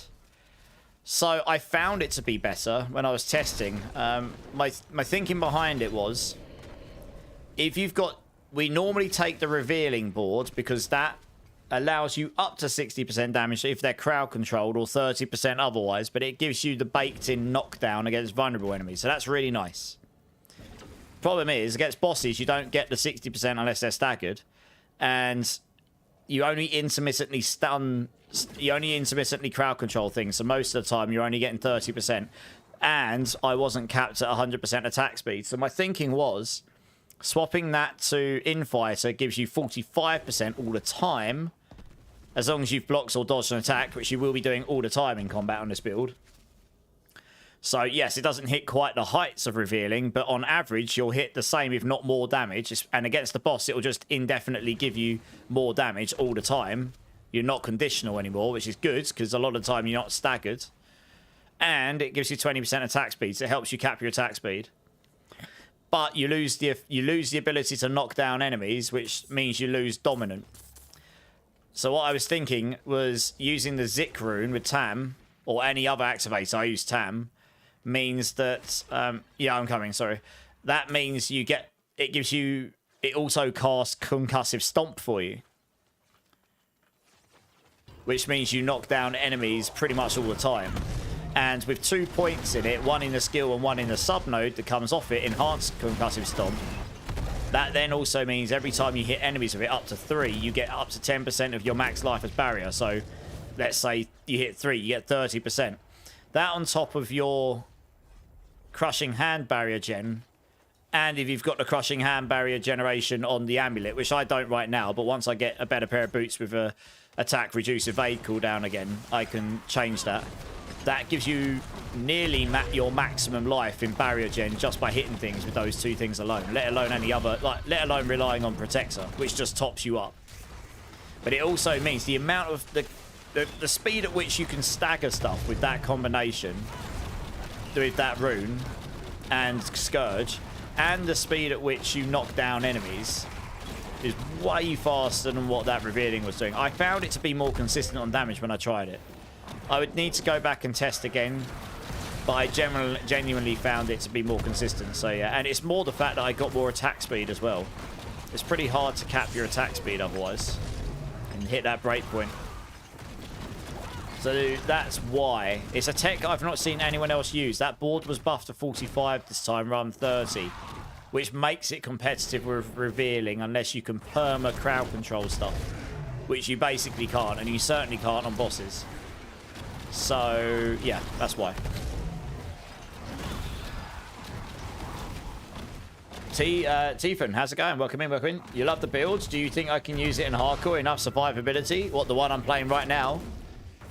You can. It's not the tankiest build, though. Your max life's a bit low.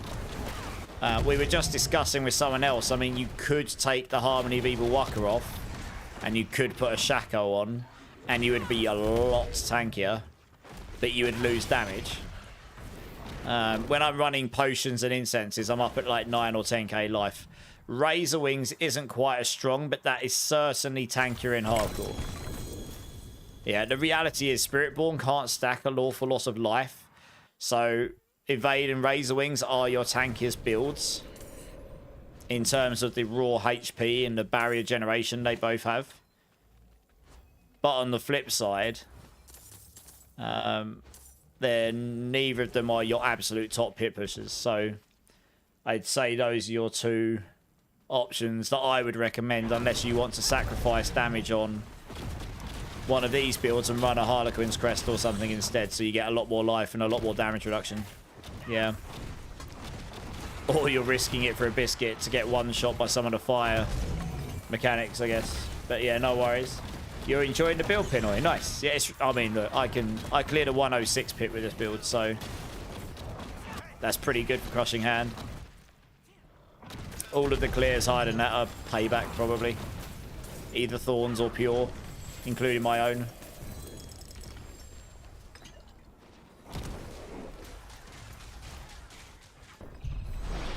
Well, boss in 7 minutes. Okay, nice. We'll go catch it after this then. Can you take the staff in case someone gives a rubbish laser? Yeah, I can do, yeah. Let's finish the dungeon and just drop it to me when we're in town. Heradric's strong rooms seem pretty good for Obdusite Hummer. Unless you've got access to treasure breaches, but... Oh, didn't mean to do that. Unless you've got access to treasure breaches, which is... You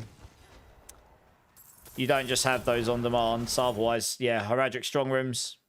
You can run these... escalation sigils. They can have multiple strong rooms in the run, and if you get the right affix on the boss at the end, which you more often than not get, you drop guaranteed Heradric strong room keys as well in T4 anyway.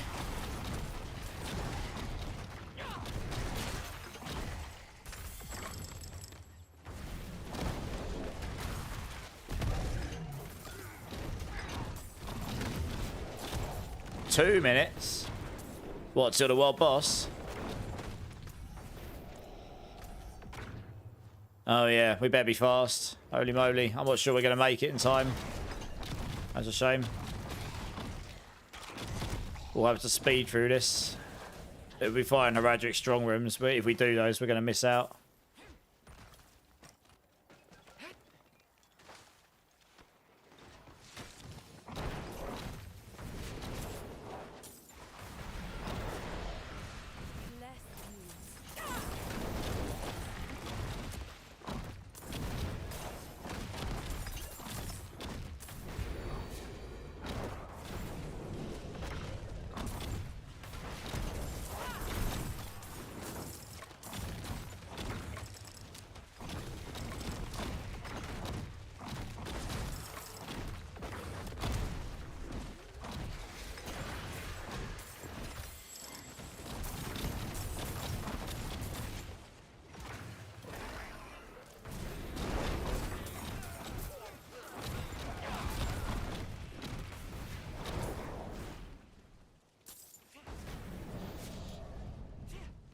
Well, boss in 1 minute. Yeah, I'm not sure we're going to make it. We still got levels to do in this. You started another character for another spark. Almost done with the rep track. Nice. Yeah, you can do that pretty quickly, actually, this season. The rep track, to be honest. No sleep for the wicked. No, I won't be on too much longer tonight. I'm not going to grind out a crazy long stream tonight. I wasn't sure how late I'd stay on, but it's already 5 AM. It's pretty late, to be honest.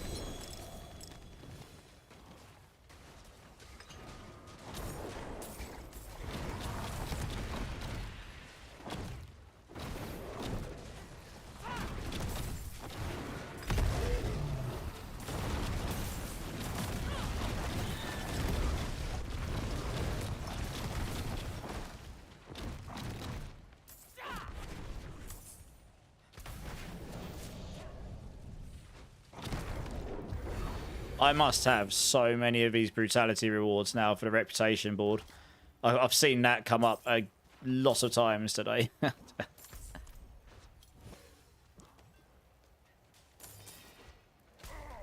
Oh, there must be some over there to the left.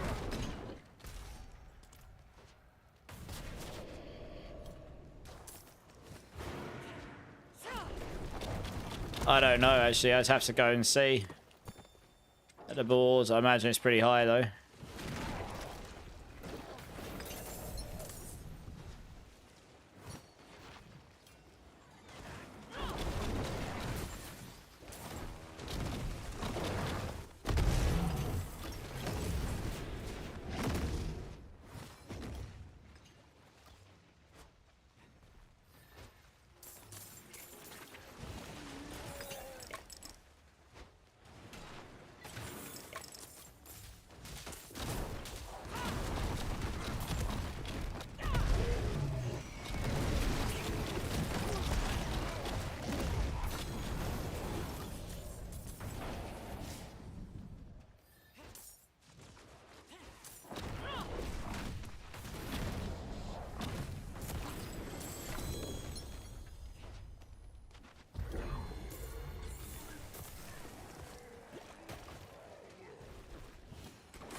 Oh, we got here rich materials, loading spoilers, Lord's ears, nice.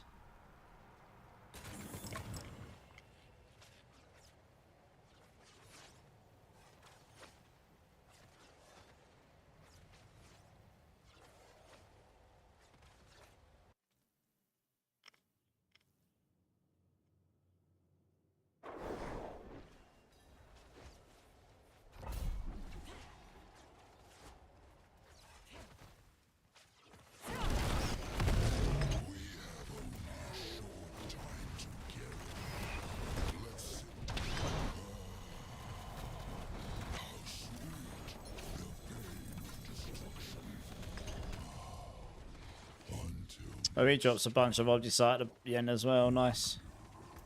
Never noticed that before.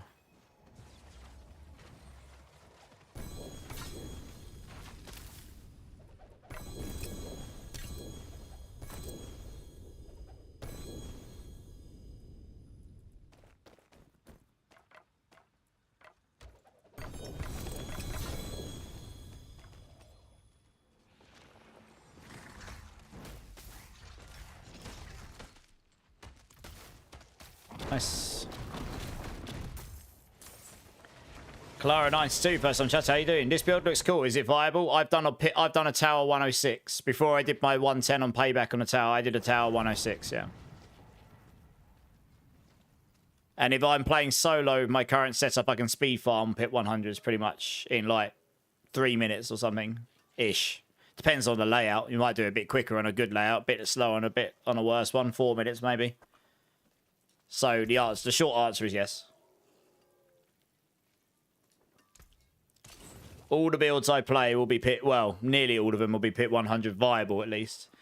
So finally fighting a boss with everyone the butcher. Oh, right, yeah. You will, boss, everyone's the butcher. Right, I'll probably run one more of these and then I'm probably going to look to I'll call it at the 8-hour mark tonight.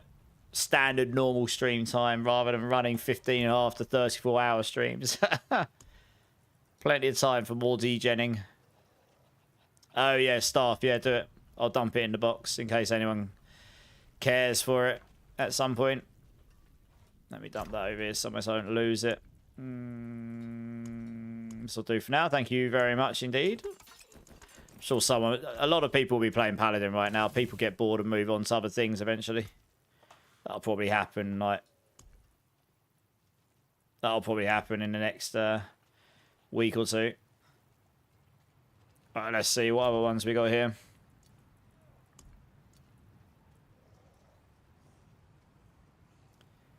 Yeah, appreciate it. Opticite mine, I wish it was better than what it is.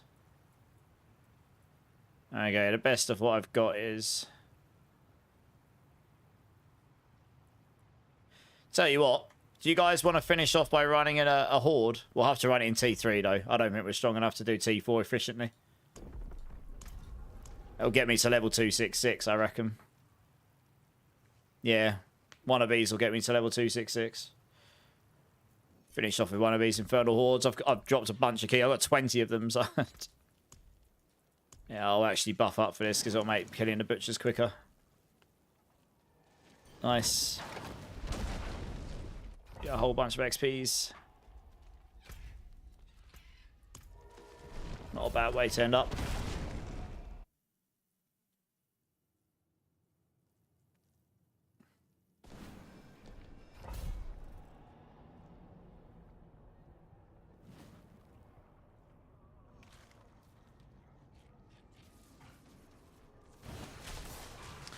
Just waiting for everyone to be in here.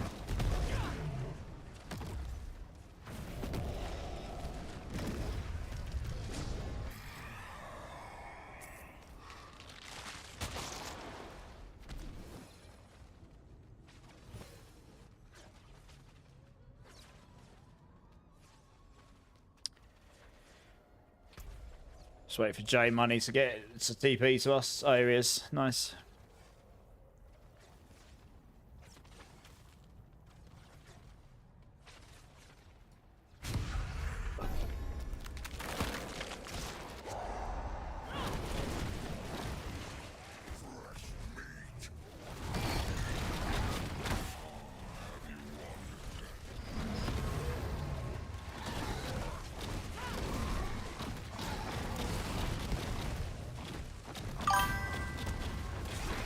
Hey, Clara, thanks for the follow. Appreciate it. Welcome in, welcome in.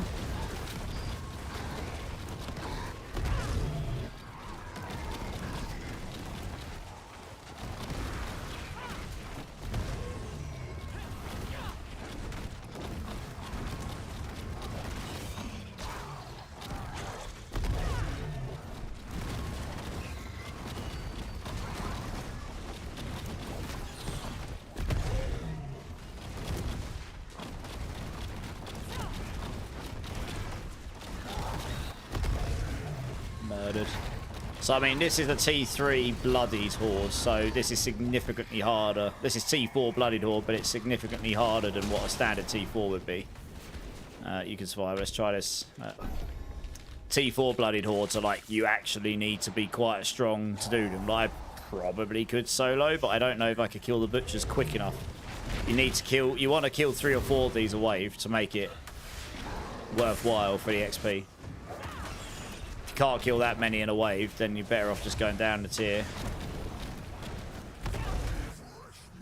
The amount extra you get per kill won't outweigh 1 extra butcher in T3, I don't believe. We've got a raid coming in from Alex. How's it going, Raiders? How's it going? Welcome in, welcome in. How are we doing? I'm actually going to be going off shortly myself. I'm not going to do a stupid long degenerate stream this evening, but I appreciate the raid.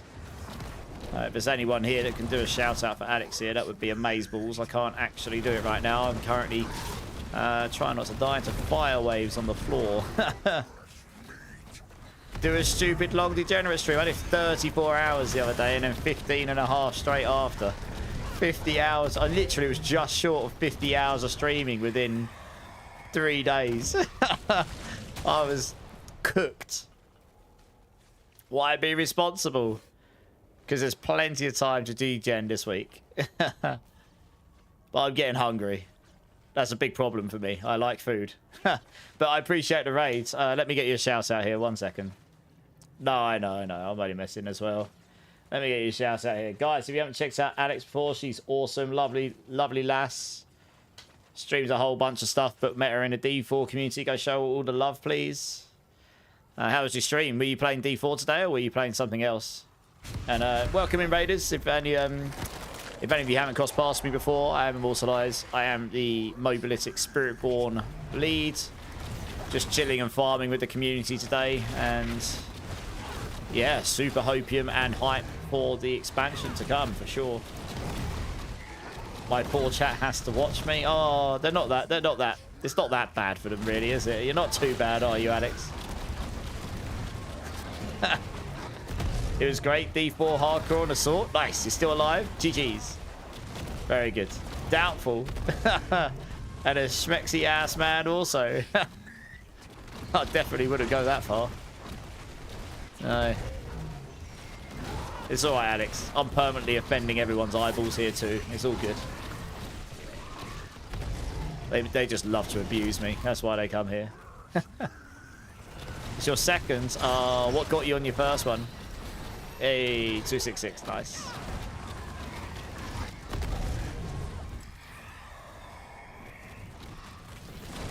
Yeah, I've been doing some chill farming with the community. I've died plenty of times. Good job I'm not on hardcore.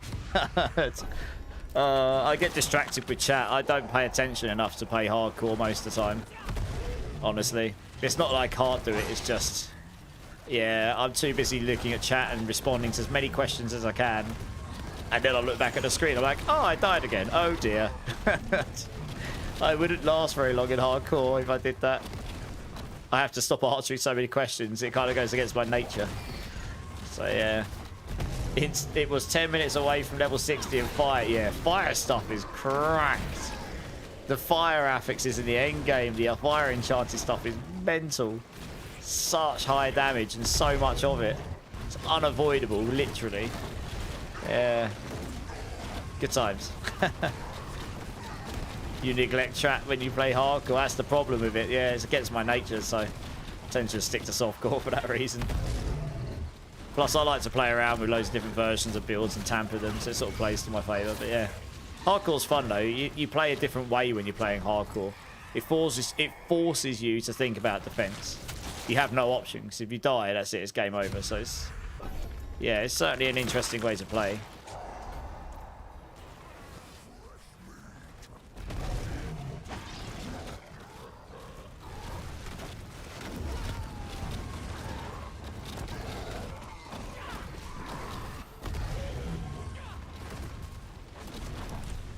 With the game crashes and occasional lag pool, hardcore can be tricky. It can be. I mean, you can always die to disconnects and stuff.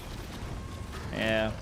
The reason I didn't do hardcore at all last season is because I kept getting game jam ups, but I touch wood, it seems to have got away. I've done 3 pretty long streams now and I've not encountered it once. So the update, the recent update in the NVIDIA update, either one of or both seems to seemingly resolved whatever the problem was. And it wasn't just me having it, so that's a good sign. So that means in future, if I ever do want to do hardcore, I can at least consider doing it now. Because I just was not willing to waste my time if I had... That was guaranteed death if I was in a combat and it would jam up, pretty much. So I'm not willing to waste my time with that. To play for ages, get a character up and then die because your game jams up for 25, 30 seconds. It's just, yeah, I can't think of anything else that would make me want to just shut down stream and go off. A few things will wind me up, but that really would. So yeah, I just didn't play hardcore last season with the hope that they'd fix it for this one, or maybe it was an NVIDIA driver problem. But yeah, it seems to have gone away now, so this is good. Yeah, there's always going to be some level of that. But that was consistent every 4 hours, and it wasn't just me. There was, I know other creators had exactly the same problem, so...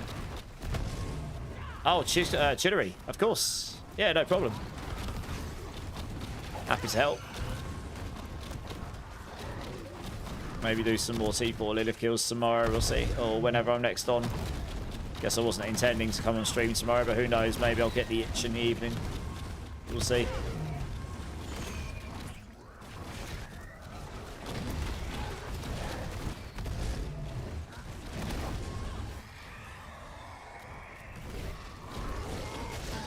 Take goblins here.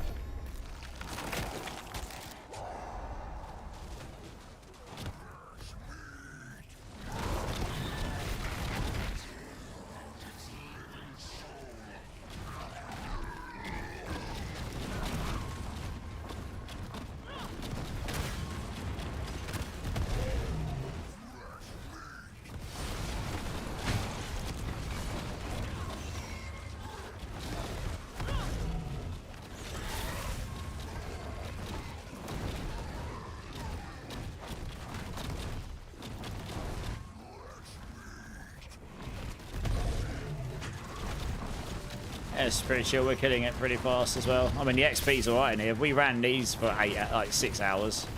we'd all get giga levels. Maybe I'll do a bunch of these tomorrow, especially if we can get people together that have got them as well.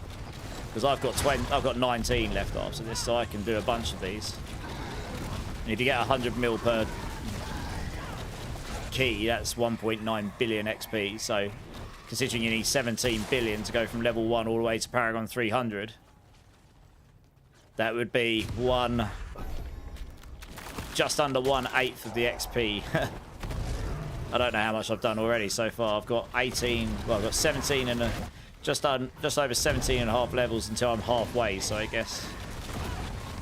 And that's exponential, so I guess I must be at least 40% of the way there. Probably.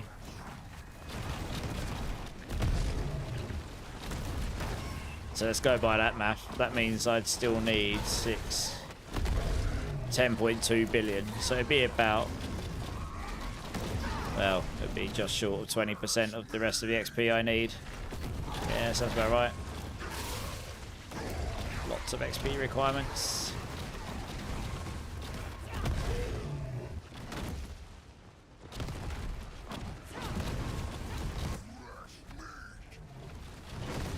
I think we're getting more than 100 million though, because I'm up to 106 million already, and I had about 40 or 50 million, so we're getting more than that.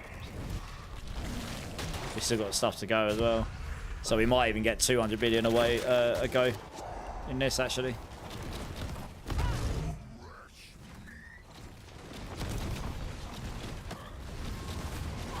So in which case that just makes it even double as good.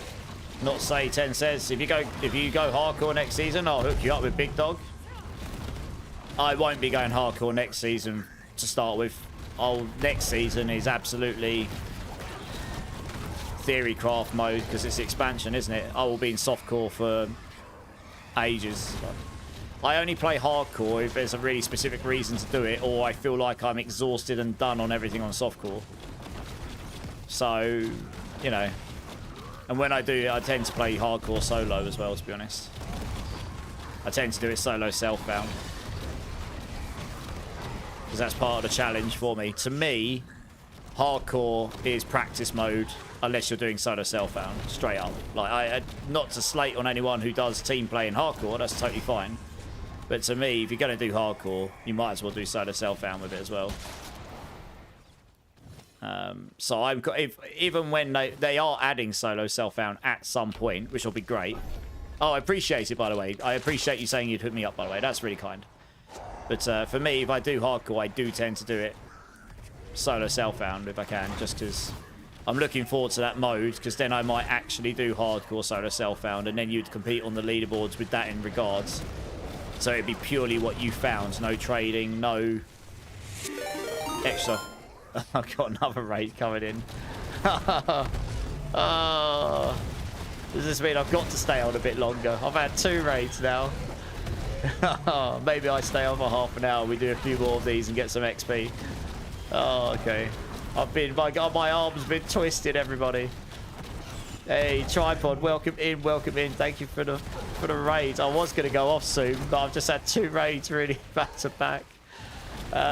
Guys, if you haven't checked out Tripod, awesome person. Plays with Morgana a whole bunch, I believe. So if you haven't checked out either of them, you should. God of the week, how you doing? Thank you so much for the raid, Tripod. How was your stream? What were you up to? I guess we run 2 or 3 more of these, guys. I feel bad going off straight after I've been raided. Azzy, how's it going? Azzy, I'll go with Azzy. Azzy, how's it going? Welcome in, first time chatter. If you've got any questions about the build, please throw it in chat and I'll be more than happy to answer them for you. That's the universe telling you to keep going. It literally is. I could do 2 or 3 more of these because, I mean, look at the XP we just got. It's cracked. I can gauge how much XP we're getting from these and work out how many of these I need to get to level 300. Yeah.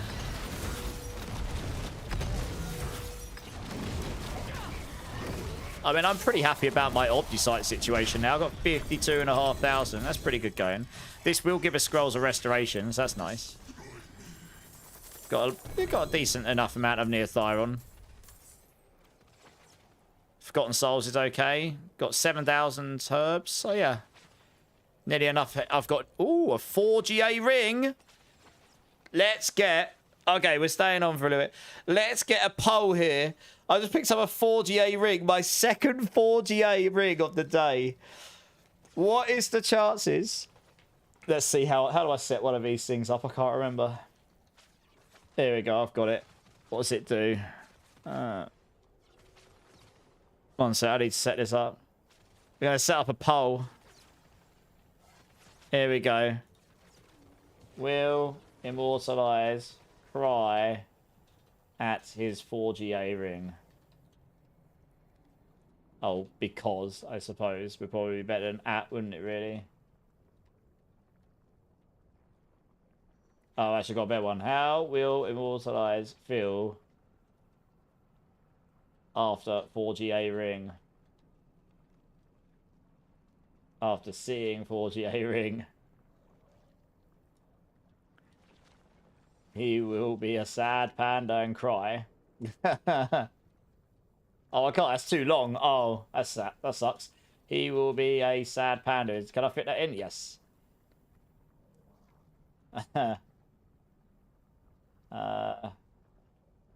Epic sax guy all round.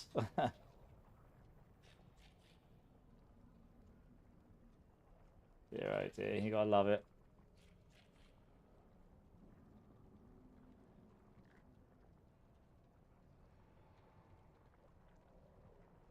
There we go.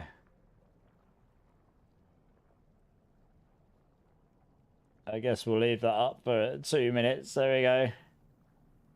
Right, at the top of chat, guys, in Twitch, you can vote with your channel points for whether you think I'm going to be a sad panda or whether I'm going to play the epic sax guys all round, because I just picked up a 4GA ring and it's my second one of the day, and the one I got earlier was absolute garbage. So I'm going to go use the restroom very quickly while I wait for you to vote on that, and I will be back in 1 second. BRB.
Who's playing Arnold coming while I'm using the restroom? Wiggity, you filthy bugger, you. He's cooked because Blizzard detects fun a lot. Sad panda always. Immortalizer always cry because he has amazing luck. Okay. Oh, well, the vote. You got like 2 seconds to vote. Go, go, go, go. Apparently, I'm going to be a sad panda. Okay, well, let's see what we got. What's the 4GA ring? Here we go. Here we go.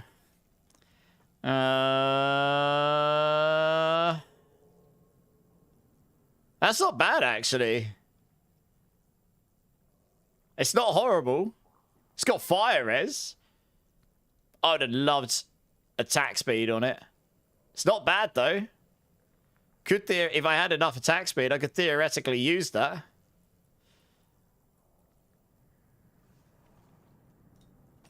Think that actually calls for an epic sax guy. Well, there we go.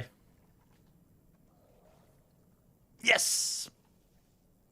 I think I meant to do something else. I think it's another thing you can use for poll, not to vote, but to use points. I can't remember what it's called. I did the wrong thing. Draw. Yeah. It's a pretty good ring. It's pretty good. It's not awful. Yeah, where's gaming when you need him? He knew that. Hey!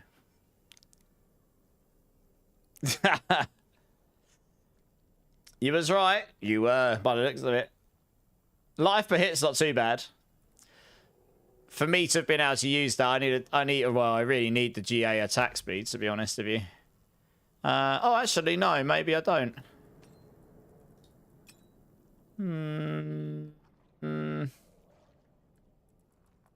If I masterwork into attack speed and roll that to maximum, I'd get 17.5. No, maybe I could get away with it. 73, 83, 100, because I got Infighter on.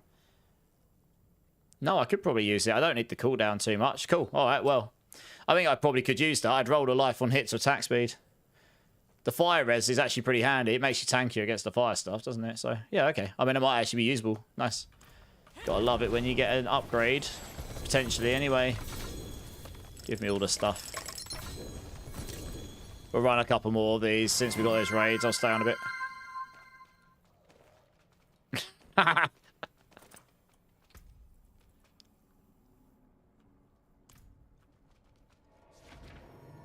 Good breakpoint. Watch him leave without looting. Yeah. Epic panda guy. Melando's sad. He wanted to see me cry.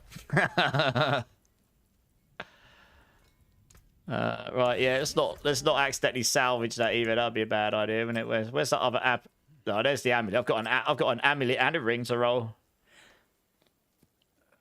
I actually had another ring here I could roll as well, actually, theoretically, but I'd probably save it on for another build. That one I probably could use. The fire is pretty handy.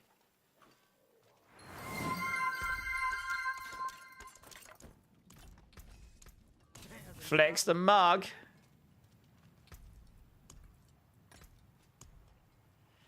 Sometimes we want to see your world burn. Well, here we go. Oh, cheeky mug stretch.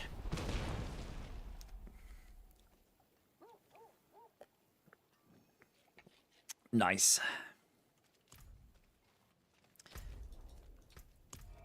Oh, we need a Forgotten Wisdom. I totally forgot we should have gone and got one of those. Never mind. Too late.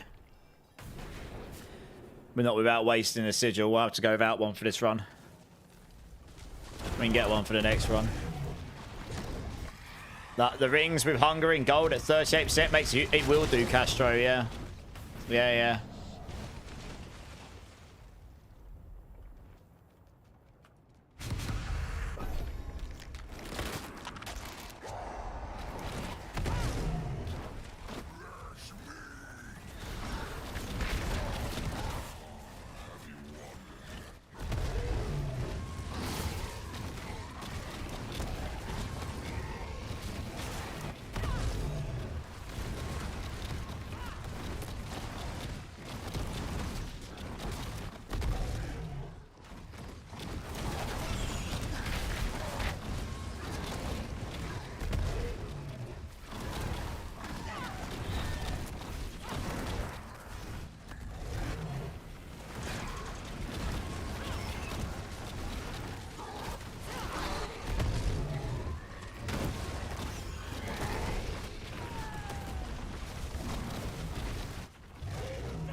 You're frustrating. I can't clear the 112 damage. It's still too low. Can you check items again?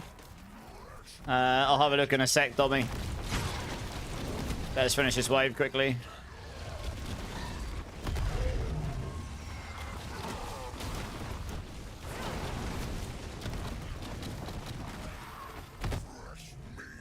I mean, you could still go do a 111, right? And just clear it faster than the other dude. You could still take number one. It's 32% less life. Like, if you're nearly clearing a 112, you'll smash a 111.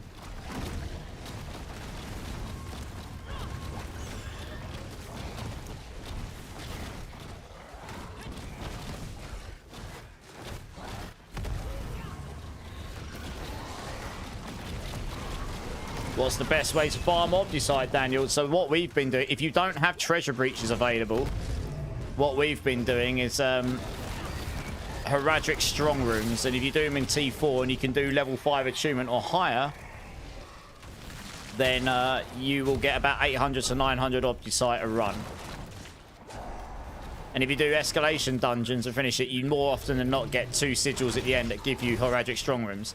And the escalation sigils very regularly spawn Heradric Strong Rooms on each level anyway. They've got a chance to spawn it on every level as you go down towards the boss. And on top of that, your Heradric Strong Rooms have a chance to drop escalation sigils at the end of them. So you end up in this sort of... You got a chance to end up breaking the loop, but you kind of get this loop of do the Heradric Strong Room sigils, go do escalation sigils. So yeah, we did like 4 or 5 escalations, then we ran Heradric Strong Rooms, and then we ended up getting so many escalation sigils. I've still got about 15 in my stash or something. And I'm now up from about 10 to about 55,000 Obdicite or something. Never mind. Okay, well, I hope that helps a bit. That's kind of what I've found to be the best in terms of farming if you don't have the treasure breaches available, yeah. Has anyone got a spare crown of Lucian? I will have to have a look when I get access to my chest.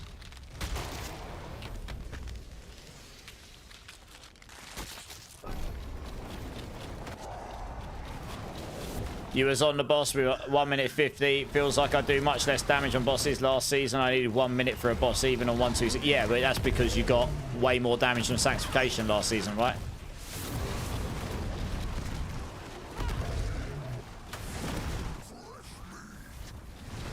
What Paragon boards... Are you following a build or are you following your own setup? And if so, what Paragon boards and what glyphs are you using out of interest?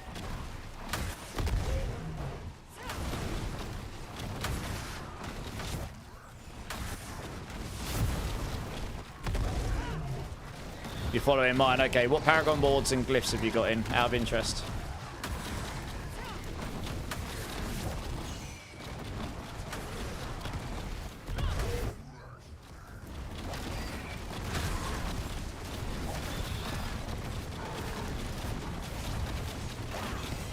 Well, it's good to know that my Thorns build is currently basically the best on the leaderboard. Like, you could easily get a one... Actually, one sec, guys. What time has this person done a 111 ahead of you on? Only just. Like, yeah, okay. If you've had that much more extra... If you're nearly doing a 112, you'll easily beat this guy right now. So, yeah, it's good to know that my Thorns build is actually going number 1. Unless someone goes 112. You died in the 111 once as well. Yeah, so it's easily going number 1. But it's good to know that that build isn't trash, because I haven't got around to playing it myself properly. I've got it built somewhat, but I need to... I'm going to get to playing it a bit better later on when I've got to it. Slick Will with the 5 gifteds. Thanks for the help tonight. Managed to finish T2 at Paragon 134. Started at Penitent at 84. Your Crushing Hand Guide is awesome. Dude, you're awesome. Thank you so much for the 5 gifted. That's incredibly kind. Sasavari, Hellfire, Aslel, I think, Winter Blue, and Sir Panel. If any of you are here, please thank Slickwheel for a very kind gift sub. Awesome emotes, no ads, all of the good stuff. Yeah, thank you. Give me a B number if you like, Slickwheel, between 1 and 7. I appreciate it. I'm glad that those guys are helping you, honestly. Or helping you have a better time. Sean, again, also, thank you for the follow, dude. Appreciate you. How are you doing? How's your day? Your glyphs are on 90. Okay, well, that would be the first thing I'd do. You're going to gain a decent amount of damage. If you do 5 glyphs up 10 levels, when you come to min-maxing, that's exponential multiplier. So let's say it's 1% per... glyph. That's a 1.01 times 1.01 times 1.01 times 1, you know, times 5 times on your damage. So actually, one sec, don't hit it yet. That would be 1 times 1.01 times 1.01 times 1.01 times 1.01. Oh, bugger, I typed it wrong. Oh my god, I hate doing it in this calculator. I don't have anything better though. 2, 3, 4, 5. That would be... It'd be over a 5% buff to your build. In damage. It'd be about 5.1% buff to your build in damage. Yeah. It's a little bit more than 1% for each one. That's if it's 1% on each multiplier, yeah. No bean, just a thank you. Oh, Stickwheel, thank you. Appreciate it. You're awesome. Seriously, I really appreciate that. Right, let's crack on. So, I mean, that's pretty significant when you're min-maxing. But yeah, what paragons and glyphs are you using? Just throw what paragon boards and glyphs in the chat. I imagine I probably set it up so you're not using Viscous Shield because that build doesn't really max its shield. It doesn't really max barrier very often. So I imagine I geared it up to use Sapping Convergence. Sapping Convergence. Infighter. And Infighter. No, Revealing an Infighter, probably. That's probably what I set it up with. I'd have to look at the guide again. Because you're never going to cap... That build has 2 lower life. And you're not generating enough barrier, even with Pop Q. I mean, you can go full gas cannon or not even have the Q room, but you really would be squishy. It'd be nigh on impossible to survive, I think. Yeah, Infighter, Sapping Convergence, Revealing. Like, Viscous Shield gives you more damage, but only if you can stay capped. And I tried earlier on my pure payback. I did okay by putting the temerity, by switching in, like, switching Infighter for Viscous Shield. And then running, so you lose your Tybalt's damage, and then running Viscous Shield. And then you can run Poxan, Ahu, Quacks or something. Okay, can you try that for me? Have you got a decent temerity, Dommy, out of interest? The only thing is, if you take the temerity... Actually, no, 1 second. If you take off the Tybalts and you take Infighter off, you're going to lose a lot of attack speed. You will definitely be down a breakpoint on attack speed. What I was going to say is try a temerity for barrier gen. Swap Infighter for Viscous Shield. And then make your runes Poxan and Ahu Quacks. You would lose the 1.2 on the Tybalts. You'd lose the 36 maximum resource, which is quite a lot of damage on payback because the triple dipping. So that's what? 7.5, 22.5. It's about 26% on your Rod of Kep. It's going to be about 27. It's going to be about 32% on the adaptability. And it's going to be 18% baked in, so I think it's a lot of damage. And you're going to lose attack speed. And if you take Infighter off, you're going to lose 30, 35, 37.5% attack speed. It's a lot of attack speed you're losing. But in return, you would gain 100x from the Quacks when it does burst. But that won't burst that often. You'd gain extra... I guess you'd be barriered way more often. You'd be tankier. You'd be barriered to maximum much closer more often. So you get more from the Viscous Shield. You're kind of relying on the fact that the extra damage from Viscous Shield and the Quacks rune are going to outweigh all the others, and I don't think it will. I think the lack of attack speed and the loss of the maximum resource damage scaling and the loss of the 1.2x is not going to outweigh the setup I've got. Because the 100x from Quacks isn't 100x. It's 100x for 1 second. But the reality is you activate it like once every, at best, once every 2 or 3, let's say once every 2 seconds. That's still 50% damage per second. If it's every 3 seconds, it's 33% multiplicative damage a second. If it's every 4 seconds, it's 25% multiplicative damage every second. So it gets lower and lower. You don't activate it once a second. You just don't. Not on that build, you don't.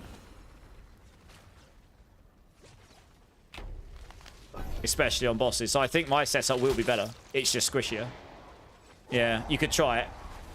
Oh, you're running Poxan Ahu Quacks. Okay, what did I have in the guide?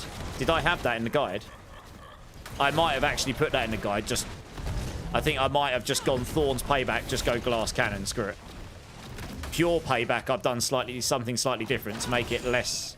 Because Pure Payback, the thing with Thorn's Payback is you're ranged.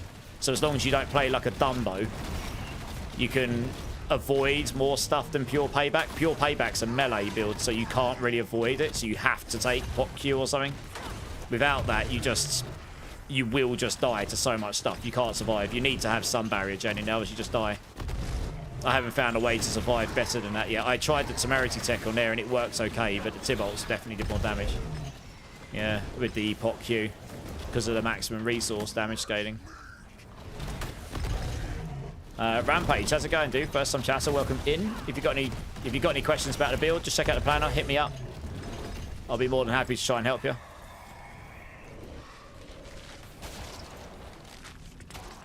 Have we got any more damage nodes to take here? No. Yeah, let's just take all the damage nodes. I'd join you guys. I will be, yeah. I'll do a couple more of these. I'll do a load of these tomorrow, though, so... And if other people have got them, we can run them as well. The more keys we've got between us, the better, I guess. Revenge, Spirit, Hubris, Outmatch. Yeah, that makes sense. Revenge, Spirit, Hubris, Outmatch. Okay, you could try one other thing. I don't know if it would be better. You probably need to level it up, though. You could try... Especially since you've got dexterity scaling in your gear, I presume. You could try Headhunter instead of Revenge. Actually, no, ignore me. Ignore me. No, don't do that. Because you're on a Thorns build. So Revenge totally makes sense. Because Pure Payback, you don't hit with Thorns as quickly as you do with your build. So my thinking was, yeah, no. Revenge will definitely be best there. No, yeah, those glyphs definitely make sense. They are the best. Yeah. And I honestly think my Paragon setup, I don't think many people will use him Fighter, but the reality is your life is so low in there and you take so much damage, you're nearly never at maximum barrier unless you're using Temerity. And even with that, you're still chunking to half and full all the time. You're nearly never constantly at full barrier on Payback because you don't attack fast enough. And your max life isn't high enough, so you can just eat damage, you lose a third, you're instantly back up again. Something like Quill Volley, you got so many projectiles going out, so your life on hitting so much, you're just insta-cap. Like Razor Wings as well. Razor Wings, you got so many projectiles out hitting all the time. With the life on hit you get, you insta-cap your barrier. But on Payback you don't, because you shoot out one thing that hits a lot of stuff, but it's not constant. So you get these windows of opportunity for the enemies to knock you down, and then you do less damage. So it makes it really like, it fluctuates your damage.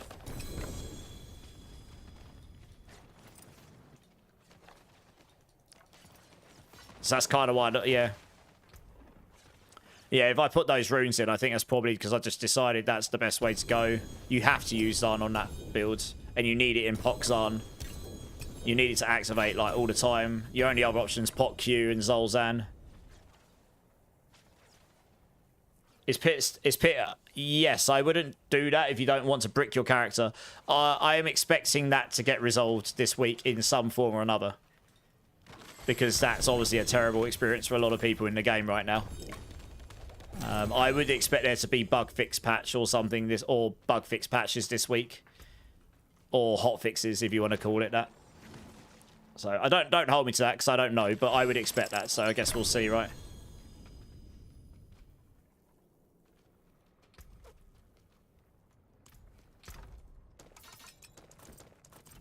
Nice, 267.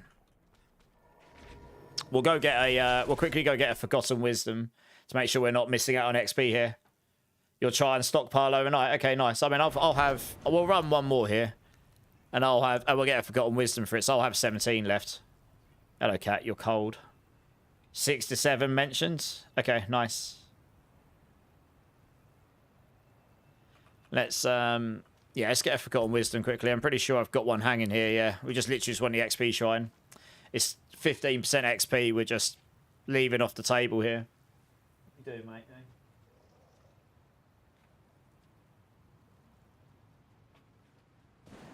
Yeah, you too, Charmed. You too.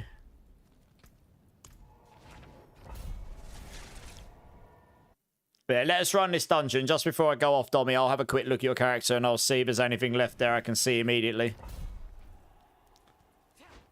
But yeah, I mean, 32% multiplicative damage is huge. If you're only just clearing a 111, like 9 minutes, that's not it. If you're like only just doing that and that is the best run you're going to do, you're probably not clearing a 112. You need to be clearing a 111 in like 7 minutes to comfortably do a 112-ish. Because it's a 32% max life increase. It's huge. That's a huge amount, especially on a boss. The boss is going to be way meatier. Hey, Clink, how's it going? I did respond to you in-game. A bit slow, Albite, but yeah, how you doing, Clink? You good? Cheers, dude. Appreciate you.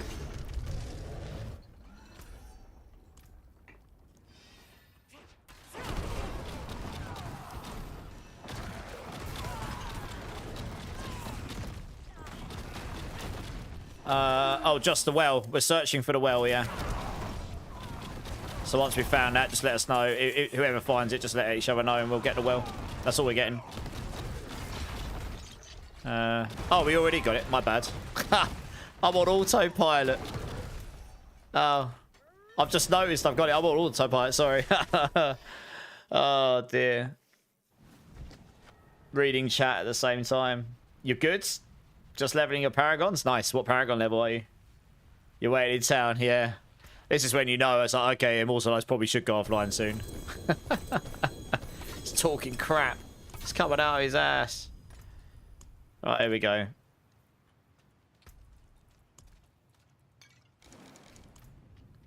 $144. Nice. How are you finding it? Because you haven't played in a little bit, have you? You've got a big hype for the new expansion. It's going to be a good time.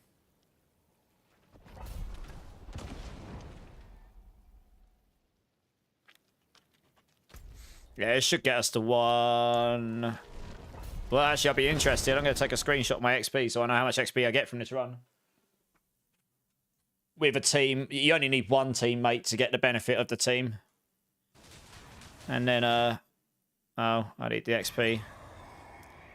There we go. You only need one person. Then we've got all the XP buffs here, like pots, incenses, shrine, teammate. So I'll be interested to see how much XP I gain from this. So I can work out roughly how many I'd need to get to 300.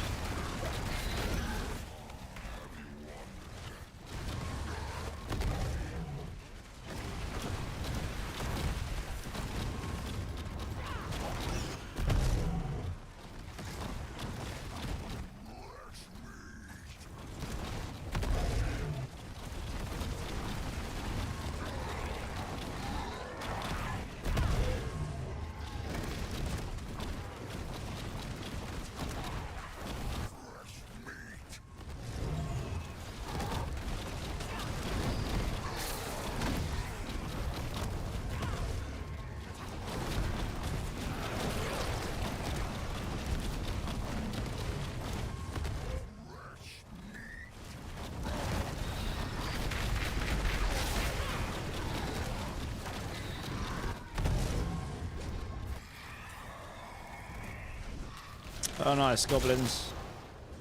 Yeah, we'll take the goblins. Why not? Easier. Easy eater, isn't it?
Taking them butchers down pretty quick.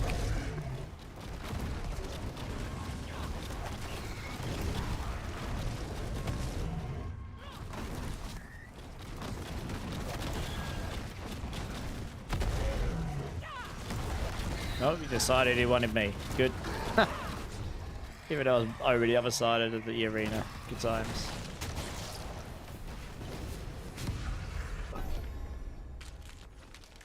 Not the worst season, I can say that. Nice. I mean, it's, yeah, it's a nice little filler season for before the big hype of the expansion. There's going to be a lot of opportunity to tinker around with stuff in the expansion. It's going to be a good time.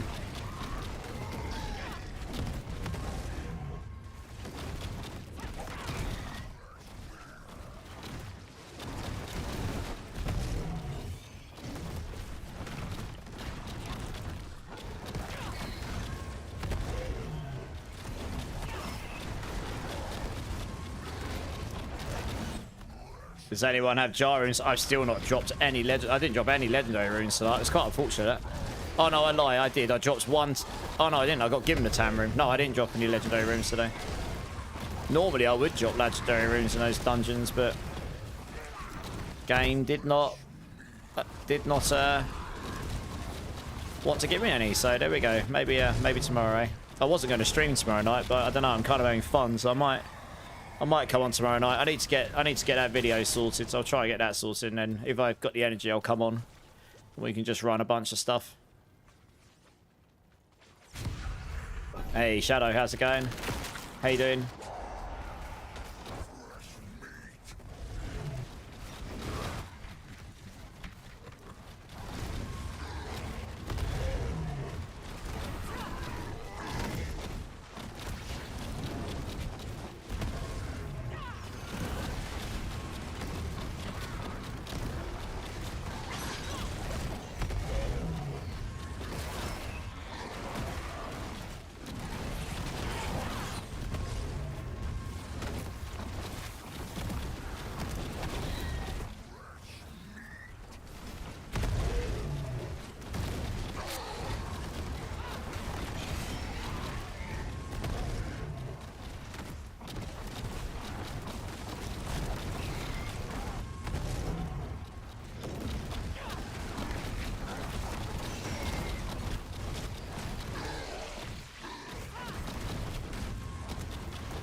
There we go. Hey, Dasperino, thank you for the follow. Welcome in. How's your day going? How you doing? It's 5 PM here, nearly dinner time, Anime Fist. Nice. It's 5:53 AM here. It's nearly breakfast time here. Nice. Although saying that, I will. It's because I'm messed up on time zones. It's basically my dinner time when I finish stream, so I will go have dinner afterwards. Yeah, that's bad, isn't it? Really. How you doing, Anime Fist and Salem TV? How you doing? How you doing? Good to see you. I was trying to make a Necro army build, but it's turned into a one-button Iron Maiden build with minions to clean up the mess. That sounds pretty sick.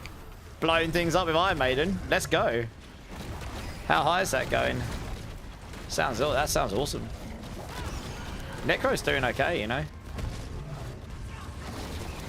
I would not be surprised if in the expansion you guys get all the different minions to play with, like loads of different types of minions and stuff. Playing properly into the Necro archetype, yeah.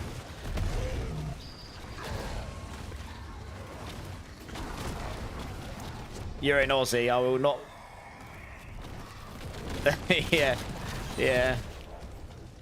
Well, what can I say? I'm a degenerate. Clocked a billion DPS crit before. Nice. Very nice.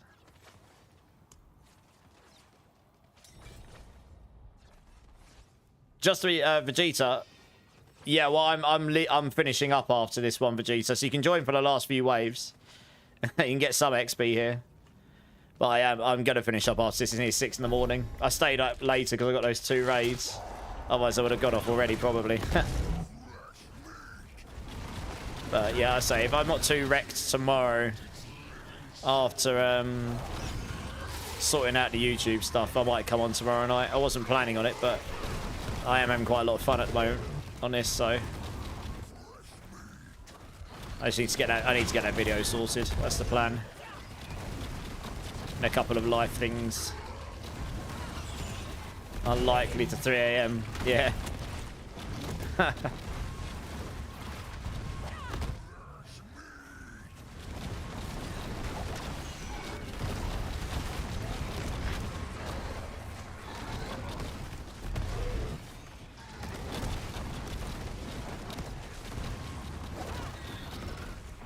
Grandfather helps the squishiness when doing a T2 Blooded Horde. Oh, does it? Oh, because the amount of max life it gives you. I guess, right? Gives you a whole bucket load of max life. I'm up from 5 AM to 3 AM. I mean, so, oh wow, you sleep for 2 hours. Sounds like my kind of my kind of cycle. You nutter.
Oh, it's going to be close. I'm not sure I'm going to level up in this one. It'll be pretty close, though.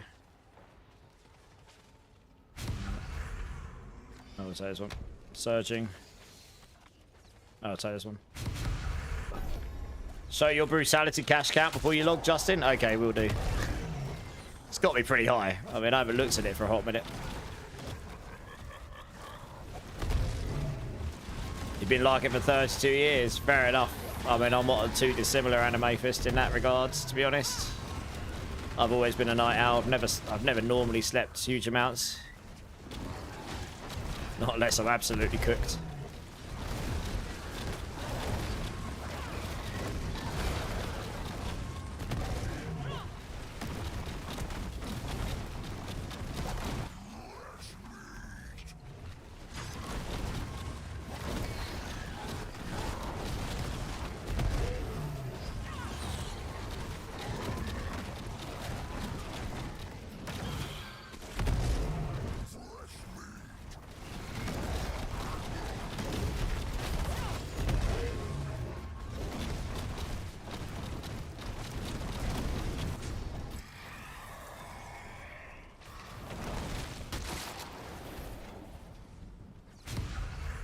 Might as well take the 300.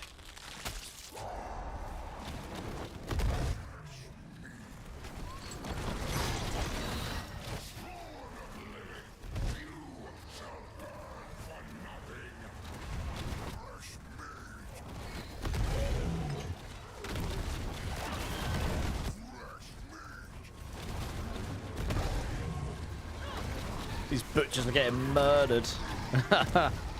Absolutely ruined.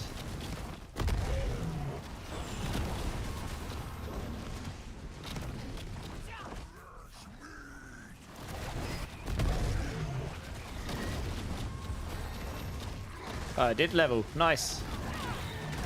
Very nice. I mean, that's just shy of 200 million what I got there. So that means, yeah, we got about 200 million XP in this run or something. Give or take. I mean, that butcher will put me there.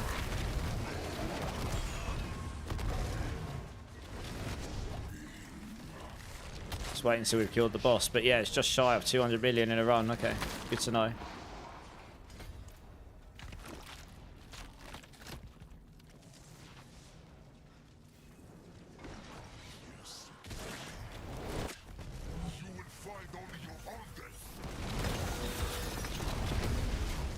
Yeah, just shy of 2 million. 200 million, sorry. Pretty good going.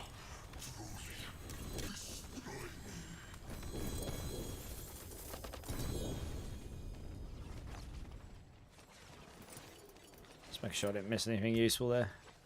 I don't need any of that stuff. Oops. Take that though. Oh. No. No. No.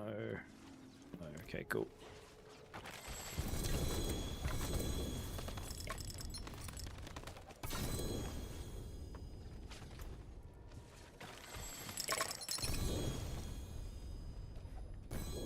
Alright, nice. Yeah, how much did I get? 12.7 million. And let me check the screenshot I took.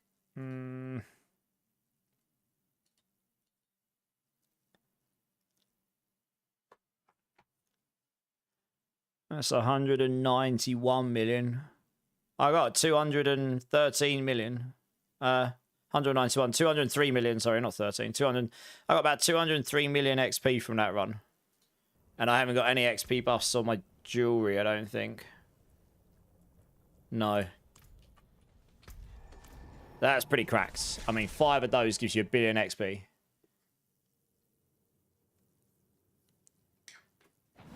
Yeah, you too, Violent. Thanks, man. Right, let's go check these caches, and then I'm going to call it for the night, because it is 6 AM. If I'm going to come on tomorrow night, I've got to go off now so I can get some sleep, and then try and get some things done in the day tomorrow, and see how I feel tomorrow in the evening. No, not tonight, Vegeta. Otherwise, I definitely won't be on tomorrow. And honestly, I'm getting hungry. I was going to go off nearly an hour ago. But, yeah, getting those 2 raids back to back, Oh, more because you joined late. Well, I mean, you only get... It doesn't matter how many people you got in your team. It's as long as you've got at least one person in your team, you get 10%. As long as they're nearby. It doesn't scale per person, I don't think, anymore. Caches. I've got 88. Yeah, I think when you get to 99, you hit a point where it caps, so I will need to use those soon. Yeah, I think so, Vegeta, yeah. I have 88 caches, so when I get around to it, that's quite a lot. Unlimited sigils. So I'm not worried about blooded lair boskies or anything like this.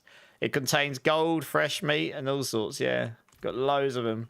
So I'll open some of those tomorrow just to make... I think when you hit 99, it stops adding them. You don't just keep accruing them. So I'll have to open a bunch tomorrow. But I'm not going to do it right now. Nice. All right, let's have a look to see who's online right now. Because I have not been paying attention whatsoever. So let's see who's online. Oh, Stretch. Oh, dear.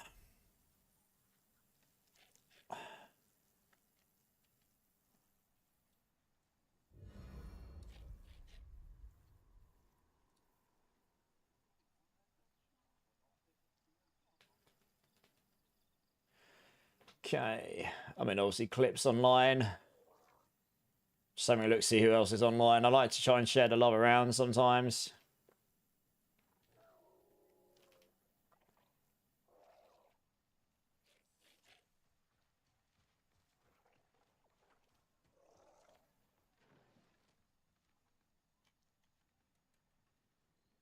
All right. I will... Actually, how long has this person been online for? Alright, cool. I'm going to send you over to someone we haven't raided in a while. Nice. You have 66, and I also forgot to grab all the season board stuff. Nice, you should probably do that. Open them on another character so you won't get blood soaked. That is a really good idea, Nakai. I could do that.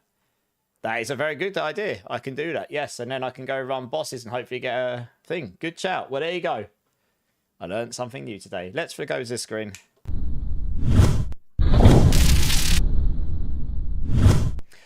Although saying that, wouldn't I have to complete my quest board first? That means I actually have to get that person to quest board completion first. Okay, well, maybe I'll have to do that. We'll see. Okay, guys, on all my... Actually, 1 second. Someone's over in YouTube just asking a question. Let's answer this quickly. Reggie, how's it going? You just got your best farm for reputation? Well, I got 88 caches today just by doing dungeons and about 3 hordes. You get a lot of them just by killing lots of stuff. Like, we were doing escalations and a couple of pits and nightmare dungeons. So I got 88 caches or something. Loads. Store them in the bank. Oh, that's true. That's true. I don't have to open them, do I? I could try that with one. Yeah, I could try it with one of them. Okay. All right, guys. Thank you so much on all my channels for being here today. Really appreciate you all. So many new people again. All the follows. Everyone that's here the whole time. Anyone's new. Anyone's been lurking. Really appreciate you all the channels. If there is anyone that hasn't hit the like or subscribe button, please consider doing so. Really helps me out. Would love to see you again. Loads of D4 content coming up because of the expansion and all that good stuff. So yeah, I mean, if you're enjoying the vibes here, you like Spiritborn stuff, or just want to be part of a clan or growing community, then yeah, hopefully see you around in future. I do have a Discord if any of you would like to get hold of me before I'm next live. If you want to be notified when I next live, if you want to join the clan, be part of a growing community, we do have a Discord. It's got all the paid features and everything. It's a great place to get hold of me. So I'll link that in all the channels for you. And then if you want to come and join, you are more than welcome to. We'd love to have you there. Obviously, it's totally fine if you don't want to. I won't be offended, but it is there if you think that would be useful to you. That is the best way to get hold of me whilst I'm not live. But obviously, you can use other means like YouTube as well if you want to, or just wait till I'm next live. All channels except the purple one. Thank you so much, guys. Really appreciate you. Have a great rest of your day, whichever time zone you're in. Twitch, Sleep City Streamer, yeah. Twitch, I'm actually going to send you over to someone who's got only a handful of viewers right now. Someone we know from the community called Virtual1670. There's a couple of you that might know who he is. So yeah, we could really go over and make a pretty meaningful change to their day in the streaming land. There's a lot of us. So please come over, even if it's just for 5 minutes. Hit them up, slap them with some emotes, say hello. I'm sure he'll really, really appreciate it. He's only been on for less than 3 hours, so I assume he's going to be on a bit longer. Big Jez, hey, bye, I'll see you soon. Thanks for jumping in, I appreciate you. Get your stretch and hydrate, Chaotic Kami, thanks. Next stream, I wasn't planning on being on tomorrow night. I need to do some YouTube stuff. FF7 fanfare. Okay. I wasn't planning on being tomorrow because I need to get this crushing hand video done. However, if I can get that done and I'm not ruined, I will come on tomorrow because I am having a lot of fun. So if I'm on tomorrow, I'll see you then. We'll be farming. I'll do some more farming in the community. We'll do some more hordes, etc. So yeah, hopefully see you tomorrow. And yeah, I think that's about it, guys. So yeah, thank you again, guys. Really appreciate you. Honestly, makes my day seeing so many and having so many people to talk to. So yeah, keep safe, keep blasting, guys. Much love, and I'll see you soon. Cheers.